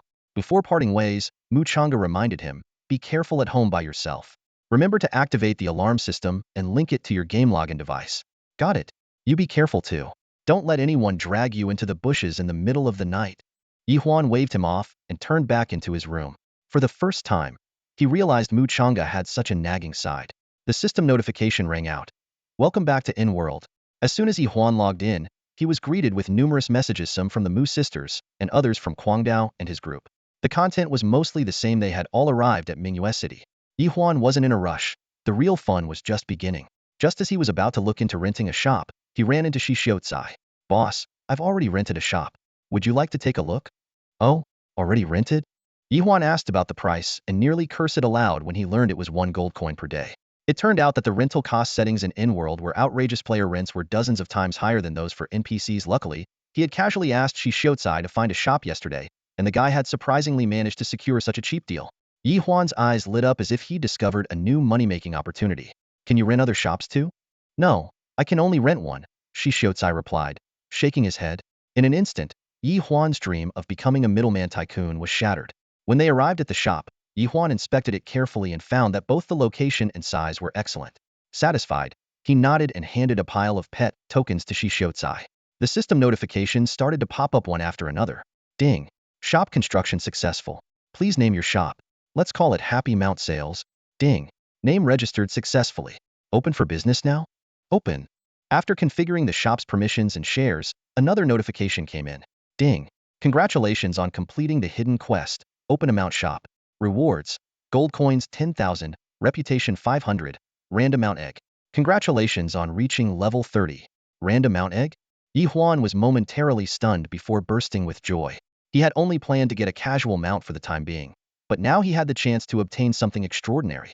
This was a treasure that could yield anything from the most common to the rarest mounts. Please, all the gods and deities, grant me a majestic and cool divine mount. Ye Huan silently prayed as he clicked the egg-breaking button. Ding. Congratulations. You've obtained the Flying Fortune Pig mount. This system notification left Ye Huan utterly dumbfounded. He had been anticipating something like a mighty dragon or a ferocious tiger, but instead, he got a flying pig? It was a complete blow to his expectations. With a mix of doubt and reluctance, Ye Huan decided to check the pig's stats. Mount name, Flying Fortune Pig. Mount level, 1. Mount grade, common. Mount talent, eating flying. Combat skills, none. Combat attributes, 50 luck during mounted combat.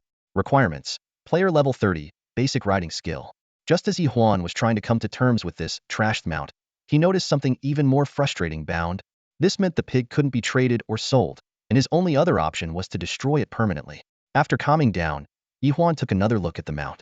The ability to fly combined with a 50-point luck boost didn't seem entirely useless. He decided to summon the Flying Fortune Pig. In a flash of golden light, a chubby pig with shimmering golden wings appeared before him. It adorably nuzzled him with its snout, as if begging for food. Out of curiosity, Ye Huan tossed it a gold coin. To his astonishment, the pig swallowed the coin in one gulp, and a system notification followed. Your mount, Flying Fortune Pig, has leveled up to level 2. Realizing this unique trait, Ye Huan's enthusiasm surged. For someone with a fortune of gold coins, this was a golden opportunity. He began madly feeding gold coins to the pig, watching its level soar. Level 14, level 15, level 19. During the frenzy, Ye Huan accidentally threw a piece of equipment into the mix. To his shock, the pig devoured the equipment as well and gained experience from it. This unexpected discovery completely changed his perception of the so-called trashed mount. When the system announced, your mount, Flying Fortune Pig, has been upgraded to excellent grade, Ye Huan was fully engrossed in the feeding frenzy. An hour later, his inventory was nearly emptied, and over 200,000 gold coins had vanished into the pig's insatiable appetite. But in return, the Flying Fortune Pig's stats had undergone an astonishing transformation. Ye Huan carefully examined the attribute panel of the Flying Fortune Pig. Mount name, Flying Fortune Pig. Level, 30. Grade, rare. Talents, devour, flight. Special abilities, Iron Head First Form, Iron Head Charge, Fortune Aura. Mounted combat attributes, 50 Master's Health, 100 Luck, 1 Speed. Riding requirements, player level 30, basic riding skill. Holy moly! Ye Huan's eyes lit up. This wasn't just any ordinary mount, it was a treasure. For someone in the tycoon profession, the Flying Fortune Pig seemed tailor-made for him. What excited him the most was its devour talent. Whether it was gold coins or equipment, it could convert them into experience points. This meant its growth rate would far surpass that of other mounts. Right on cue, the system notification sounded. Ding! Your mount, Flying Fortune Pig, has claimed the top spot on the mount leaderboard. Would you like to hide it? Ye Huan pondered for a moment and decided not to hide it. After all, he had already hidden his rank on the level leaderboard, where he could easily place second if revealed. Sometimes, it's necessary to show off when the time is right. Opening the mount leaderboard, the Flying Fortune Pig naturally sat in the #1 spot, with the mounts of Kwang Dao and others trailing behind. This indicated that no other players had acquired mounts yet. After calming his excitement, Ye Huan decided not to rush into upgrading the mount. Firstly, upgrading required a significant amount of gold and equipment. Secondly, he needed to save some gold for other purposes. The immediate priority was to obtain a basic riding skill book. Although the book wasn't expensive, those who managed to acquire one usually kept it for themselves. After searching the marketplace without success, Ye Huan had a sudden idea. He spent 100 reputation points to exchange for a flashy title. The moment the high price for riding skill title appeared, it attracted the attention of numerous players. He then stowed away the Flying Fortune Pig and walked confidently through the teleportation array to Mingyue City. In a private room of a tavern in Mingyue City, Ye Huan sat at a table with Mu Sisi, Xiamo, and Yi Zhicheng. It was Ye Huan's first direct meeting with Yi Zhicheng. Before they even got to business, Xiamo spoke up. "Why do I feel like you two look a bit alike?" Her gaze shifted back and forth between Ye Huan and the silver-haired Yi Cheng. "Do we?" The two men exchanged a glance, then Ye Huan shook his head with a wry smile. "How could we possibly look alike? Let's get down to business." Yi Zhicheng smoothly shifted the topic and began discussing the matter of defending the Shangshi Yicheng Guild's territory. Previously, the Mu family had already formed an alliance with the Yi family, and Ye Huan's presence at this meeting was primarily thanks to Lao Ba's homemade mini hamburgers. "Ye Huan, the mini hamburgers are in short supply, and I could only get a few," Yi Zhicheng said. "That's fine. We'll take however many you can get, and we can pay you up front," Yicheng replied, pausing briefly before asking, "By the way, I heard you might be able to enlist the Green Hat hero?" "Sort of," Ye Huan replied ambiguously. "All right, if you can get him to help, we'll offer you additional rewards." I'll give it a try. We're not that close, so I can't guarantee he'll agree." Ye Huan neither refused nor made any promises. The meeting concluded quickly, with all terms agreed upon. At this point, the monster siege on Shangshi Yicheng's guild territory had already begun, and the battle at the moon viewing platform was in full swing. After Ye Huan and the others left, a flicker of complexity crossed Yi Zhicheng's face before he hurriedly logged off. As the guild leader of Shangshi Yicheng, logging off at such a critical moment surely meant he had something urgent to handle. After leaving the private room at the tavern, everyone went their separate ways. Mu Sisi led the Shinmu Fengyun players to support the Moonview platform, while Xiamo, with her special status, declined to join the battle. She left with a simple, "I'll go to another main city to level up," and departed. When Ye Huan regrouped with Nan Ran and the others, he noticed the unusual absence of Kwang Dao. Concerned, he immediately opened his friends list and sent a private message to inquire. "Kwang Dao, what are you up to? Got a red name. Out in the wilderness. What happened? Didn't you say you'd already reached Mingyue City?" "Long story. I was heading back to the city when I came across a group of players hunting down red-named players." Ye Huan understood immediately. This guy must have made another perplexing decision. "So you went and helped the red-named players, didn't you?" "Sure enough," Kwang Dao admitted. "Yep, now I've got a red name too, hanging out with them and still being hunted." Ye Huan shook his head helplessly. "All right, just be careful and don't let them take you out. Let me know if you need help." Most people would have joined the hunt for the red-named players, but Kwang Dao always had to go against the grain. At this moment, Wangong Shichanga couldn't hold back any longer. "Huan Gu, what's our next move?" Ye Huan thought for a moment and assigned a special task to Nan Ran and the others. "You head to the front lines. You don't need to kill monsters, just focus on protecting Yi Zhicheng. Don't let him lose a level." "Huh, why is that?" Nan Ran asked in confusion. As the guild leader of Shangshi Yicheng, why did Yi Zhicheng need special protection? Ye Huan gestured for them to check the level leaderboard. At the top of the rankings, Yi Zhicheng stood firmly at level 30, followed by Meng Wuya and Qiuzhan at level 29. In fourth place was Chu Weilai, while Li Mengxi had dropped to fifth. Seeing their continued confusion, Ye Huan explained. Aside from Meng Wuya, Qiuzhan clearly used some underhanded methods to level up so quickly. This time, the Four Seasons Alliance isn't just defending their guild territory, they're also planning to kill Yi Zhicheng to make him lose a level. Emosis' eyes lit up. It's about the Hall of Fame. They don't want Yi Zhicheng to make it into the Hall of Fame. Exactly, Ye Huan nodded. So your mission today is to protect Yi Zhicheng and make sure he doesn't get killed? But Huan Gu, why are you helping Yi Zhicheng? Nan Ran pressed further, knowing full well that Ye Huan and Yi Zhicheng had no personal relationship. Faced with this question, Ye Huan hesitated. Initially, he had helped Yi Zhicheng because of Xiamo and the Mu family. But now he wasn't so sure anymore. He just didn't want to see Shangshi Yicheng fail. "Do you all really think I'm that similar to Yicheng?" he suddenly muttered. Nan Ran and the others exchanged peculiar looks before shaking their heads in unison and saying, "Not really. He's way more handsome than you. This left Ye Huan speechless, his heart filled with frustration. Today, Bright Moon City was unusually lively, bustling with players coming and going. Casual players strolled in small groups, while members of professional studios moved in larger packs. The most noticeable, however, were the members of major guilds. Some had been invited to guard their strongholds, while others harbored ulterior motives, waiting for an opportunity to stir up trouble. While the city itself remained peaceful, the outskirts were rife with PK battles. The most eye-catching spectacle was the ongoing confrontation between the two major factions of the Daisiji Alliance and Prosperity Leaf City. Each had stationed their forces at opposite city gates, having learned from the monster siege disaster at the Shinmu Fengyun stronghold. Both factions had deployed dedicated teams to guard the gates and assist their respawning allies. As soon as Ye Huan stepped out of the city gates, he attracted numerous stares. Most of the onlookers' gazes were fixed on the glowing title above his head, buying riding skills at high prices. "Hey, buddy, how much are you offering for basic riding skills?" Someone approached to ask.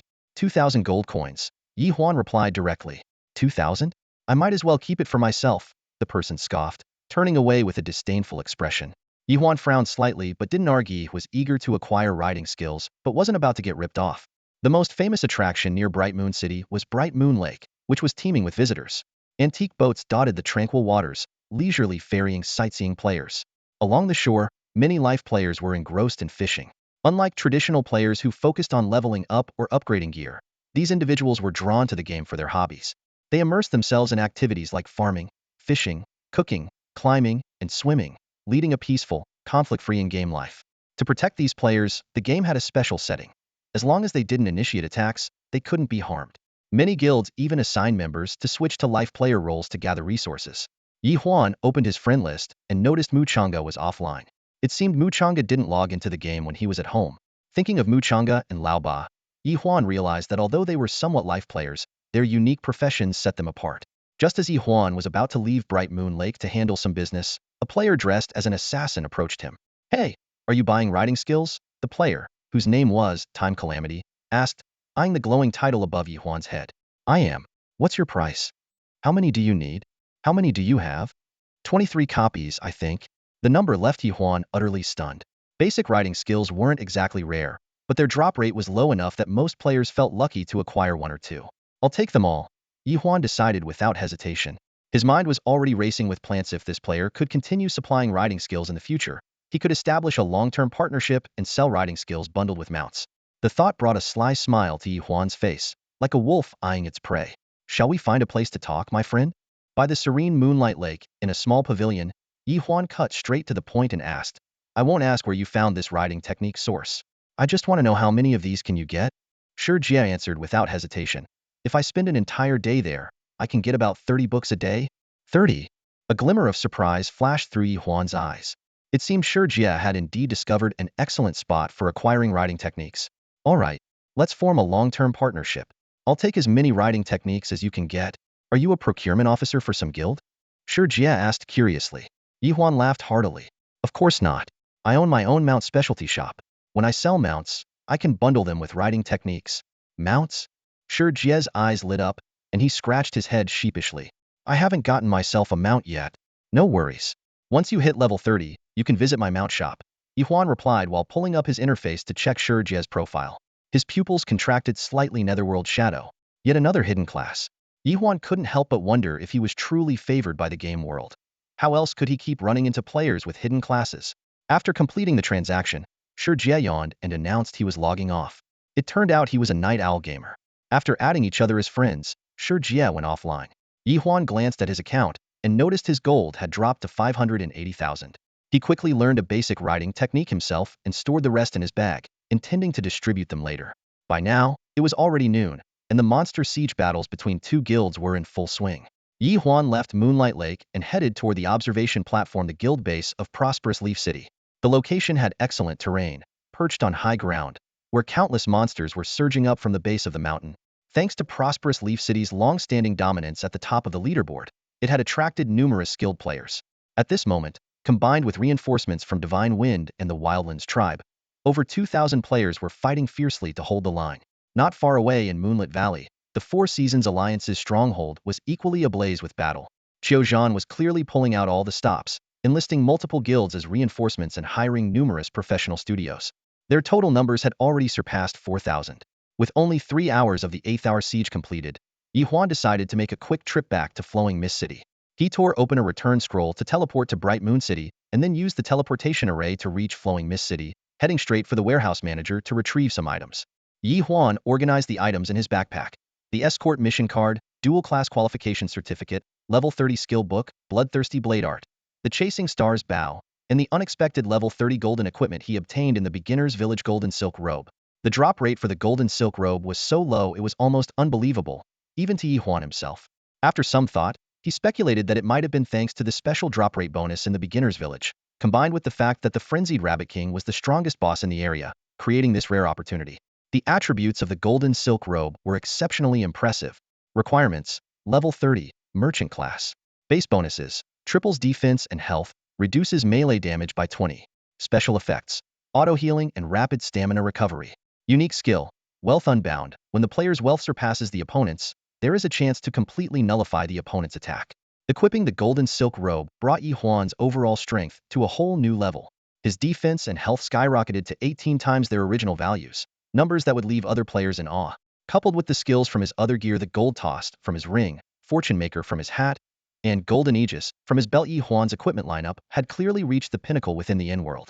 Just as he was about to use the dual class qualification certificate, an unexpected event occurred. The gold coin that had been sitting quietly in the decorative pocket of his clothing suddenly began to glow, floating into the air and emitting a beam of golden light that struck the certificate. The system promptly displayed a notification. Activate the dual class mission? Given his tight schedule for the day and the possibility of time constraints on the mission, Ye Huan decided to postpone it for now. Instead, he headed to the forging shop in Leosia City, where he received a task to activate the portable forging system. The mission required him to locate a source of fire in the lava lands to the west of the city. At that moment, a bold red server-wide announcement interrupted his plans. Player Qiuzhan, Green Hat Hero, are you there? I've been waiting for you in Moonlit Valley for ages. Weren't you so arrogant last time? Why don't you dare show up today? Ye Huan smirked and swiftly changed his ID to Green Hat Hero, then issued his own server-wide announcement. Everyone saw it's begging me to fight him. I've never seen a hobby like this in my life. Little Chio, clean yourself up and wait for me to come pamper you. With these two provocative announcements, the entire Longwa region erupted into chaos. Countless top players joined in, fanning the flames of the brewing conflict. The game world was alive with server-wide announcements. Player Xingtian was the first to speak up. Haha, Xiao Qiuqiu? That's a pretty good name. Green Hat bro, make sure to be gentle with Xiao Qiuqiu. Don't hurt him. Immediately after, Musisi joined in the banter. You guys are so weird. This whole vibe reeks of something else. Various factions seized the opportunity to jump in. Jack Yun from the An Army extended an olive branch. Green Hat Hero, I'd like to invite you to join our An Army at a high price. Let's chat sometime. Zishu, however, wasted no time with niceties and openly provoked. By the way, how's your guild's base coming along? If it's not working out, why not hand it over to us, Zishu Wuyo? The loudest voice came from Qiuzhan, leader of the Four Seasons Alliance. All of you, shut up. Today, the Four Seasons Alliance is destined to win. Jesus said so.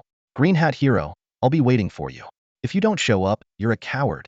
Ye Huan noticed that as players accumulated more coins, the once costly 5000 coin server-wide announcements had become commonplace.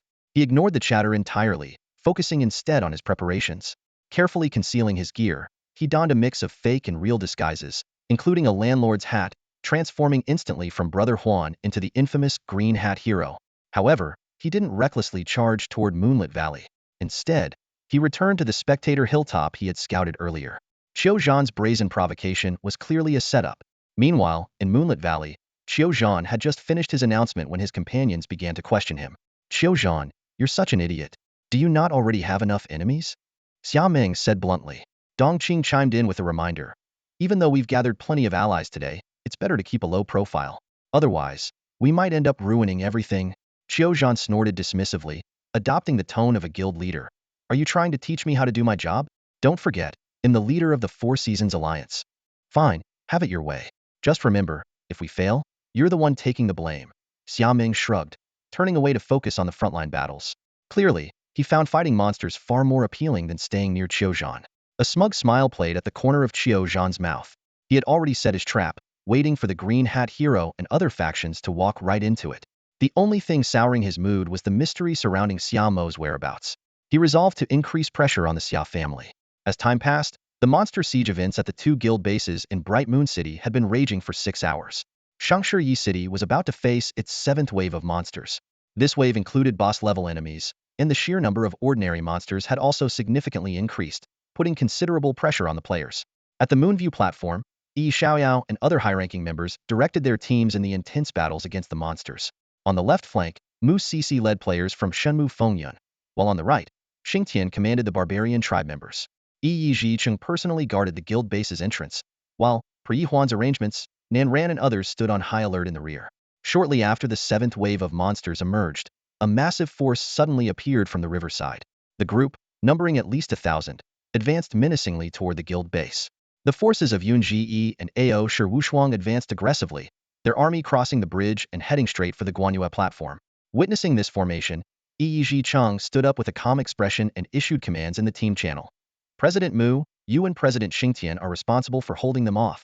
Mu Cc and Xingtian acted immediately, leading their teams to swiftly change direction and intercept the approaching enemies midway. For factions stood in confrontation, tension high but no immediate conflict. President Yun, President Mu, President Xingtian, we're all just following orders. Why resort to such drastic measures? Yun Zhuzai spoke up. Mu Cc replied indifferently, we don't mind, as long as you don't make a move. What move? We're just going through the motions, Ao Shi Rulai chimed in. Xingtian laughed. Then that's settled. Let's just enjoy the show. Meanwhile, the tactical maneuvers of Shenmu Fengyun and the barbarian tribe threw the players on Yi Zhicheng's side into disarray. Waves of monsters surged, and the casualties among Shangshi Yicheng's players continued to rise. In this critical moment, Yi Zhicheng exchanged a glance with Yi Xiaoyao, who promptly took out some homemade mini-burgers purchased from Ye Huan and began bombing the monster horde. Explosions echoed one after another, and the 7th wave of monsters was quickly cleared out for the most part, with the remainder falling under the players' control. Seeing this, Yun Zhuzai's lips twitched slightly. After all, their Yunji had been utterly defeated by such bombing tactics before. President Mu, why haven't we seen that brother Huan around? Yun Zhuzai asked nonchalantly. Oh, since when did President Yun start missing him? Mu Cc countered. At that moment, a loud voice rang out, President Yi, it's quite lively over here. It was Qiu Zhan. He arrived with an imposing force of 2,000, most of them from the Dream Empire, led by Vice President Meng Wuyo. There were also members of the Four Seasons Alliance and hired studio players among them. The situation became increasingly unfavorable for Shangshi Yicheng. Although Yi Zhicheng remained calm, the disparity in strength between the two sides was evident. The 3 guilds on Yi Zhicheng's side totaled fewer than 2,000 players, with half of them still occupied fighting monsters, while the opposing side had over 3,000. Just as Qiu Zhan and his forces began to smile confidently, 2 voices suddenly came from different directions. President Yi, we're here. President Yi, we came uninvited. 2 teams approached from opposite directions, creating a stark visual contrast. On one side were a group of vibrant teenagers, dressed in school uniforms, brimming with youthful energy. On the other side was a crowd of flamboyantly styled players, each sporting exaggerated, colorful hairstyles and adorned with accessories from head to toe. Both teams were of similar size, each maintaining the guild standard of 500 members. Chu Weilai of the Elementary School Alliance, and Zhang Ai Lingxiao of the returned Zhang Ai guilds like yours, grassroots and unremarkable, dare to meddle in our affairs? Qiu Zhan's disdainful voice echoed through the public channel. Chu Weilai, a boy with a clean and refined demeanor, immediately stepped forward. Yi Zhicheng is my idol. He's dominated the level rankings for so long, and I've always aspired to catch up to him. I won't stand by and watch him be framed by dirty schemes. Oh, and what about you, Mr. Nonconformist? Qiu Zhan's gaze shifted to Zhang Ai Lingxiao. Zhang Ai Lingxiao shook his striking silver hair and casually pointed at Yicheng. Because we both have silver hair. He then dramatically flipped his bangs with a self-satisfied air. His antics left everyone present momentarily stunned. Even the usually composed Yicheng couldn't help the slight twitch at the corner of his mouth as he silently thought to himself. Is my hairstyle really that unconventional? Haha, whatever. Qiu Zhan laughed wildly. A grassroots guild will always be a grassroots guild. Today's battle won't change its outcome just because you've joined in. With that, he began issuing attack orders to his subordinates. A grassroots guild refers to a player-organized group without substantial financial or manpower backing. Such guilds might survive in the early stages of a game, but later on, they are either acquired by major corporations or absorbed by larger guilds. Guilds like Qiu Zhan's, backed by wealthy conglomerates, naturally looked down upon grassroots guilds with contempt. There's no turning back. No, it's a fight to the end. Yi Zhicheng's voice rang out over the public channel. The battle erupted in an instant. In the private team channel for key members, Mu Sisi and Ao Shirulai exchanged a brief conversation before engaging in fierce combat. Mu Sisi, working seamlessly with Xingtian, launched a coordinated attack that shockingly took Ao Shirulai down in a single move. To everyone's surprise, it was Mu Sisi who fired the opening shot of the battle. Charge! Hold the formation! Attack! The battlefield was filled with the clamor of battle cries. Qiu Zhan's side had around 3,000 troops, while Yi Cheng's forces also numbered 3,000. However, with part of their forces defending the city against monsters, their actual participating numbers were closer to 2,000. Thus began a massive melee involving nearly 10 guilds and a total of 5 to 6,000 players. Standing atop the mountain, Ye Huan gazed down at the scene before him, a battlefield so grand it rivaled an epic war movie. Adrenaline coursed through his veins as he watched the fierce combat below, and he felt an overwhelming urge to rush down and join the fray. But he had a more critical task at hand. Turning to look toward Moonlit Valley on the other side, he saw a much calmer scene. The Four Seasons Alliance was methodically clearing out the monsters, preparing for the final wave of the monster siege. A sly grin spread across Ye Huan's face. "Xiao Qiuqiu, your gift is on its way," he murmured. Without wasting any time, he descended the mountain and circled around to the rear of the monster spawn point. The final wave of monsters was formidable, featuring a lineup of a level 50 Overlord boss, a level 50 mutant boss, a level 50 rare boss, and a level 50 regular boss, the highest level monsters in the game. To prepare for this, Qiu Zhan had deployed a team of top-tier players and even hired a professional boss fighting studio at great expense. But Qiu Zhan would never have guessed that Ye Huan had an ace up his sleeve. Concealed among the dense branches, Ye Huan mounted his flying fortune pig and began targeting the bosses below with his money talks, monsters walk skill. His first attempt to use it on the level 50 Overlord boss failed and instead enraged the creature. However, when he used it on the level 50 mutant boss, the system promptly notified him, "Ding! Your audacious action has unlocked the potential of the Moonlit Rhino King. It has successfully evolved to Overlord level." Realization dawned on Ye Huan. This was the effect of his 100 luck stat. With repeated attempts, the Moon Shadow Wolf King also successfully evolved to mutant level. In just half an hour, thanks to Ye Huan's relentless investments, the ground was now occupied by 4 level 50 Overlord bosses. Meanwhile, back in Moonlit Valley, the players were bracing for the final wave of the siege. Suddenly, a figure wearing a green hat appeared, running toward them and shouting, "Xiao Qiuqiu, where are you? I've brought you a gift." "It's the Green Hat Hero," someone exclaimed. "Notify the guild leader, quick." But what shocked the players even more was the sight behind him, one after another, 4 level 50 Overlord bosses emerging in succession. This was no ordinary monster siege. This was a full-scale boss army invasion. Spring comes and winter celebration stood frozen in disbelief. Before they could even alert Qiu Zhan, the Green Hat Hero had already broadcasted a server-wide announcement using a megaphone. Player Green Hat Hero announces to the entire server, "Xiao Qiuqiu, where did you go? I've brought you a gift. Hurry back to Moonlit Valley to claim it." The battle on the moon viewing platform had reached a fever pitch. Fortunately, this was a monster siege map, so player versus player PvP combat wouldn't increase infamy points. Otherwise, there would undoubtedly be a surge of red-named players. At that moment, the 8th wave of the monster siege reached its climax on Ye Cheng's side. 4 bosses led a massive horde of monsters in an aggressive assault. The team led by Ye Xiaoyao was forced to retreat step by step, nearly driven back to the stronghold's entrance. "You can act now. Make sure Ye Zhiqing loses a level." Qiu Zhan's lips twisted into a sinister smile as he secretly gave an order in a specific direction. Blue Blade Studio, one of the reinforcements invited by Shengshi Yicheng for the day, was currently helping to defend the stronghold's entrance alongside Yicheng. Seeing the monsters about to breach the defenses, Yicheng gestured to the Blue Blade Studio leader. "Blue Blade, go help them." "Understood, Guild Leader Yi." Blue Blade nodded in agreement and immediately began rallying his team. However, what happened next caught everyone completely off guard.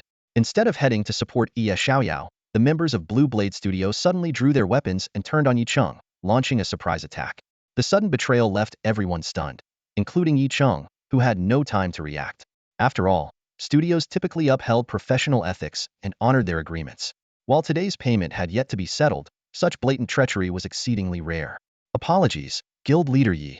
Blue Blade's face twisted into a malicious grin as the concentrated attacks of over a dozen members struck Yicheng simultaneously. Even as a high-level hidden-class player, Yicheng couldn't withstand such an onslaught. "Guild Leader." Amid the gasps of his allies, Yicheng's health bar rapidly dropped to 0. But to everyone's surprise, he didn't die. Instead, he resurrected on the spot. He has a resurrection attribute. Doesn't matter. Keep attacking. Blue Blade and his team prepared to strike again, but this time, Nen Ran and the others, who had been hiding in the shadows, finally made their move.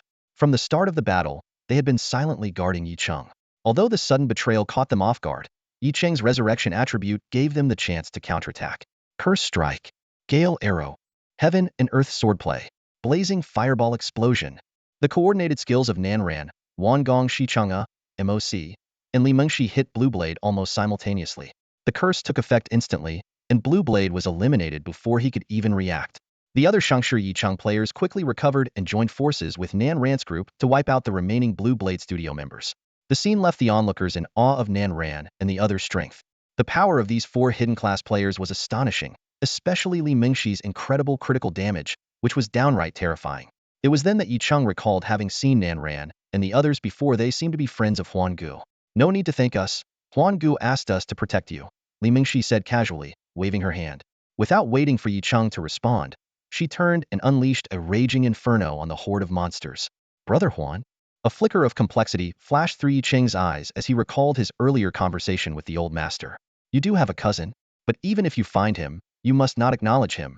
The old master's words still echoed in his ears. Why has it been forbidden to mention third uncle's family all these years? Chang'e, there are some things beyond our control. Though the Yi family is large and powerful, in the eyes of certain people, we are nothing but ants. Just remember to focus on developing yourself in the in-world. Don't meddle in anything else. Yicheng quickly suppressed the complicated emotions in his eyes. Although his heart was filled with doubts and speculations, he understood that the old master must be wary of certain forces, ones closely connected to third uncle's family. As for whether Brother Huan was really his cousin, that required further investigation. What kind of power could make even the old master so fearful? Yicheng clenched his fists, determination flashing in his eyes. He silently vowed to grow stronger, unwilling to see that fear in the old master's eyes again. Just then, a server-wide announcement interrupted his thoughts. Xiao Qiuqiu, where did you go? I brought you a gift. Hurry back to Moonlit Valley to sign for it. The voice of the player Green Hat Guy echoed across the server through a loudspeaker. The sudden announcement not only snapped Yicheng out of his thoughts, but also brought an abrupt halt to the chaotic battle involving thousands of players. Especially for Qiu Zhan, who had been on the brink of victory, the announcement disrupted his momentum. A gift? What kind of gift? Not only Qiu Zhan but even the factions observing from the shadows were intensely curious about the gift Green Hat Guy had prepared. Suddenly, a private message from Chun Tsulai popped up. After reading it, Qiu Zhan jumped up from his chair. Qiu Zhan, look at the mess you've caused. Green Hat Guy somehow brought 4 level 50 Overlord bosses to Moonlit Valley, and the valley is about to fall. What? That's impossible. Qiu Zhan exclaimed in shock. Quick, everyone, follow me back to Moonlit Valley. The news of 4 level 50 Overlord bosses spread quickly, causing an uproar. How is that possible? How did Green Hat Guy manage to pull this off? Yun Sovereign said in disbelief. Let's head to Moonlit Valley and see for ourselves, Ao Shirulai suggested. Yicheng, it's all on you guys now. I'm off to enjoy the show, Mu Sisi said playfully. I'm going too. I want to see how Qiu Zhan handles this gift. Xing Tian chimed in. The once fierce battlefield was thrown into chaos by this single announcement. Apart from the players of Shangshi Yicheng, who remained focused on fighting monsters, everyone else flocked to Moonlit Valley to witness how Qiu Zhan would sign for the gift.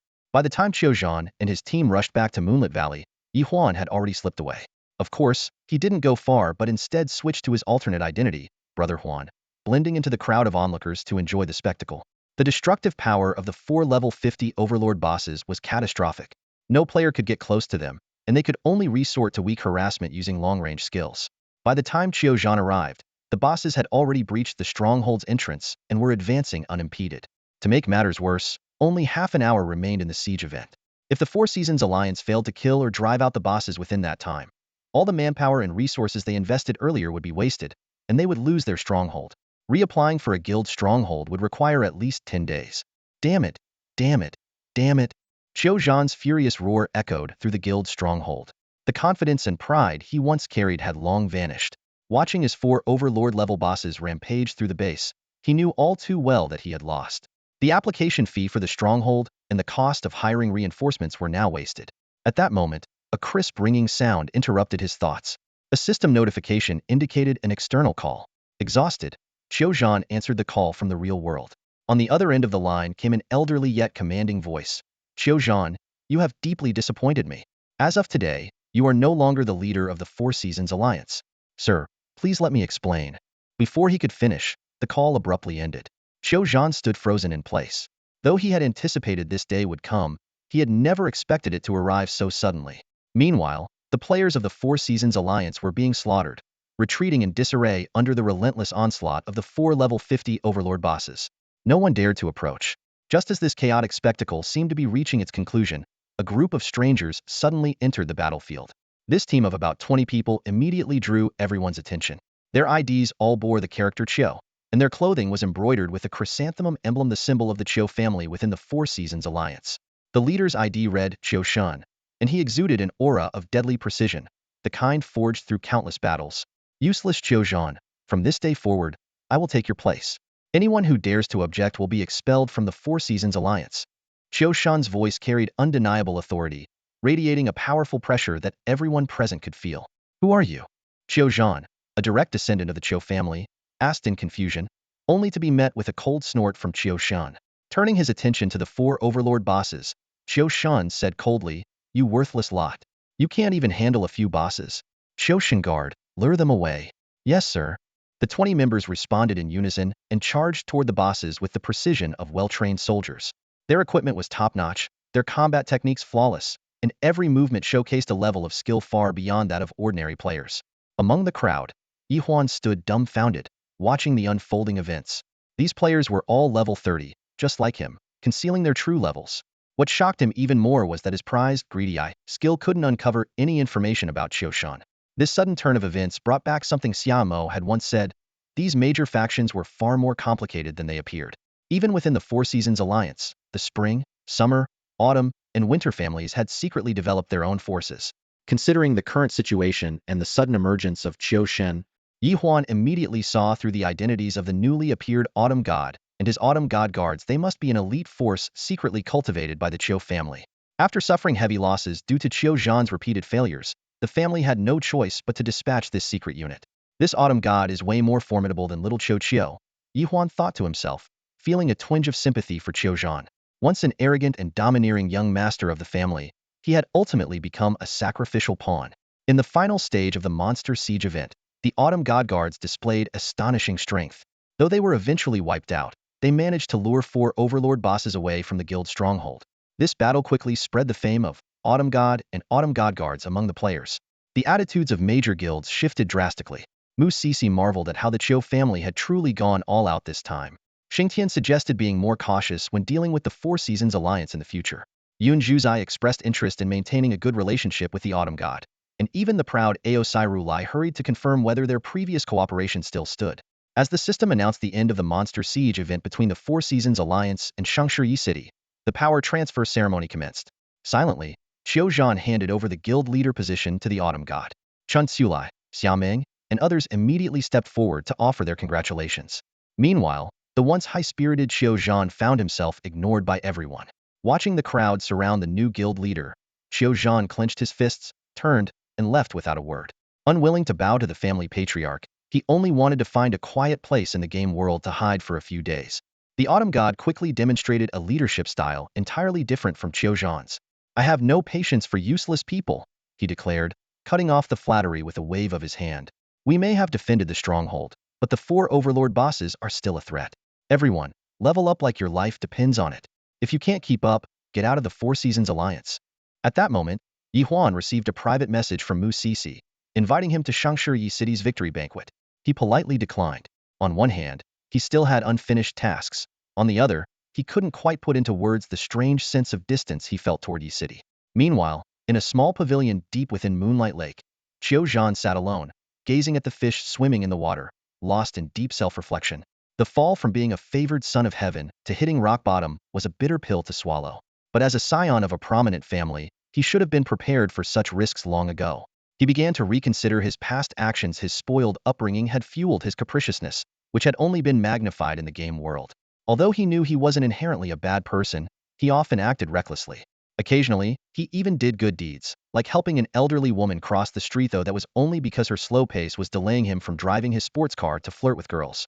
As Chiu Shan sank deeper into his thoughts, a voice suddenly broke the silence behind him. "Little Chiu, why are you daydreaming here all alone? Is it because my gift was too extravagant?" "Green hat guy, it's you." Chiu Shan practically spat the words through clenched teeth. Standing before him was Ye Huan, the man Xiao Zhan despised most, and whom he mockingly referred to as the green hat guy.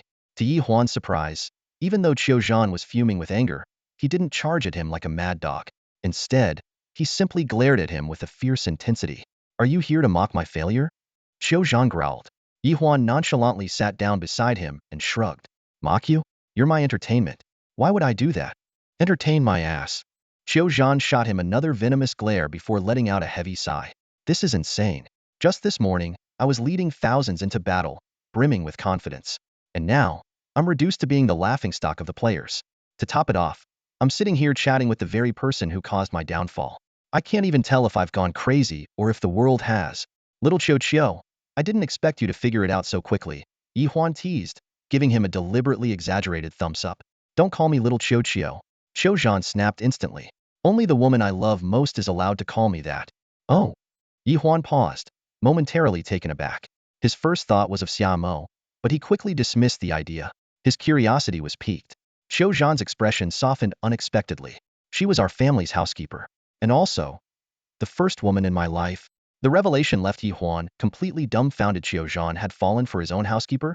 I was only 15 or 16 back then, Xiao Zhan said with a shrug, his smile tinged with bitterness.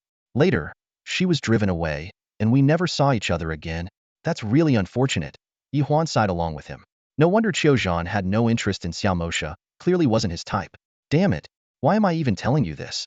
Xiao Zhan suddenly snapped back to reality, realizing he was confiding in his sworn enemy. Just then, the game system blared with 3 consecutive server-wide announcements. Player Autumn God used a loudspeaker to announce, I am the new leader of the Four Seasons Alliance. On behalf of the Alliance, I hereby issue a server-wide bounty on Green Hat Guy. Whoever kills him once can claim a reward of 1 million renminbi from me. The unexpected announcement left both of them stunned. Wow, little Qiao, the Qiao family really is loaded, Ye Huan said, his eyes gleaming mischievously. How about this? I'll let you kill me a few times, and we split the reward 50-50? You're ruthless. You'd even scam yourself. This time, Xiao Zhan gave Ye Huan a thumbs up in return. Ye Huan chuckled darkly. It's all about survival, my friend. Though he was joking, he couldn't help but feel annoyed by Autumn God. This guy was far less likable than little Qiao. So, little Qiao, what's your plan now? Plan? Xiao Zhan let out a bitter laugh. It's either quit in-world altogether or become Autumn God's lackey and live under someone else's thumb. Those are my only 2 options. He glanced at Ye Huan. What about you? With this bounty on your head, I doubt you'll be able to keep playing either. As Ye Huan finished speaking, he noticed a flicker of realization in Xiao Zhan's eyes. Xiao Zhan stood up, ready to leave, but after taking 2 steps, he paused and glanced back at Ye Huan, who was still seated. Xiao, there's actually a third option for you. Build your own force and face the Four Seasons Alliance Heathen. Of course, it won't be easy, Ye Huan said with a faint smile. Green Hat Hero, are you underestimating me? Xiao Zhan suddenly stood upright, his gaze sharp as he stared at Ye Huan's back. Without turning around, Ye Huan simply waved his hand lightly. If that Annie truly cares about you, she might still be waiting for you. Good luck, Xiao.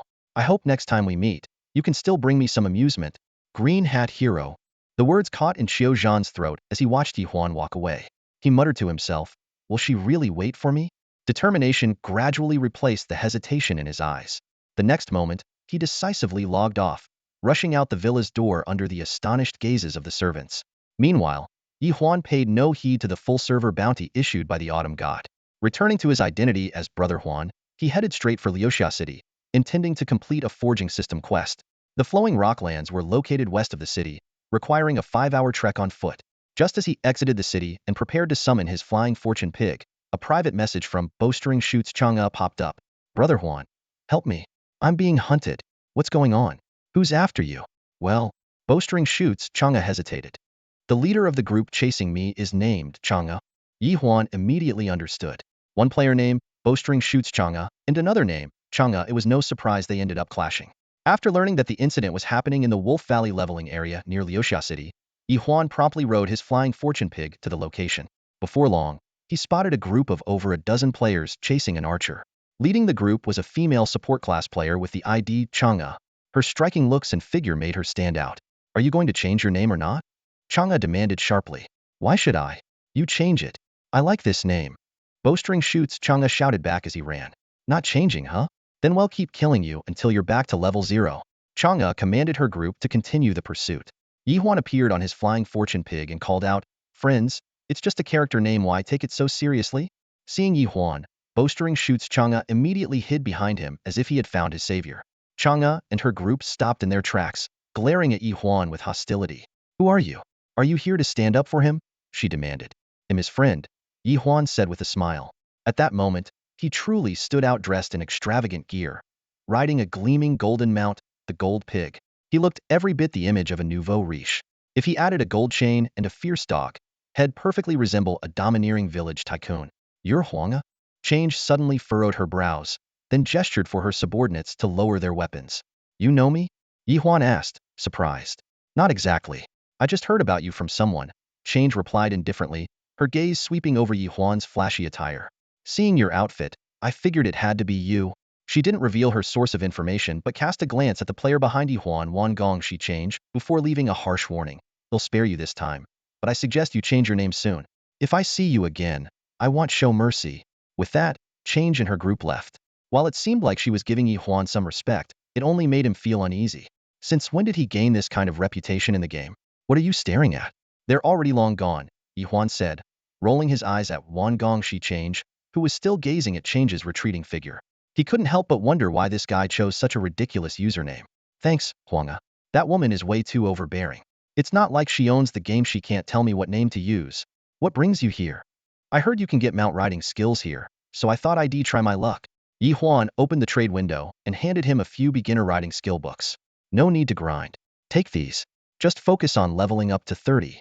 Grateful for the riding skills, Wan Gong she Change thanked Ye Huan and went off to team up with Li Mengshi and the others to level up. Watching the straightforward guy leave, Ye Huan couldn't help but laugh. Just as Ye Huan was about to ride his flying fortune pig to Flowing Rockland, he received a private message from Yi Zhicheng. Are you free? Can you help me get in touch with LV Maoxia? What do you need him for? Ye Huan asked. I want to invite him to run a dungeon together. Ye Huan's curiosity was piqued. He immediately checked the level rankings. Sure enough, ranks 5 through 10 were now occupied by members of the Autumn family from the Four Seasons Alliance. This meant that Qiu Shun and his group had finally made a public appearance. More importantly, Yi Zhicheng had dropped to second place. If he couldn't reclaim the top spot before logging off today, he would lose his chance to enter the Hall of Fame. Qiu Shun is as ruthless as ever, Ye Huan thought to himself. In comparison, Qiu Zhan seemed much more agreeable. After a brief moment of consideration, Ye Huan replied, I spoke to him. He's interested, but he has one condition, wants to be the team leader, and you'll have to follow his commands in the dungeon. That's fine. Let him know we'll be waiting for him at the Deadmines dungeon. Ye Huan had no choice but to change his course once again. However, before setting off, he decided to continue presenting himself as Green Hat Hero. When he arrived at the Death Mines, Yi Cheng and his group were already waiting. Scanning the area, Ye Huan noticed that aside from Yi Cheng, the other players were unfamiliar to him. These level 30 players were all part of the flourishing Yi Cheng guild. What stood out even more were their names Yi, Yi Er, Yi San, and so on, up to Yi Jiu. It became clear to Ye Huan that this was Yi family's elite secret team. After a brief exchange of greetings, Ye Huan quickly began assembling the team. Including himself, they had exactly 11 level 30 players, meeting the requirements to enter the dungeon. Without wasting time on small talk or even discussing rewards, he immediately applied to enter the Death Mines on the easy difficulty level. The true and false mask effect was indeed remarkable. Even in a party, Ye Huan's ID still displayed as Green Hat Hero. Just before entering the dungeon, Yi Cheng quietly reminded him, Green Hat Hero, I've received word that Qiu Shun and his team are also heading here to clear the dungeon. If we encounter them, we'll cover for you to ensure you get away safely. These words raised Ye Huan's impression of Yi Cheng. Let's focus on breaking the dungeon record first and deal with the rest later, Ye Huan said with a confident smile hidden beneath his mask.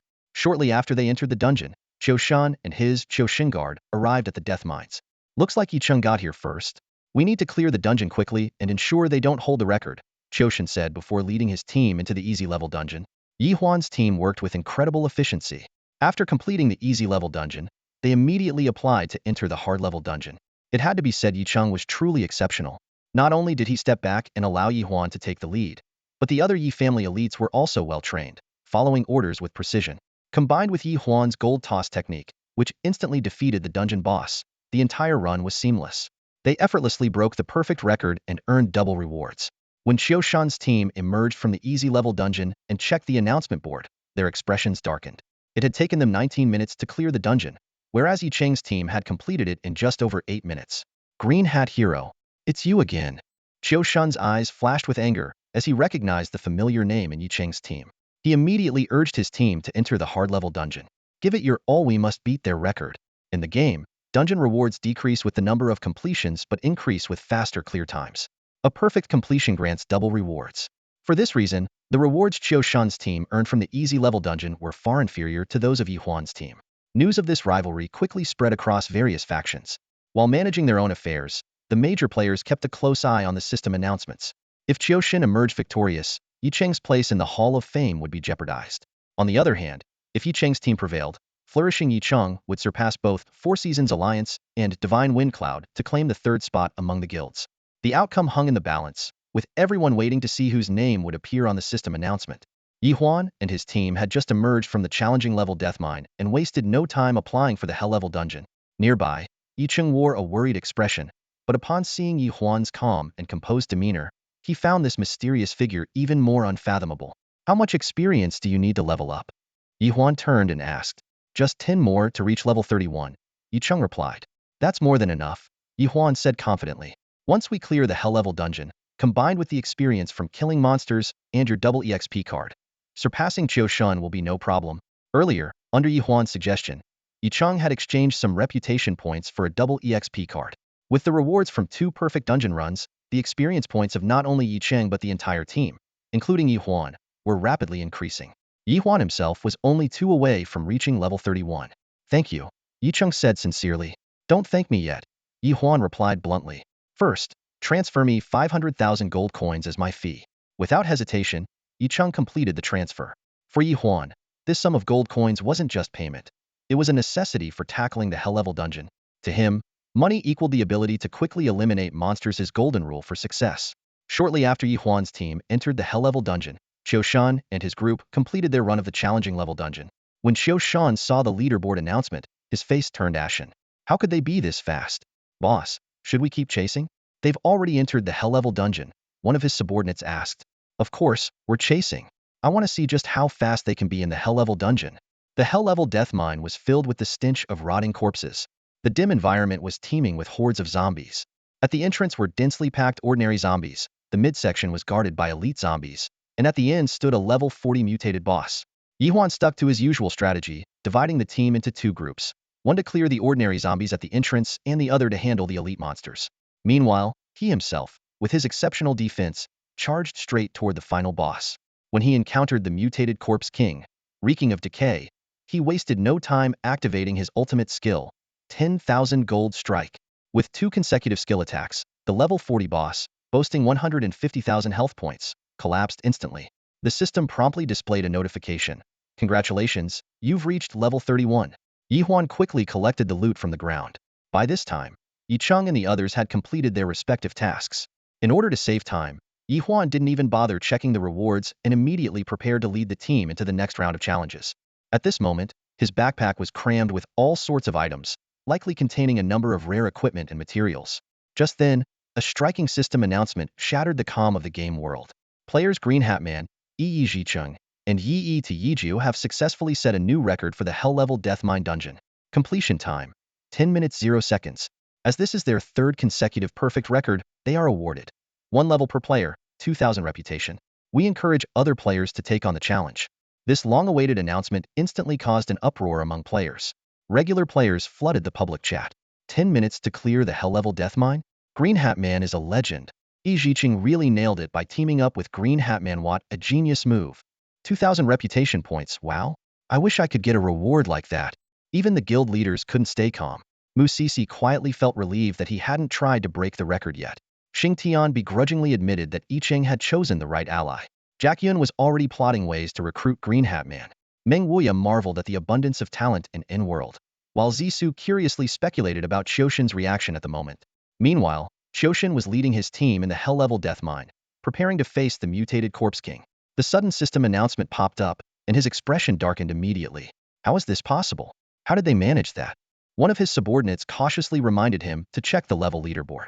Upon seeing level leaderboard rank 1, Yi Zhicheng, level 32, Qiushin's face turned even grimmer. Boss, maybe we should finish this dungeon first? You could probably reach level 32 as well, the subordinate suggested nervously. What's the point? Qiushin waved irritably. Yicheng will hit level 33 soon, so should we keep going? Of course, we keep going. A sharp glint flashed in Qiushen's eyes. Inform everyone in the Four Seasons Alliance to guard every exit of the death mine. Today, we're going to trap Green Hat Man and knock him back down to level 0. Qiushen's expression gradually steadied. As someone groomed in secret for years to inherit his family's legacy, he understood the principle. Without a ruthless heart, one cannot stand firm. Since Green Hat Man was so audacious, he decided to make an example of him, to show all players that under his leadership, the Four Seasons Alliance would undoubtedly become the most powerful force in in-world. After completing the Death Mines dungeon, a system announcement rang out. Ye Huan and his team were pleasantly surprised to find that everyone had received extra rewards, level 1 and reputation 2000. Yicheng couldn't hide his excitement as his level reached 32 at 49, reclaiming the top spot on the leaderboard. Green Hat Hero, give me your account info so I can transfer the reward, Yicheng said. Ye Huan shrugged. Didn't you already give me the reward? He didn't reveal his bank account details. Yicheng, being straightforward, waved his hand. All right then, how about this? Everything that dropped in the dungeon is yours. Consider it extra compensation. Everything? Ye Huan was a little surprised. The drop rate for this hell-level dungeon was quite generous. Although he hadn't had time to check the loot, he was sure there were plenty of valuable items. Just as Yicheng nodded to confirm, his expression suddenly froze. He had received a private message from one of his subordinates, informing him that a large group of players from the Four Seasons Alliance was heading toward the Death Mines. Green Hat Hero, the Four Seasons Alliance is coming. You should leave now. All right, I'm out. Ye Huan didn't hesitate. He wasn't about to waste time or risk getting ambushed and marked as a red name player. If you ever need help in the future, feel free to reach out. But I don't work for free. With that, he left, carrying a full inventory of loot. Meanwhile, Yicheng led his team back to the city. Just as they teleported away, Qiushen and his group exited the dungeon and caught a glimpse of a figure wearing a green hat disappearing into the distance. Damn it! After him, Qiushen ordered, and his personal guards immediately chased after Ye Huan. But how could they possibly catch up to him? By then, Ye Huan had already removed his fake identity mask and reverted to his usual appearance as Brother Huan. The Four Seasons Alliance players rushing in paid no attention to the seemingly ordinary player walking past them. Once the area quieted down, Ye Huan mounted his flying fortune pig and headed west. Just as he thought he could finally relax without further interruptions, a system alert suddenly blared. Alert! Alert! An intruder is approaching the villa. Though it was the game world, the real-world alarm system was connected to his gaming device. Ye Huan immediately logged out, sprang out of bed, and grabbed the golf club by his bedside. Turning to the surveillance monitor on the wall, he saw someone lying at the gate of his villa. The figure lay motionless at the villa's front gate. From the long, disheveled hair, it was apparent the person was a woman. Night had fallen, and the dim glow of the streetlights in the villa neighborhood cast a faint yellow hue, enveloping the figure on the ground. Standing by the window, Ye Huan watched the unexpected visitor cautiously. He didn't act rashly. Only after ensuring no one else was around did he pick up the golf club, leaning by the door, and carefully step outside the villa. The moment he opened the gate, dark red bloodstains on the ground caught his eye. Ye Huan tightened his grip on the club and gently prodded the woman with the club's head. Hey, are you okay? The woman's eyelids fluttered slightly before she struggled to open her eyes. Don't call the police. Help me inside, she said, her voice weak but resolute. Ye Huan was about to refuse when he noticed the woman clutching an ancient, blood-stained long blade. The startling sight sent a chill down his spine. Though he was accustomed to violence in games, the sight of real bloodshed made him shudder involuntarily. After the woman's repeated pleas, Ye Huan reluctantly helped her into the villa. Once she was settled, he quickly cleaned up the bloodstains at the entrance. When he returned to the living room, the scene before him left him frozen in place. The woman had removed half of her top, revealing a back riddled with gruesome wounds. She was applying some kind of unknown ointment to her injuries. There's a spot I can't reach. Help me, she said curtly. Ye Huan complied without hesitation, making sure not to make any unnecessary movements. His gaze stayed fixed only on the horrifying wounds. Injuries like these would have rendered an ordinary person unconscious, yet she seemed almost indifferent to the pain. After dressing her wounds, the woman adjusted her clothing, still gripping the bloodied blade tightly. Go back to your room and rest. You'll leave in the morning, she said, closing her eyes as if unwilling to say more. That night, Ye Huan kept a close watch on the mysterious guest. He observed her getting up in the middle of the night to cook instant noodles and noticed how she remained on high alert the entire time. By dawn, the woman had quietly disappeared, as if she had never been there. What shocked Ye Huan even more was that her injuries seemed to have healed significantly in such a short time. The bizarre encounter left Ye Huan deeply unsettled. The extraordinary details, the rapid healing, the mysterious ointment, and the blood-soaked blade all hinted at the woman's unusual nature. And if someone could inflict such severe injuries on her, her adversary must have been even more terrifying. After double-checking the villa's security system, a weary Ye Huan finally collapsed onto the sofa and fell asleep, only waking around noon. He ate a quick meal and skimmed through the local news but found no reports of any related incidents. With no answers, the strange occurrence had to be set aside for now. At noon, Ye Huan returned to his room, put on his login device, and entered In-World. Welcome back to the world of In. Ye Huan skillfully navigated the interface, clicking on the money tree and lucky cat icons in sequence, collecting 890 and 666 gold coins respectively. A sudden notification popped UPA message from Zhang Matzi. He informed Ye Huan that the bandit-slaying team had been assembled and would be setting out in the next few days, inviting Ye Huan to join. The proposal was tempting, but Ye Huan decided to first focus on tasks from his portable forging system and sort through the loot from yesterday's dungeon. Opening his inventory, the most striking item was his gold balance over 380,000 coins. Thanks to borrowing 500,000 from Yicheng, he avoided another financial pinch. Summoning the flying fortune pig, Ye Huan unhesitatingly handed over all the common equipment for processing. This scene drew envious glances from the hoarder and lucky cat. That's the difference talent makes, Ye Huan remarked with a smile as he began sorting through his special items. A guild token, a pet evolution pill, and a skill upgrade scroll, one of each. 3 skill book fragments. 1 equipment enhancement stone. 2 demon hand bones. 1 left star pearl, right star pearl, and heart demon mark each. The equipment haul was impressive. Mystic Moon Spirit Boots, level 30, gold tier equipment for ranged classes. Frenzied Blood Ring and Bracers, level 30, gold tier set tailored for melee classes. All other bronze and silver tier equipment, along with skill books irrelevant to his class, were handed over to the flying fortune pig. If other players witnessed this, they'd likely scold him for being wasteful. Ye Huan reviewed his gains. The 2 demon hand bones brought him closer to unlocking the epic chapter of the Flowing Haze City storyline. He now only needed the demon leg bone and main bone. The heart demon mark could seal a heart demon into equipment using the jade purification bottle, while the mysterious star pearl's purpose remained unclear for now. Finally, Ye Huan retrieved the pet evolution pill and used it to upgrade the hoarder. The system promptly notified him. The hoarder has evolved into a tier 2 wealth pet. It will now not only safeguard its master's life and property, but also actively help in accumulating and managing wealth. After advancing to the second tier, the hoarder showed no significant changes in appearance, but its abilities were greatly enhanced. The newly acquired Berserk talent allowed it to double its combat power when its health dropped below 10, and it also unlocked a triple smash skill. What pleased Ye Huan the most was the increase in the limitless wealth talent cap from 10,000 to 30,000 gold coins, meaning he could now loot even more wealth from his opponents. Looking at the evolved hoarder, Ye Huan couldn't help but daydream about the possibilities ahead. If he could get his hands on more evolution pills and continue to evolve both the hoarder and the lucky cat, who knows what surprises awaited. At this point, Ye Huan had already reached level 32, but he hadn't acquired any new skills. This was one of the downsides of special and hidden profession skills, and equipment were hard to come by. For special professions in particular, everything had to be earned through completing quests. Even defeating monsters didn't yield equipment drops. Thinking about quests, Ye Huan quickly opened his friends list and contacted Kwang Dao Madblade. Hey, little blade, where are you? Can you stop calling me that? I'm being chased right now, Kwang Dao replied. Chased again? Can't help it. I'm a red-named player. Everywhere I go, people are after me.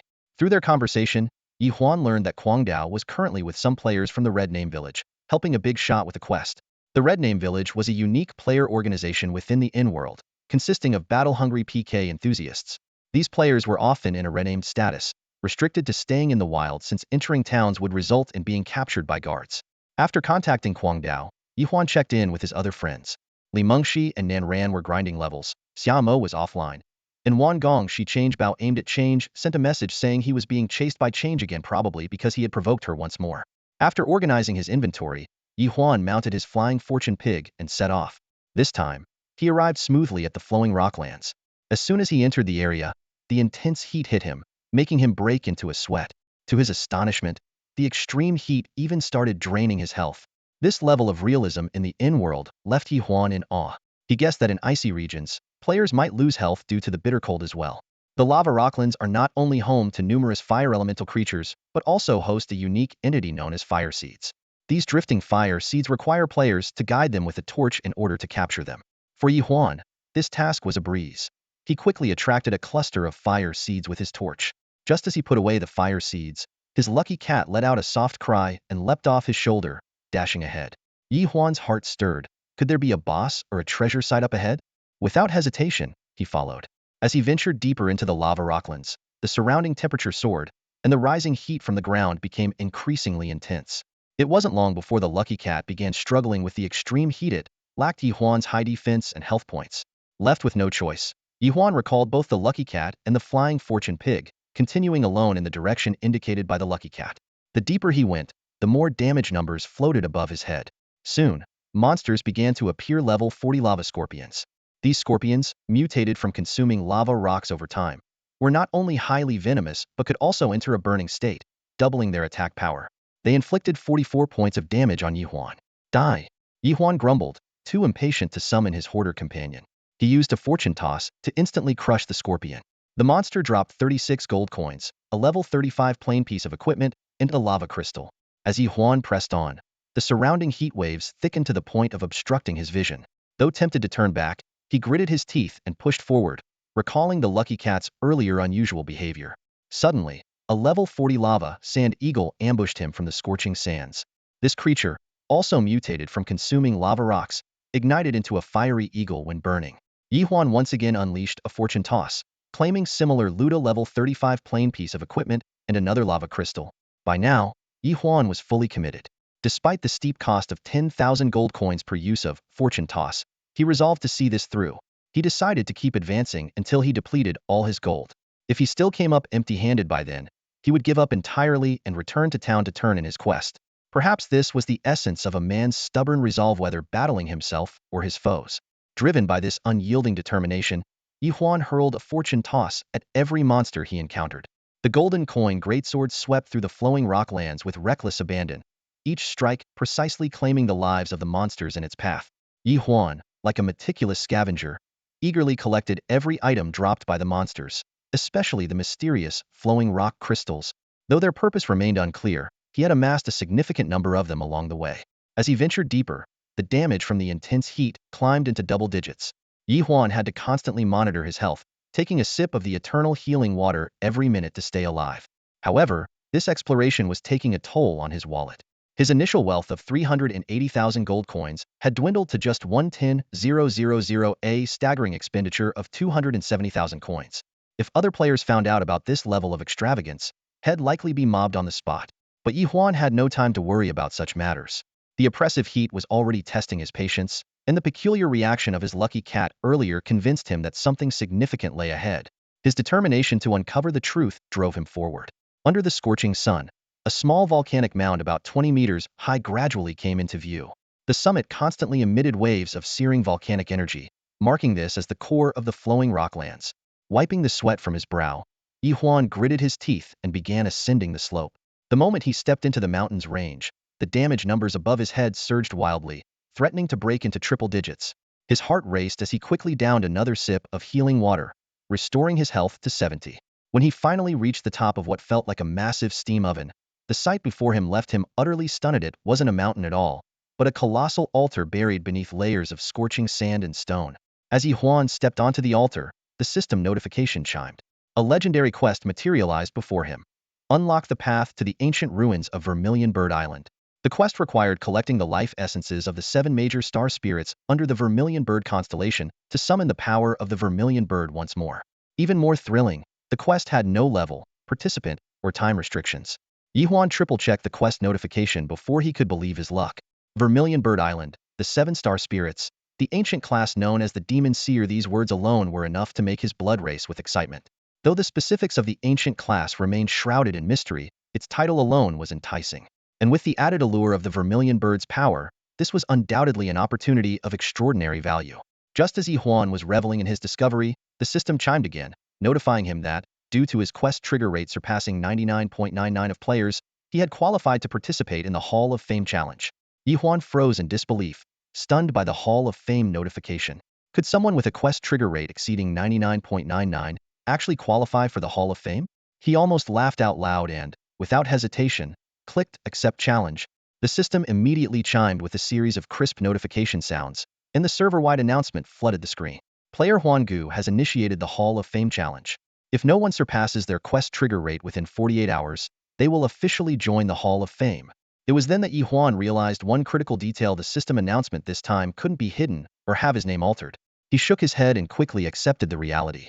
Fine, from now on, the Huangu account will play normally, and the Green Hatman account will handle the chaos. Works for me. Private messages started pouring in as his friends sent their congratulations. Mu Sisi curiously asked about his exact trigger rate. Upon learning that it exceeded 99.99 of players, she exclaimed in amazement, "So that's literally everyone. You're about to become our mascot."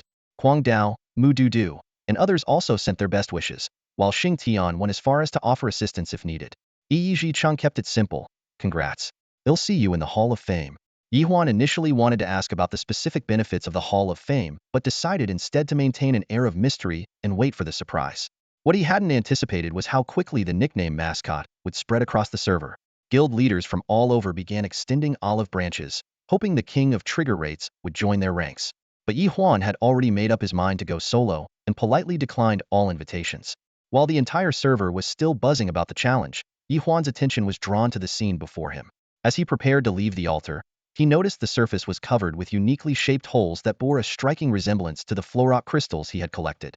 Curious, he took out one of the Florok crystals and placed it into a hole. It fit perfectly. Excited by the discovery, he began filling the remaining slots with the crystals. Unfortunately, his inventory only contained 27 crystals, leaving him 3 short of the altar's 30 slots. Standing atop the altar, Ye Huan fell into deep thought. Ye Huan began searching around. After half an hour of painstaking efforts, he finally found 3 monsters.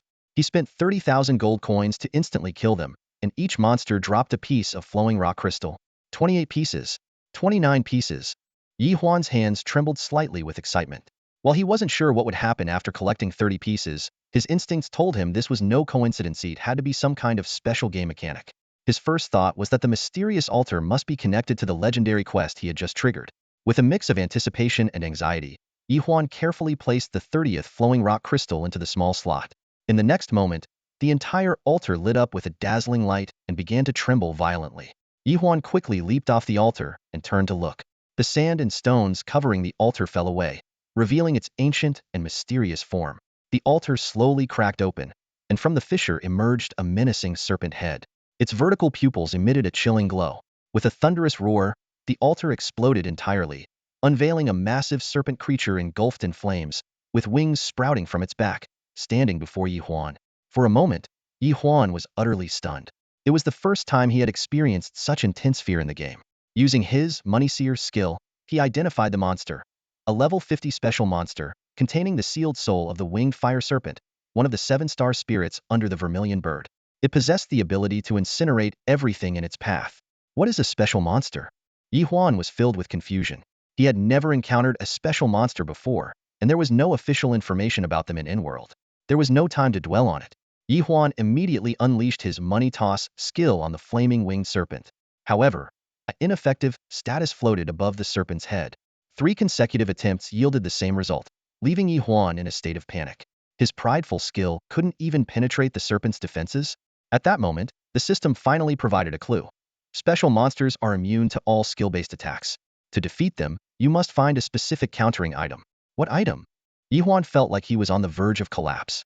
In a game where no information could be searched, this was the first time he felt so helpless. Just then, the flaming winged serpent launched its attack. A fireball the size of a cannonball hurtled toward him, exploding on the ground with a deafening roar, leaving a massive crater. Ye Huan's health bar instantly dropped to 0, and for the first time, he experienced the sting of being one-shotted. After reviving at the same spot, Ye Huan immediately activated Shadow Sprint and bolted. But even after running 20 meters, the sound of roaring flames and the scorching heat were still right behind him. When he glanced back, another massive fireball struck him squarely in the back. With another earth-shaking explosion, Ye Huan fell once more. On his second revival, Ye Huan pushed his speed to the limit, running like the wind. In this situation, he didn't even have time to use a return scroll. The 3 to 5 seconds of casting time would be enough for him to die again. The roaring flames and blistering heat chased him relentlessly. This time, Ye Huan didn't dare to look back and could only pray frantically in his heart, "Please don't hit me. Please don't hit me. I swear I'll make it out." Boom. Ye Huan's health bar hit 0 once again. With the explosion of the fireball behind him, he resurrected on the spot for the 3rd time. As the ultimate rookie king, his privilege of 3 daily instant revivals had never been used so intensively until today. This special monster not only possessed terrifying attack power but was also immune to all skills, killing him instantly 3 times in a row. Clenching his teeth, Ye Huan cursed inwardly, "Damn flame-winged serpent. I freed you out of kindness, and this is how you repay your savior?" The situation was dire. Ye Huan immediately poured all his gold coins into activating Golden Invincibility, a skill fueled by wealth. At the same time, with lightning speed, he retrieved a skill upgrade scroll from his inventory and leveled up Shadow Sprint to level 2. The system notification flashed, and Ye Huan felt an unprecedented boost in speed. A golden, translucent shield enveloped his body, while his legs seemed to be equipped with thrusters, propelling his running speed to new heights. A sharp whistling sound tore through the air behind him, and the scorching heat wave nearly seared his back. Ye Huan didn't dare to glance back, pouring all his focus into escaping. Just as he thought he was doomed, something unexpected happened. A conspicuous miss popped up above his head. It's the dodge effect of the fortune hat.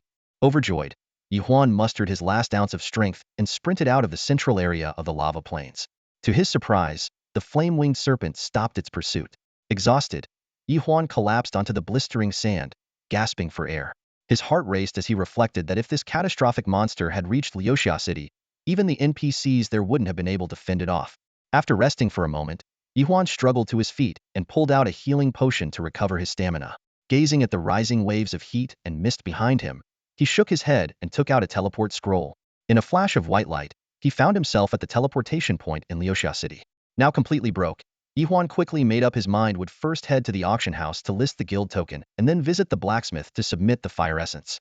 Though the encounter had been perilous, at least he was still alive and ready to continue his adventures. Ding dong. The system notification chimed as the portable forging system officially activated. Ye Huan eagerly opened the system interface to take a look, finding that its features were indeed comprehensive. However, forging higher-level equipment would still require the assistance of more advanced blacksmiths. For now, though, the system was more than sufficient for his needs. The only issue was that Ye Huan was currently broke. Using the forging system not only required materials, but also consumed gold coins each time. For a moment, he entertained the idea of robbing others for money, but he quickly dismissed the thought. It just didn't sit right with him. After all, everyone worked hard to play the game, and resorting to such actions felt too dishonorable. Staring at his empty wallet, Ye Huan began calculating potential sources of income. The mount shop's revenue was still pending settlement. Xian Kulu had just distributed dividends, and the bandit clearing operation with Zhang Matzi and the young city lord hadn't started yet. His investment in the new White Horse Academy was also a long-term endeavor that wouldn't solve his immediate financial problems. He opened his financial assistant to check his borrowing options. Suehua, 50 gold coins, no deadline, no interest. Cecily, an NPC from the Netherghost City, 10,000 gold coins, 7-day term, 10 overdue interest. Since Scholar she had taken over the mount shop, all debts had been repaid. As for Kuihua's borrowed amount, Ye Huan had long given up hope of repayment and treated it as a gift. However, he noticed that Suehua no longer seemed to be an NPC in the novice village. He wondered if she had managed to find the wandering merchant. This thought made Ye Huan reflect on when he might unlock the second stage of the wandering merchant's hidden quest. Entering the mansion of the wealthy, Ye Huan reclined on a chair, contemplating his next steps.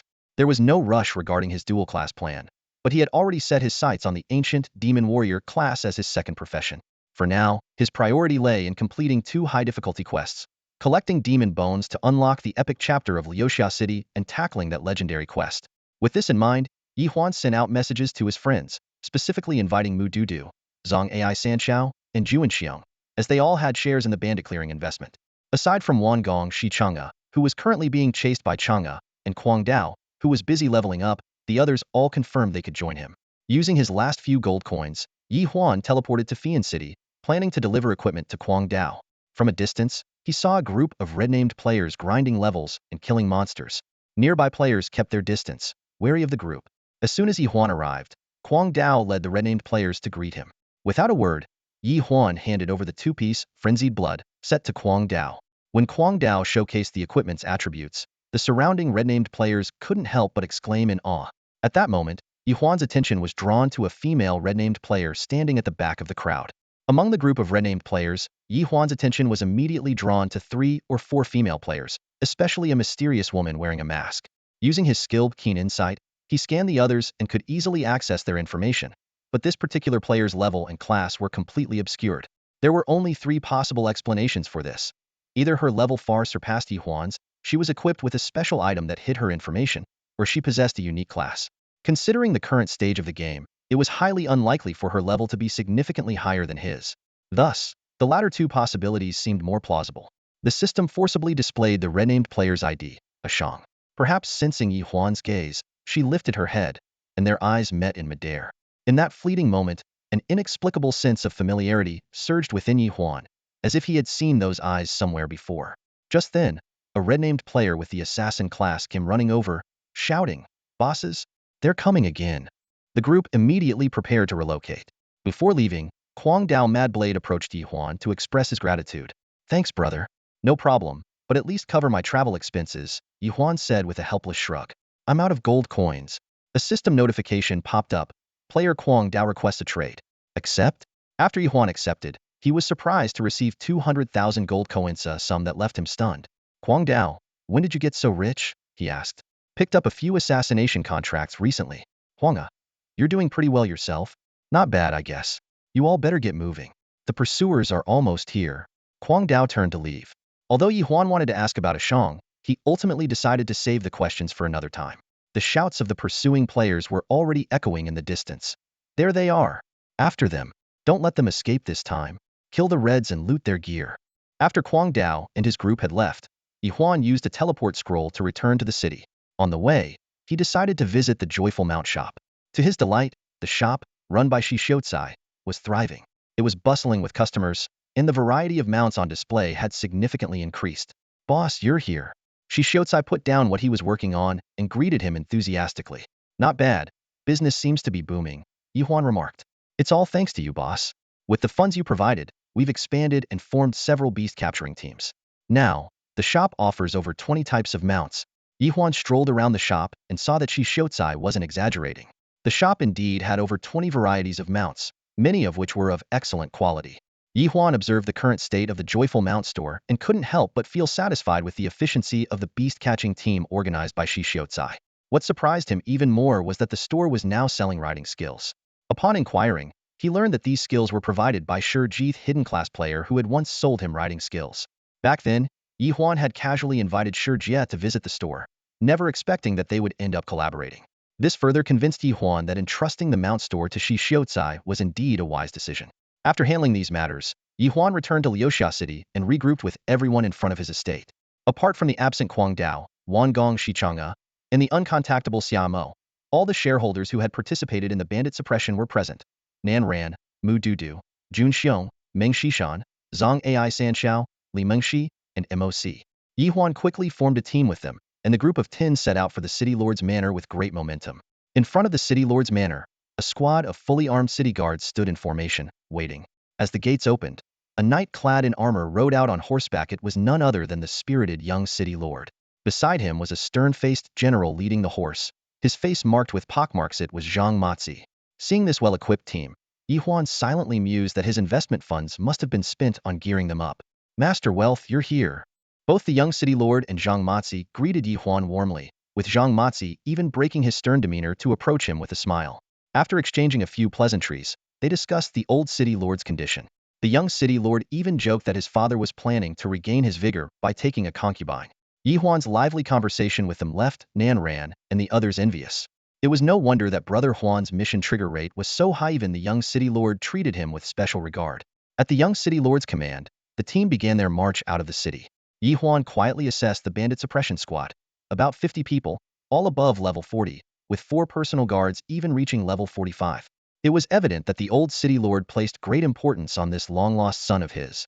The impressive procession naturally caught the attention of passers-by. When Ye Huan told inquiring players that they were heading to suppress bandits, the news spread like wildfire.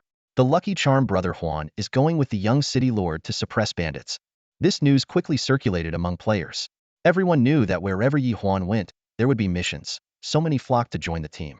In a short amount of time, the number of accompanying players surged from a dozen to several thousand. Initially, Ye Huan had planned to gather more manpower to deal with the bandits, but he hadn't anticipated that his lucky charm reputation would attract such a massive crowd of players. What surprised him even more was that this action actually triggered a mission. Ye Huan was momentarily stunned, but soon smiled wryly. It seemed his lucky charm reputation was now firmly established. At that very moment, the thousands of players following him were greeted by the system notification sound. The crisp ding-dong echoed repeatedly, accompanied by a prominent task prompt. Assist the young lord of Leosia City in eliminating bandits. Defeat a bandit to earn 10 reputation points, 100 gold coins. Special bandit elimination leaderboard. Top 3 players will receive additional rewards. No way. It's a real quest. I got it too. It's legit. The rewards are insane. Thanks, Brother Huan. Finally, a quest. I'm so happy I could cry. The previously quiet group erupted in excitement. Even the players who had only tagged along out of curiosity were now jumping with joy. Ye Huan was instantly surrounded by a crowd of ecstatic players, while his friend request notifications chimed non-stop. Brother Huan, add me to your friend list. Big bro, please take me along in the future. I can even keep you company at night, just add me. Brother Huan, invite me to your party. Fortunately, Nan Ran and the others stepped in to shield Ye Huan from the enthusiastic mob. Everyone, calm down. Can we finish the quest first? Ye Huan said, trying to pacify the crowd. Form parties, switch to group mode to avoid friendly fire. Got it. We'll follow Brother Huan's lead. Taking advantage of the journey out of the city, Ye Huan gradually organized the thousands of players into parties. Thanks to the unlimited party size in the in-world, it was manageable, though still a logistical challenge. Meanwhile, more and more players, hearing the news, rushed toward Leosia City, only to be met with disappointment. Too late. I should have hurried back earlier. I heard the rewards are amazing, but I missed out. Ugh, my chance at the quest is gone. As the news spread, the number of players flocking to Leosia City grew exponentially. However, the quest activation period had already passed, and Ye Huan's group had long since left the city. Nevertheless, the title of In-World's Lucky Charm began to spread far and wide among the player base. The miraculous event of enabling thousands to receive a quest with just a wave of his hand left everyone marveling, though no one could quite explain the mystery. Still, it was universally agreed that Ye Huan was at the center of it all. As a result, his friend requests and private messages surged to an overwhelming level. Helplessly, Ye Huan had no choice but to disable friend requests and private messages from strangers, which finally brought some peace to the chaotic situation. Seeing his exasperated expression and the black lines practically forming on his forehead, Mu Dudu and the others couldn't help but burst into laughter. Brother Huan, did your friend requests explode? Mu Dudu asked with a mischievous grin. Of course. Even mine are about to blow up. Nan Yong Xiaji chimed in. Same here. I had to turn them off too, Li Mengshi added. Yonggan Shi Juanxiong mused thoughtfully. Still, it's no surprise. Brother Huan's task trigger rate is ridiculously high. Hehe, from now on, wherever Brother Huan goes, players are going to treat him like royalty, Mengshi Shan teased. Faced with their playful banter, Ye Huan could only offer a helpless smile. Things had spiraled far beyond his expectations. Not only was his friend list overwhelmed, but even Nan Ran and the others were caught in the same situation. The nearby players had a simple plan. If they couldn't add Ye Huan, they'd add his friends instead. That way, by following Brother Huan's actions, they might just stumble upon a valuable task. Ignoring the players' schemes, Ye Huan quickened his pace to catch up with the young city lord walking ahead. Young city lord. I've received news that those bandits and brigands have joined forces to form a notorious gang. I see. No wonder so many players are following us. They must be here to help deal with the bandits, right? Exactly. I called them here myself. Ye Huan shamelessly took the credit. Master Yi, you truly are like a reincarnated Zhuge Yang. If this mission succeeds, the first merit will undoubtedly be yours. You're too kind, young city lord. It's my duty, Ye Huan replied, secretly delighted. With such a promise, he was confident that the rewards to come would be significant. Everyone, pick up the pace. Fame and gold are just ahead. Ye Huan called out enthusiastically, rallying the players. The crowd erupted in synchronized cheers. Brother Huan, fight the bandits, earn the fame. Fight the bandits, earn the fame. Brother Huan, fight the bandits, grab the gold. Fight the bandits, grab the gold. Brother Huan, fight the bandits, steal their wives. The last shout brought an abrupt silence to the scene. Brother Huan, do they mean stealing the bandits' wives? Mu Dudu asked, barely holding back laughter, which triggered an uproar of laughter from the entire group. Ye Huan couldn't help but laugh as well before motioning for everyone to pick up the pace and continue forward. The northern terrain of Leosia City was rugged, filled with winding mountain valleys. Under the leadership of the young city lord, a massive group of 4,000 to 5,000 people marched into the mountainous area. Before they could even locate the bandits, a barrage of massive boulders came tumbling down from the slopes ahead. At the same time, a hail of arrows shot out from the surrounding forest. It was clear the bandits had set an ambush in advance. Everyone, stay alert. Prepare for battle. The young city lord, calm and composed atop his tall steed, commanded the 50 city guards to form a defensive formation. Thousands of players also quickly organized themselves, with melee fighters at the front and ranged attackers at the back, ready to engage in a fierce battle against the bandit gang. Boulders thundered down the mountainside, and countless arrows whistled out from the forest, throwing the scene into utter chaos. Just as the bandit ambush seemed overwhelming, a clear voice suddenly rang out from the players' ranks. Everyone, stay calm. Shield bearers, move up and hold the line. Assassins, infiltrate the forest and take out the archers. Ye Huan turned toward the voice and saw that it came from a level 22 formation master named Zhou Ran. In such a critical moment, it was rare for someone to step up and take charge. Ye Huan couldn't help but take a closer look at the player and quietly commit the name to memory. Under Zhou Ren's direction, the players quickly sprang into action. The shield bearers formed a wall at the front to block the falling boulders, while the archers in the rear lined up and unleashed the low-level skill volley, blanketing the mountainside in a hail of arrows. Meanwhile, several assassins silently broke away from the group and slipped into the depths of the forest. Before long, the forest echoed with sporadic cries of pain. A message popped up in the team chat from one of the assassins, confirming the elimination of Bandit Minion Number 3, a level 35 low-tier bandit tasked with ambushes and sneak attacks. Good. Assassins, keep clearing out the remaining enemies in the forest. Zhou Ren issued another command. As time went on, the arrows from the forest became less frequent, and the boulders on the slope ceased to fall. Seeing this, the young city lord immediately gave the order to advance. 50 city guards charged into the dense forest, followed closely by thousands of players. Hunters and engineers, move ahead and scout for traps. Zhou Ren continued to coordinate. Soon enough, several hunters and engineers reported back, having discovered and disarmed over a dozen traps and mechanisms along the path. Ye Huan observed all of this silently, nodding to himself in approval. Just then, Mu Dudu excitedly asked, Huanga, should we recruit him into Shinmu Fengyun? Ye Huan's lips twitched slightly. He was indeed impressed by Zhou Ren's leadership. Such a commanding presence would be invaluable for future city-building efforts, especially in this unique in-world, where the massive investments from global financial groups hinted at immense potential profits. However, he simply replied, your Mu family's recruiting efforts should be enough. True, my third sister is also great at leading battles, Ye Huan said with a casual tone, then seemingly off-handedly asked, by the way, have you found your little brother yet? Mu Dudu glanced at Ye Huan in surprise, clearly puzzled as to why he would suddenly inquire about someone he didn't know. The crybaby only said he was going home for a few days, but didn't specify when he'd be back. I can't reach him in the game either. No idea where he's run off to this time. He went home, but he's not telling us anything about what's happening in the game. Ye Huan replied calmly, quickly shifting focus to Li Mengshi. Mengshi, don't hold back when the fight starts. Burn those bandits to ashes, and let's aim for first place in this mission. Got it, Brother Huan. Don't worry, I'm claiming that first place, Li Mengshi, famously known as the Queen of Fire and Wind, said confidently. Her devastating area effect attacks had already earned her widespread renown. With the hunters and engineers carefully scouting ahead, the team successfully navigated through the forest, dismantling the traps set by the bandits along the way. However, when they arrived at the riverbank, the sight before them left everyone stunned. A massive crowd of at least 1,000 bandits stood packed together on the opposite shore. Leading them was the bandit captain, perched on a tall warhorse, gripping a massive battle axe. The grotesque scar across his face made him all the more intimidating. The system revealed him to be a level 40 bandit corps vanguard captain, notorious for his ruthless and savage nature. Stay calm, everyone. The bandit captain is probably equivalent to an elite monster. One of the team members reassured the group while organizing them into formation. The archers attempted to fire across the river, only to find their arrows falling short of the target. Soon, someone spotted a narrow wooden bridge not far away, but the bridge was so slim it could only accommodate one person at a time. With the bandits on the other side glaring menacingly, who would dare to take the lead? Who has the highest defense in the team? One of the group leaders asked in the team chat. Just as two shield bearers were about to volunteer, Ye Huan stepped forward ahead of everyone. Brother Huan, are you sure about this? Concerned voices rose around him. To the team, he was more like a mascot to protect rather than a frontline fighter. Ye Huan smiled faintly and gestured for everyone to quiet down. Do you think being a mascot is that easy? I've triggered so many quests not just because of luck. My defense is solid too. From now on, you can call me the indestructible mascot.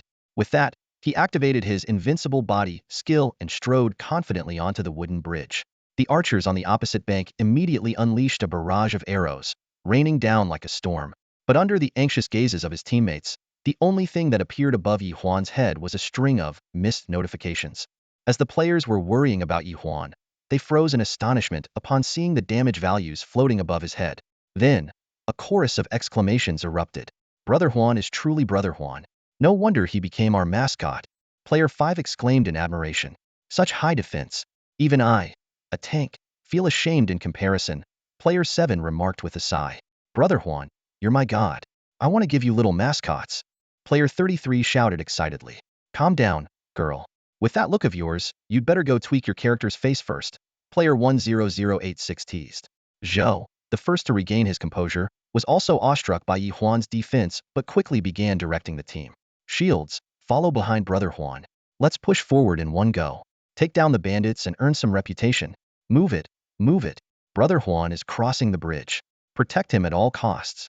Charge, charge, charge, take these bandits down. The 1,000-strong team, filled with fighting spirit, roared with enthusiasm and followed Ye Huan to successfully break through the river crossing. The 1,000-plus bandits on the other side, realizing their blockade had failed, engaged the anti-bandit group in fierce combat. Do, Mengshi, take out that captain first, Ye Huan commanded. Got it, Brother Huan. Mu Dudu and Li Mengshi exchanged a glance and raised their weapons simultaneously.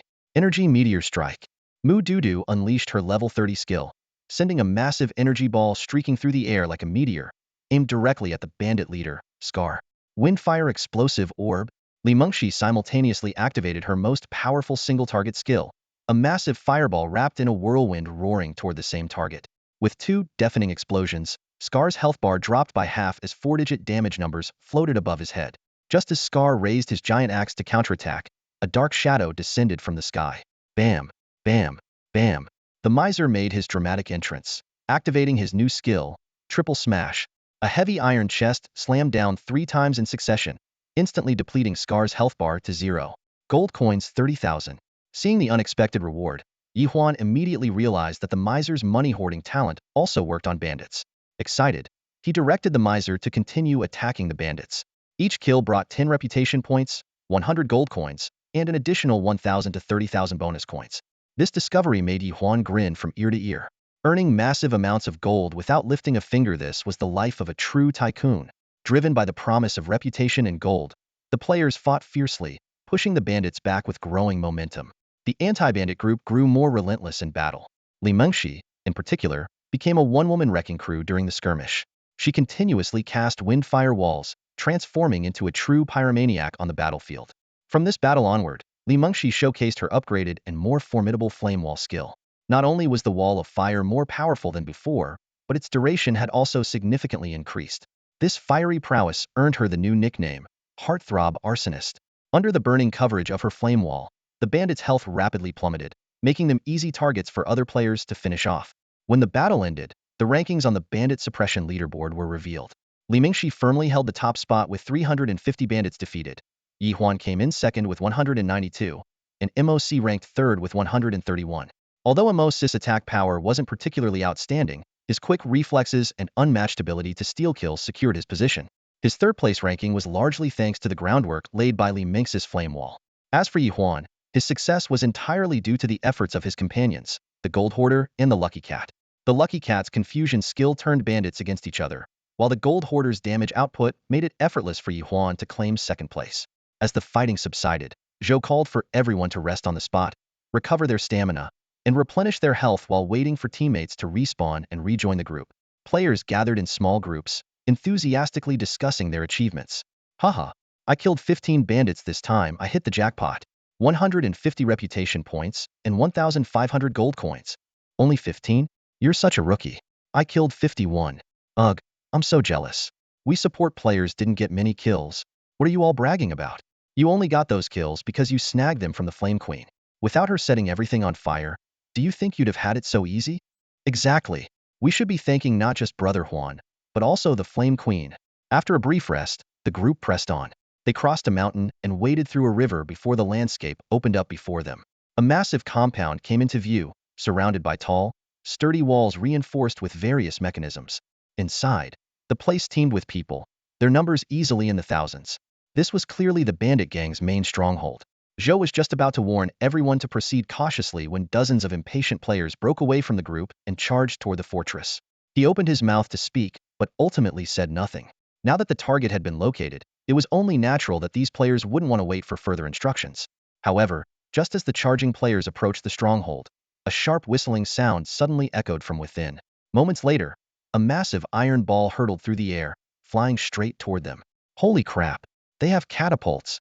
Ye Huan wasn't sure if the bandit group had a catapult, but his attention was completely focused on the dozens of players who had ignored orders and rushed ahead of the group. Sure enough, with a deafening boom, a massive iron ball came crashing down from the sky. What was even more unexpected was that the moment the iron ball hit the ground, countless arrows shot out like a rainstorm. In the whistling sound of the arrows cutting through the air, the players at the front were instantly engulfed in white light and vanished. Damn it, that iron ball was rigged with hidden mechanisms. Zhou clenched his fist in frustration. Could there be a machinist among the bandits? Ye Huan walked over to him, his expression serious. This must be siege weaponry.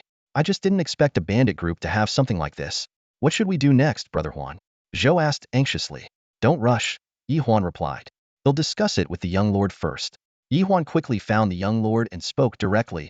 Young lord, the enemy has siege weapons. I'm afraid we can't take them down with manpower alone. This oversight is on me, Master Yi, the young lord admitted, his face heavy with concern. Clearly, he hadn't anticipated the bandits' lair to be so well defended. As Ye Huan pondered their next move, the young lord suddenly said, Master Yi, there's a battering ram in the military camp of Leosia City. It'll take a team to retrieve it immediately. I leave this place in your hands. Don't let any of the bandits escape. Although Ye Huan had an uneasy feeling about this, he agreed.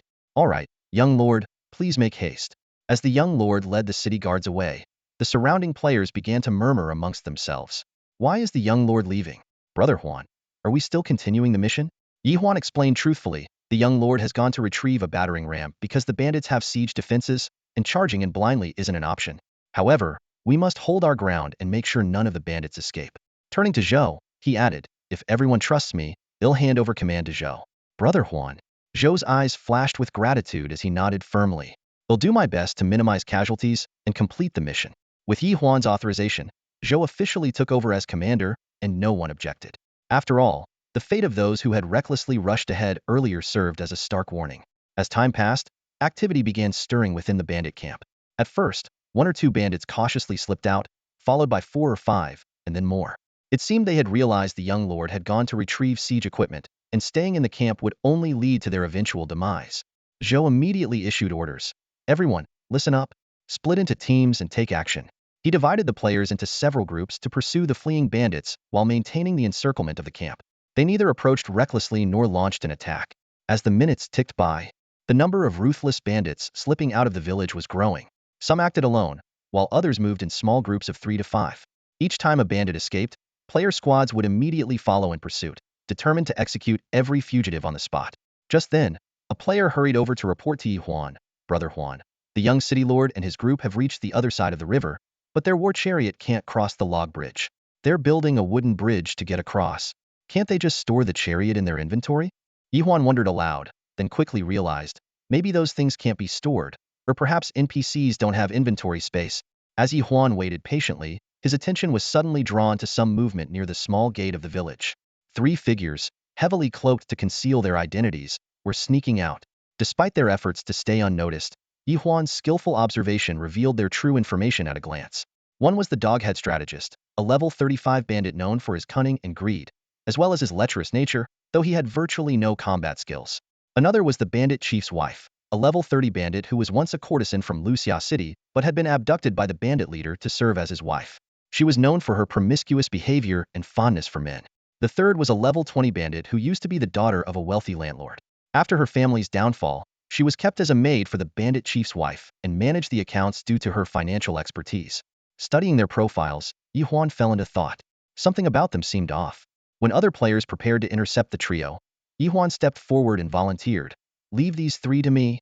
Quietly, Ye Huan trailed the trio into a dense forest. Once they felt secure, the 3 discarded their disguises. The Doghead Strategist immediately revealed a sleazy grin, reaching for the bandit chief's wife's hand. She, however, seemed unfazed, rolling her eyes at him in contempt. Witnessing this, Ye Huan couldn't help but think to himself, that bandit leader must be wearing the perfect green hat. The trio soon arrived at the riverbank, where the Doghead Strategist dug up a large chest from the ground. At that moment, the bandit chief's wife swiftly pulled a dagger from her sleeve and slit his throat in one clean motion. The Doghead Strategist clutched his neck in horror and collapsed to the ground, dead and unwilling. Men are all the same worthless. Now your treasure belongs to me. The bandit chief's wife sneered as she prepared to open the chest. She was completely unaware that her maid had silently drawn a sharp dagger of her own behind her. Ye Huan watched the scene unfold, his scalp tingling. He never expected NPCs to enact such a dramatic and scandalous plot.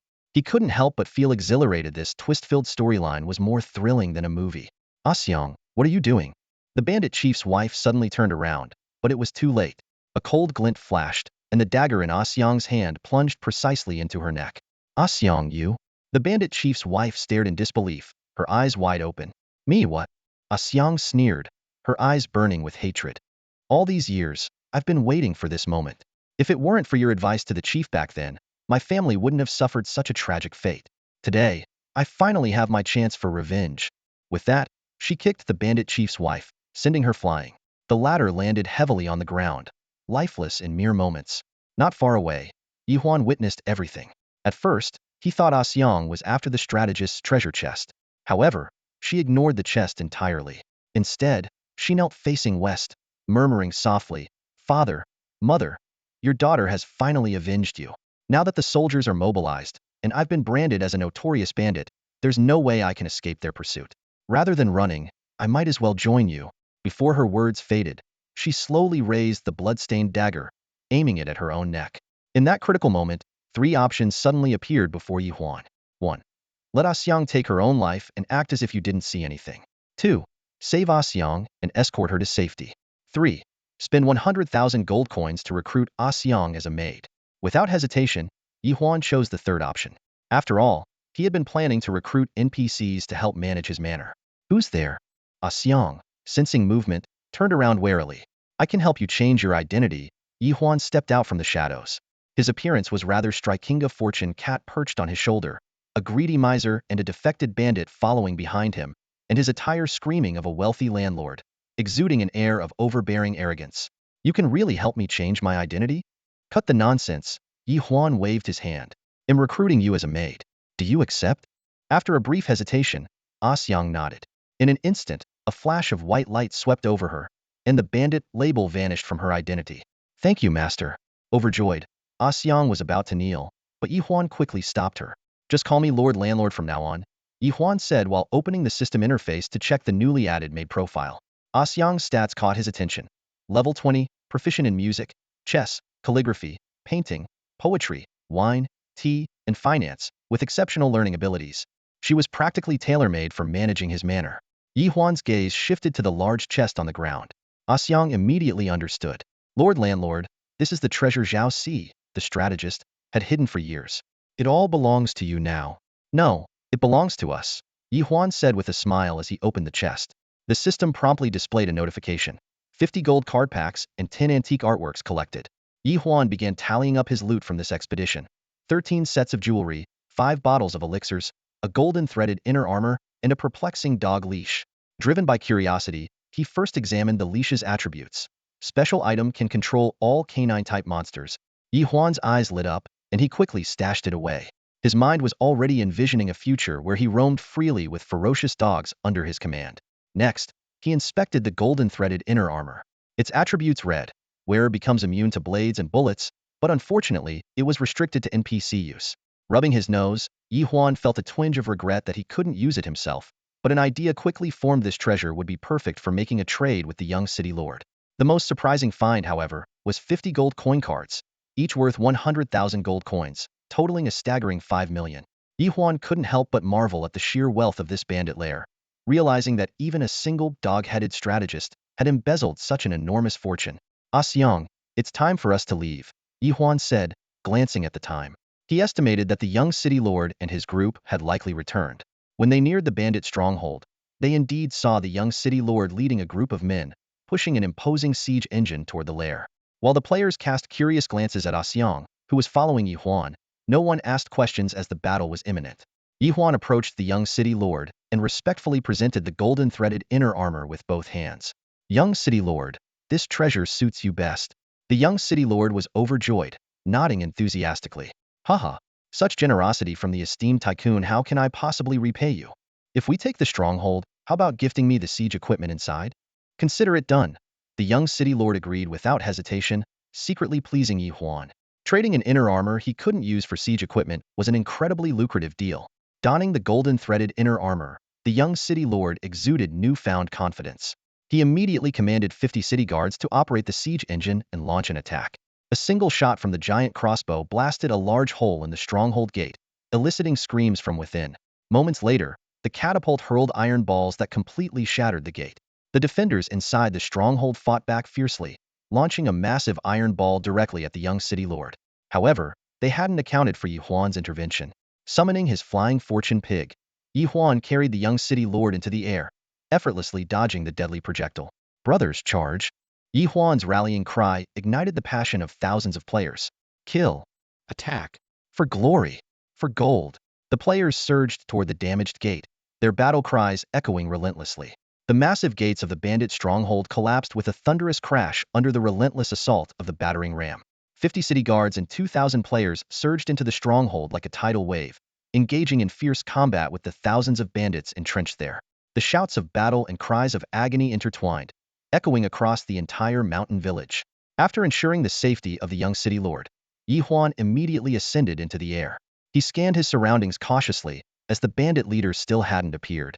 The stronghold was crowded with buildings, making it difficult to locate a single person in such a vast area. Although arrows occasionally shot toward him, they posed no real threat due to his formidable defenses. Soon, a distinctive figure caught Ye Huan's attention. It was a fierce-looking man with a thick beard, wielding a 9-ring broadsword and mounted on a ferocious tiger. Wherever he went, players fell one after another, even heavily armored shield-bearers unable to withstand a single blow. The system identified this bandit leader as Shanhu, a level 50 boss whose power rivaled that of a mutated or overlordier entity. Ye Huan frowned slightly, clearly realizing that the other players had underestimated this formidable opponent. Retreat. This boss is too high level. You can't handle him. Ye Huan shouted to the players below as he dove down on his flying fortune pig. Iron head charge. The golden, gleaming head of the pig slammed heavily into the bandit leader, knocking both him and his mount off balance. Although the damage was minimal, it successfully disrupted his momentum. Ye Huan immediately turned and retreated toward a less crowded area. Enraged, Shanhu mounted his tiger again and roared, charging after him. You bastard! Stop right there. If you've got the guts, come catch me. Ye Huan retorted, flipping him off as he rode the flying fortune pig out of the stronghold. Shanhu chased after him, and the two quickly left the battlefield, venturing into a desolate forest. Ye Huan abruptly stopped, a sly grin spreading across his face.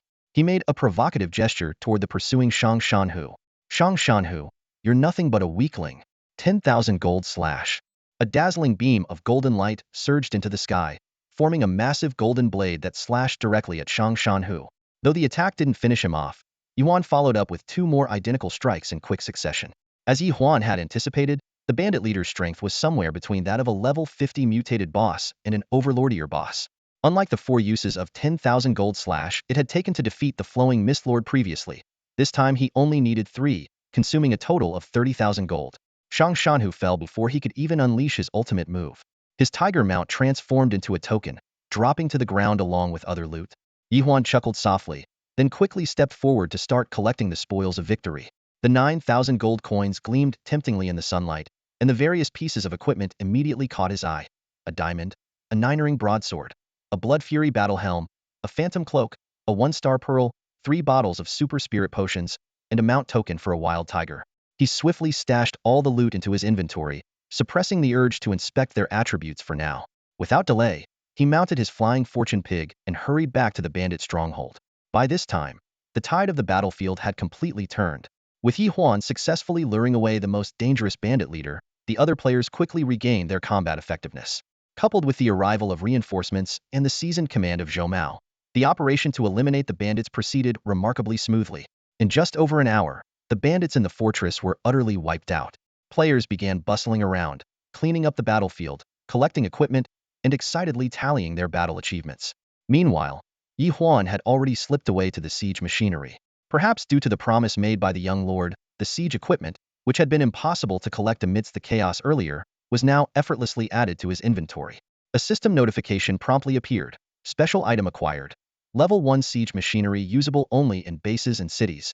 Ye Huan felt a tinge of regret that this item couldn't be used in the wild. Imagine how enjoyable it would be to bring it along for leveling up. On the battlefield, the cheers of players echoed continuously. We won. We won. Victory is ours. Oh my gosh, the rewards are incredible. This intense battle was absolutely thrilling. I took down over 30 bandits. My reputation and gold have skyrocketed. I even got a level 20 golden weapon as loot. Amidst the excitement, many players expressed their gratitude to Ye Huan. Large-scale battles like this were a rare experience for most players. Some suggested that Ye Huan should form a guild, but he politely declined and instead recommended that they join Zhou Mao's guild. Although Zhou Mao was initially caught off guard by Ye Huan's suggestion, he quickly understood his intention. He promptly announced his plans to establish a guild and invited the players present to add him as a friend. In the end, out of the 3,000 players on site, about 1,000 unaffiliated players added Zhou Mao to their friend lists, where he meticulously organized them into a dedicated group. As this large-scale bandit clearing operation came to a successful conclusion, the players bid each other farewell with reluctance, already looking forward to their next opportunity to collaborate. After the crowd dispersed, Zhou approached Ye Huan with an eager expression and asked, "Brother Huan, do you want me to help you establish a guild?" Ye Huan smiled faintly and shook his head. "Not to help me establish a guild, but for you to create one yourself." "I see." Zhou's eyes lit up. "Are there any specific requirements for this guild?" "No requirements or restrictions at all," Ye Huan explained.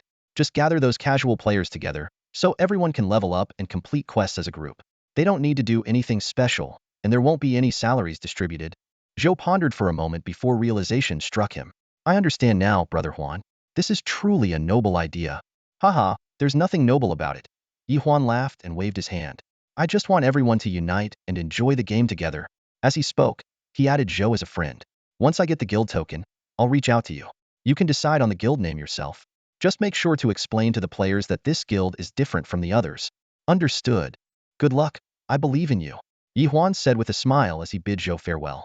Then, he led Nan Ran and the others to find the young city lord for their share of the spoils. "Young city lord, how was the haul from the bandit raid?" Ye Huan asked directly. The young city lord's expression shifted between light and dark before he let out a heavy sigh. This reaction made Ye Huan feel uneasy, worried that the investment might have been a failure. "Those bandits were truly despicable," the young city lord said angrily, looking up at the sky. "They harmed so many people, but we managed to seize a fortune of 1 billion from their hideout." 1 billion. Ye Huan nearly jumped up in shock, instinctively turning to look at his companions. They all stared back at him with wide eyes and open mouths. "Oh my god, 1 billion? Mu Dudu exclaimed. "Is this for real?" Nan Yong Xiaji asked in disbelief. "Since when are bandits this rich?" Zhang Ai Hong Xiao muttered under his breath. "What's 1% of a billion?" Zhang Ai Huang Xiao asked urgently. 10 million. Yong Ganshi Juanxiong calculated excitedly. "Brother Huan's share is 20, which means 200 million. Ye Huan could no longer hold back and burst into laughter. The others joined in, cheering and enthusiastically discussing how to use this unexpected windfall. Meanwhile, Li Mengshi and MOC exchanged glances. As they had joined the group later, they were not eligible for a share of the spoils. The profits far exceeded Ye Huan's expectations, and even he hadn't anticipated such a lucrative outcome from the bandit raid. Ye Huan stood still, staring at the immense wealth in his hands, his emotions growing increasingly complicated. The source of this money reminded him of the plight of the new maid, a Xiang'a girl from a once prosperous family torn apart by ruthless bandits. His mind was flooded with images of countless victims like her, lives shattered and families broken, all hidden behind the gleam of these coins. Suddenly, he raised his head and walked toward the young city lord. "Young city lord, I've decided to donate 10 million from my share of the profits to help those whose lives have been destroyed by the bandits." The young city lord was momentarily stunned, but quickly grasped Ye Huan's hand, his expression filled with emotion. "Good. You, sir, are truly a great philanthropist." A system notification chimed in. Ding. "Due to your act of kindness, you have unlocked a special title, Great Benefactor." It was followed by a series of privileged descriptions. "All NPCs in Leosia City will hold you in high regard and come to your aid in times of trouble. NPC favorability in other cities will increase. You will receive gifts from Leosia City NPCs during festivals. You will enjoy a 1 share of Leosia City's profits. You can purchase real estate in Leosia City at a 40% discount. You have the ability to issue a bounty on 1 player at a time, restricting their access to Leosia City." Ye Huan froze in place, caught off guard by this unexpected windfall. Trading 10 million for the status of local ruler of Leosia City, what a bargain. The system quickly sent another alert. Financial assistant reminder. Bandit suppression investment profit has been credited. Gold coins 10 million. At the same time, Nan Ran and the others received notifications of their share of the profits. Even Kwang Dao, far away in Fian City, and Wan Gong Shi Chang'e, who was currently teaming up with Chang'e, received their 1 million gold coin dividends far exceeding their expectations. To the immortal guest pavilion. "It's my treat." Ye Huan, in high spirits, waved his hand and led the group back into the city. With the bandit suppression mission successfully completed, Ye Huan's reputation among the players soared. Some merchants even began approaching him, hoping to collaborate and have him as their spokesperson. Endorsements? Sorry, I'm not interested in doing endorsements. Ye Huan firmly declined the proposal. To him, even though there were many celebrity players in the world, he had no knowledge of commercial advertising operations and never paid attention to the entertainment industry. When Ye Huan returned to Leosia City, he immediately noticed a stark change in the way he was treated. The NPCs he passed by warmly greeted him, their enthusiasm almost startling. Greetings, wealthy master. Wow, wealthy master. Your outfit looks so extravagant. Where have you been, wealthy master? The surrounding players were visibly baffled by the scene. Who is this guy? Why are the NPCs greeting him on their own? Who knows? Normally, these NPCs are so aloof. You all must be living under a rock if you don't recognize Wanga. As Ye Huan walked into the Xianku Inn, he immediately spotted Xin Ba chatting with Boss Wang. Hey, Mud King, what are you up to? Come have a drink with me, Ye Huan called out warmly. Wandog, I don't have time to drink with you. I've been super busy lately. Busy with what? Drinking is more important. With that, Ye Huan dragged Xin Ba up to the second floor. As soon as they settled in a private room, Boss Wang approached them with a wide grin. Wealthy master, may I run something by you? Watching Boss Wang pull out an investment proposal from behind his back, Ye Huan's financial assistant immediately popped up with a notification. You have a new investment project application. Would you like to review it? The investment proposal detailed the project, Xianku and plan to open chain stores aiming for global coverage. The required investment was 5 million gold coins, with a 50 stake in all Xianku Inns offered in return. Ye Huan glanced at Boss Wang in slight surprise, pondering whether this ambitious plan was feasible. Noticing Xiang standing nearby, he handed the proposal to her. Xiang carefully reviewed the proposal, which provided more detailed information than the system notification, especially the specific expansion plan starting with the 6 major cities. Wealthy master, I'd like to take a look at Xianku Inn's current financial records, Xiang cautiously requested. Boss Wang seemed well prepared and promptly presented a thick ledger. Xiang took it and began meticulously flipping through the pages. Xiang began analyzing the account book data eloquently. According to the records, Xianku Lu's daily net income is around 50 to 100,000 gold coins, making it the leader in the restaurant industry of Leosia City. If we introduce new dishes and organize some events, the income could increase even further. 10,000 a day? This figure made Ye Huan and everyone present widen their eyes in astonishment. No wonder Fatty Wang kept talking about opening a branch. Master investor, Xiang's eyes sparkled with cunning. This project is worth investing in. However, Xianku Lu needs a signature spokesperson. As soon as she finished speaking, everyone in the room turned their gaze toward Ye Huan. Among the players, Ye Huan was undoubtedly the most influential figure and the perfect choice. Ye Huan secretly gave Xiang an approving glance. This NPC girl had an impressive business mind. Master investor, if you're willing to be our spokesperson, I'm willing to give up a bit more of my shares, Boss Wang quickly offered. 5% is enough, Ye Huan replied with a wave of his hand. He knew better than to overreach. Boss Wang was the founder of Xianku Lu, and it wouldn't be wise to take too much of the shares. Deal. In an instant, 5 million gold coins were deducted from Ye Huan's account. Boss Wang immediately summoned an artist to create a promotional portrait of Ye Huan. Soon, a new billboard was erected at the entrance of Xianku Lu, featuring Ye Huan's portrait along with the slogan, Xianku Lu's finest dishes endorsed by your brother Huan. The effect was immediate. Passers-by stopped to take notice. Brother Huan is endorsing Xianku Lu now? I've heard the food here is excellent. Dishes that boost stats might be pricey, but they're worth it. It'll be easier to find Brother Huan now. Yeah, he should just post his quests right at Xianku Lu's entrance. Ye Huan readily agreed to the players' suggestions. Word spread quickly. From now on, Brother Huan's quests would all be announced at Xianku Lu. The restaurant became packed in no time. Boss Wang was overjoyed and immediately instructed the staff to add more private dining rooms. Seeing the opportunity, Xiang proposed another idea, introducing a membership system where members could get priority access to Brother Huan's quest information. This suggestion delighted Boss Wang even further, and he couldn't stop praising Xiang for her cleverness. While enjoying his meal, Ye Huan observed everything with a satisfied smile.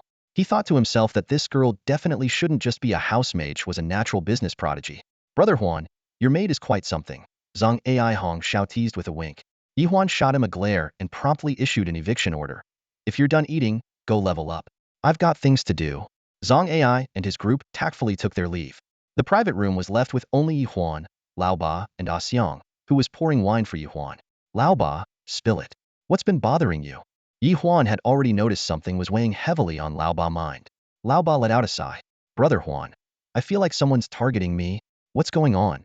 Ye Huan's expression turned serious. He immediately understood that Lao Ba was talking about a real-life threat. I can't say for sure just this sense of danger. My instincts are usually spot on, Lao Ba replied grimly. Why don't you come stay with me for now?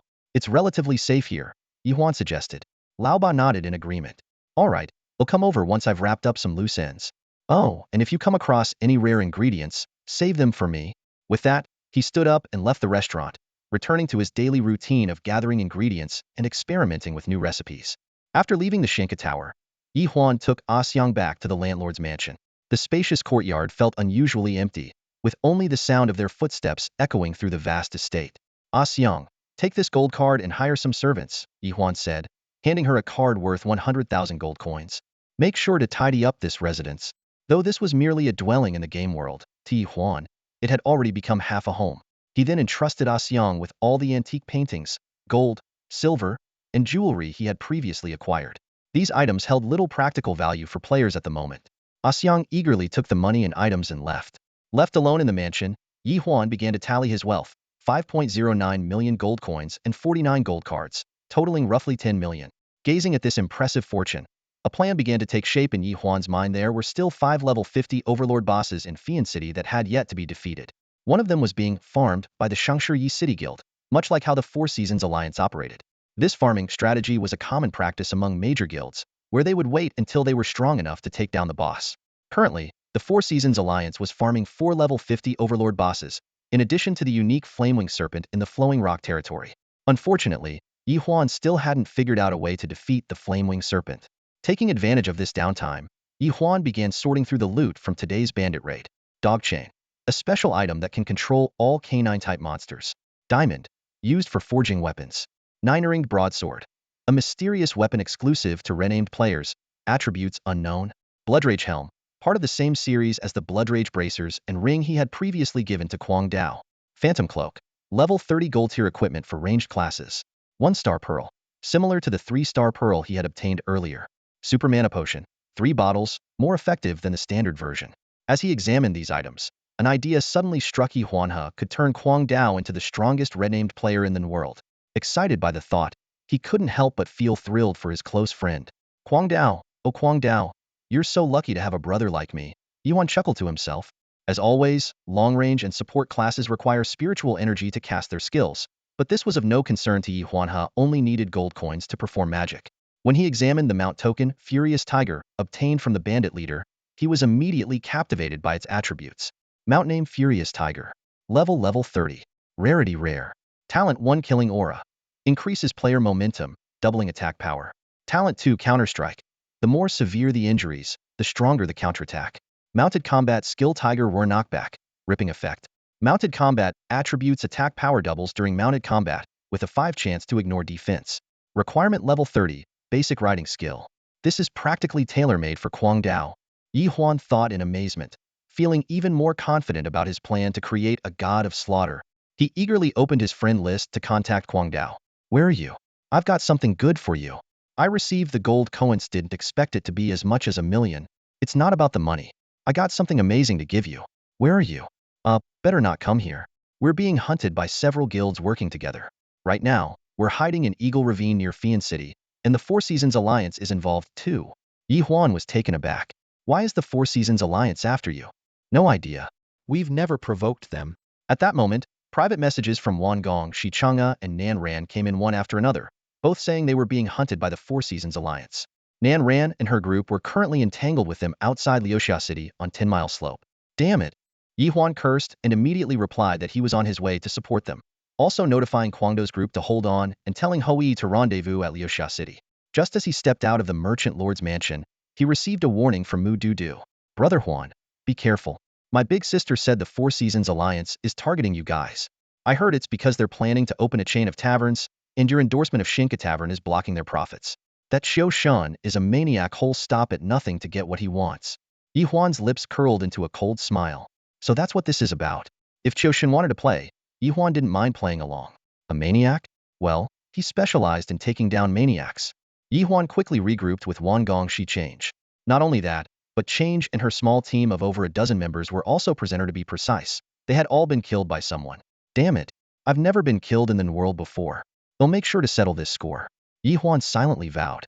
He noticed that Change's delicate face was now frosted with an icy expression, clearly seething with anger. However, what surprised Ye Huan even more was the interaction between Wan Gong Shi Change and Change after just a few days apart. There seemed to be a subtle air of intimacy between them. Let's head to Shalipo, Ye Huan commanded with a wave of his hand, preparing to lead the team out of the city. After just a few steps, he sensed someone tailing them. Thanks to the upgrade of his greed vision skill, his extraordinary eyesight easily spotted two followers with the Four Seasons Alliance emblem atop their heads. At that moment, four patrolling guards approached from the opposite direction. Leveraging his status as a guard captain and his reputation as a benevolent Samaritan, Ye Huan whispered a few instructions to the guards. The four guards immediately intercepted the two suspicious players from the Four Seasons Alliance, questioning them under the pretense of investigating a thief within the city. Seeing his plan succeed, Ye Huan smirked and led the group to quicken their pace, leaving Leosia City behind. Upon reaching Shalipo, Ye Huan navigated the area with ease. The place reminded him of his earlier treasure hunting adventure with Zhang Matzi. Back then, Zhang Matzi was just a compulsive gambler, but now he had become a trusted aide to the young city lord and the deputy official in charge of distributing quest rewards in Leosia City. Following the coordinates provided by Nan Ran, they quickly located their target. On a hilltop, Nan Ran and her two companions were fending off an attack from over a dozen Four Seasons Alliance members. Thanks to Li Minx's fire attacks, the assailants struggled to advance up the slope. Attack! Ye Huan ordered, summoning his companion. Shokai Nu Wan Gong Shi Change immediately drew her bow and knocked an arrow, while Change and her team swiftly joined the battle, seizing the chance to avenge their earlier defeat. Seeing reinforcements arrive, Li Mengxi and her two companions launched a counterattack from the hilltop. With a pincer movement, the Four Seasons Alliance players were swiftly wiped out. However, Ye Huan's group ended up with red name statuses as a result. As Nan Ran began collecting the dropped equipment, Ye Huan called everyone to form a team. Since we're all red named now and can't return to the city, let's head to the border and make our way to Fian City. Are we going to rescue Kwang Dao and the others? That's right, Ye Huan confirmed with a nod. While his special identity allowed him to move freely in Leosia City despite his red name status, the others didn't have that privilege. Thus, everyone summoned their mounts, though only Change herself had a mount in her team. The rest had no choice but to move on foot. Miss, will you be all right? One of her subordinates asked, visibly concerned. Chang'e waved her hand dismissively, her face full of frustration. This was the first time she had been killed in a game, and at this moment, she had no interest in leveling up. All she wanted was to follow Ye Huan and the others to reclaim her dignity. The six-member team Ye Huan, Nan Ran, Li Mengxi, Moc, Wan Gong Shi Chang'e, and Chang'e herself mounted their rides and headed toward the border of Leosia City. Each main city had border passageways, primarily for players who either didn't want to use teleportation arrays or couldn't afford return scrolls, as well as for those carrying red names. Although riding mounts increased their travel speed, it would still take over an hour to reach the border between Leosia City and Fian City. Meanwhile, as Ye Huan's group was making their way, Kwang Dao and his team were in trouble in Shinying Valley near Fian City. Several studio groups, along with members of the Four Seasons Alliance, had forced their group of over 20 rename players into this treacherous area. A daunting force of more than 400 pursuers was closing in on them. Shinying Valley had a unique terrain, connected by countless dilapidated suspension bridges. Below the bridges lay a bottomless abyss. A single misstep could send players plummeting to their deaths. In the in-world, there were various ways players could die drowning, falling from great heights, being crushed by boulders, and so on, all of which would result in them being forced back to their city. This area was rarely visited, not only because of its perilous geography, but also because of the creatures that inhabited it, monsters known as Shinying. These creatures would swoop down from the sky to ambush players crossing the suspension bridges, catching them completely off guard. Bosses, why don't we just fight them? These bridges are impossible to cross, one red name player said dejectedly after narrowly avoiding a fall several times. Kwang Dao frowned, glancing at the dense crowd of pursuers on the suspension bridges behind them. Falling to our deaths is still better than dying at their hands. At least our gear won't benefit them, he said grimly. Just as the group was about to move forward, a sharp eagle cry pierced the sky. A massive black eagle descended from the clouds, its hooked beak glinting like gold and its steel-like talons radiating an icy gleam. Its entire body exuded a fierce, menacing aura. Shinying. Level 40. Description: the ruler of Shinying Valley, possessing extraordinary vision and powerful diving attacks. If you see one, it's best to run. More and more Shinying began appearing in the sky, and soon there were as many as 15 of them. This is bad, bosses. Run. Kwang Dao shouted, but a masked female player in the group interrupted coldly. Don't run. The more noise you make, the more the eagles will attack. Everyone, lie flat on the ground and don't move. Kwang Dao glanced at the mysterious woman, who was usually quiet. Though her name was unknown, Her combat skills surpassed everyone else's, as if she were a natural-born assassin. Listen to her.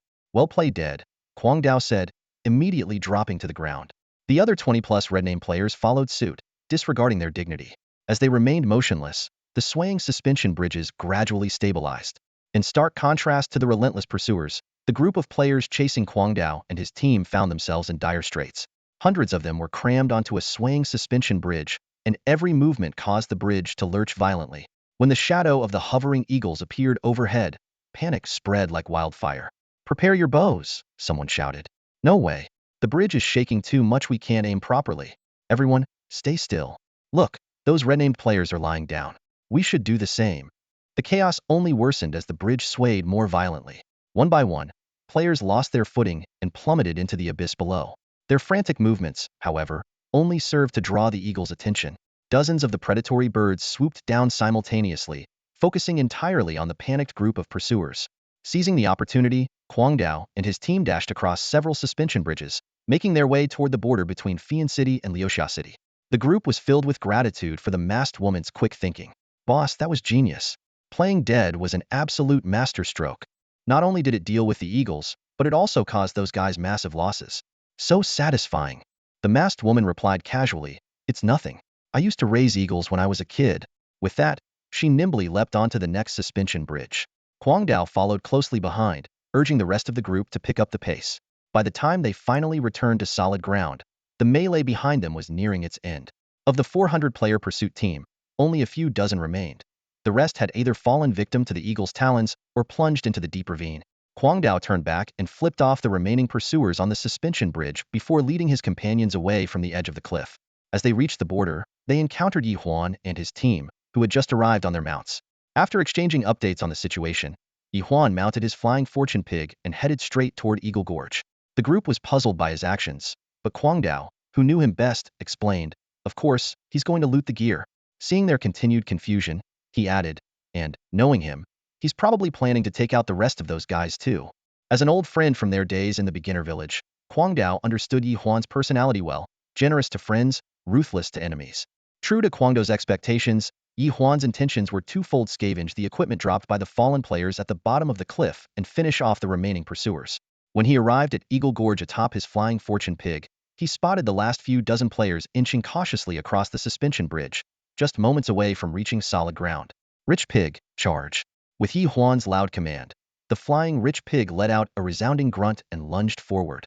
This extraordinary mount, with its head lowered like a battering ram, charged ahead, knocking members of the Four Seasons Alliance off the cliff one by one, like dumplings dropping into boiling water. Guiding the flying Rich Pig, Ye Huan descended to the bottom of the cliff. As they moved downward, the space grew narrower and the light dimmer. Fortunately, Ye Huan possessed night vision, allowing him to see his surroundings clearly. The area was narrow, barely wide enough for one person to pass through, resembling a deep and narrow gorge. According to the game rules, items dropped by players upon death would remain for 5 to 10 minutes before being refreshed by the system, while certain special items would persist indefinitely. Ye Huan quickly collected the items dropped by the fallen players, though none of them were particularly valuable. Just as he was about to leave, a strange light flickered in the distance. Ye Huan instructed the flying Rich Pig to stay put and cautiously advanced about 100 meters on foot, discovering a deep cave faintly illuminated from within. Entering the cave, Ye Huan came across a broken statue. The statue was missing an arm and half its head, but in its remaining hand, it held an ancient coin emitting a faint glow. The design of the coin sent a shiver through Ye Huan. It was identical to one he owned in the real world. As Ye Huan reached out to grab the coin, a burst of golden light erupted, coalescing into a blurry human figure. The mysterious figure, whose gender and appearance were indiscernible, spoke only one sentence: "No one can stay uninvolved." Find them, and then vanished without a trace. The system chimed in with a logout reminder. Ye Huan pocketed the second coin, mounted the flying Rich Pig, and returned to the top of the cliff. After briefly coordinating with his teammates to regroup at the same location the next day for a counterattack, he logged off to rest. Removing his gaming gear, Ye Huan noticed the coin in his possession emitting a faint glow. When he held it, a familiar voice echoed in his mind: "Fusion rate, 20%. This reminded him of when he obtained the first coin, which displayed a fusion rate, 10%, and granted him the Shadow Step ability. As Ye Huan pondered the connection between the coins and the fusion rate, an intense burning sensation suddenly surged in his eyes. The inexplicable pain forced him to rub them instinctively. Ye Huan's eyes burned with an intense, stinging pain, leaving him extremely uncomfortable. It felt as though his eyeballs were being scorched by chili peppers. Instinctively, he rubbed his eyes, but the pain only grew worse. Stumbling into the bathroom, he turned on the faucet and splashed cold water on his face. However, the moment the icy water touched his eyes, the pain intensified even further. Ah! He let out a pained cry, curling up in agony. Fear gripped his heart as he began to wonder if he might go blind. The excruciating pain lasted for a full 30 minutes, long enough for Ye Huan's nerves to become numb. Just as despair began to set in, the pain started to subside. He cautiously blinked and moved his eyes to confirm there was no lingering issue before finally breathing a small sigh of relief. However, when he instinctively glanced out the window, he noticed something unusual. It was already 8 or 9 at night, and the world outside should have been shrouded in darkness. Yet, he could clearly see the outlines of distant buildings and the street scene, as if it were broad daylight. Night vision, Ye Huan suddenly realized. It was like a real-life version of the money vision skill from the game. To test this newfound ability further, he stepped out of the villa and onto the street. As people passed by, Ye Huan was shocked to see information floating above their heads. Target: Zhang Qi, 35 years old, ordinary human. Target: Wang Xiaoxue, 21 years old, ordinary human. Target: Zhou Jianjun, 64 years old, ordinary human. He was so engrossed in observing this information that he failed to notice how suspicious his behavior appeared to the passers-by. Pervert! What are you staring at? An angry voice snapped, jolting him back to reality. As he pondered whether the ordinary human label implied the existence of non-ordinary humans, a shady-looking man approached him. Hey brother, I've been watching you for a while. I've got some new tea. Want to try it? The man said. Ye Huan immediately understood that the new tea being offered was anything but actual tea. Anger surged within him, and he instinctively kicked out. To his surprise, the man tumbled several times before coming to a stop. Staring at his own body in astonishment, Ye Huan realized that not only had his vision improved, but his physical strength had also been enhanced. Ignoring the man writhing on the ground, Ye Huan headed to the market and stocked up on a large quantity of daily necessities. Considering the potential threat of attacks from men in black and his need to focus on the game, he decided to stay indoors for the foreseeable future. When he returned to his riverside villa, laden with bags, it was already 10 at night. In the midst of this brightly lit city, a deep sense of loneliness suddenly washed over him. He thought of his companions in the game. It seemed that only in the world could he escape this solitude. Back at the villa, Ye Huan turned on his computer and began browsing the latest news. While browsing the official website of InWorld, Ye Huan's attention was caught by a groundbreaking announcement: the company was developing a next-generation gaming pod. This revolutionary device boasted an all-encompassing physiological support system, including features like physical enhancement, energy replenishment, and improved blood circulation. Theoretically, players could safely remain inside for several days. This signaled a complete rewrite of the time limitations for gaming in InWorld. With this in mind, Ye Huan immediately sprang into action. Skillfully navigating the website, he pre-ordered 3 gaming pods, one for himself, and the other 2 for Muchanga and the soon-to-arrive Xinba. After all, he could easily afford the expense now. As he continued scrolling through the news section, various updates flooded in. A popular celebrity was set to host the first-ever virtual concert in InWorld, breaking new ground. A film production company announced plans to shoot scenes for a movie within the game. None of these caught Ye Huan's interest until he stumbled upon a report about the Four Seasons Alliance. The rise and fall of a young prodigy from the Four Seasons Alliance, what led to his departure. The young man in the photo was none other than Qiu Zhan, also known to Ye Huan as Xiao Qiuqiu. The article detailed his journey from being a family prodigy to suffering repeated defeats in InWorld, which eventually led to his expulsion from the family.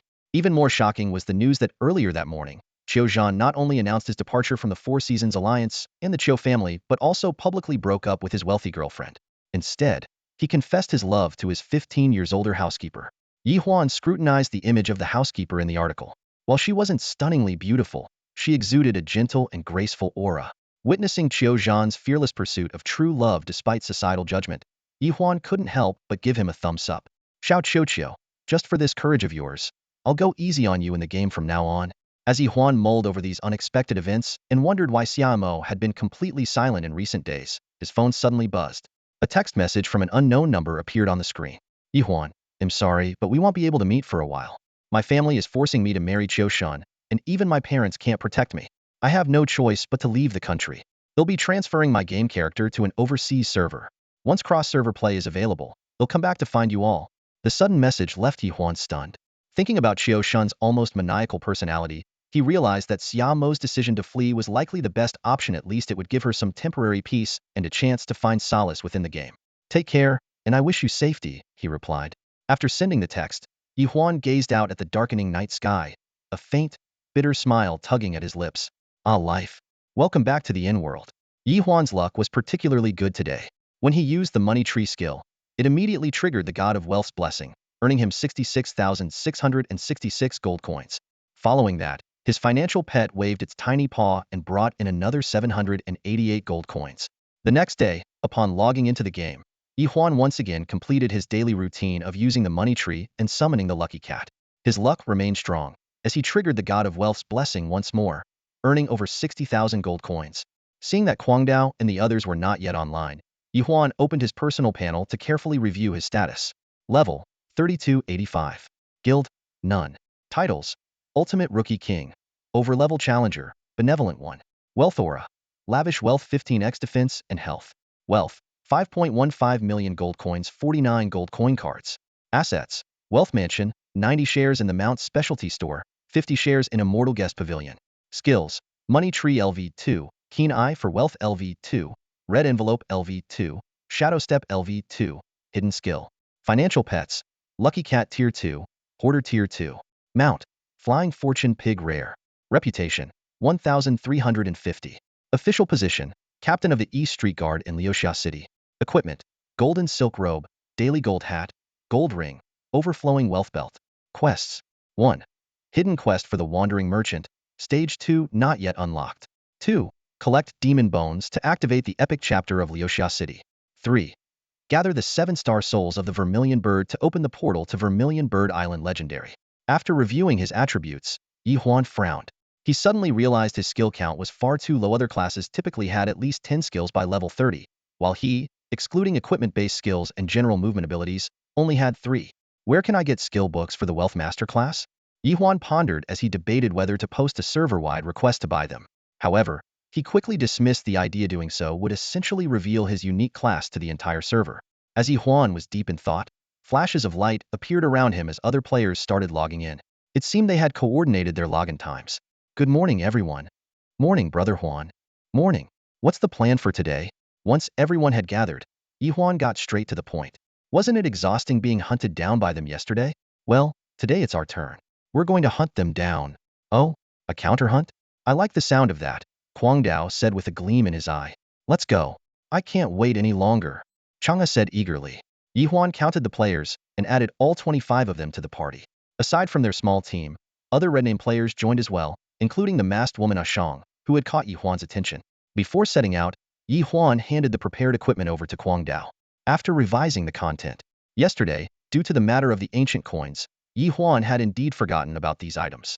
When Kwang Dao received the equipment, his expression instantly became a mix of excitement and astonishment.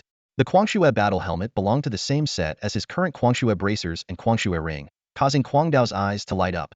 In the game, the value of a set is undeniable. The more pieces you have, the stronger the attribute bonuses. If the entire set is collected, its power becomes extraordinary. The moment he got the mount token, Kwang Dao didn't hesitate to unbind his previous mount, generously gifting it to another red name player. Moments later, he was already riding the fierce Kwang Hu, parading around in front of everyone as if showing off. The combination of this man and his mount was nothing short of perfect. The most attention-grabbing item, however, was the Ye Huan blade, which dropped from the bandit leader. The moment Kwang Dao gripped its hilt, his entire aura shifted. Since the blade's attributes were hidden, even Ye Huan couldn't determine its exact capabilities. I can't be sure either. Let's try it out first, Kwang Dao said with a shake of his head. The surrounding red name players were green with envy, especially as they watched Kwang Dao in his current state wielding the Ye Huan blade, astride the fierce Kwang Hu, exuding unmatched dominance. They could only lament in silence, wishing they had a friend like him. All right, stop drooling. Everyone will get their chance, Kwang Dao said, swinging the Ye Huan blade before turning to Ye Huan. So, what's today's plan? A sly smile tugged at Ye Huan's lips. Before logging in, he had already contacted Mu Dudu, asking her to arrange for Shan Mu Fengyun's members to monitor the movements of the CG Alliance. By now, he had already obtained the coordinates of several CG Alliance players' leveling spots. Originally, out of consideration for Xiamo, Ye Huan had refrained from going all out.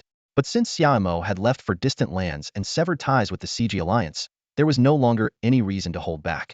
Let's move out. Ye Huan commanded, mounting his flying fortune pig. Leave no one standing. In the purple bamboo forest near Leosia City, a level 30 monster zone had been completely occupied by the CG Alliance's leveling team. Other players, upon seeing this, wisely kept their distance. Look at these cowards, so pathetic. One member of the CG Alliance said smugly. Exactly. They run the moment they see the CG Alliance. But this leveling area is really great. Another chimed in. Focus on leveling up. No one's going to bother us here. Yeah, make the most of the time. Who knows, there might be another bounty mission today. Yesterday's probably isn't over yet. A bounty mission? Are you saying there's one targeting us? A lazy voice suddenly called out from the entrance of the purple bamboo forest. The CG Alliance players all turned their heads in unison, only to see a group of red-name players standing at the entrance, their presence menacing and clearly prepared for battle. What do you want? One of the CG Alliance members stammered, panic setting in. Attack! Kwang Dao roared, charging forward. The Kwang Hu beneath him exuded an intense bloodlust, perfectly complementing its rider's overwhelming momentum, like a god of war descending upon the mortal realm. Furious slash! Kwang Dao roared, his voice booming as the nine-ring broadsword traced a sharp arc through the air. The blade's energy descended like thunder, tearing through the ground and sending a Seasons Alliance player flying. A massive damage number floated above the player's head, and before they could even cry out, they vanished into white light. The scene stunned everyone present, including Kwang Dao himself, who was momentarily shocked by the enormous damage output. However, he quickly regained his composure, a grin of excitement spreading across his face as he swung the nine-ring broadsword again. Enhanced Furious Slash. This time, the blade's energy transformed into searing flames, rapidly spreading across the ground in a scorching crescent-shaped attack range. Within moments, 5 or 6 Seasons Alliance players were caught in its fiery wake. How is this possible? Exclaimed a red-named player who also wielded a blade, his face filled with disbelief. He was proficient in the Furious Slash skill, but he had never encountered an enhanced version. Ye Huan soon received a private message from Kwang Dao. The nine-ring broadsword can unleash enhanced skills. This weapon is insane. No wonder its attributes are hidden. So that's the reason. Ye Huan suddenly understood and glanced at his own meager 3 skills, feeling a bit frustrated. Another day to envy others, it seemed. With Kwang Dao leading the charge, the rest of the group followed closely behind. In less than 5 minutes, the 30-member training squad from the Seasons Alliance was completely annihilated, each member reduced to white light and sent back to the city. Ye Huan waved his hand decisively. Let's move to the next training spot. Meanwhile, Shan, who had just logged into the game, received a report from his subordinates about the complete wipeout of 5 Seasons Alliance training teams in Leosia City. The news sent him into a fury. Gather our forces and head to Leosia City. If I don't grind those guys back to level 0 today, I won't bear the name Chiu. With that, Shan immediately spent 5,000 gold coins to purchase a loudspeaker and broadcasted a server-wide announcement. On behalf of the Seasons Alliance, I am issuing a kill order. Anyone who kills the player Huan Gu will be rewarded 100,000 gold per kill, with no limit on the number of times. The announcement instantly caused an uproar across the server. Players buzzed with conversation, some recalling how Ye Huan had been a hot topic on the forums yesterday due to his mascot nickname. Who would have thought he'd be the target of a kill order today? Upon hearing the news, Chang'e immediately wanted to pay 200,000 gold to issue a kill order on Shan in retaliation, but Ye Huan raised a hand to stop her. No need to waste money. I'll handle this. Afterward, Ye Huan instructed the group to find a hidden spot to lie low while he mounted his flying fortune pig and headed toward Leosia City. Along the way, he also spent 5,000 gold coins to purchase a loudspeaker, preparing to make his own server-wide announcement under his real in-game name. The system's loudspeaker suddenly echoed across the entire server, and the voice of the player Huan Gu rang out. Oh, so this game can be played like this? From now on, if I don't like someone, I'll just issue a server-wide bounty, right? Let me start whoever kills Shan once. I'll reward them with 1 gold coin. He paused for a moment before adding, what's the point of just shouting to scare people? If you've got guts, come find me personally in Leosia City. This provocation immediately caused a stir among the players. The game chat exploded instantly. Haha, it's on. 1 gold coin bounty? That's some next-level trolling. Huan Gu is fearless. Let's go. Let's head to Leosia City to watch the show. Soon, more players began following Huan Ji's lead, using the loudspeaker as well. Musisi, Huan Gu is right. I don't like Shan either. Whoever kills him once, I'll also give 1 gold coin. Yi Zicheng followed up. I can afford 1 gold coin too. Just remember to bring a screenshot after the kill to claim the reward. Xing Tian joined in as well. A 1 gold coin bounty? Interesting. Count me in. This 1 gold coin bounty quickly turned into a trending joke in the game, with players enthusiastically jumping on the bandwagon. You think you're tough? Watch out, or I'll issue a 1 gold coin bounty on you. Move faster, or you'll taste the wrath of a 1 gold coin bounty. Taking orders. 1 gold coin bounties. No scams, no exceptions. Someone even joked, I'll place a bounty on myself, just want to experience what it's like to be hunted. This unexpected development left Ye Huan both amused and exasperated. What had started as an offhand remark had now become a buzzword in the game. Meanwhile, Qiu Shan was absolutely furious. To him, Ye Huan, a lone casual player, should have been humbled enough by a 100,000 gold bounty. But not only had Ye Huan openly challenged him, he had also gained the support of several guild leaders. Everyone, assemble and head to Leosia City. Qiu Shan issued his command. Other guilds noticed the movements of the Four Seasons Alliance, but chose to remain on the sidelines for the time being. Meanwhile, an amusing event occurred at the south gate of Leosia City. Ye Huan, currently marked as a red name player, was testing whether he could enter the city. To his surprise, the guards not only refrained from stopping him but actually approached him with concern. Master Wealthy One, what happened to you? Who bullied you? Just say the word, and I'll gather people to teach them a lesson. Looking at the guards' genuinely worried and indignant expressions, Ye Huan was almost moved to tears. He couldn't help but sigh, wow, that 1,000,000 gold coins was totally worth it. Ye Huan put on a frustrated expression and asked the NPC guard at the city gate, I've been bullied and want to issue a wanted notice. What procedures do I need to follow? The guard replied respectfully, Master Wealthy, all I need is the name of the person you want to issue the warrant for, and I'll handle the rest for you. Huh, that easy? Ye Huan was momentarily surprised, but then a smile spread across his face as he quickly provided the guard with Qiu Shan's name. The guard worked swiftly. He turned and went into the city, and it wasn't long before he returned with a wanted notice in hand. Carefully, he posted it in a prominent spot by the city gate, and then said to Ye Huan, Master Wealthy, your wanted notice is now in effect. If this person dares to appear in Leosia City, they will be arrested immediately. Haha, thank you so much. Ye Huan laughed heartily and casually pulled out a handful of gold coins from his pocket, skillfully slipping them into the guard's hand. Although he carried the title of Great Benefactor, he understood the importance of giving proper incentives. The guard discreetly pocketed the gold coins and lowered his voice, saying, Master Wealthy, with your status, no one in Leosia City would dare cross you. If you ever face danger, just head straight into the city for safety. Ye Huan nodded in agreement, secretly pleased. That was a great idea. If he couldn't beat someone or was in a tricky situation, he could always retreat to Leosia City. When he returned to the group with Kwang Dao and the others, he immediately received private messages from Mu Sisi and Yi Xiaoyao, both asking if he needed assistance. Ye Huan replied, I'm holding up for now. Clearly, the commotion caused by the Four Seasons Alliance had drawn enough attention that even these players were offering their help. Ye Huan already had a plan in mind.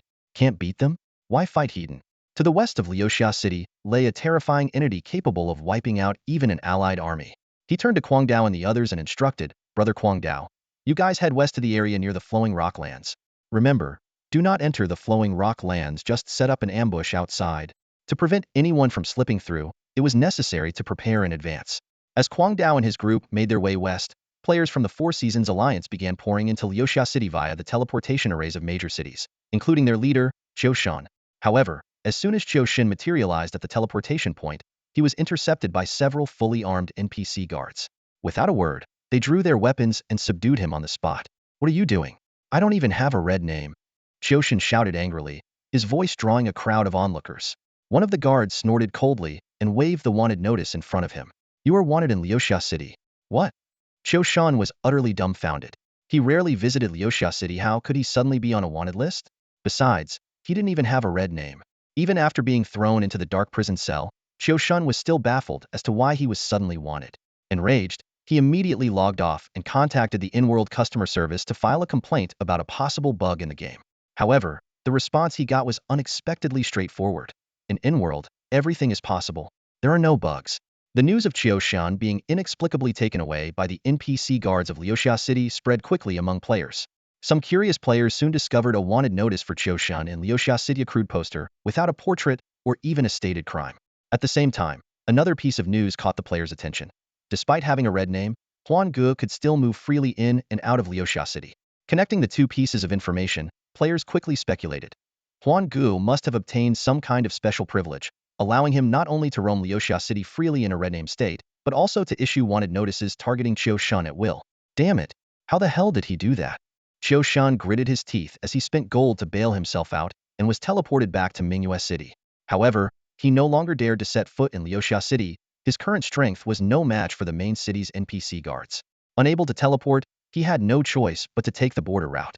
Qiu Shan sent Chun Tulai to lead members of the CG Alliance to hunt down Ye Huan's group, while he took his Qiu Shan guards to circle around the border, planning to infiltrate from the boundary between Mingyue City and Leosia City. He swore to himself that he would personally punish that despicable Huan Gu. Chun Tulai gathered nearly 1,000 members of the CG Alliance and marched out of Leosia City in grand fashion. Soon, informants reported that Ye Huan's group was moving westward. Brothers, as per the guild master's orders, whoever kills that Huan dog will be rewarded with 100,000 coins in one go. Chun Tulai shouted generously, unconcerned since the reward wasn't coming out of his own pocket. All right, kill Huan dog for the reward. Kill Huan dog. How dare they challenge the CG Alliance? Wipe them out. Fueled by the promise of a hefty reward, the CG Alliance members were brimming with morale, shouting as they advanced westward. Meanwhile, Zhou Mowen logged into the game and learned about the conflict between Ye Huan and the CG Alliance. Without hesitation, he opened his friends list and sent a mass message to over 1,000 casual friends. Huan Gu is in trouble. Anyone who can help, meet at the west gate of Leosia City. He wasn't sure how many people would respond, but he was determined to help Ye Huan, even if the opponent was one of the top 3 guilds on the leaderboard. Players who had participated in past bandit clearing missions gradually gathered at the west gate, but upon realizing the opponent was the CG Alliance, many hesitated. In the end, only 500 players agreed to assist, while another 500 found various excuses to back out.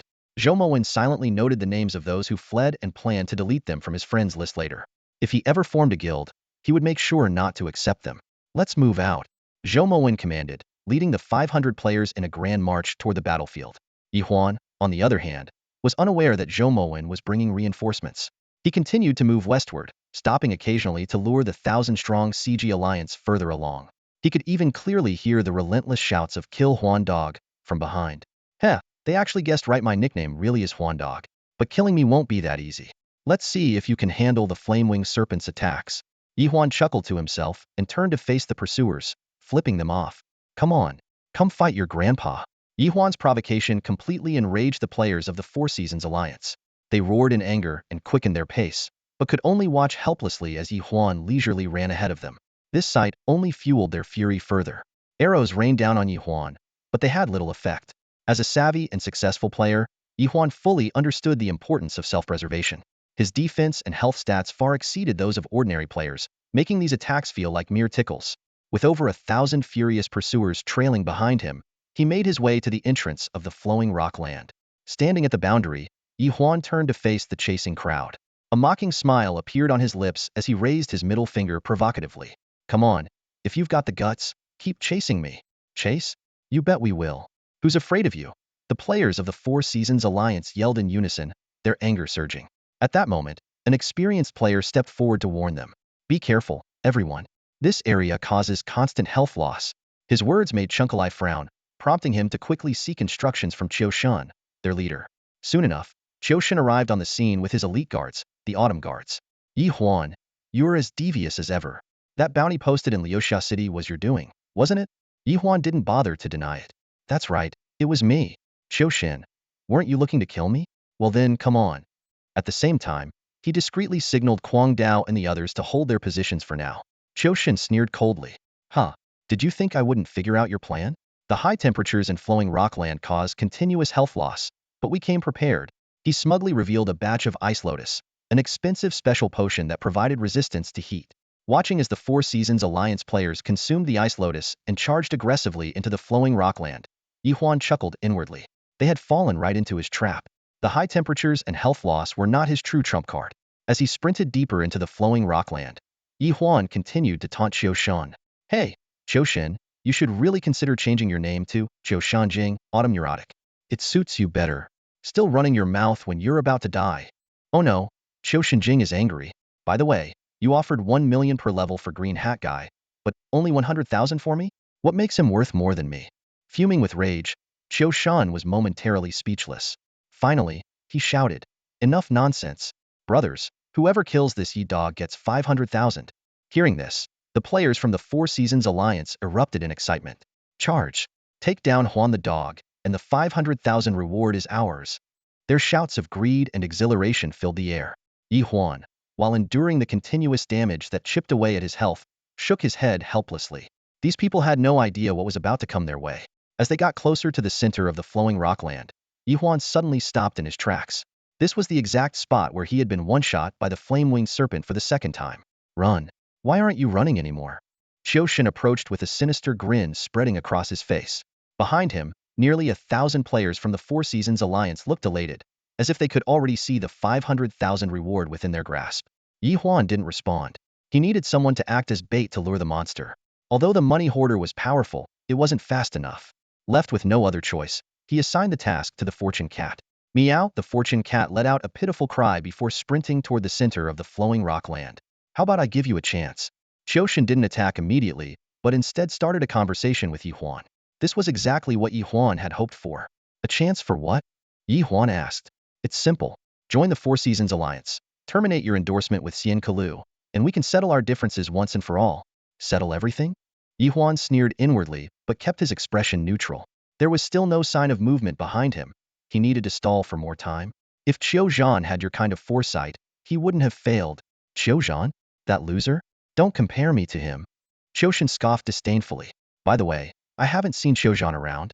Where is he? Ye Huan asked with feigned curiosity. He's been expelled from the Four Seasons Alliance. Is that so? That's unfortunate. Unfortunate? What's so unfortunate about a loser like him? No, I mean it's unfortunate that you didn't attack me right away. The moment Ye Huan finished his sentence, a sly smile curled his lips. A golden, semi-transparent protective shield, the golden barrier, lit up around him. Under the astonished gazes of Qiu and the others, Ye Huan suddenly charged toward them. Oh, decided to fight back. Have you? Brothers, take him. Qiu's words were cut off as his pupils dilated in shock. Not just him, every single player from the Four Seasons Alliance froze in place. A massive shadow slowly emerged in their line of sight. It was a flame-winged serpent, its cold, vertical pupils glaring down at the insignificant humans before it. Flame-winged serpent, a special monster. Before anyone could process the meaning of special monster, the serpent opened its massive maw filled with razor-sharp fangs and unleashed a blazing fireball. Whoosh, accompanied by scorching heat waves, the fireball exploded with a deafening roar. The air was filled with a flurry of devastating damage numbers. In an instant, hundreds of frontline players, including Qiu, saw their health bars drop to zero before turning into white light and vanishing. The horrifying scene left the surviving players in a daze. What just happened? What is that monster? Did the guild leader and the others really get wiped out? Ye Huan's health bar was instantly depleted, but he did not die. The system had previously notified him that his treasure pet, the fortune cat, had been killed by the flame-winged serpent. This was precisely why he had been running in the direction of Qiu and the others. Although he was still caught in the blast radius of the fireball, as the ultimate rookie king, he possessed a unique privilege. 3 immediate full health revivals on the spot, not after death, but the moment his health hit zero. This ensured that he wouldn't drop any equipment.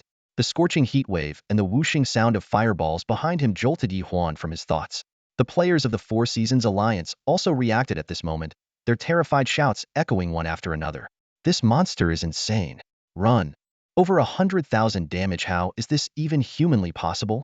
We're doomed. It's all over. What kind of special monster is this? Boom. Another deafening explosion erupted, and terrifying damage numbers floated above the crowd of players. A large number of them were caught in the flame-winged serpent's attack and instantly had their health wiped out. One after another, white flashes of light appeared as these players were immediately sent back to Leosia City upon their deaths. This time, Ye Huan narrowly avoided the attack and managed to sprint out of the central area of the flowing rock zone. Dozens of quick-reacting Four Seasons Alliance players followed closely behind. They were the lucky ones positioned at the rear of the formation. However, waiting for them outside was an ambush set by Kwang Dao and his men.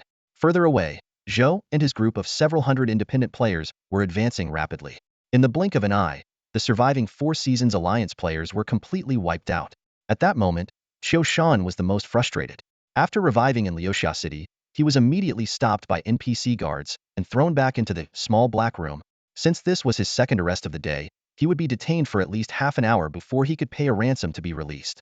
When he learned that all 1,000 members of the Four Seasons Alliance had been wiped out, he was so furious that he nearly lost control, to the point where the system almost flagged him as malfunctioning. Nevertheless, Qiu was ultimately calmer than Qiu. Once his anger subsided, he began to think.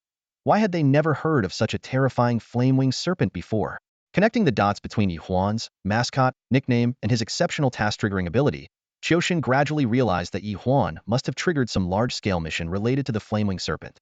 As this thought crossed his mind, a cold, sinister smile crept onto Qiu's face. Huang'o, since you refused to join me, Don't blame me for being ruthless. The news of the total annihilation of the Four Seasons Alliance spread like wildfire across the entire gaming world. Chat channels in all regions were instantly flooded with this explosive piece of information, sparking heated discussions among players. The Four Seasons Alliance got wiped out by Brother Huan? Absolutely true. My friend is in the Four Seasons Alliance and witnessed the whole thing firsthand.